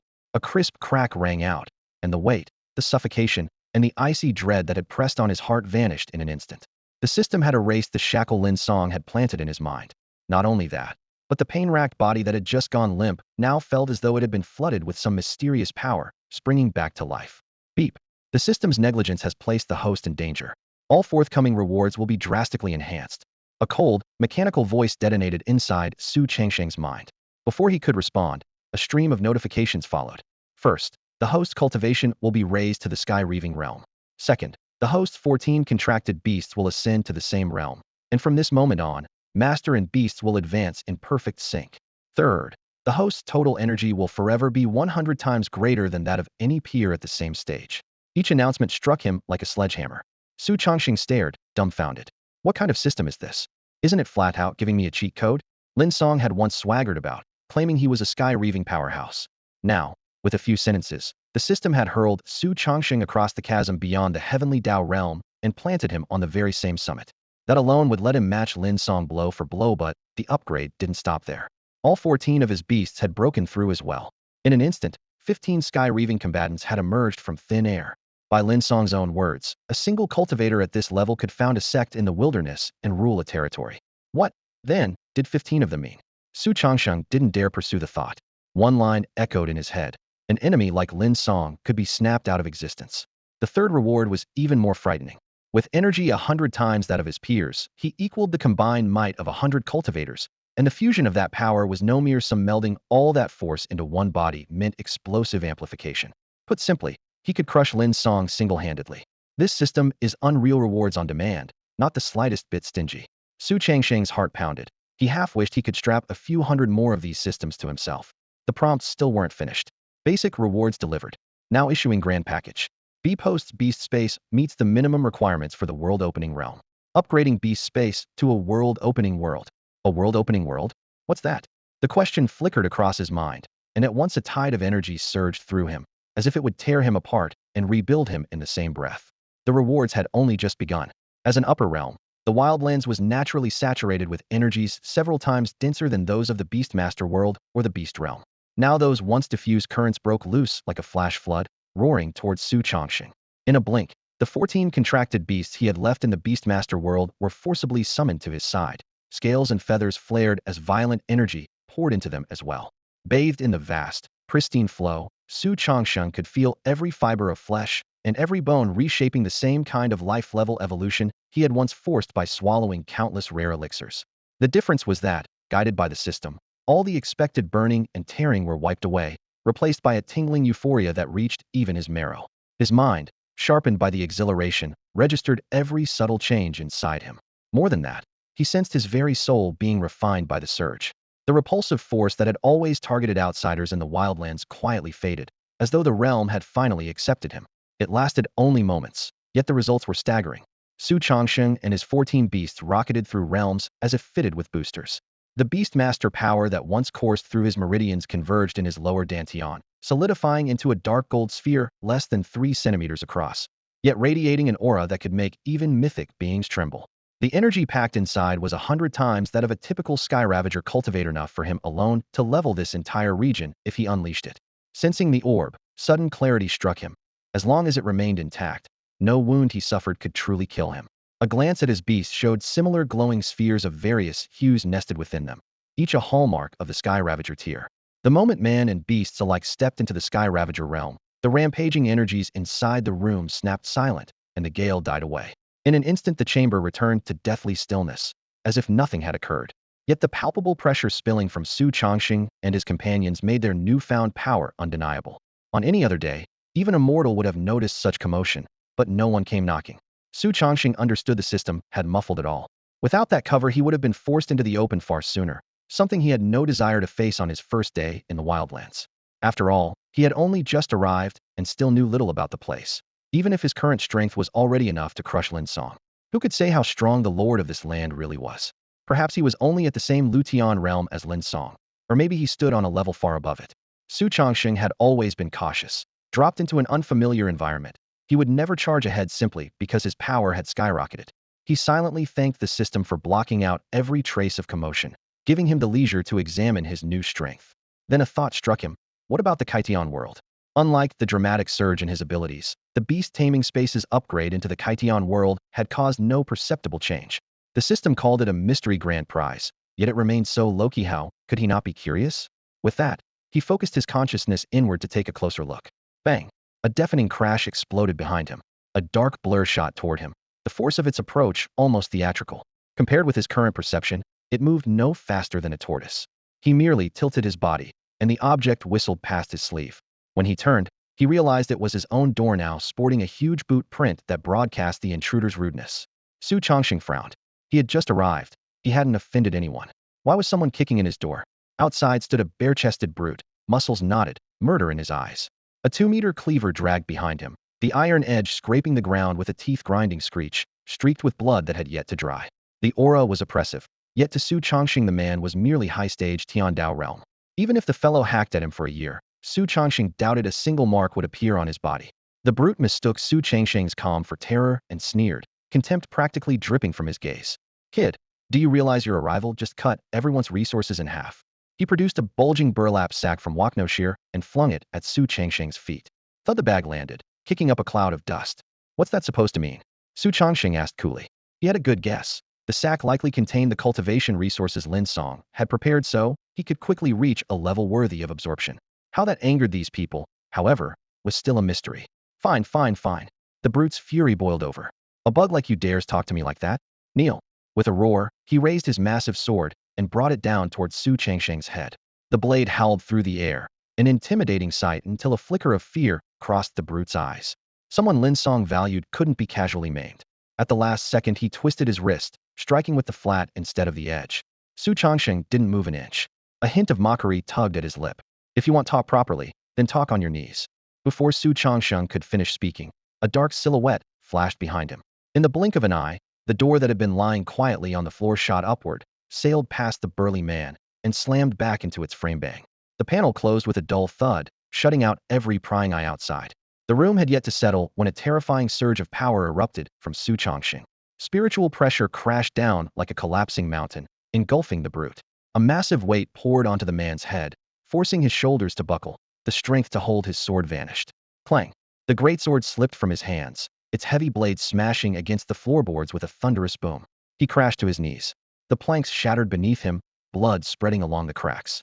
He fought to raise his head but could not move an inch under the invisible weight. Veins bulged across his forehead, and his roar came out broken and short. Before absolute power, any struggle was meaningless. Boom!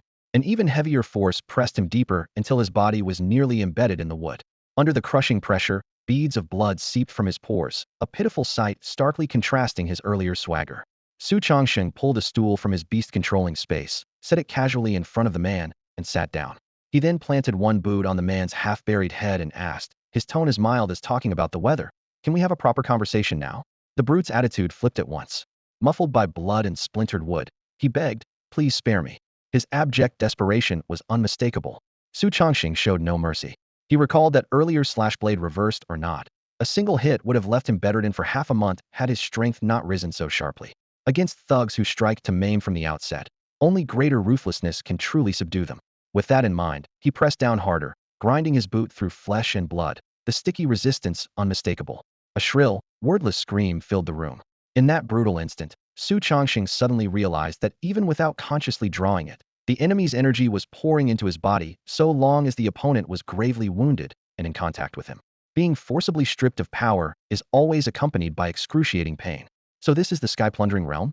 Su Chongxing sighed inwardly. If even the heavenly Tao can be stolen, what threat is a mere cultivator just one realm below me? A vast, pure torrent of energy surged into his body. A brief probe confirmed that it required no refinement and blended perfectly with his own cultivation, leaving no hidden danger. Advancement at this speed eclipsed countless years of arduous training. A chill shot up his spine. If everyone cultivated through plunder, what chaos would this barren world descend into? Death and slaughter would be the only constants. A savage land indeed, worthy of its name. The shrill screams beneath his foot gradually turned hoarse. and only then did Su Chongxing lift his left foot. The burly man could not be allowed to die yet. He was a crucial clue to understanding this realm. Look up at me. Su Chongxing gave him no chance to breathe. The man's bones were nearly shattered, cold sweat streaming from his brow, yet he dared not disobey. He forced his head up. Each movement of his joints produced a grating crack that sent chills down one's spine. Still, he did not hesitate. The annihilating aura he had just endured surpassed any expert he had ever encountered. Lin's song was powerful, but compared with this young man whose face was as cold as frost, Lin was insignificant. Mentioning them in the same breath was an insult. Who rules this territory?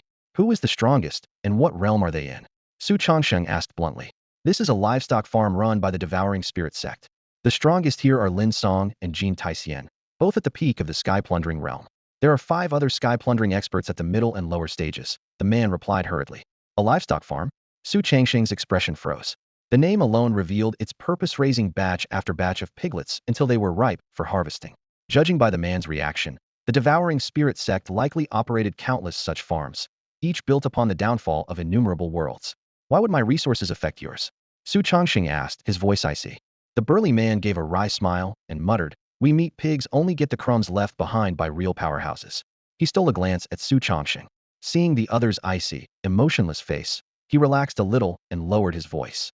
Since you arrived, you've taken almost 70% of those leftovers. Naturally, we're dissatisfied. I was sent to test your strength, but more people will come looking to snatch a share. Leaning forward, he plastered on a sycophantic grin. Of course, no matter how many pieces of trash like us gather, we could never threaten you. Su Chongxing stayed silent, turning the words over in his mind. If the man was telling the truth, there were at most 10 sky-plundering experts in this region. That number would have terrified him before. Now he found it laughable ants at best.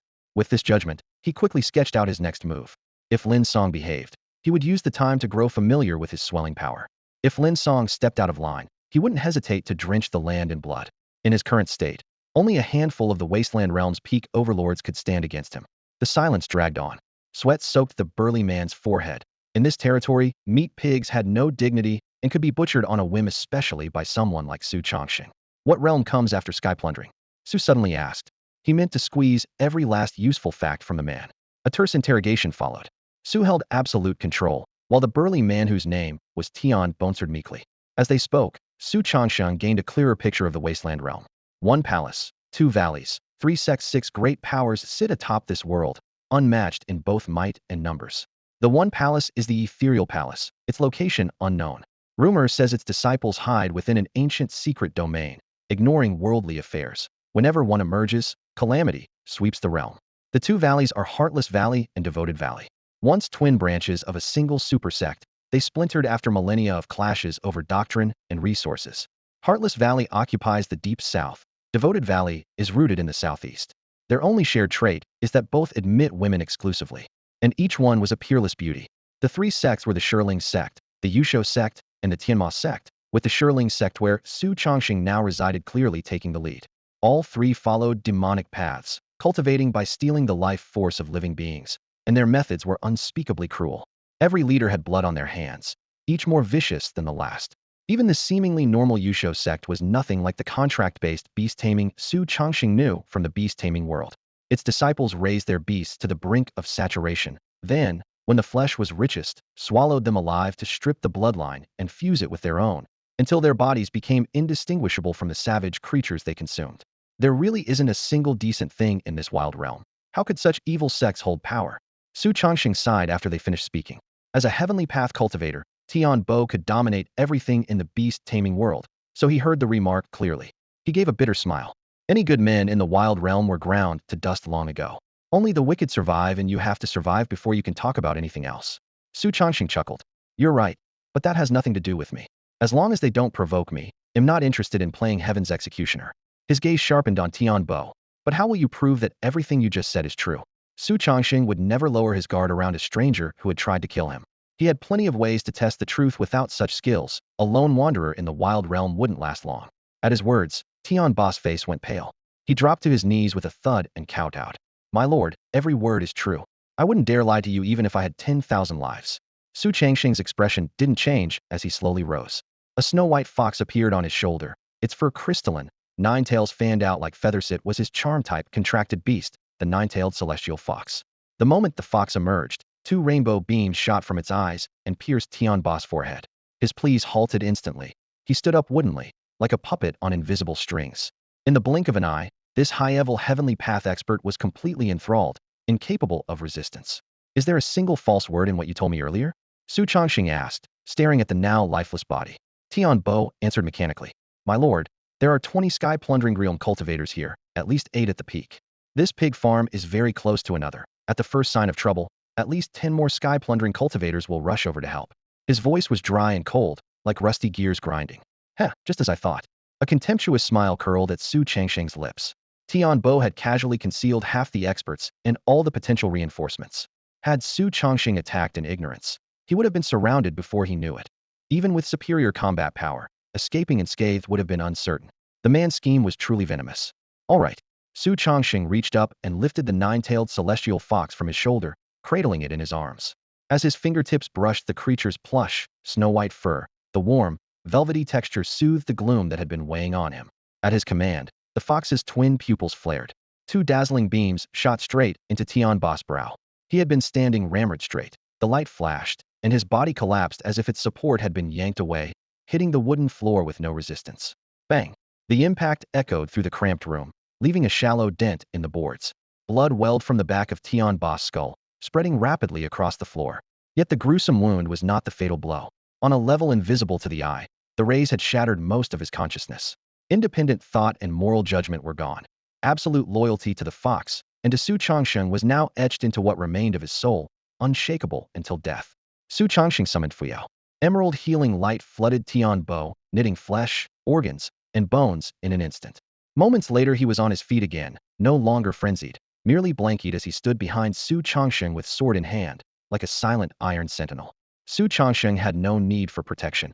He simply lacked a pair of hands for mundane chores. He gave a casual order: clean up the blood and get rid of any signs of a fight. Tian Bo set to work at once, clumsily yet diligently dragging broken furniture aside and scrubbing the floor. Watching the man bustle about, Su Chongqing nodded in satisfaction. Having a laborer like this would save him a great deal of trouble. While Tian Bo cleaned, Su Chongqing turned his attention to the cloth bag.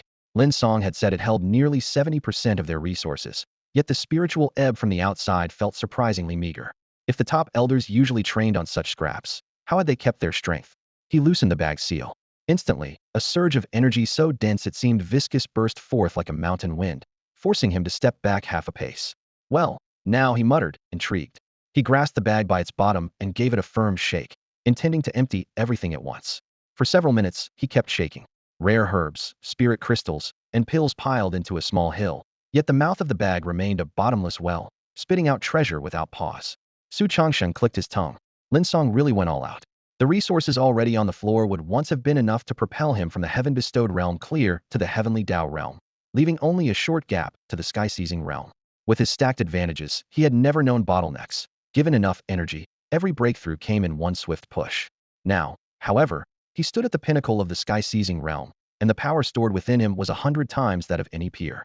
To everyone else these items were priceless, but to Su Chongqing they were no better than a chicken's gristle, hardly worth keeping, yet too wasteful to discard. If he used them himself, the effects were negligible. Letting them gather dust in a warehouse felt like sacrilege.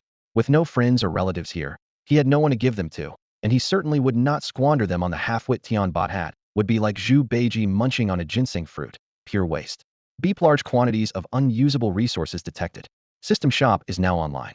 The cool yet pleasant mechanical voice exploded in his mind, catching Su Chongqing off guard just as he was fretting over the surplus, as though someone had slipped a soft pillow under his head. If the system had a physical form, he would have hugged it and planted 2 kisses for without it. He would still be bound by Lin Song's seal. In high spirits, he murmured in his consciousness, system shop. A translucent azure screen unfolded from top to bottom, lines of merchandise scrolling in dense columns. 1. Beastmaster Pill Silver Grade Elixir greatly boosts the realm of low-level contracted beasts. 2. Body Fortifying Pill Silver Grade Elixir enhances the physical attributes of low-level contracted beasts. 3. Steel Body Constitution Grade B Talent increases the fleshly strength of all beasts under a Beastmaster's contract by 20%. Rows of low-tier pills and talents filled his view, and several dark lines appeared on Su Changsheng's forehead. At his level top of the Lai Tian realm, able to make the entire wilderness world tremble with a single stomp, the system actually dared to palm off this junk? Hide everything below the Heaven Dao realm. Sort the rest from highest to lowest quality. He ordered silently. The screen, a torrent a moment ago, halted as abruptly as a dammed waterfall. Tens of thousands of items vanished in an instant, leaving only a few dozen genuine treasures. The first entry blazed like a beacon. Desolate heaven sacred body, supreme physique born with a sacred body, attaining the heaven Tao realm at birth, and advancing automatically to the Kai Tian realm upon adulthood. Flesh unmatched under heaven, immune to any attack below its own realm. Good grief, Su Chongqing swallowed, practically drooling. Born with a silver spoon? Not as was being born in Rome itself. A newborn at the heaven Tao realm. He now considered that realm beneath his notice. But to most of the wilderness world, it was the pinnacle, enough to rule a city and hold the lives of millions. Yet the desolate heaven sacred body not only started at that summit. Upon coming of age, it would step effortlessly into the Kai Tian realm, ascending to true supremacy without even needing to cultivate. Even with countless fortuitous encounters and the system at his back, Su Chongqing was still a single step away from the Kai Tian realm. That step looked small on paper, yet it had trapped innumerable prodigies at the end of their lifespans. Lin Song was a living testament. He had strength, talent, opportunity, and a lifespan of tens of thousands of years, yet he still peaked at the sky-seizing realm, half a notch below Su Chongqing. And Lin Song had devoured more than 1,000 worlds just to get that far. Now an adult, Su Chongqing knew that obtaining the Huangtian sacred physique would let him step straight into the Kai Tian realm. He remembered Tian Boss' words: the sect masters of the 6 great sects were only at that level, and his heart pounded. His energy was already 100 times greater than that of anyone in his tier. Once he crossed the threshold, he would stand unrivaled across the myriad worlds. The Huangtian sacred physique wouldn't merely raise his realm, it would transform his very constitution. Then his gaze fell on the price tag, 8 zeros. 100 million exchange points. He had no idea how much his current stash was worth, but it was nowhere near that. Clinging to a final sliver of hope, he asked in his mind, "System, how many points are all these resources worth?" The system's emotionless voice echoed, "D 1.3 million exchange points." The gap was nearly 100-fold, and his last hope collapsed. He muttered, "Seriously? You show me something I can't afford just to torment me?" Knowing such a treasure existed, yet being unable to buy it made him itch all over. Just then the system spoke again. The system only displays items. The choice to buy is yours. Reminder, your first purchase in the system store comes with a 90% discount. 90% off. Su Chongqing's eyes lit up. The Huangtian sacred physique would drop to 10 million points. Still steep, but no longer impossible. If he pushed himself, he might scrape together that amount. The plan was simple. Abandon all concealment. Unleash everything he had. Sweep through the region, and seize every resource he could find. Before any faction could react, he would buy the Huangtian sacred physique and vault into the Kai Tian realm. Then, even if both the sect master and grand elder of the soul-devouring sect joined forces, they couldn't touch him. The audacious idea flared in his mind, so hot it made his heart tremble. He quickly tamped down the impulse. While the potential payoff was staggering, the risks were just as terrifying. Never mind whether Su Chongqing can wipe out 30 sky-seizing realm cultivators and cash in a sacred body right afterward. Even if he does redeem it in one go, how long will the desolate heaven sacred body take to fuse with Hema heartbeat? A few hours, or several days, or weeks? That isn't paranoia. At this level, a single closed-door cultivation session can last a decade, and no one emerges early unless disaster strikes, let alone in the middle of merging a sacred body that touches on their very foundation. After weighing everything, he knew he had to proceed cautiously. Recklessness was out of the question. Su Chongqing was not in a rush. With his current income, he could rake in 1.3 million exchange points every month. After 6 or 7 steady months, he would have the 10 million he needed, safe and risk-free. Suppressing the itch to act now, he skimmed the system shop. When he confirmed that nothing suited him better than the desolate heaven sacred body, he locked in an interim target. Gather high-quality resources without taking risks and convert them all into points. Goal set. He closed the shop interface and plunged his consciousness into the beast-taming space. The system had already rebuilt that domain into the so-called world-opening realm. A name that grand demanded a first-hand look. A flash of white light passed, his vision cleared, and he found himself inside. His first sensation was shock. The ambient energy was absurdly active, far exceeding that of the desolation realm and on par with its most prized spirit caverns. The craziest part was that such caverns were now everywhere inside him, nothing rare at all. As master of the space, he felt it had expanded dozens of times over. Since the day his talent awakened, his beast-taming space had been larger than normal, growing with each breakthrough until it already matched Eurasia in area, complete with animals, plants, microbes, even viruses. He had thought that was the limit. Now he knew it wasn't even close. Standing there in astonishment, he sent his divine sense outward, yet never touched an edge boundless. In sheer size, it eclipsed the combined territory of his old beast-taming world and the beast realm, a magnitude that was downright frightening. Worse yet, as long as he remained in the world-opening realm, his internal energy skyrocketed again, roughly 500 times that of peers on the same level. Hold on, my enemies can't get in here to fight me, the thought flashed across his mind, and he snapped to attention. If no one could break in, what was the point of this extra power? Eye candy? Impossible. The system's deluxe package would never be so stingy as to hand him a single piece of candy. Retracting every strand of perception, he examined every subtle shift within. Suddenly his expression changed, and the dark gold light in his eyes flared. He realized that this time he hadn't entered the Genesis world as a disembodied soul. His entire body and spirit had been dragged inside. Even better, he could now summon the whole Genesis world into the desolate realm at will, creating a personal Genesis domain. Once the domain unfolded, his power multiplied, and every beast under his command received a boost, while any enemy trapped inside would be ruthlessly suppressed, the weakening proportional to their power gap. With buffs and debuffs stacked together, the difference in combat strength could widen tenfold or more. Good, good, very good, Su Chongqing murmured, his palm trembling. Anything produced by the system was flawless. He might doubt himself, but he would never doubt the system. With this trump card, those 30-odd screeching cultivators no longer scared him. Even 100 enemies of the same rank would be ground to dust if they lacked a domain of their own. After all, such a domain should be exclusive to the Genesis stage.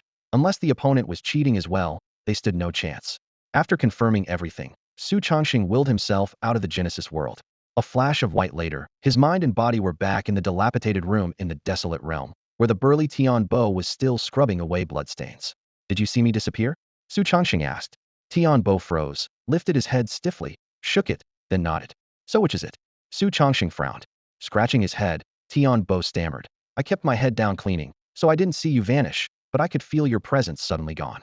Su Chongqing nodded inwardly. If only his consciousness had entered, his aura would have remained. Its complete absence proved that even his body had been pulled into the Genesis world. Satisfied, he ignored Tian Bo, rose, and pushed the door open. The warped plank groaned as it swung inward, and a chorus of hushed voices spilled in. A quick sweep of divine sense told Su Chongqing exactly what the rabble outside was plotting. Meat pigs of the desolate realm upset that the upper echelon had funneled resources to him, now loitering at his door to apply pressure. Outside the courtyard, a few cultivators whispered, "What's taking Tian Bo so long? Think he swallowed all the loot? No way. He's strong but not that gutsy. Heh, you never really know a man. Maybe he did." Someone snorted. Or maybe the newcomer beat Tian Bo and he's already dead. The crowd froze, then burst into harsh laughter. Ha! Are you kidding? That guy came from the lower realms. At best he's heaven-gifted rank. How could he possibly kill Tian Bo, who is at heaven's path? I'm telling you, kid, you're nothing but a coward. With a spine like that, forget fighting over supplies, you couldn't even grab a bite of dung before it went cold. The crude mockery rang through the dilapidated courtyard, drawing a chorus of jeers.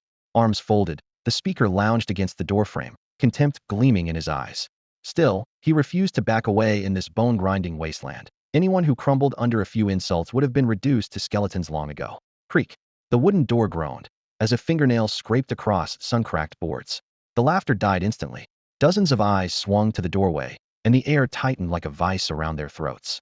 They expected Tian Bo. Instead, Su Chongqing stepped out, clad in a plain teal robe. A crushing aura and murderous intent rolled over them, cold as winter water down the spine. Instinctively, every body tensed, ready to draw steel. What are you insects squawking about outside my room? Su Chongqing stood atop the steps, gaze sweeping over each face.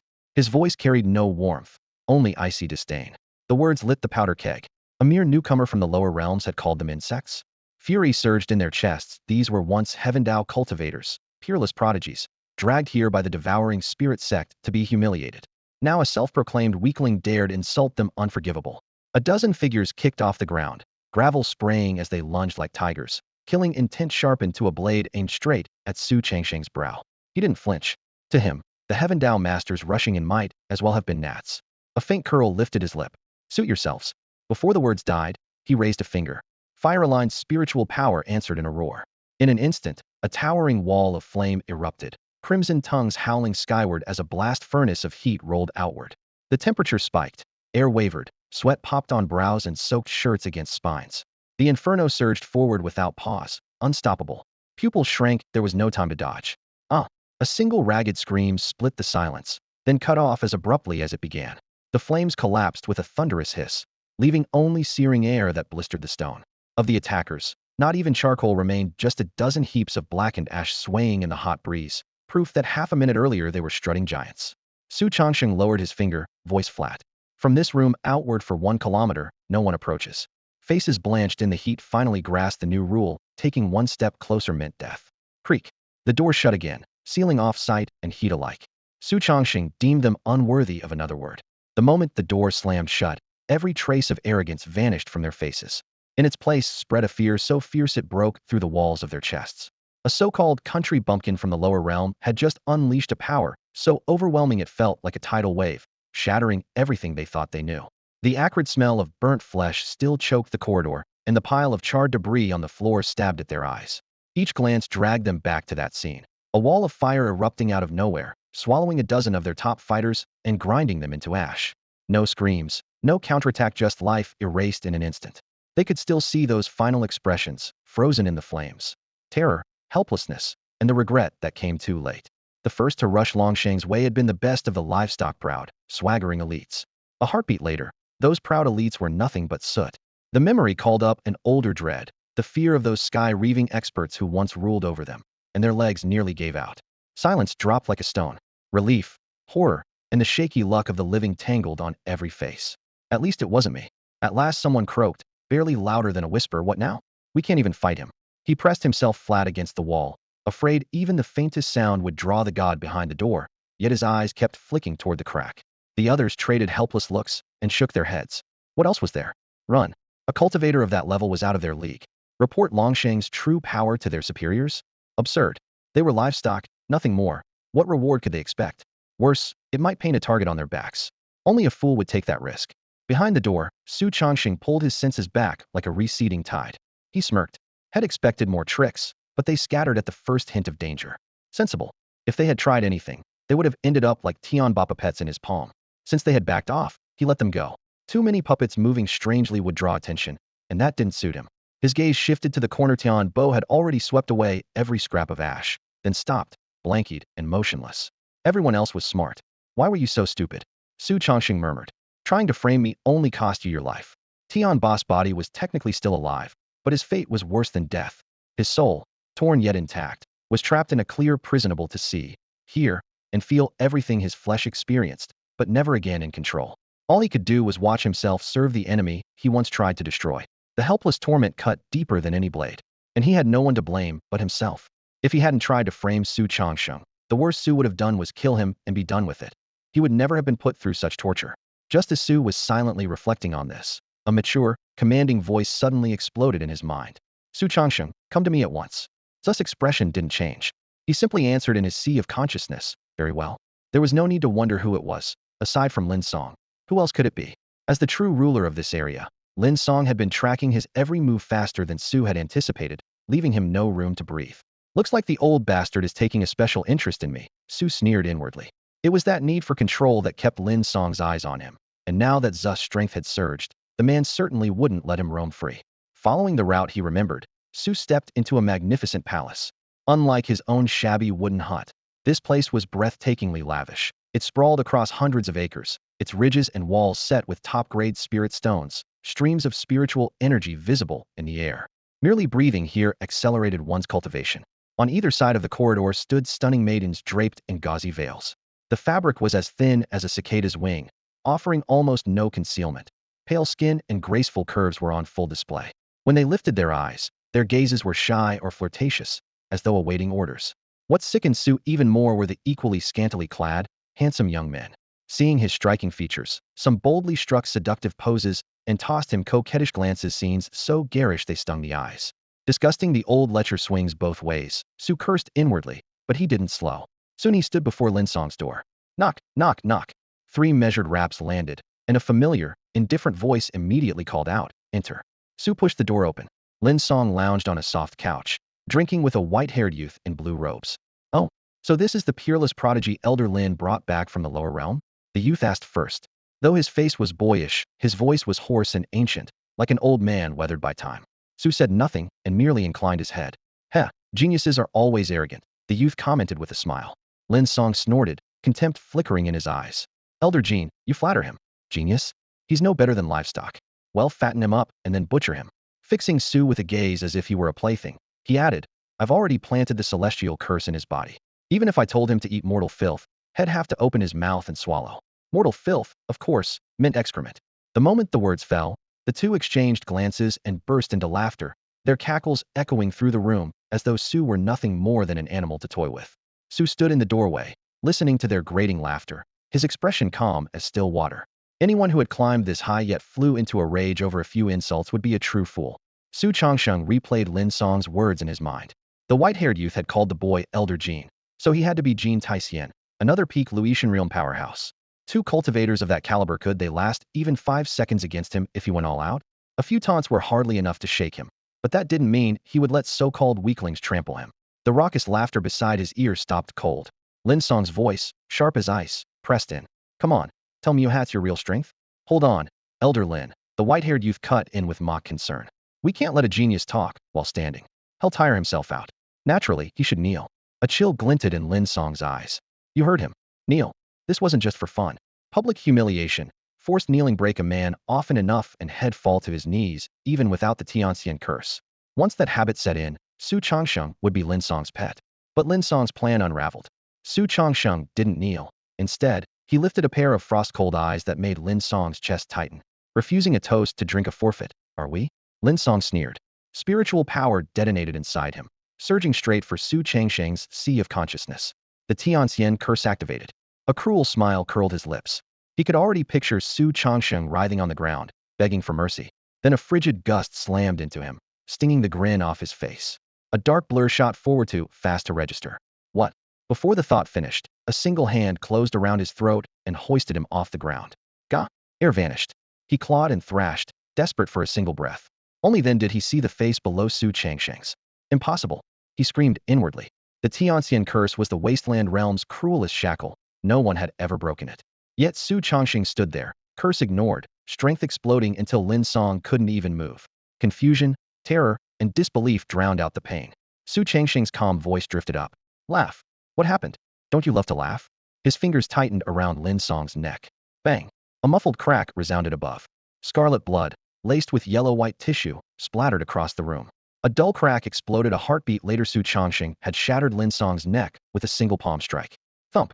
Lin Song's severed head bounced off the icy floor and rolled along its polished grain, its owner still clinging to the last thread of consciousness.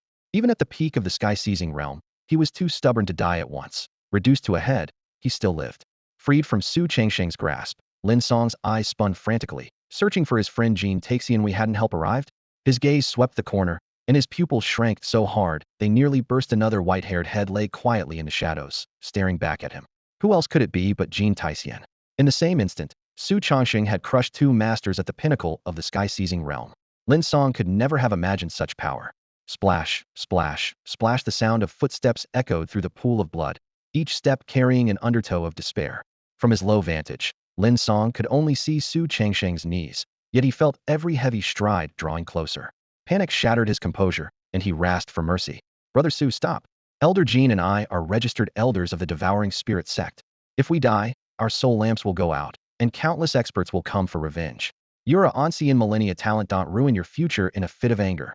The footsteps faltered. Clutching at this sliver of hope, Lin Song cried, even louder. Brother Su, I swear let us live, and our feud ends here. I can recommend you to the Devouring Spirit sect as an elder, even a vice sect master. Wealth, status, cultivation, resources, everything will be yours. Don't throw it all away. This old monster, untold tens of thousands of years, Su Changsheng Sr., now called him brother with every breath, drawing a low, cold laugh from Su Changsheng. He almost missed Lin Song's earlier arrogance. Su Changsheng bent down, his ruthless face filling Lin Song's sight. The fragile hope that had just flickered to life was doused to embers by that chilling smile. He lifted Lin Song's head with one hand and set it on the table. Then he grabbed Jean Taixian's head and placed it beside the first. You've reminded me, Su Changsheng said calmly. Don't die just yet. The two heads met each other's gaze, delight flaring in their eyes. Had a few words really frightened this youth? The next moment, Su Changsheng's voice turned to ice. They'll line up every head in this room, then kill you all together. As if struck by an amusing thought, he chuckled softly. I just wonder if this table can hold 30-odd heads. As Su Changsheng finished speaking, the faces of Lin Song and Jean Taisien went deathly pale. Lin Song propped up his shattered body, his hoarse voice tinged with plea. Su Changsheng, you're from the lower world. You may not grasp how terrifying the heaven-opening realm truly is. Inside their domain, your strength would be cut to a tenth. Jean Taixian hastily chimed in, his tone urgent. Exactly. The power of that realm is beyond us both. My devouring spirit sect is guarded by 2 heaven-opening experts. If you insist on opposing us, the consequences. He stopped mid-sentence, snapping his mouth shut, and fixing Su Changsheng with a meaningful stare, the threat unspoken but clear. In truth, his deepest hatred right now was aimed not at Su Changsheng, but at Lin Song. Had it not been for Lin Song, he would never have fallen so low, his painstakingly forged body ruined in an instant. Jean Taixian swore that if he survived today, he might spare Su Changsheng, but he would never forgive Lin Song. The man would pay dearly. Heaven-opening domain, Su Changsheng murmured, as if truly cowed by their words. Seeing this, a spark of hope flared again in the 2 ancient cultivators' hearts. After more than 10 millennia of life, and being only half a step from that realm themselves, how could they accept dying at the hands of a junior? They exchanged a glance, and spoke almost in unison. If you would spare our lives, we'll surrender half our fortunes to atone for our offense. For 2 sky-rending cultivators, half their millennia-long hoard was a staggering sum. Su Changsheng didn't need to calculate. It was likely enough to net 10 million exchange points, enough to buy the desolate heaven divine body outright from the system store. Yet a mocking smile crept across his lips. But have you considered that if I kill you, I get everything? With those words, he unleashed his aura. Power surged like a volcanic eruption. Oh, and the heaven-opening domain, you keep talking about would it look like this? Boom. Thunder cracked across the clear sky, as though another world were crashing down. Lin Song and Jean Taixian froze, eyes bulging. Shock and terror flooded their hearts, twisting their faces. They had never entered that realm themselves, but they had heard the omens. Thunder out of nowhere, exactly what was happening now. Groundless thunder, the prelude to heaven opening. A horrifying realization struck them simultaneously. Su Changsheng was a heaven-opening powerhouse. Regret overwhelmed Lin Song. Just what kind of being had he provoked? Jean Taixian slowly turned, fixing Lin Song with a murderous glare. If he hadn't lured Su Changsheng to this place, Jean Taixian would still be a lofty supreme cultivator, able to decide the life and death of millions with a single word. Yet Su Changsheng's arrival turned everything to ashes. After deploying his heaven-opening domain across the wilderness realm, Su Changsheng spared no glance for the 2 heads that still contained Lin Song's and Jean Taixian's consciousness. His power was now laid bare, and he had to strike before the soul-devouring sect's headquarters could respond. Wipe out every guard in the region, loot their resources, obtain the desolate heaven-sacred body, ascend to the heaven-opening realm, and claim the summit of the wilderness realm. With that thought, he tapped his toes. A cloud of 7-colored light formed beneath him and carried him forward like a rainbow streak. Behind the cloud, 14 beasts appeared, some with a cheilant's body and a tiger's head, others with scaly rock wings. They differed in size, yet each radiated the feral might unique to the sky-plundering realm. The instant the beasts emerged, shrill alarms erupted. Enemy attack! Enemy attack! Multiple sky-plundering realm intruders. Suspected heaven-opening realm cultivator among them.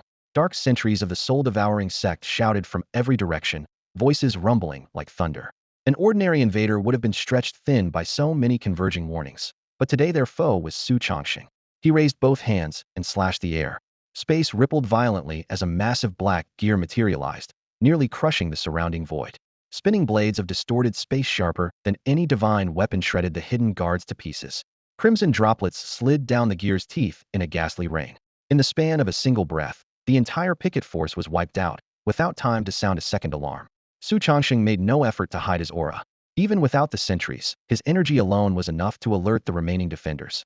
Several black figures sped through the sky and surrounded him. He remained indifferent, waiting for more small fry to gather so he could finish them in one sweep and keep word from reaching the sect's headquarters. Where are Elder Lin and Elder Jean? Why haven't they shown themselves? A white-bearded elder scanned his comrades, voice grave. He too was at the peak of the sky-plundering realm, just half a notch below Lin Song and Jean Taixian. The others exchanged uneasy looks, unaware that the 2 elders were now captive heads in Su Changsheng's hands. No one replied. A chill spread in the white-bearded man's heart, yet he forced himself to remain steady. Do not panic. His aura is strong, but he doesn't feel like a true heaven-opening cultivator. He must be using some divine weapon to project that domain. If we seize the weapon and present it to headquarters, the reward will push every one of us to the next level. At those words, fear in the crowd gave way to craving.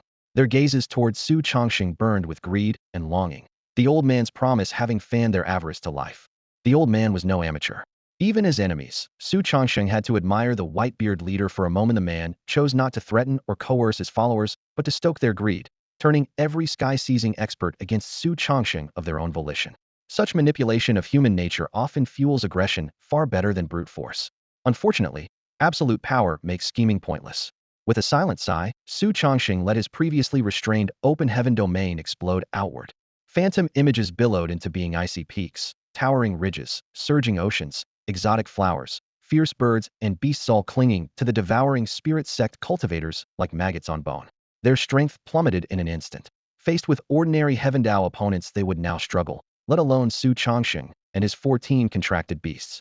The sudden shift was obvious, yet the white-bearded elder still shouted, "Do not panic. He's forcing a divine weapon with only sky-seizing cultivation. Can't keep this up. We must only." Before he finished, a shadowy wolf streaked through the air. Its blood-tinged claws slashed for his throat, a freezing gale tightening the skin on his face. He tried to retreat, but the binding phantoms made him move as slowly as a mortal taking a stroll. Swish! His neck split like thin paper, blood spraying like rain and painting the ground crimson in an instant. Scenes just as grim unfolded across the breeding grounds. The weakened sky-seizing cultivators could not withstand Su Changsheng's beasts at all. Formerly lofty elites now looked like chicks awaiting the butcher's blade. From Su Changsheng's first strike to the last corpse hitting the ground, less than 30 seconds passed. Such killing speed was unheard of.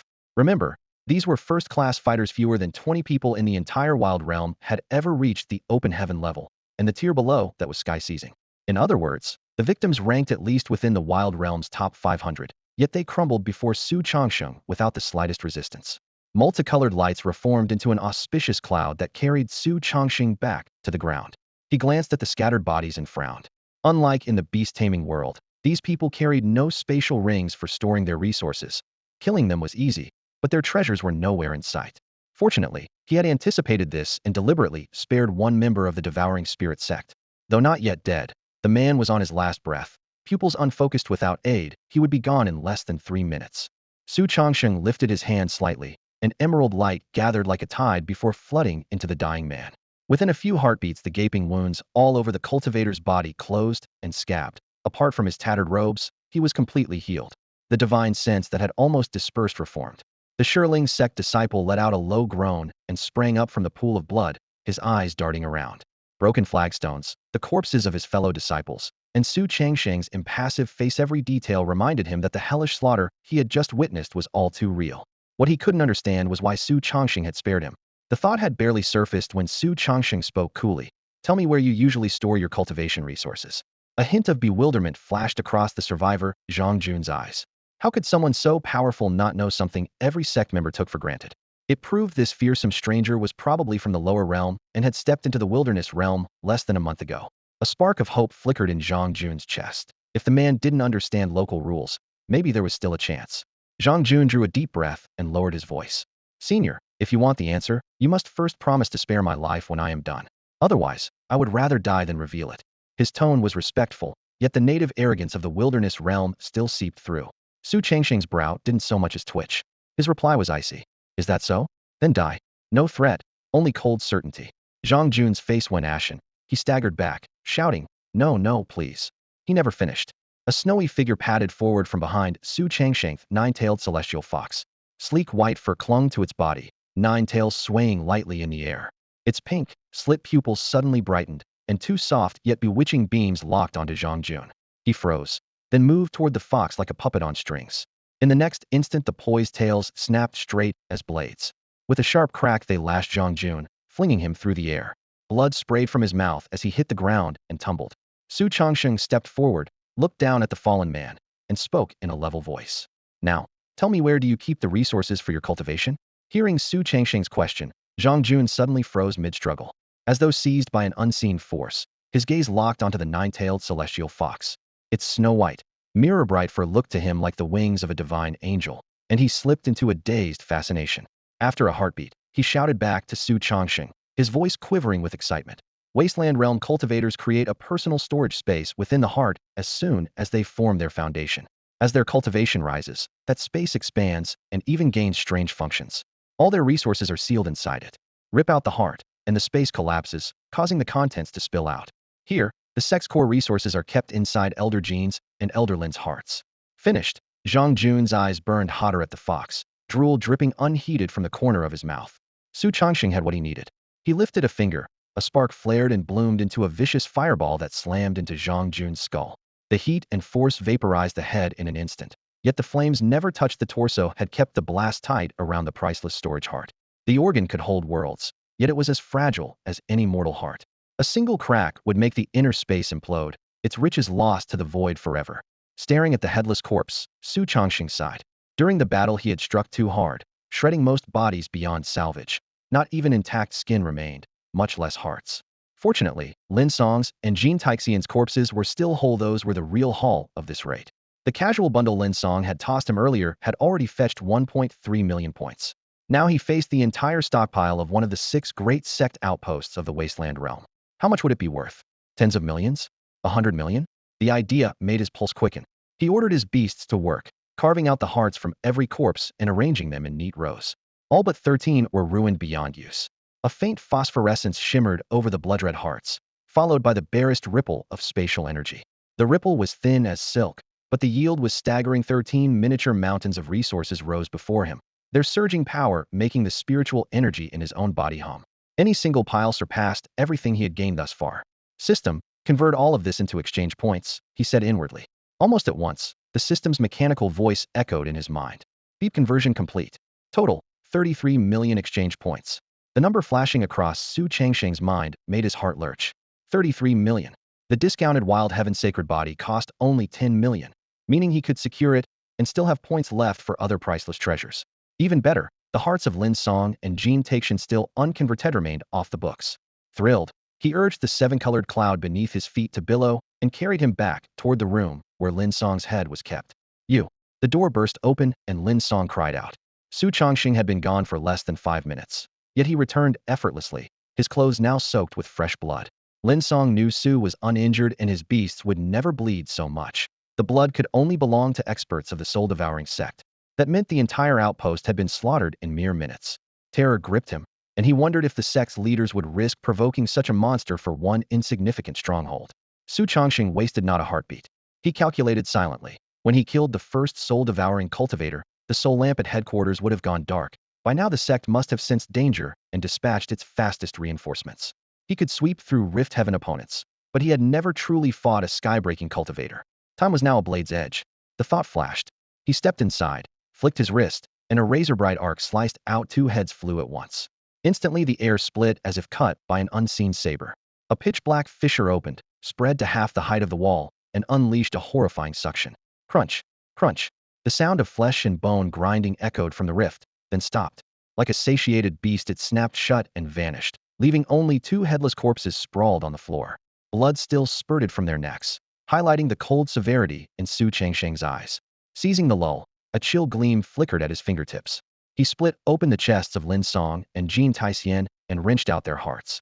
Though they were long dead, the fist-sized organs still pulsed with fierce life, thudding across the floor before they gradually stilled. A subtle spatial ripple drifted past like a breeze. Boom, the entire floor sank, then rebounded, unable to bear the sudden weight. Lin Song's former quarters, nearly 100 square meters and once spacious, were now crammed to the brim. Spirit herbs, pills, scrolls, or espialed like a mountain, leaving Su Chongxing only a narrow gap to stand in. The hoard those two had amassed already dwarfed the combined spoils of the 13 soul-devouring cultivators he had looted earlier. Facing this spirit mountain, Su Changsheng's eyes blazed. He roared, "System, convert everything into points. I'm going to buy you out." Beep beep conversion complete. Total, 75 million exchange points.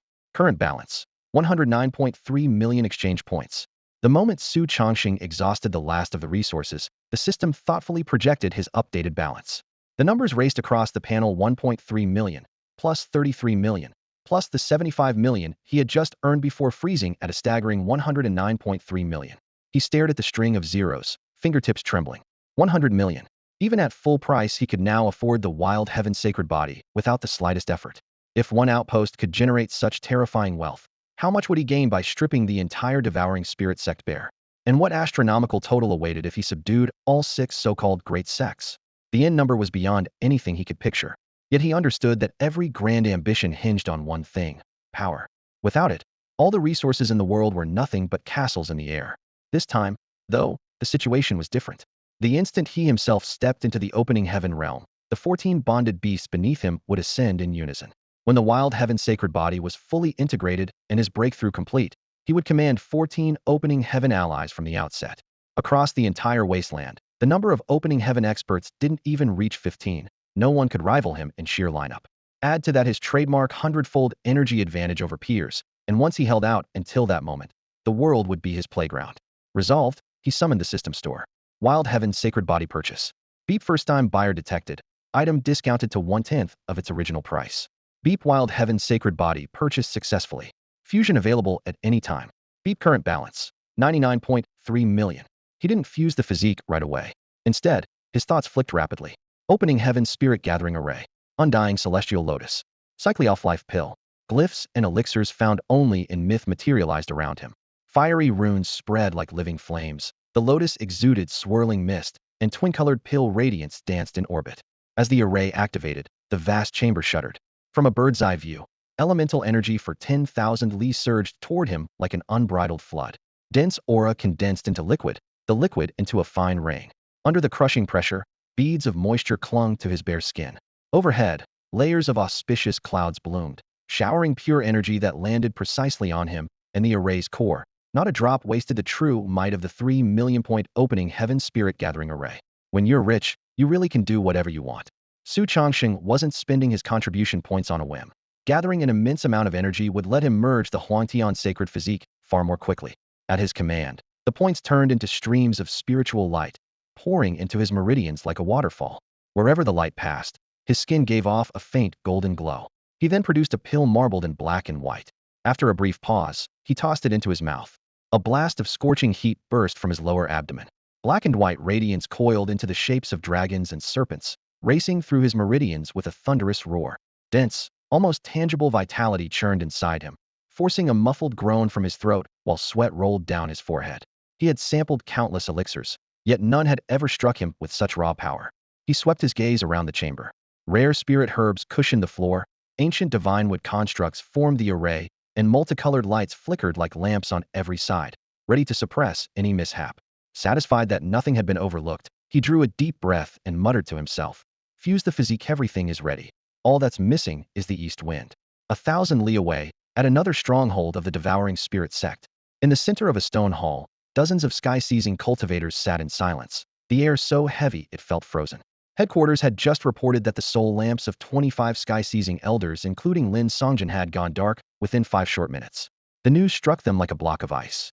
On the main seat, an old man with silver eyebrows slowly lifted his eyes, his deep voice cutting through the hush. No one responded. They could all sense the oppressive aura rolling toward them from the neighboring outposted domain, so terrifying it shook their very souls. If it felt like this from 1,000 li away, meeting the source Hedon would leave them no time to react. No one had imagined that 25 sky-seizing experts could be wiped out in under 5 minutes without a single survivor. That wasn't a gap in strength, it was utter domination. Dozens of eyes turned towards Song Qingshu. When the turmoil first flared, they had wanted to rush to the rescue. But Song King Shustrangist in the hall had raised a hand to stop them, uttering only 3 words, Kaitian Realm. The entire assembly fell silent. Headquarters might punish them for failing to assist, but crossing a Cation-level cultivator meant certain death. The Soul Lamp report confirmed the attacker's level, and everyone silently thanked Song Qingshu for restraining them. As their nerves began to settle, Song Qingshu spoke again. "Don't panic. Headquarters has sent a Grand Elder. He'll arrive in a quarter of an hour. When he appears, well advance with him. Kill the intruder, and show the world the might of our devouring spirit sect." The stone hall erupted. "What? A Grand Elder is coming? We're saved. His strength is easily in the top 5 of the Wasteland realm, maybe even the top 3. If he weren't so focused on cultivation, he could challenge the second spot anytime he liked." The crowd grew animated, speaking over one another as they proclaimed their devotion to the so-called Grand Elder. The air, previously taut and stagnant, eased at once, and everyone became convinced that the moment the Grand Elder arrived, every problem would evaporate. The devouring spirit sect had managed to join the wilder realm's 6 great sects with only 2 cultivators in the Kaitian realm, all thanks to this sect-guarding Grand Elder. Born of an ancient divine beast and a human powerhouse, he possessed the beast race's savage physique and a human's exquisite command of spiritual power, making him virtually unbeatable among his peers. When the devouring spirit sect was founded, he alone had reached the Kaitian realm, yet with nothing but his 2 palms he fought off rival forces, splitting the former 5-sect balance into 6, and single-handedly establishing his sect's renown. A millennium of quiet seems to have made some people forget how fearsome the devouring spirit sect truly is. Elder Wu, seated at the head, sneered. Elder Wu is absolutely right. Anyone who dares provoke us must be tired of living. Even a Kaitian realm cultivator is nothing but livestock before the Grand Elder. They shouted wildly, having already forgotten how recently Su Chongxing had scared them half to death and made them consider fleeing. Amid the hubbub, a figure clad in pure white drifted toward the round table.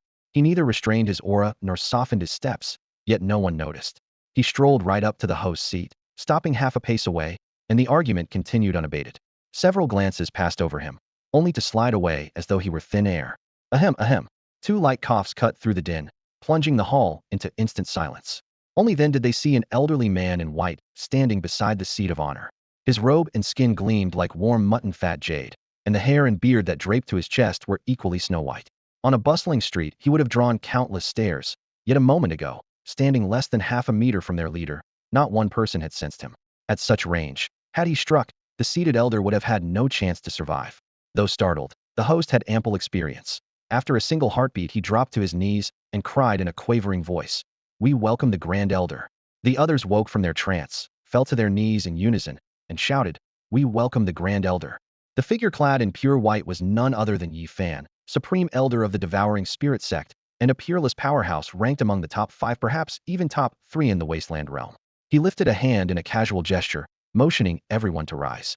That seemingly effortless wave crashed into their minds like a black hole. All eyes locked onto him, and their breathing and heartbeats unconsciously slowed. Within that single motion pulsed laws perfectly attuned to heaven and earth. Those of lower cultivation even wondered whether they had glimpsed the very trajectory of the Tao. Yi Fan's presence shifted at will.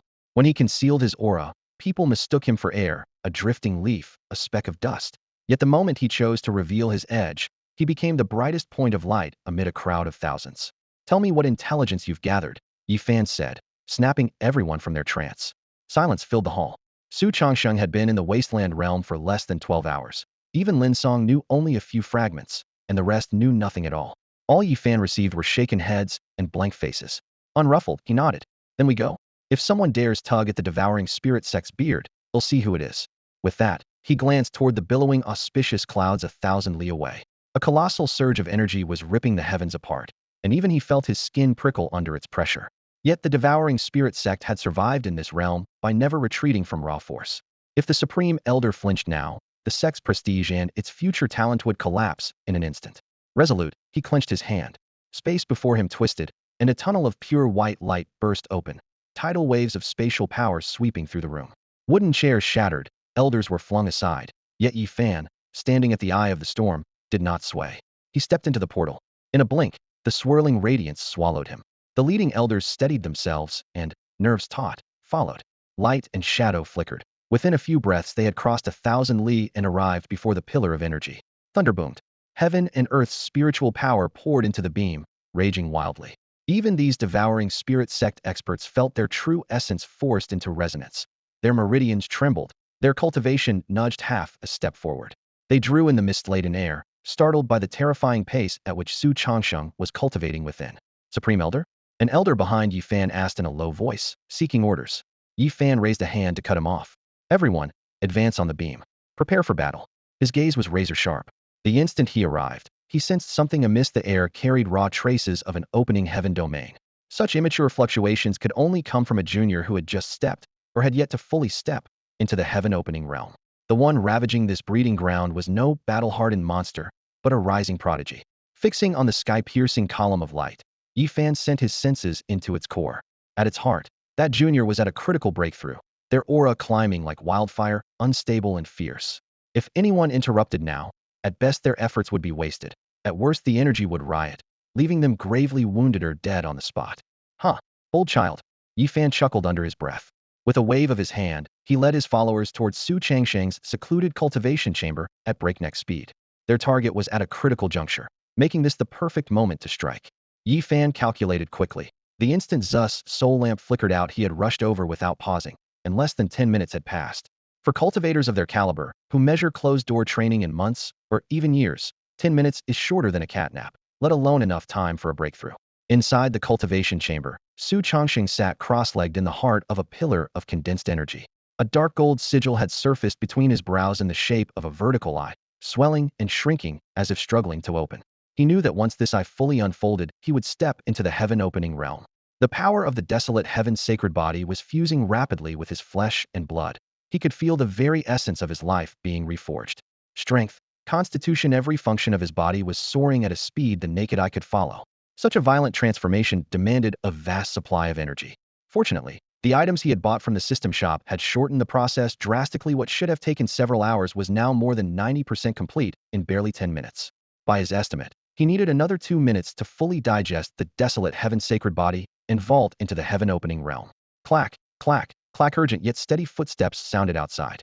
Su Changsheng's eyes snapped open, and dark gold light turned the dim room as bright as day. Determination flashed across his gaze, but he ignored the commotion and closed his eyes again. If he quit now, everything he had invested would be wasted, and at his current level he had no chance against a true heaven-opening expert. No matter what happened, he had to hold out, and besides, he had prepared quite a few surprises in the system shop for the vermin of the devouring spirit sect. Bang! The door was kicked off its hinges. The wooden slab whistled towards Su Changsheng, yet he remained motionless, not even lifting an eyelid. Buzz! Just before the door hit, an intangible sound wave erupted, knocking the slab aside. At the same moment, countless ripples of sound spread from his body, layer upon layer, like invisible rings on water. Buzz, buzz, buzz. The grating hum bored into the intruder's ears, shaking their seas of consciousness. Their advance faltered. One of them doubled over with a wet gurgle, vomiting blood and bits of organs that turned to a bloody mist. The Tianyin demon banishing array priced at 2.5 million exchange points combined offense and defense in one. Even an ordinary heaven-opening cultivator would need time to smash through this formation. Yet Yi Fan was anything but ordinary. The wet, bloody coughs behind him clawed at his nerves. His brow tightened, his toes tapped, and he sprang across the room like an arrow loosed from a bow, flickering like a ghost. The web of sound waves around him seemed to lose its senses, unable to trace his form. In the blink of an eye, he stood within 3 steps of Su Changsheng. How dare you slight the devouring spirit sect? Your life is mine.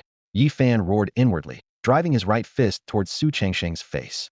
As the punch erupted, barbed spikes sprouted from his knuckles, their cold gleam menacing. If the blow landed, Su Changsheng might live, but only as a cripple. The fist split the air with a shrill buzz. For once, the usually placid Yi Fan wore a feral grin. His bared teeth flashed under the shaft of light. The distance shrank to less than an inch, and he could feel the air itself tearing. Boom! A dull crash exploded. An unimaginable rebound surged from his fist, tore through his arm, and shook his body. Yi Fan grunted, forced back 3 steps, each footfall cracking the stone floor.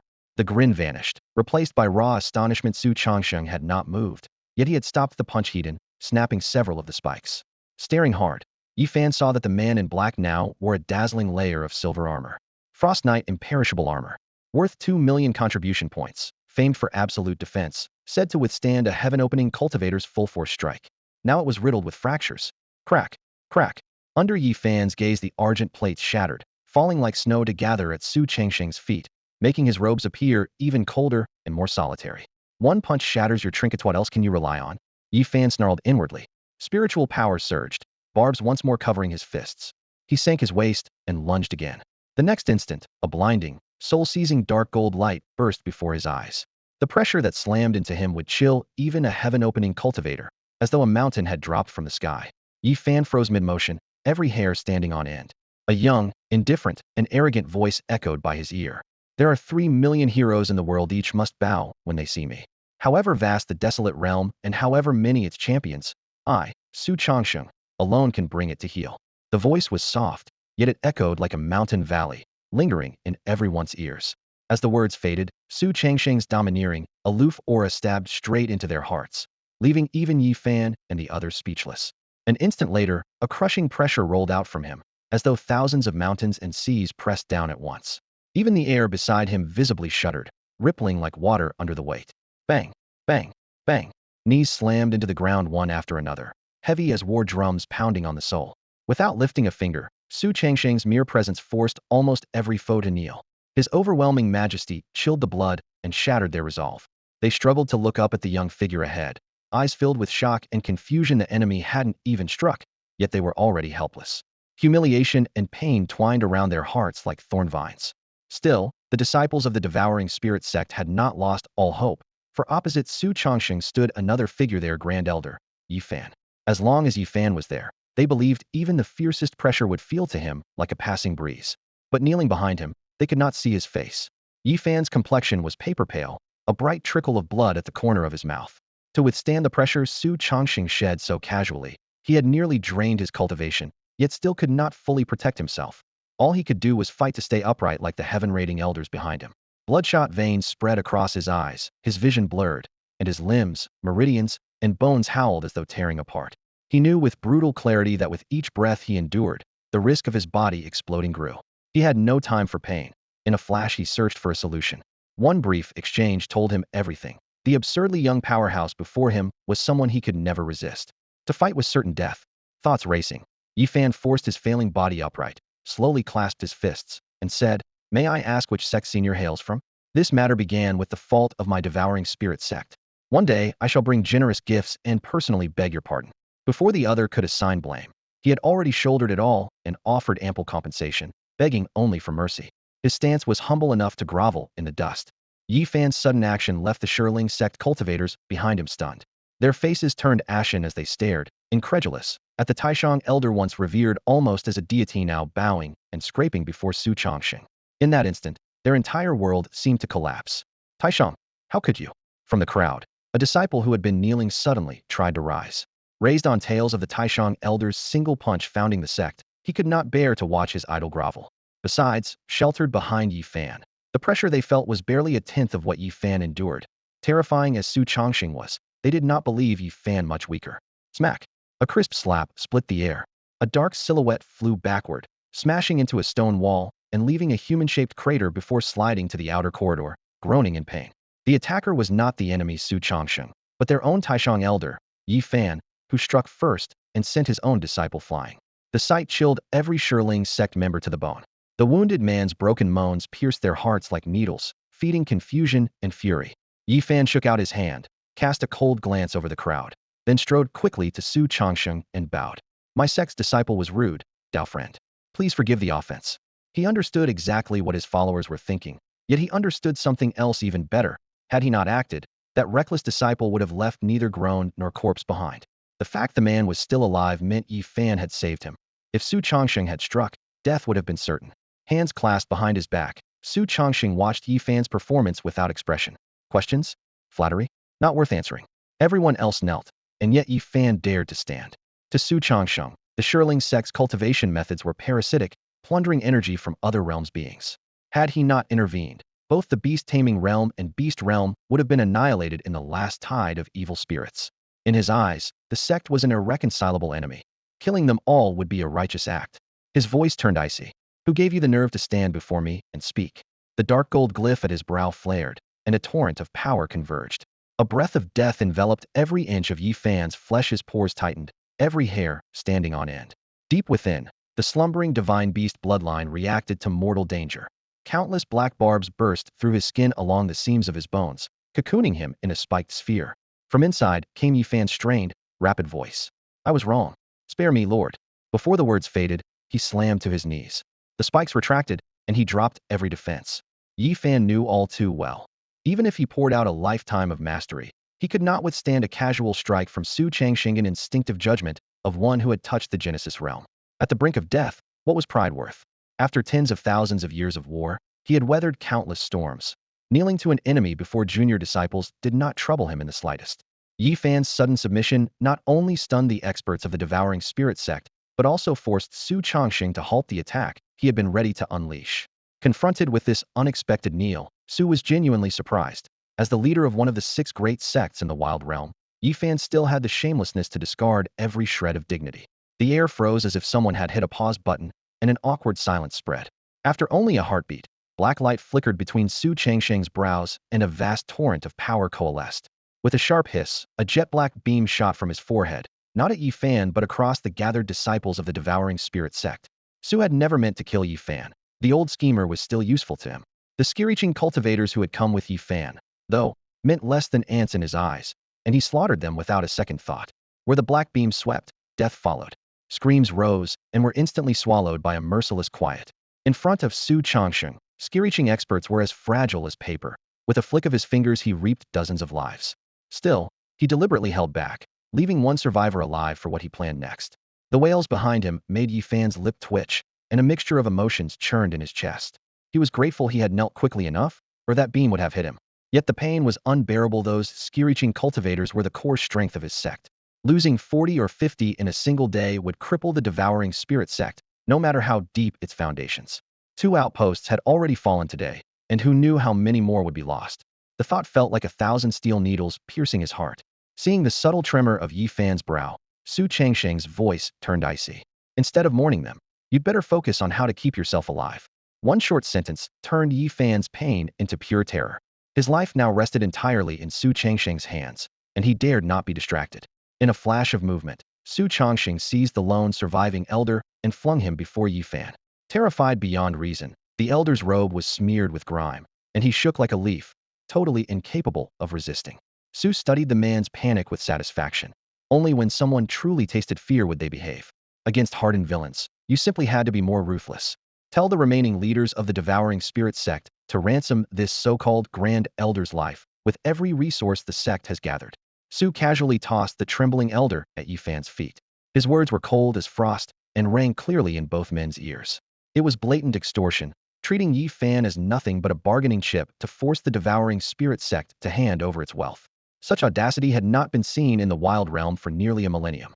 The 6 sects of the wilderness are the apex predators of this world. They have always bullied others, never the other way around. Yet Su Changsheng's actions went far beyond mere extortion. He had already wiped out 2 Shiling sect strongholds and then dragged their supreme elder back in chains to demand compensation in public. Such blatant humiliation was the moral equivalent of defecating on the Shiling sect's head. What truly made everyone's scalp prickle was his next remark. Tell the other 5 sects that once I'm finished with the Shiling sect, he'll pay each of them a visit. They'd better have their tribute ready. If his earlier words had placed him on the Shiling sect's shoulders, this declaration planted him astride the heads of all 6 sects, and what he was dropping was anything but pleasant. Who could tolerate that? The Shiling sect elder, trembling like a leaf, felt the veins at his temples throb. He dreaded the moment he would have to repeat these words, fearing the sect masters might kill him on the spot. None of them were known for mercy. Standing nearby, Yi Fan stared at Su Changsheng as though he were insane. Though he knew the man was formidable, he refused to believe that someone who had only just entered the Kaitian realm could single-handedly challenge all 6 sections. He had watched Su Changsheng break through from the Lutian realm. No matter how extraordinary his foundation, he had only stepped across the threshold. Besides, the 6 sects had ruled the wilderness for 1,000 years on more than raw power alone. Their hidden resources were unfathomable. For some reason, as Yi Fan gazed at Su Changsheng's cold, imperious face, an ancient saying flashed through his mind. Whom the heavens would destroy, they first drive mad. A short, suffocating silence followed, the air almost congealing. Su Changsheng frowned and raised his voice a notch. What's wrong? Was I unclear? Do you need me to repeat myself? The Shiling sect elder clamped down on his quivering legs, nodding frantically. I understand. I understand. He'll do exactly as you say. The peaks pierced the clouds, and thick white mist turned the entire scene into something out of legend. At the mountain's summit, an austere palace of bamboo and timber lay half hidden in the fog. Dew slid from the eaves and pattered softly against the stone steps. Bang! A dull crash erupted inside, rattling the lattice windows. Birds nesting halfway down the slope scattered, their cries echoing through the mist. What did you say? In the center of the great hall, a middle-aged man in a gleaming blue robe sprang to his feet, his eyes cold as lightning. That stranger captured the Grand Elder alive, and now he wants our entire Devouring Spirit sect to pay for his release. The elder kneeling before him kept his head pressed to the floor. The man's gaze swept over the shattered white porcelain tea set on the table, and his fury flared again. With a single wave, crash, shards of porcelain sprayed across the floor, clinking against the painted walls. The messenger elder shook uncontrollably. He knew that sect master Zheng Diyu was now a provoked lion, ready to tear anything apart. Worthless. Zheng's shout shook the rafters, yet unease coiled inside him like a venomous snake. He and Yi Fan were both in the opening heaven realm, but the world agreed Yi Fan was stronger. If even Yi Fan had failed to stop that mysterious figure, how much chance did Zheng have? Reining in his anger, he lowered his voice. What's the man's name? Which school do his techniques belong to? Any distinguishing traits? As he spoke, he flipped his hand and produced a blue token carved with the words Devouring Spirit. It was the sextet's emergency key, never meant to be used except in desperate times. Zheng poured spiritual power into it. Azure light billowed upward, gathered at the ceiling, then split into 5 beams that shot into the distance. Only after the glow faded did he feel a trace of comfort. With all 6 sects acting together, even that man would struggle to overturn the heavens. Yet the elder on the floor remained silent. Zheng's eyes darkened. Violent aura swirled around him as he flashed forward. Slap! His palm landed, crisp and brutal. The elder flew like a severed kite, slammed into the wall, and slid down amid a shower of dust. The wall stayed intact. Ears ringing. He finally tore himself free of the terror Su Changsheng had left in his mind. If he hesitated any longer, the sect master's wrath would kill him before any outside threat. Bones screaming, he forced himself to kneel again. His voice was hoarse but clear. I asked for his name, but he gave only one reply: you are not worthy to know. The words sent Zheng's blood surging. Pain hammered his chest, and he nearly spat blood on the spot. But his abilities, the elder began, only to be cut off by a cool female voice. Sect Master Zheng, what pressing matter requires our presence? The words had barely been spoken when the air in the hall turned frigid.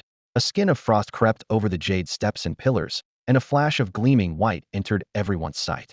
A woman in a snow-white robe and a gauzy veil took only a few small steps. Yet in the blink of an eye she was standing 3 feet in front of Zheng Diyu. Valley Master Mei, I trust you have been well. Zheng Diyu let his gaze brush past her eyes and offered a polite bow. The newcomer was Mei Su, mistress of Heartless Valley. All women of the valley were famed for their beauty, and their leader had to be peerless. That beauty, however, was reserved for women alone. The first rule of the valley stated, should any man glimpse her true face, he must be pursued until death, his wife, concubines, and children included. Thus, even as one of the 5 allied sect lords, Zheng Diyu had no wish to see the veil lifted. No sooner had Mei Su appeared than the other 3 sect delegates arrived, each within a few breaths. Except for the elusive Miao sect, every high-level member of the 5 sects now stood in the grand hall. They fought each other relentlessly for profit, yet whenever an outsider threatened their collective standing, they closed ranks in an instantaneous survival rule that had kept them dominant to this day. Miao sect remained absent. That eccentric order emerged only when the wild realm itself teetered on extinction, and when it did, it usually turned the tide with world-shattering force. Their absence gave Zheng Diyu a quiet sense of relief. On the rare occasions Miao sect had acted against the 5 sects, history had recorded enough nightmares for anyone to fear. Besides, the 5 sects together could field 14 sky-opening masters. In Zheng Di's view, dealing with Su Changsheng would be a trivial task. Old Zheng, why drag us here? Spit it out. The supreme spirit beast in my sect is about to come of age. The booming voice rattled the rafters. Calling him a big man would have been an understatement. Stood nearly 3 meters tall, and most heads barely reached his waist. His exposed skin was laced with intricate crimson markings that seemed to snarl and bleed if one looked too closely. When everyone stared his way, he grinned, the patterns twisting with his muscles and making every scalp prickle. Ordinary folk would have fainted on the spot. What are you gawking at? Speak. Once that beast matures, it'll drink its heart's blood raw and refine my supreme beast body. He waved a massive hand, his tone impatient. No introduction was needed. This was Lu Duoshou, master of the beast-taming sect. At his words, all eyes returned to Zheng Diyu. Though many darted toward the elder kneeling on the floor, his body a tapestry of wounds. These seasoned schemers could see that whatever crisis had called them together was inseparable from the elder's miserable condition. With everyone finally assembled, Zheng Diyu wasted no time and laid out the crisis facing the devouring spirit sect in just a few words. As soon as he finished speaking, the grand hall fell silent. Everyone present knew how terrifying the sect's grand elder was. Years ago, Yi Fan had carved out territory in this desolate realm with nothing but his iron fists. The 4 sects had joined forces to eliminate him, sending expert after expert, yet none gained the slightest advantage. Strength earned through sheer force demanded respect, and not one of them dared deny it. Yet now Zheng Diyu was telling them that such a veteran open heaven cultivator had been captured alive by a boy from the lower realm. It sounded utterly absurd. Old man, are you trying to fool us? Lu Shou, always the blunt one, spoke first, one eyebrow raised in open suspicion. The leaders of the other 3 sects fixed their gaze on Zheng Diyu as well, their skepticism almost tangible. With the thin spiritual energy of the lower realm, even a heavenly Tao cultivator was rare, let alone someone who could seize the sky or open the heavens. A youth from that world abducting an open heaven master defied common sense. Zheng Diyu could see their disbelief. Himself had felt the same when he first heard the news. But the badly wounded elders, the rows of extinguished soul lamps, and the grand elder's ongoing absence were irrefutable evidence. Would I joke about the devouring spirit sect's reputation? Would I joke about our grand elder's strength? Do you think our sect has the guts to deceive you all at once? Zheng Diyu asked in a low voice. His words did not completely erase their doubts, but they did suppress any further verbal attacks. Seeing the tension ease a little, he glanced at the wounded elder who was kneeling to one side, barely clinging to consciousness. The elder struggled to his feet. Pain stabbed his chest, forcing a muffled groan before he could speak. Steadying himself, he recalled the battle. The pressure he exuded was as deep as the ocean. In front of him, our grand elder could barely move. His voice was hoarse, each word costing him strength. The most terrifying thing was the eye between his brows. At this point his shoulders trembled. A black beam shot from that eye, and in an instant the world went still. Everyone was reduced to dust. Not even flesh or blood remained. When he finished, it was as if all courage had been drained from him. He panted violently, chest rising and falling. Anyone could see how deep an impression Su Changsheng had left on this sky-seizing elder. He barely had time to draw another breath before a large hand closed around his throat and lifted him off the floor. What did you say? An eye in his brow. Lu Shou's breathing grew rough, veins bulging on his forehead. As his fury rose, the black-red markings on his skin writhed like living things, and a thick smell of blood flooded the incense-laden hall. Feet dangling, the elder was forced to look up, barely able to meet Lu Shou's eyes. And what terrifying eyes they were. His eyes were bloodshot, like a beast ready to pounce, yet deep inside them lay an icy chill. It wasn't only Lu Shou. Everyone in the hall lost their cool the moment they heard the elder's fragmented account. Even the normally unruffled Mei Su slowed until she nearly touched Lu Shou's shoulder. Her long lashes trembled, but her stare never left the elder, waiting for the rest of his answer. Cough, cough. Dangling in midair, the elder's neck was red and strained, his harsh coughs echoing off the stone walls. Fighting for breath, he rasped, "It isn't really an eye, more like a dark gold pattern shaped almost exactly like a vertical pupil." When that expert struck, light flickered within the mark: red, blue, violet, one after another. It was eerie beyond words. Terror lined his voice, mixed with the desperation of a man who had nothing left to lose. A junior at the sky-seizing realm wouldn't dare resist anyone here. Even with his shoulders threatening to tear apart, he could only spill everything he knew. A fleeting wish even crept in. If only the man would kill him quickly, it might be kinder than this torture. Bang! The moment Lu Shou heard enough, he stepped back and let go. The elder crashed hard to the floor, dust rising. Lu Shou seemed oblivious, muttering, "That description, the desolate heaven physique. It has to be the very same body as that one. How could there be a second?" The atmosphere boiled. Eyes met, pupils tightening in shock before shining with excitement. Legend said the master of Piaomiao Palace had relied on the desolate heaven physique to sweep aside every rival and claim the top seat among the 6 sections. Who wouldn't crave it? Rumors of the wild realm rushed into their minds, a place so strange it could even devour the world's essence. There, the bloodlines and physiques of beast tamers could be stripped and grafted onto others. If beasts weren't exempt, why would humans be? The previous bearer of the desolate heaven physique had been untouchably strong. Even the United Six Sects hadn't dared covet it. But times had changed. According to reports, Su Changxing had only just stepped into the heaven-opening realm. Even with the sacred body, he might not be unbeatable. Greed and madness flooded every heart. When the tension grew thick enough to cut, Zheng Dai suddenly stepped forward. He clasped his hands and called, "Fellow Taoists, if you help me bring the supreme elder of our devouring spirit sect back safely, I, Zheng Dai, swear this. In the coming struggle for that sacred physique, my sect will not claim a single share." The devouring spirit sect was weak. While the other 4 sects had 3 heaven-opening experts each, they had only 2, and their strongest was now a captive. Fighting for the sacred body would be suicide. Better to make their stance clear now and focus on seizing Yifan first. Seeing Zheng Dai's ready compliance, the scarlet greed in the other's eyes faded a little. The heavy panting that filled the hall slowly subsided, and Lu Shou slapped his thigh with a booming laugh. "Sect Master Zheng, what are you saying? The sacred body goes to whoever has the skill to seize it. Right now, what matters most is bringing Elder Yi back safely." Though they looked rough, these powerhouses were exquisitely calculating, fully aware of what could and could not be said. Had Lu Shou relied on brute strength alone, he could never have clawed his way to prominence in this man-eating wilderness realm. The moment his polite words landed, the other delegates nodded in eager agreement. Zheng Diyu, however, shook his head, his face solemn. "I swear on my own opening heaven world, once Elder Yi returns, the devouring spirit sect will not interfere in stripping the wilderness heavenly sacred body." As his words fell, an indescribable ripple surged from within him. In an instant, the sky outside the palace turned pitch black, and a vast, borderless world came crashing down. At the same time, 9 jet-black iron chains burst from Zheng Dai's body, shooting in 9 directions to bind that world tight. A wail-like, mournful wail rattled everyone's eardrums, the cry of a world in chains. The vision lasted only a heartbeat before the darkness dispersed and heaven and earth returned to calm, as though nothing had happened. Only Zheng Dai's deathly pallor and quivering lips proved the madness of his act. Swearing on one's opening heaven world is the harshest self-shackle in the wilderness realm. Break the oath, and a millennia-built world collapses in an instant, taking cultivation and life alike. Keep the oath, and the chains still gnaw at soul and world origin, draining centuries of effort. Zheng Diyu took this desperate step solely to pacify the other 5 sects. Tempted by the heavenly sacred body, they would otherwise draw their blades sooner or later.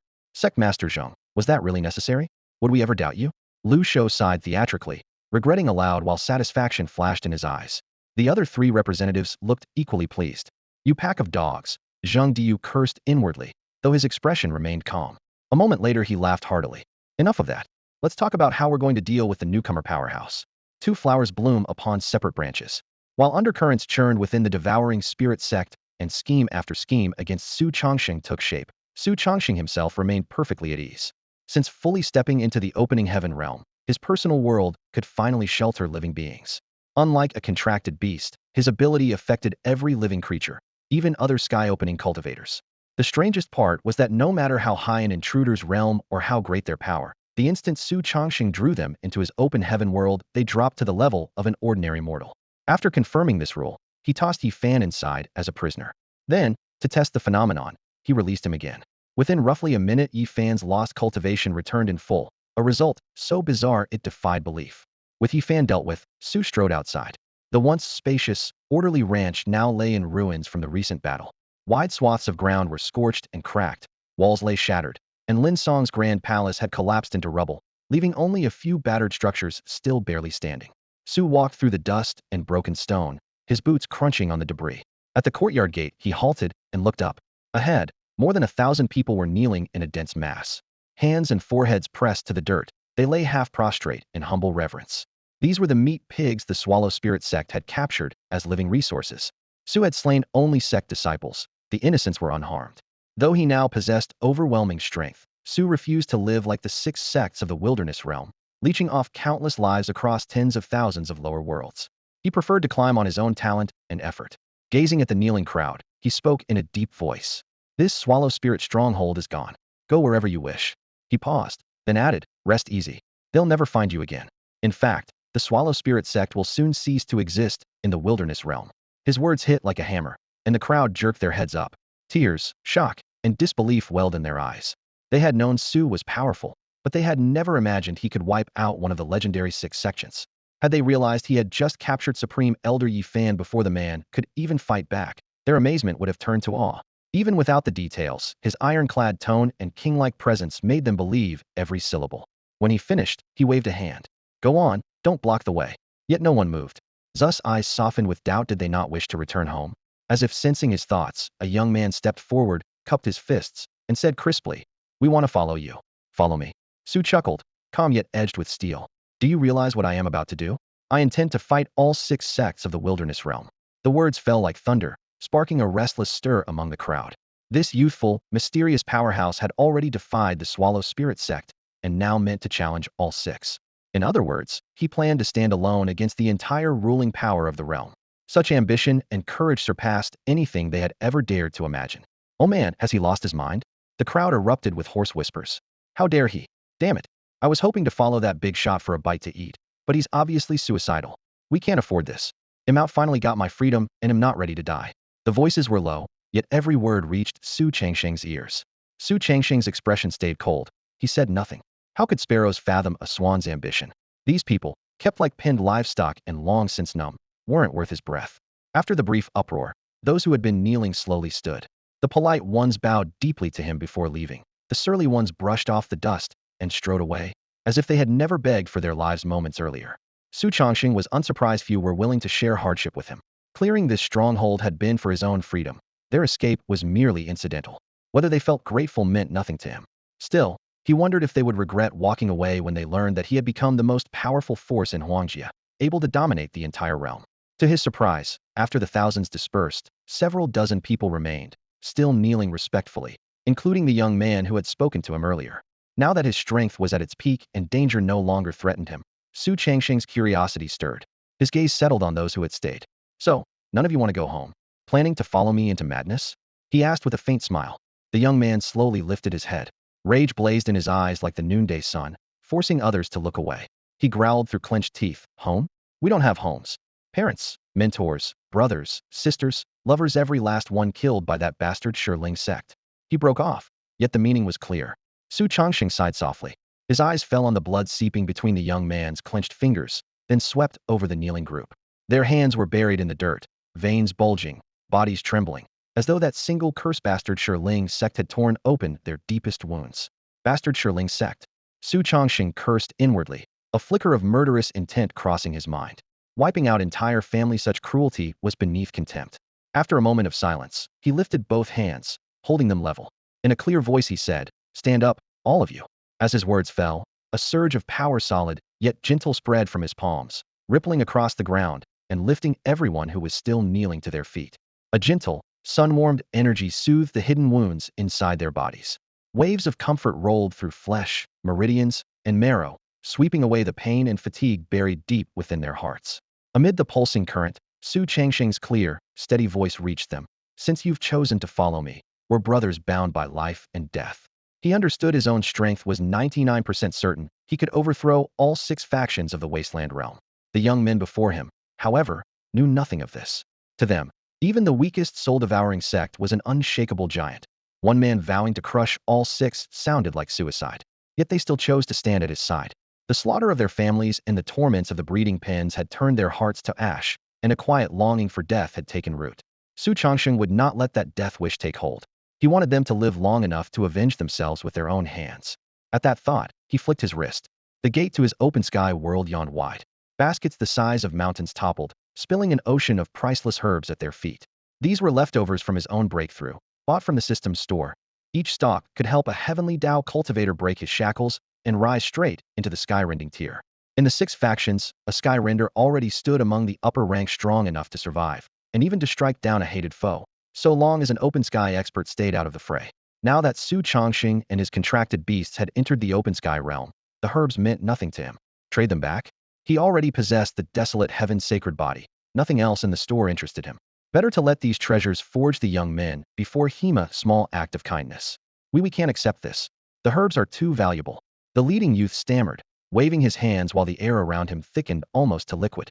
Gratitude glimmered in his eyes, and the others looked equally uneasy, seeing themselves as lowly.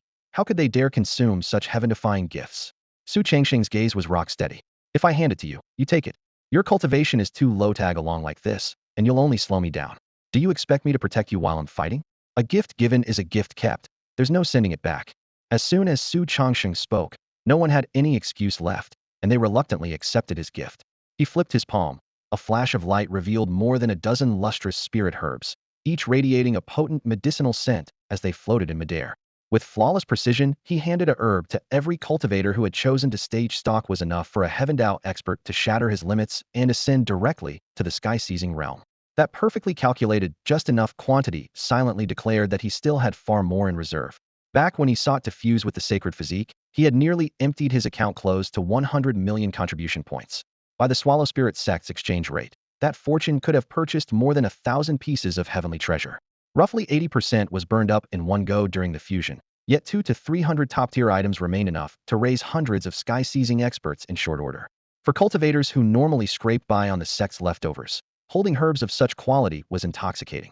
Sorrow vanished, replaced by rapturous joy, and their eyes on Su Changsheng shone with not only reverence, but fierce loyalty. He knew that if he now ordered them on a mission that guaranteed death, they would comply without a second thought. The sudden display of so many treasures made the surrounding spiritual energy boil. The air itself seemed to ignite.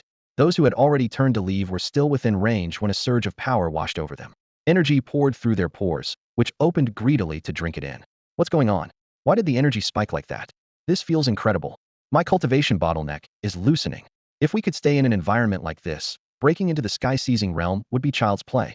Spinning around, they saw a sight that made their pupils contract. The ones who had stayed sat cross-legged, spirit herbs hovering before them, while pure energy flooded their bodies, visibly tempering their flesh and cracking their bottlenecks. Moments later, the bright sky darkened, clouds churned, thunder rumbled, and lightning flickered. Boom. Those who had fled stared in shock. That's tribulation lightning. They're about to break through to the sky-seizing realm. Impossible. I trained beside them every day. The gap was huge. It can't be real. Yet one look at Su Changsheng's handsome, impassive face erased every doubt, leaving only regret and self-reproach. It has to be that mighty cultivator's gift. I'm kicking myself. If only ID stayed. I actually thought the ones who remained were clowns throwing their lives away. They suddenly realized that the real clowns were themselves. Regret coiled in their chests like venom. They could have slapped their own faces right there. A once-in-a-lifetime chance had been within reach, only to slip through their fingers. If they missed the opening created by Su Changsheng's breakthrough, who knew how many years or lifetimes it would take to approach the sky-seizing realm again? With luck, they might reach it before their lifespans ran out. Without it, they would rot in the Tao Heaven realm forever. They understood tribulation well enough. In the desolate realm, anyone at the Dao Heaven level had to face heaven's judgment to step into the sky-seizing realm, and the first test was always lightning. When Su Chongxing advanced earlier, the system had suppressed the tribulation for safety. Had any anomaly appeared, top experts like Lin Nin would have noticed, and Su would have met a grim end. So the system simply erased the lightning. So the lightning trial was only hidden. Su Chongsheng gazed up as dark clouds boiled overhead, faint arcs of electricity gestating within the roiling mass. A suffocating, terrifying weight pressed down like a tide. Though the bolt had not yet fallen, he could sense power equal to a peak sky-seizing cultivator's full strike. The cultivators about to face it had not even entered that realm. How could they survive? The onlookers felt the same anomaly. Their confusion turned to glee. One of them burst out laughing. I get it. Dozens of people are transcending at once. So their tribulations merged into a bolt the likes of which we've never seen. Hilarious. Realization rippled through the rest. I knew we shouldn't stay. Look, dead men walking. An opportunity isn't much use if it kills you first. Good thing we were smart. Haha. Their relief and schadenfreude dripped from every word. Moments ago they had been drowning in regret. Now they posed as prophets, bragging about their foresight. Su Chongxing heard every syllable. His brows knit, then smoothed. No matter how fierce heaven's wrath, could it truly exceed him? If danger arose, he would simply erase the bolt. In the desolate realm, heaven wasn't in charge, Su Chongxing was. The thought had barely formed when a blinding flash erupted, turning the world stark white. A thunderclap followed, shaking the heavens as torrents of electricity crashed down like a flood. Hair bristled, robes ballooned in the gale, and the scene resembled a lake of lightning hurled from the sky. The thunder's here. The instant the light appeared, Su Chongxing came back to himself. The whiteness vanished, replaced by dark gold arcs. A bolt nearly 10 meters wide split heaven and earth, hurtling toward the tribulation takers with unstoppable force, almost tearing the cloud sea apart. It could not hinder Su Chongxing in the slightest. The vertical mark between his brows flared, and every loose spark in the air screamed toward him, fusing into a dark gold pillar no weaker than heaven's own. It burst from his brow and shot straight at the descending thunderbolt. Sensing a new presence, the young man at the front of the crowd snapped his eyes open. Two lightning columns as thick as mountain peaks crossed above his head, yet his gaze instantly locked onto Su Chongsheng in the distance. A hoarse, desperate cry tore through the air. No, my lord, run. It's dangerous. In the desolate realm, two taboos make every cultivator tremble. First, never antagonize the palace of mist. Second, never interfere with another person's heavenly tribulation. The first can be debated, the second is a death sentence. A tribulation is the way of heaven punishing those who siphon the world's essence. The higher a cultivator climbs, the more they erode the world, and the harsher the retribution. Even so, the ordeal is rarely fatal. It is meant to temper, not annihilate. Of 50 parts allotted by heaven, one path remains for mortals to survive. In other words, a tribulation, however brutal, is not automatically lethal. But if someone of higher cultivation intervenes, the lightning immediately shifts its focus and multiplies in power manyfold. Long ago, the master of the Valley of Passion broke this rule for his beloved. Thunder shattered mountains, and the master, his lover, and even their souls were vaporized. Not a scrap of flesh or ash remained. A peak heaven-opening expert was still crushed, proving how terrifying heaven's wrath can be. That was why the young man screamed for Su Chongsheng to flee. Around them, the onlookers erupted in glee. Heaven first drives the arrogant mad before it destroys them. Some prodigy, what a fool. How brainless do you have to be to touch a tribulation? Serves them right. Let every last one of them die. Once they're gone, it'll be our turn to rule, haha. They conveniently forgot that Su Chongxing had just saved them from being slaughtered like swine. Now they could not wait for him to die. The moment the young man's warning fell, the 10-meter-wide lightning pillar exploded outward. Silver glare surged like a broken dam, swelling to more than 100 meters and devouring every line of sight. The rolling thunder abandoned the group of cultivators at their breakthrough and hurled its world-ending fury straight at Su Chongxing. The thread of lightning he had gathered a moment ago was a candle against a storm, swallowed instantly. As the electric flood swept toward him, his expression remained calm. A moment earlier he had assumed the tribulation strike was only skimming the sky, so he had bothered to form merely a casual counterattack. He never imagined heavenly lightning could strengthen itself like this. Black clouds churned as twisted bolts converged into a thick pillar of electricity. Anyone faced with such terror would instinctively retreat, yet Su Chongxing stood motionless, as if stunned into silence. Spectators smirked at the so-called powerhouse didn't look so impressive now. Boom. The pillar crashed down, a blast so loud it made the earth quake and eardrums hum. Covering their ears, people still stared unblinking at the flashes surrounding Su Chongxing, unwilling to miss a detail. Lightning sparked and crackled, forming a dense web around him. The robe he had bought from the system store for 2 million points, celebrated for its top-tier defense, was shredded instantly. Cloth turned to ash, exposing sculpted muscles that flickered in the electric glow. Thunder rumbled like an enraged god, intent on delivering punishment. Yet Su Changxing betrayed no pain. Tingling currents flooded his meridians, leaving him as comfortable as if he were soaking in a hot spring. His thoughts drifted in that spring. A breathtaking woman traced gentle fingers across his skin, redoubling the pleasure. Anyone hearing his daydream would be dumbfounded. Lightning able to vaporize sky-opening experts felt to him like a soothing massage. The reason was simple. After fusing with the desolate heaven's sacred body, Su Changxing's energy was 100 times that of his peers, and his flesh was nearly indestructible. Heavenly lightning? Hardly worth mentioning. The strike lasted 10 full minutes before the light dimmed. As the tingling faded, he opened his eyes. A fierce spark flashed within them, proof that his lightning affinity had just climbed higher. Relishing the surge, he looked up at the clouds. Though he gazed skyward, an imperial aura clung to him, as if he were surveying his dominion. Still not enough. His words were calm, yet brimmed with brazen confidence. As if answering his challenge, the black clouds convulsed. Fiery threads formed deep within, and a still fiercer aura locked squarely onto Su Changxing. The onlookers' legs were already trembling uncontrollably. Some felt sweat soaking their backs, their protective auras flickering as they shook. Those with weaker wills stared blankly, collapsing to the ground while gazing up at the matchless figure hanging in midair. Su Changxing. He hovered high above, his tall, lean frame like a flawless war spear. Every muscle looked forged from refined iron, each contour so precise that no flaw could be found. This almost cruel beauty held their eyes and chilled their hearts. Such a body had just confronted an empowered heavenly thunderbolt and emerged unscathed. The indescribable shock reached its limit, and before anyone could recover, Su Changxing's cold voice dropped from the sky. Not enough. Those two words hammered every chest. He was openly provoking the heavenly Tao, and the indifference and absolute confidence in his tone made it sound as though a heavenly punishment were nothing more than a firefly he could snuff out with a wave. My God, what kind of monster is that?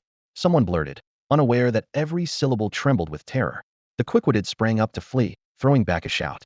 What are you waiting for? Wanna die? We just completely offended that powerhouse. The reminder cracked like thunder, snapping the others from their daze. None spared another glance at that absurdly perfect body. Each frantically unleashed their core power, desperate to escape this place of doom. Their thoughts raced. Once out of Su Changxing's sight, the wasteland realm was vast. Surely he wouldn't waste time hunting them all down. Besides, the next tier of the fire tribulation was already locked onto him. He would have no leisure to chase anyone. If they didn't run now, when would they? Decision made, action followed in an instant. Hundreds of energy signatures erupted and scattered. Someone tore open the void, forcing a dark spatial tunnel to yawn wide. Someone else whipped up a roaring gale, their body blurring into a pale green streak that shot toward the horizon. Another slipped into the earth, vanishing in a churn of soil. In the space of a single breath, these Heavendao cultivators retreated like a receding tide, gone without a trace. Su Changxing remained where he was, a fleeting gleam of contempt in his eyes. His thin lips parted, and he uttered two syllables. Chains. Without any grand gesture, the entire world convulsed as though an invisible giant hand had just wrenched it apart. Booming thunder rolled, shockwaves rippling outward. The next heartbeat saw the air split by a web of rifts, from which surged thousands of pitch-black chains. Each was as thick as an adult's arm, their dark sheen reflecting shards of icy light beneath the sun. More horrifying still, the chains were covered in countless tiny barbs that writhed like living things, little bloody maws yearning to rend and devour any creature daring to flee. The moment the chains appeared, they shot outward on their own, needing no guidance from Su Changxing. Bang, bang, bang. Sharp reports split the air, followed by shrieks too inhuman for any mortal throat. The onlookers who had tried to flee were yanked back by the sudden torrent of chains. Links as thick as pythons coiled around their necks and limbs, barbs burying deep into flesh as blood dripped from each joint. Choking, they twisted in desperation, but every struggle only tore their wounds wider. Su Changxing merely stood there, his gaze icy as he watched. If these people had slipped away quietly after being rescued, he would have let them go. But they knew their savior stood before them and still spat curses and abuse. In that case, letting them live would only breed more trouble. Tempered by mountains of corpses and seas of blood, he showed no mercy. Within a single breath, the swaggering crowd was drained of flesh and blood, crumbling into piles of bleached bone. The savage chains then sank back into the void, as though they had never existed. Only the stark white skeletons left on the ground bore witness to Su Changxing's ruthless resolve. It all seemed drawn out, yet only seconds had passed. For the wasteland's top fighters, killing someone in the Tiandao realm was as easy as pulling something from a pocket, and for a pinnacle Kaitian cultivator like Su Changxing, even more so. Even a regular Kaitian like Yi Fan could have ended them with little effort. Boom, boom. Far off, Thunderous clouds rolled, and tongues of fire burst from their depths, turning the black sky into a blazing red as they lunged towards Su Changsheng. Yet he merely relaxed his shoulders, looking almost eager, ready to enjoy another massage. But the instant the flames touched his skin, they vanished without a sound, and the clouds dispersed with them. Su Changsheng blinked in surprise. Where was the massage had been promised? At his current level, attacks capable of making him feel anything were already rare. Now that this one had fizzled, who knew when the next would come? Stranger still, a sky-piercing ascent was supposed to bring four tribulations: lightning, fire, wind, and poison, each stronger than the last. He had just endured the lightning, yet the fire had simply retreated. Something was off. Before he could ponder further, the clouds split open completely. 10,000 beams of rosy light poured down, bathing Su Changsheng and everyone around him. Warmth surged from his tailbone, climbed his spine, and spread through every limb and bone. He shivered and let out a low moan. The pleasure was many times greater than the massage the lightning had given him. Even better, beneath that glow, the vast energy already filling his body expanded again. The increase was less than 1,000th, yet it equaled the essence an ordinary Kaitian cultivator might spend a millennium gathering. Some could train for 1,000 years and still never gain so much power. Waves of relieved moans rolled out around Su Changsheng. Following the sound, he saw the freshly advanced cultivators lost in the rosy glow, while every sturdy warrior let out a suppressed growl. Those sounds of sheer pleasure surged like tides, washing away the battlefield's former hostility and leaving a strange, almost philosophical atmosphere in their wake. Under that pearlescent light, everyone's aura steadied before his eyes and even continued to climb. Yet compared with the raging vision swirling around Su Changsheng, their gains were pitiful, as though the radiance had never been meant for them at all, but for the man who dared defy the heavens. A sudden idea struck him. Almost simultaneously, a childish voice echoed in his mind. I am sorry. I shouldn't have provoked you. This beam of heavenly light is my apology. Could you please stop bullying me? The voice was as soft as a toddler's, neither male nor female, yet filled with genuine terror. Su Changsheng's cold face turned odd. If he guessed correctly, the child was none other than the desolate realm's heavenly Tao. Heaven itself had awakened consciousness, and it was clearly still young, explaining that naive tone. Even more surprising, heaven was apologizing first and offering tribute. The dazzling brilliance before him was the gift. No wonder the heavenly punishment had struck only once and vanished. The newly formed Tao had been frightened by Su Changsheng's power, afraid that angering him might lead to a thorough beating, even the erasure of its newborn mind. The childlike Tao had launched a full apology and compensation package. Su Changsheng's lips curled into a thoughtful smile. If a gift delivered itself, why not accept it? Missing such a heaven-sent chance would be stupid. In politer terms, what heaven gives that you refuse will come back to haunt you. He replied coldly in his consciousness. You think a single strand of heavenly light can buy me off? Do you take me for a beggar? If word spreads, people will think Su Changsheng is easy prey. Besides, that lightning almost reduced me and my brothers to ashen, unforgivable blood debt. Without proper compensation, they'll scour the 9 heavens and every realm of life and death to settle accounts with you. His words slashed like blades, each syllable dripping menace, reinforced by the ruthless display he had shown earlier. Yet when his voice faded, the sea of consciousness went silent, as if the timid Tao had vanished altogether. Did I scare it off? Su Changsheng raised a brow. On second thought, his tone had been brutal. Given the bloody ferocity he had just shown, even a hardened veteran might have gone weak in the knees, let alone a child. Well, a little heavenly radiance is still a gain. Su Changsheng brushed the shattered sparks of tribulation lightning from his shoulder and nodded to himself. A 1,000th boost in power was small, yet before clashing heat-in with heaven's retribution, he hadn't expected any reward at all, so the windfall was more than enough. One shouldn't be greedy. A bit of verbal intimidation toward this newborn will of heaven was fine, but hunting it down or erasing it would cross the line. They bore each other no personal grudge. The penalty had simply been the way of the rules. If he looted the being's resources out of greed, how would he differ from the soul-devouring sect he loathed? Gazing at the clouds dispersing overhead, Su Changsheng reminded himself again that power was meant to be his servant, not his master. With that settled, he was about to withdraw his aura when a childish sob drifted to his ears, the same voice as before, only now soaked in misery. You desolate heaven physiques are all bullies. None of you are any good.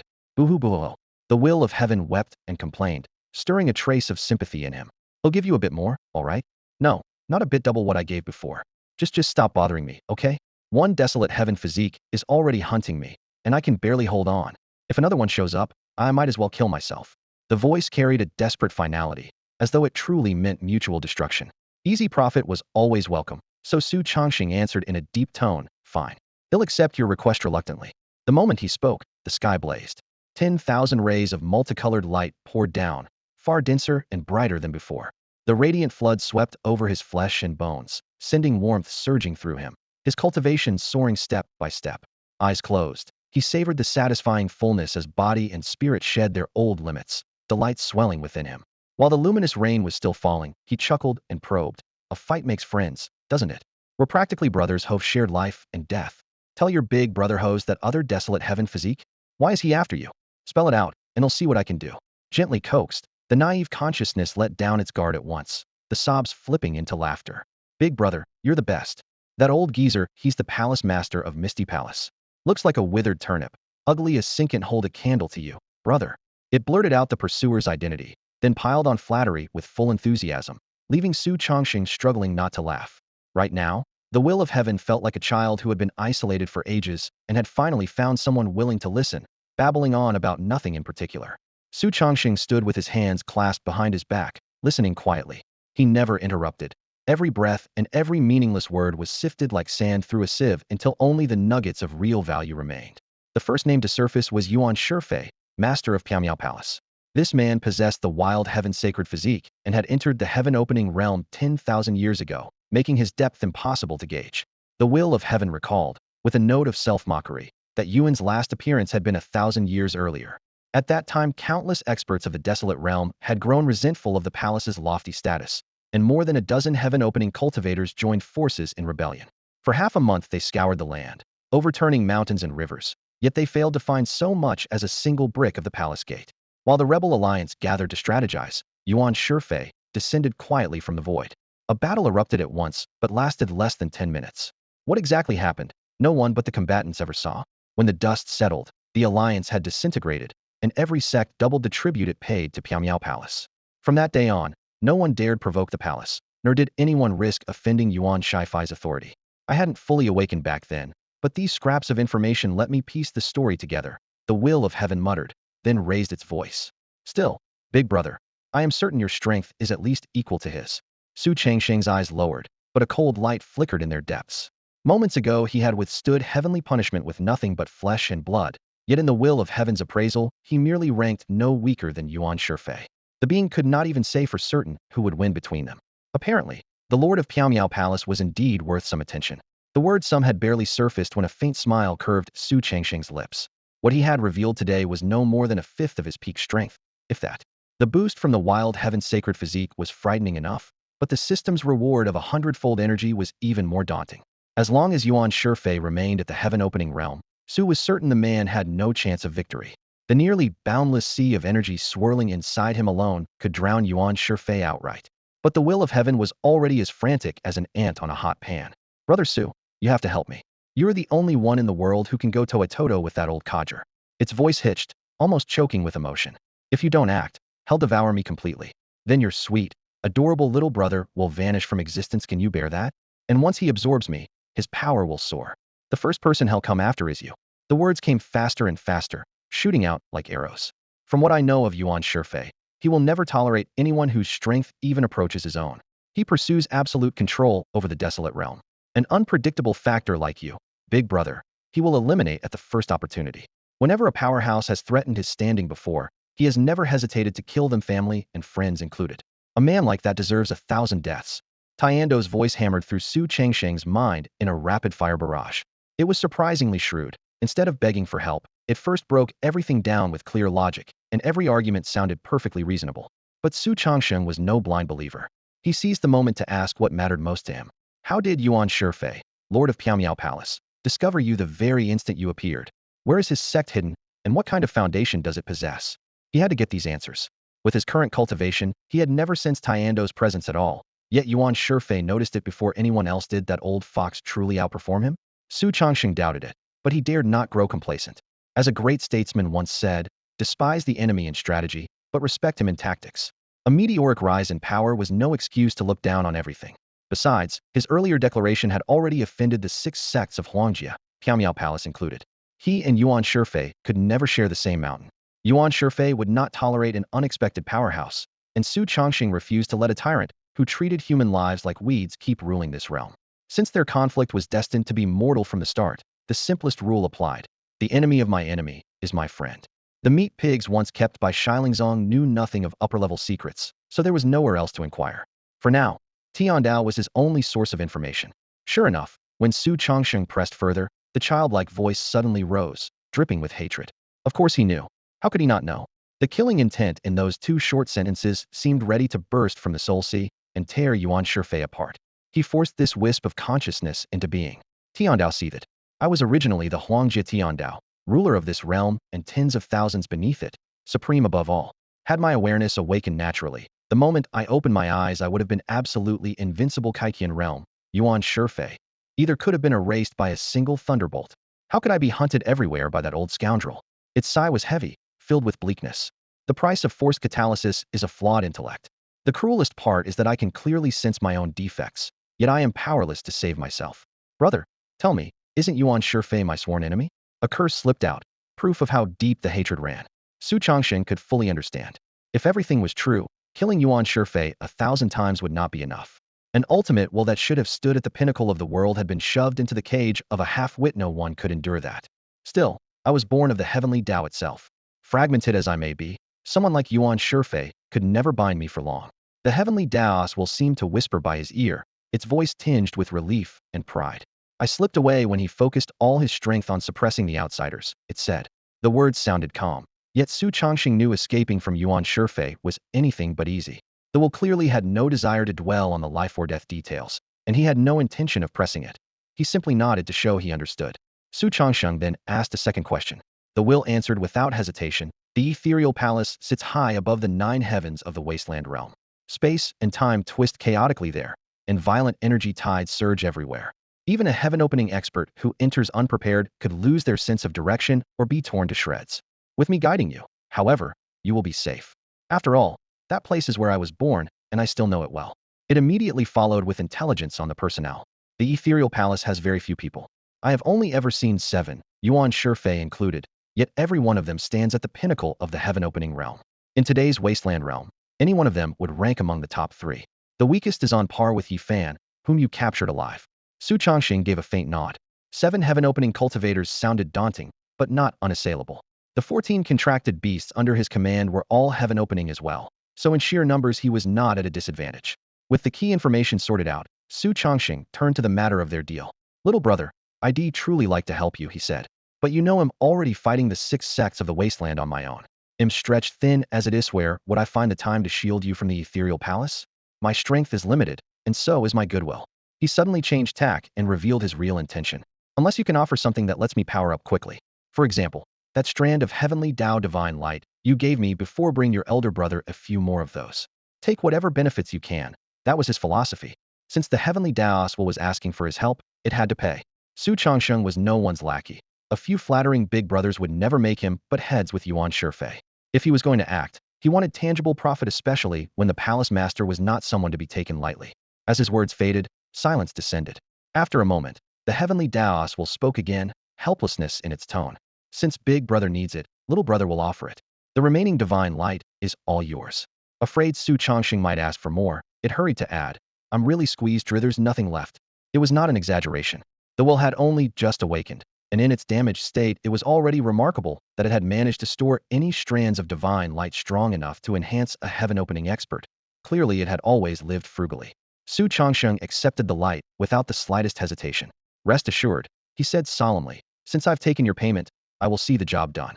With that promise, whether it was true or not, the heaven consciousness could only treat it as reality. It had no other way out. Yuan Shifei was pressing in, ready to devour it completely, and across the entire desolate realm only Su Chongsheng could meet him hidden. The heaven consciousness had long observed this young man in secret. Though he was decisive in killing, he was not truly wicked.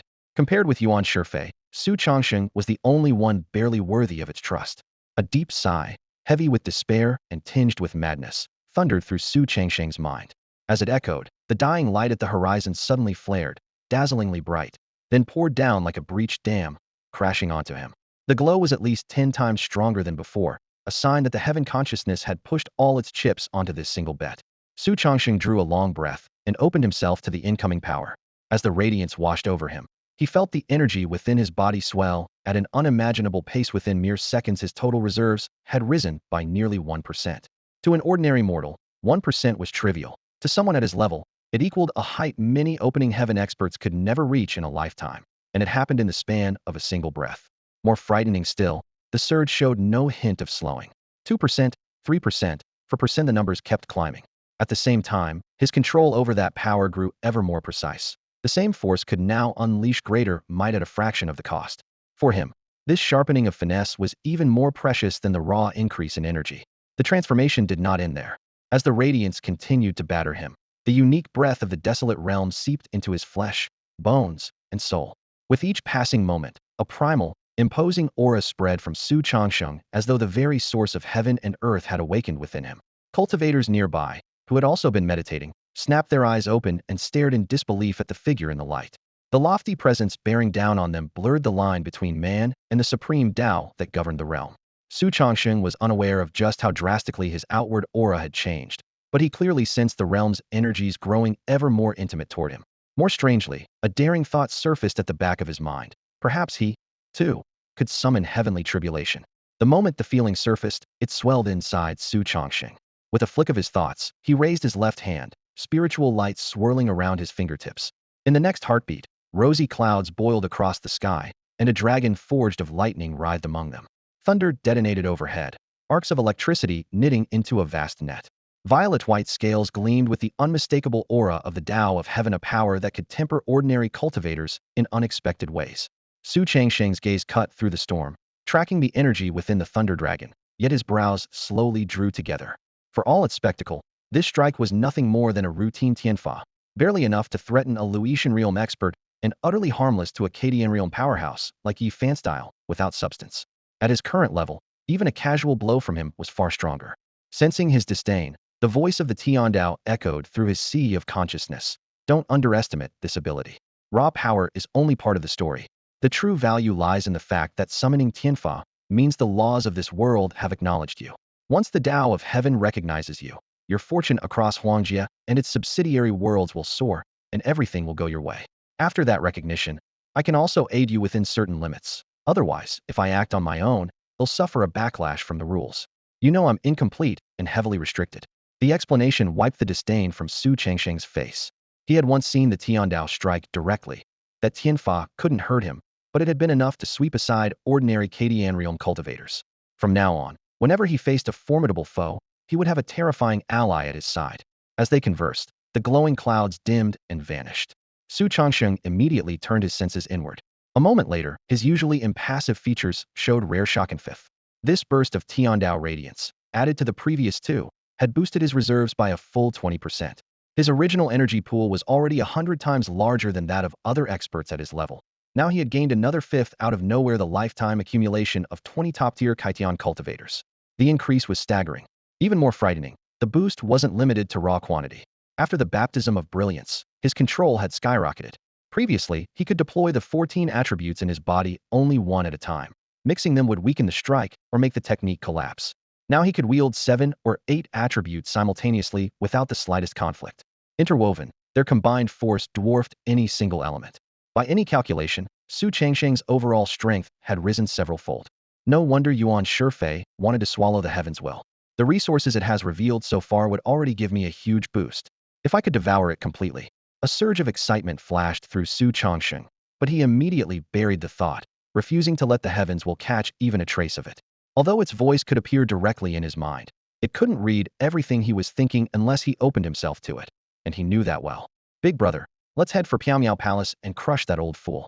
With the two of us, how could Yuan possibly fight back? The moment the rosy glow faded, the heavens will's anxious voice exploded in Su Changsheng's head, afraid he would take the benefits and then do nothing.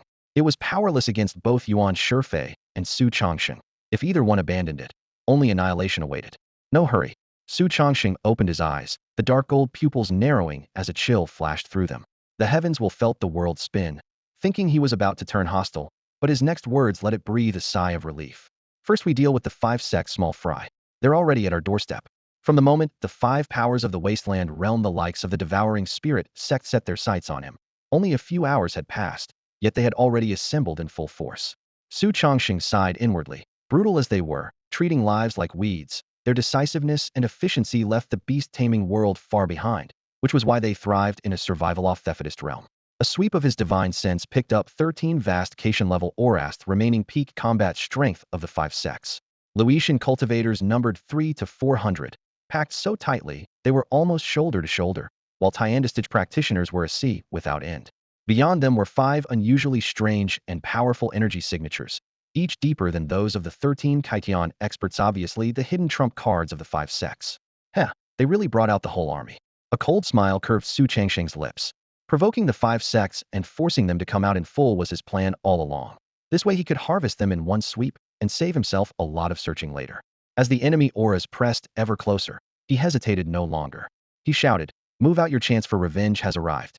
A seven-colored auspicious cloud rose beneath his feet, carrying him toward the highest peak of the breeding grounds. Hot on his heels came dozens of newly promoted Luitian-level fighters.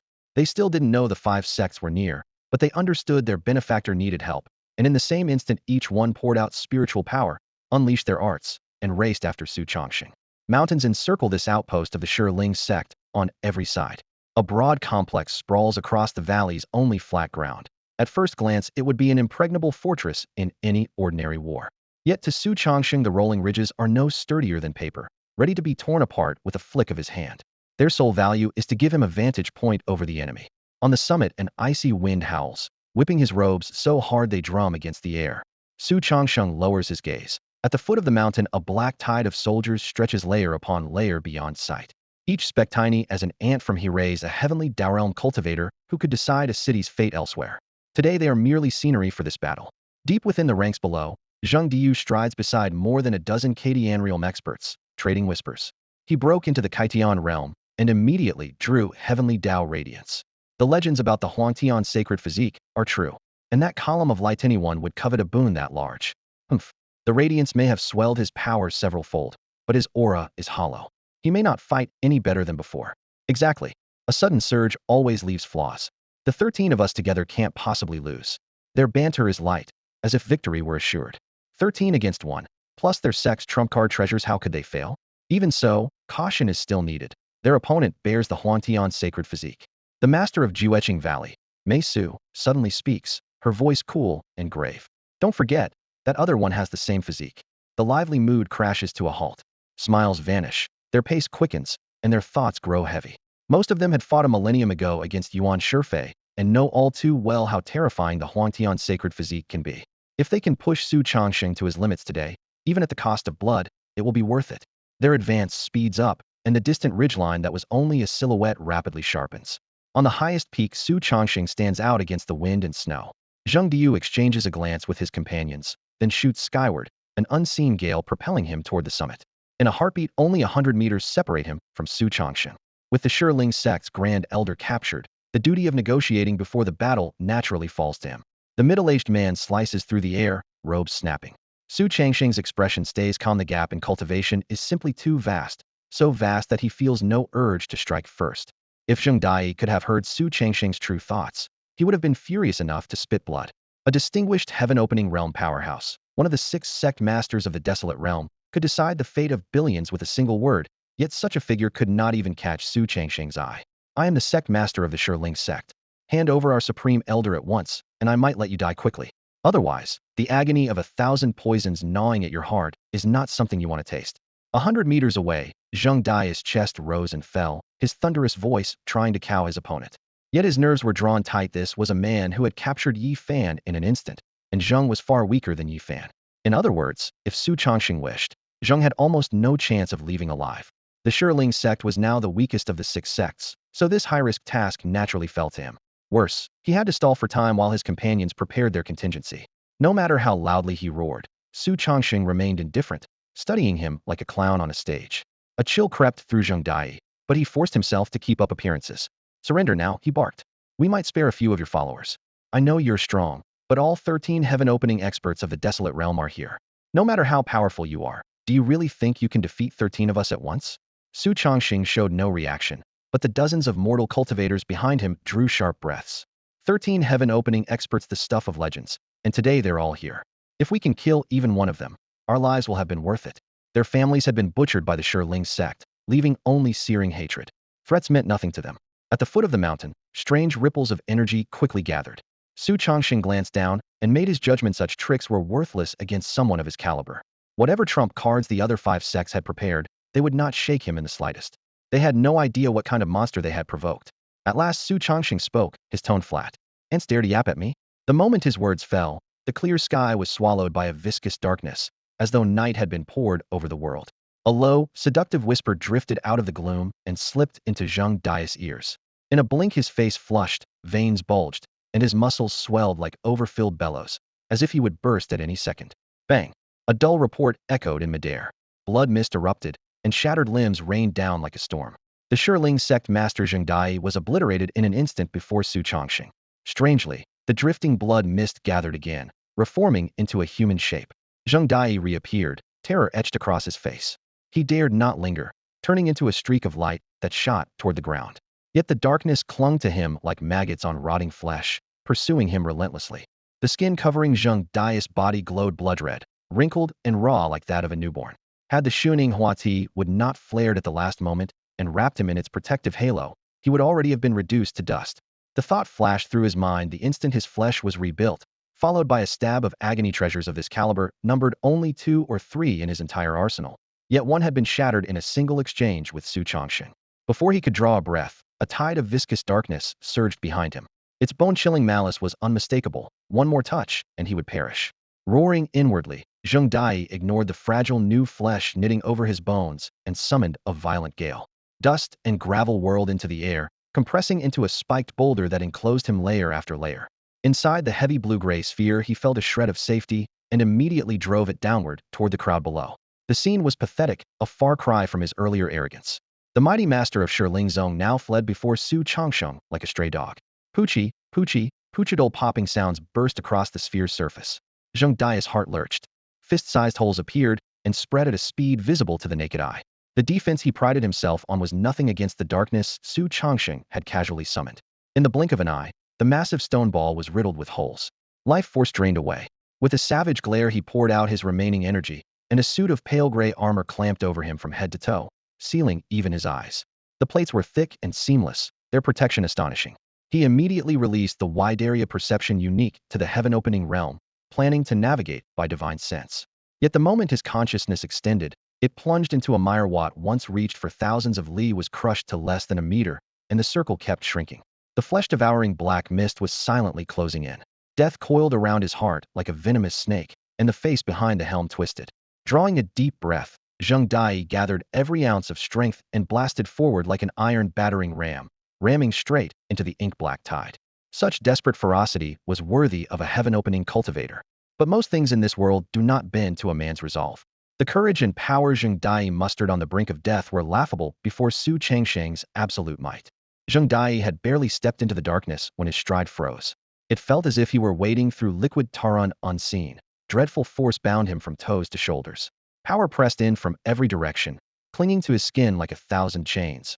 Moving even a single toe was impossible, let alone breaking free. SSSHHH.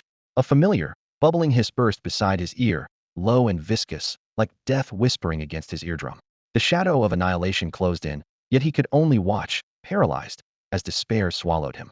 Regret and terror flooded his chest until it threatened to split him apart. If he had known it would end like this, why had he ever stepped into this mess?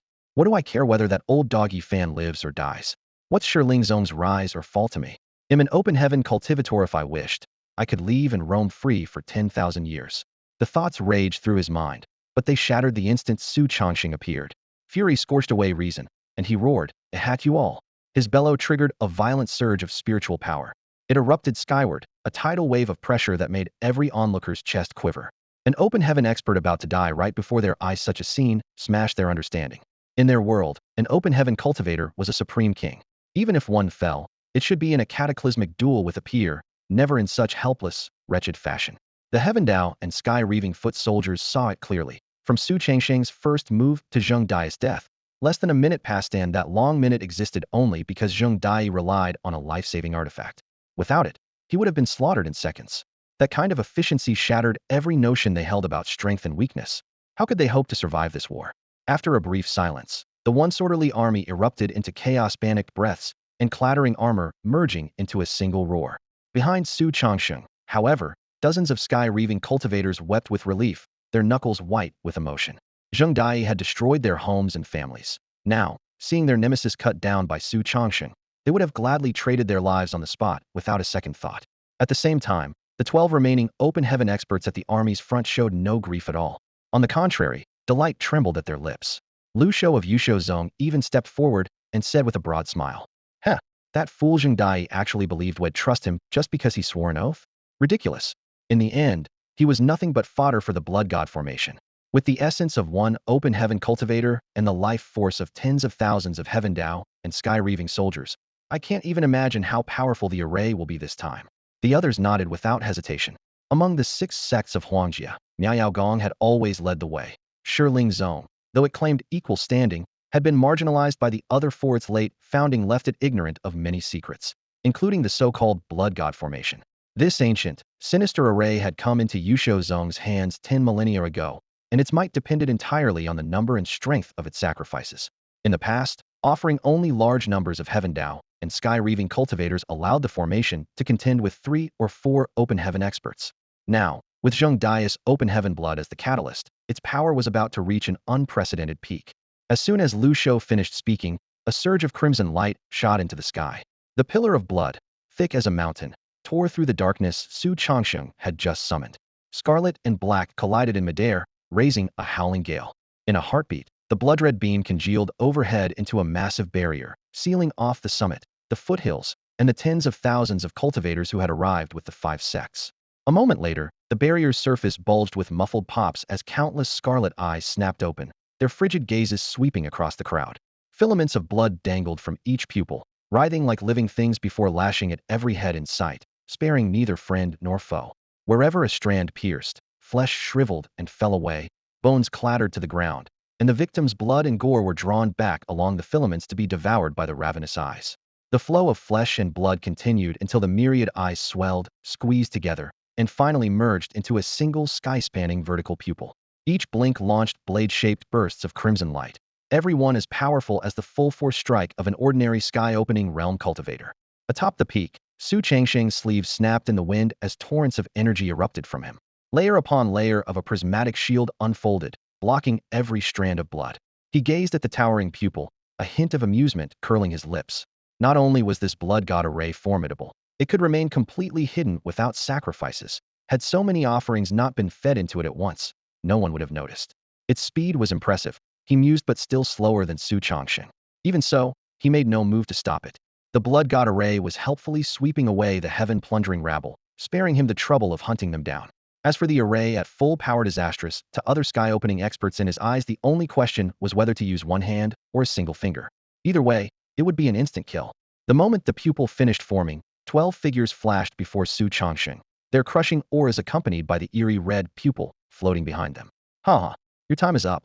Why not surrender and spare yourself the pain?" Lu Shou sneered, stepping forward. The pupil behind him swayed, echoing his arrogance. Su Changsheng gave him a frosty glance. "The last man who spoke to me like that didn't even leave a corpse. Want to join him?" His voice was calm, yet it sliced through the 100-meter gap with contempt for the clown in front of him. Before the last word faded, energy surged through Su Changsheng like a tide. The 14 contracted beasts he had left in his open heaven world answered his call at once, colossal forms roaring across the sky. In an instant, the fight shifted from 1 against 12 to 15 against 12, putting the numbers in his favor. The sudden appearance of 14 sky-opening realm beasts sent waves of terror through the valley. Impossible. Our intelligence was wrong. Damn that Shiling sect. They can't even gather basic intel. The Huangtian sacred physique is terrifying enough, and now he has 3 sky-opening allies. How are we supposed to fight that? Across the vast wasteland, a gale whipped up yellow sand as a squad of sky-opening cultivators stared ahead. Behind Su Changsheng, 3 beasts crouched and roared, their compressed auras pressing down like solid walls. For the first time, these self-styled invincibles felt the urge to retreat. At the front, Lu Shou barked, "Why the noise? We've come this far, and you still want to back off? If we don't kill him today, do you plan to wait until he hunts us one by one?" A blood god array of this scale can hold its own against 10 sky-opening experts. The advantage is ours. Quit panicking. His coarse voice rolled through the air, steadying the group. Su Changsheng was their mortal enemy. If he escaped today, they would be picked off later with no hope of resistance. Lu Shou glared at Su Changsheng, stepped forward, and thundered, "I know the Huangtian sacred physique is formidable, but you've only just entered the sky-opening realm. My blood god array is at its peak. Before his words faded, his chest vibrated, and a sonic blast shaped like a dragon elephant shot towards Su Changsheng's face, leaving no time to react. Crude as he looked, Lu Shou struck with ruthless precision, turning a casual exchange into a surprise attack. Yet schemes crumble before absolute strength. Su Changsheng didn't even bother to dodge. He stood still and let the wave slap him like a ferocious tiger. Boom. The muffled roar sounded like thunder. Wild currents whipped his robe, but they couldn't move him an inch. Not a hair was harmed. Not even the faintest mark appeared on his face. Lu Shou's eyes widened, then narrowed sharply. That kind of defense, only the blood god array can break it. With a single thought, he linked to the array behind him. A crimson vertical pupil hanging in the void snapped open, gathering scarlet light into a blinding beam that tore forward with world-rending force, hundreds of times stronger than the earlier blast. Every gaze was drawn to that blood-red ray. Rumble.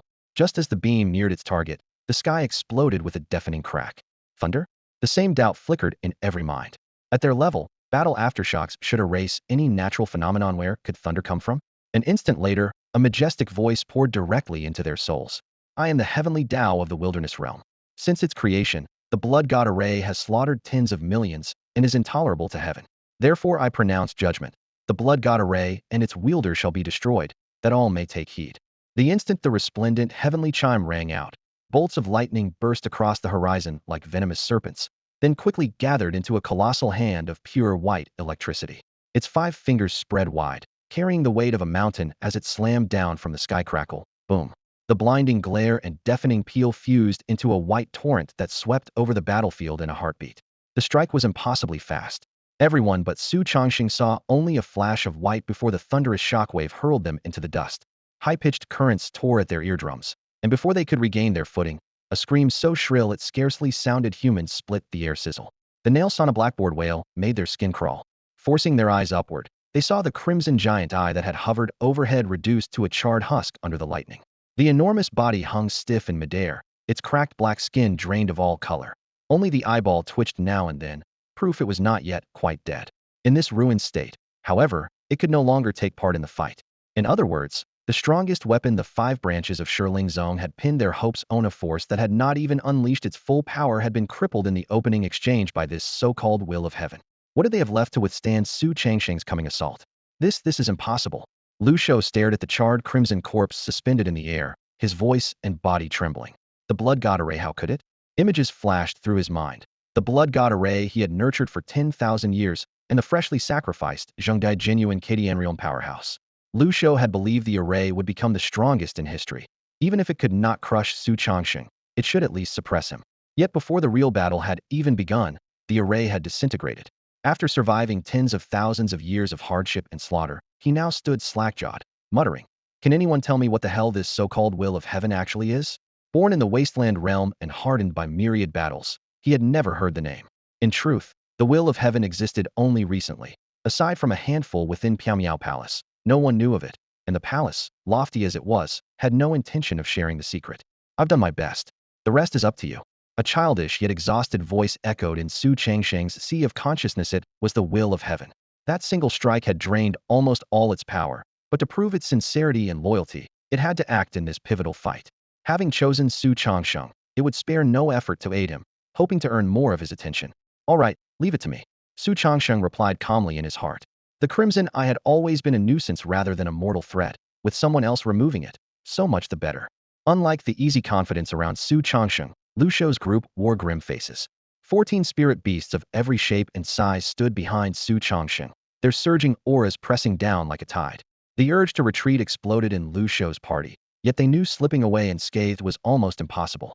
As the stalemate stretched to its limit, a slender, graceful figure stepped from the crowd.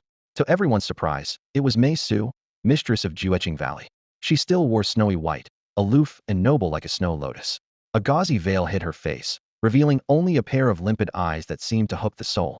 Women of Jueching Valley were famed for their icy demeanor, yet her voluptuous curves still sparked a smoldering heat in every man present. What is she up to? Lu Shou and the others exchanged uncertain looks. The valley's arts dealt extra damage to men, but with Mei Su's strength, she could not so much as scratch Su Changsheng. Before they found an answer, Mei Su glided forward and stopped 10 meters from Su Changsheng. Raising one delicate hand, she gathered her waterfall of hair into a bun, exposing a slender neck as white as snow. For a woman of Jueching Valley to bear even a scrap of skin in public was shocking. In the next moment she flicked her fingers, and the veil slipped away. The valley mistress, usually distant as a snow lotus on a high peak, revealed her face for the first time. Unfortunately, Lu Shou's party stood behind her. Only Su Chongqing could fully appreciate that peerless beauty. Stunning, Su Chongqing murmured. Across 2 lifetimes, in the beast realm or the wastelands, he had never seen a woman lovelier than Mei Su. Words nearly failed him. Yet he instantly sensed a peculiar ripple of energy charm arts. Without that influence, no matter how beautiful she was, these battle-hardened cultivators would never have lost their composure so completely. A mocking smile lifted Su Changsheng's lips. The woman famed as the coldest, most heartless in the world was secretly practicing seduction techniques. Such arts could not be perfected alone. They required dual cultivation, and the higher the tier, the more partners were needed. To reach the flawless level Mei Su displayed, she had to have taken tens of thousands of men to her bed. No wonder Jueching Valley raided villages for males each year and slaughtered them afterward. It was not mere vengeance, but part of this blood-soaked path to power. Her beauty might be peerless, but the sordid history behind it left Su Chongqing utterly unmoved. Calling her shared by 1,000 would be far too kind. 10,000, perhaps 100,000, had taken their turn. A bus was far too small a metaphor. Only a train could describe her. Though her bewitching arts were said to be unmatched, capable of ensnaring other heaven-opening experts for a while, they were useless against Su Chongqing. To him, Mei Su was far less charming than the fluffy nine-tailed fox at his side. Master, I was wrong this time. If you don't despise me, I'll gladly warm your bed and obey your every command. All right, master? As she revealed her exquisite face, her voice turned honey-sweet, almost enough to soften bones.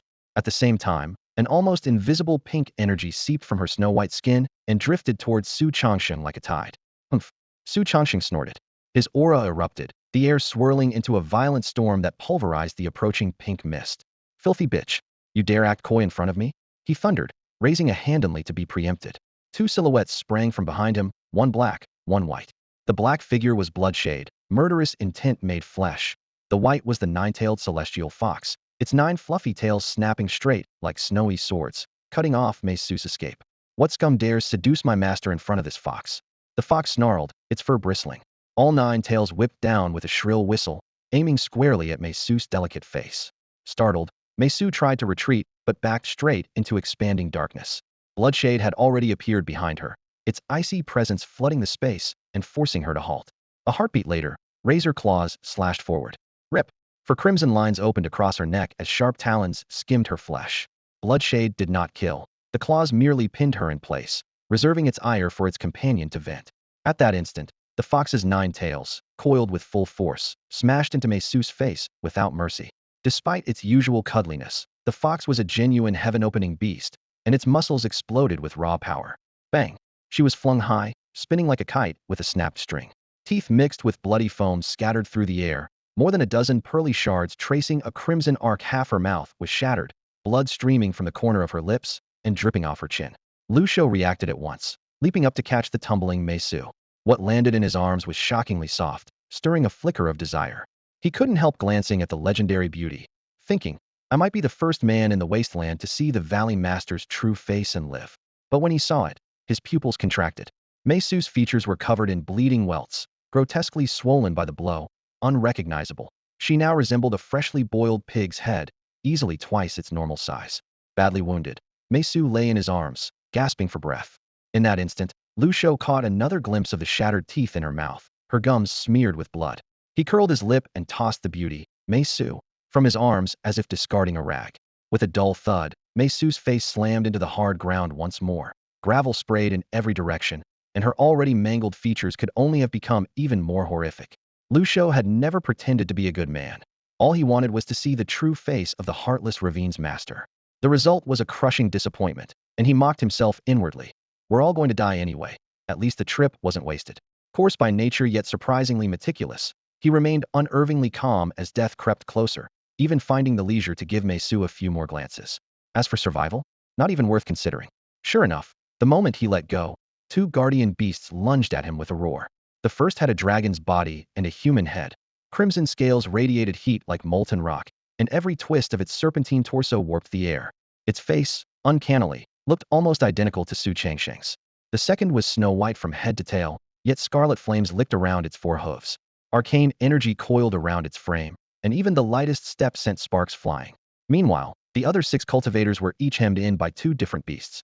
Including Lu Shou, there were 11 open sky realm fighters in total, while Su Chongxing commanded 14 guardian beasts. On paper it was 2 against 1, leaving 4 people seemingly unchallenged. Could they use the gap to escape? The answer, of course, was no. Lu Shou even felt a flicker of gratitude. At least he was facing beasts. Their attacks were savage and unrelenting, and he would not last long under the double onslaught. But the remaining 4 had to face Su Chongxing himself. By comparison, he almost felt blessed. He still had a sliver of room to resist. Suddenly his thoughts turned viscous, as though glued together, making it impossible to form a single sentence in his mind. In that sluggish heartbeat, he caught a blinding white streak at the edge of his vision. A chill raced up his spine, and every hair bristled. An instant later, dense black fur burst through his skin, sheathing his body and hardening into an ebony armor, while crimson lines pulsed across the surface. This was a reflex born of countless life and death trials. Reason had no part in it. His body initiated the defense on its own. After all, he had stolen the bloodlines of innumerable high-grade spirit beasts, awakening an animalistic instinct whenever danger struck. His body responded automatically. White light surged, converging into a razor-edged sword that hurtled toward Lu Shou with unstoppable force. Time itself held him motionless under Zhulong's power. He could not so much as twitch a finger. Even without that temporal shackle, he could never have evaded the destiny blade. Once unsheathed, it locked on its target. Impossible to dodge or flee, only to meet Hedon. No, don't! He screamed inwardly. Yet in the frozen world his fury compressed into sluggish echoes. Baze's fate-cleaving strike raced closer, the white edge tearing through the air with a shrill crack. A wet rip knifed through his ears. Darkness flooded his vision, followed by agony that swallowed every nerve. Below the waist there was nothing, gone, as if erased from existence. He forced his eyes open. A thick blood mist blurred his sight. Instinctively he tried to wipe it away, only to find both arms twisted at grotesque angles, bones jutting through torn flesh. His hands were useless. Gritting his teeth, he bowed his head and scraped the blood from his brow against his chest until his view cleared. He glanced down. A hideous gash split him at the waist, severing his body in two. Mountain wind swept past, and he saw his legs dangling from a pine tree far below, blood dripping down the trunk. Realization flipped a switch, and pain exploded from his lower back, gnawing at his sanity like vipers. His backside blazed with unbearable fire. Worse, every other sky-opening cultivator lay dead, slain by Su Chongxing or by the claws of his beasts. High above, Su Chongxing advanced step by leisurely step, as if strolling through a garden. The shadow of death smothered Lu Shou's pain. He tried to kneel and beg for mercy, only to remember he lacked the legs to kneel. Tears and mucus streaked his face as he looked up at Su Chongxing in terror. Su Chongxing gazed down without a trace of pity. If he pitied Lu Shou, who would mourn the innocent lives taken by the beast-taming sect, violence must meet violence. Evil must be punished by greater evil. That is the unyielding law of this world. Trusting love and peace to redeem villains is true folly. He stopped before Lu Shou, silent. Raising one hand, he gathered power. Elements surged into his palm: flame, frost, lightning, sand-laden wind, crashing waves clashing, fusing, intertwining. In a single heartbeat, the chaotic energies condensed into a long blade that shimmered with every color of light. The long sword had no hilt. Su Chongxing gripped the naked blade with his bare hand. The exposed metal felt like the heart of a mad tyrant, its raging power stabbing into his fingertips, a fine prickling spreading across his palm. Across from him, Lu Shou's hair bristled as every cell in his body screamed, "Run!" The primal urge to survive drowned out the searing pain. He scrambled backward on hands and feet, moving no faster than a tortoise. Lu Shou knew that at this speed he had no chance against Su Chongxing, yet he still dragged himself toward the open ground 100 meters away. Su Chongxing did not pursue. Instead, he savored the blade's pulse. This was the first time he had fused several energies into a single weapon. After a moment's stillness, he raised his arm and brought the sword down. The two men were a full 100 meters apart, and the blade, armspan included, was barely 3 meters long. By any rational measure, the strike could never reach its mark. Yet the instant the edge descended, the space before Su Chongxing splintered like brittle porcelain. A hair-thin thread of black light flickered from the tip, vanished into the ruptured void, and burst out in front of Lu Shou. The thread expanded into a pillar of ebon flame several meters high, swallowing Lu Shou's shattered body. The black fire was not hot. It was icy and deathly still, burning without a sound. Renowned for his indestructible physique, Lu Shou, opener of the heavens realm, turned to ash before he could even scream. One stroke, 3 elements: space, fire, and water interlaced, their powers multiplying where they converged. Su Chongxing knew that from now on every slash could blend whatever attributes the battle required to inflict maximum harm. "Big brother, you're amazing. Let's finish these small fry and find that old buzzard," the childlike voice of the heavenly Taoist consciousness chirped, clearly recovered after a brief rest. For it, nothing mattered more than killing Yuan Shifei. Before Su Changsheng could reply, his calm expression darkened. To me, he shouted. Black flames surged from the blade's tip, and the air temperature plunged. Frost crystals shimmered at the fire's edge, ice and flame entwined in eerie splendor. A dozen beast companions flashed to their master's feet. The black fire spread like a living thing, enfolding them within its domain. Almost simultaneously, a figure plummeted from the sky, accompanied by a golden palm so vast it blotted out the heavens. Boom! The giant palm collided head-on with the field of black fire, sending a freezing inferno and clouds of dust roaring outward. Under the tremendous impact, the sword in Su Changsheng's hand shattered inch by inch, leaving only a short shard quivering in his grasp. Yuan Shifei, the heavenly Tao consciousness cried, instantly naming the attacker. In truth, Su Changsheng had already guessed across the land. Only the fabled master of Misty Palace could face him head-on. As the smoke rolled back, a golden figure emerged. Su Changsheng's lips curled into a scornful smile. I've been waiting for you, old man, he murmured. Su Changsheng let out a chilly laugh. What he had shown just now was barely a tenth of his true power. Even so, with that single fraction, he had still taken Yuan Shifei's full force strike head-on. The long blade in his hand shook so hard his palms went numb, and the gust tore his robe, yet he remained composed, proof that the gap between their real strengths was far from its limit. He had suppressed his cultivation on purpose, laying bait to draw the snake from its hole.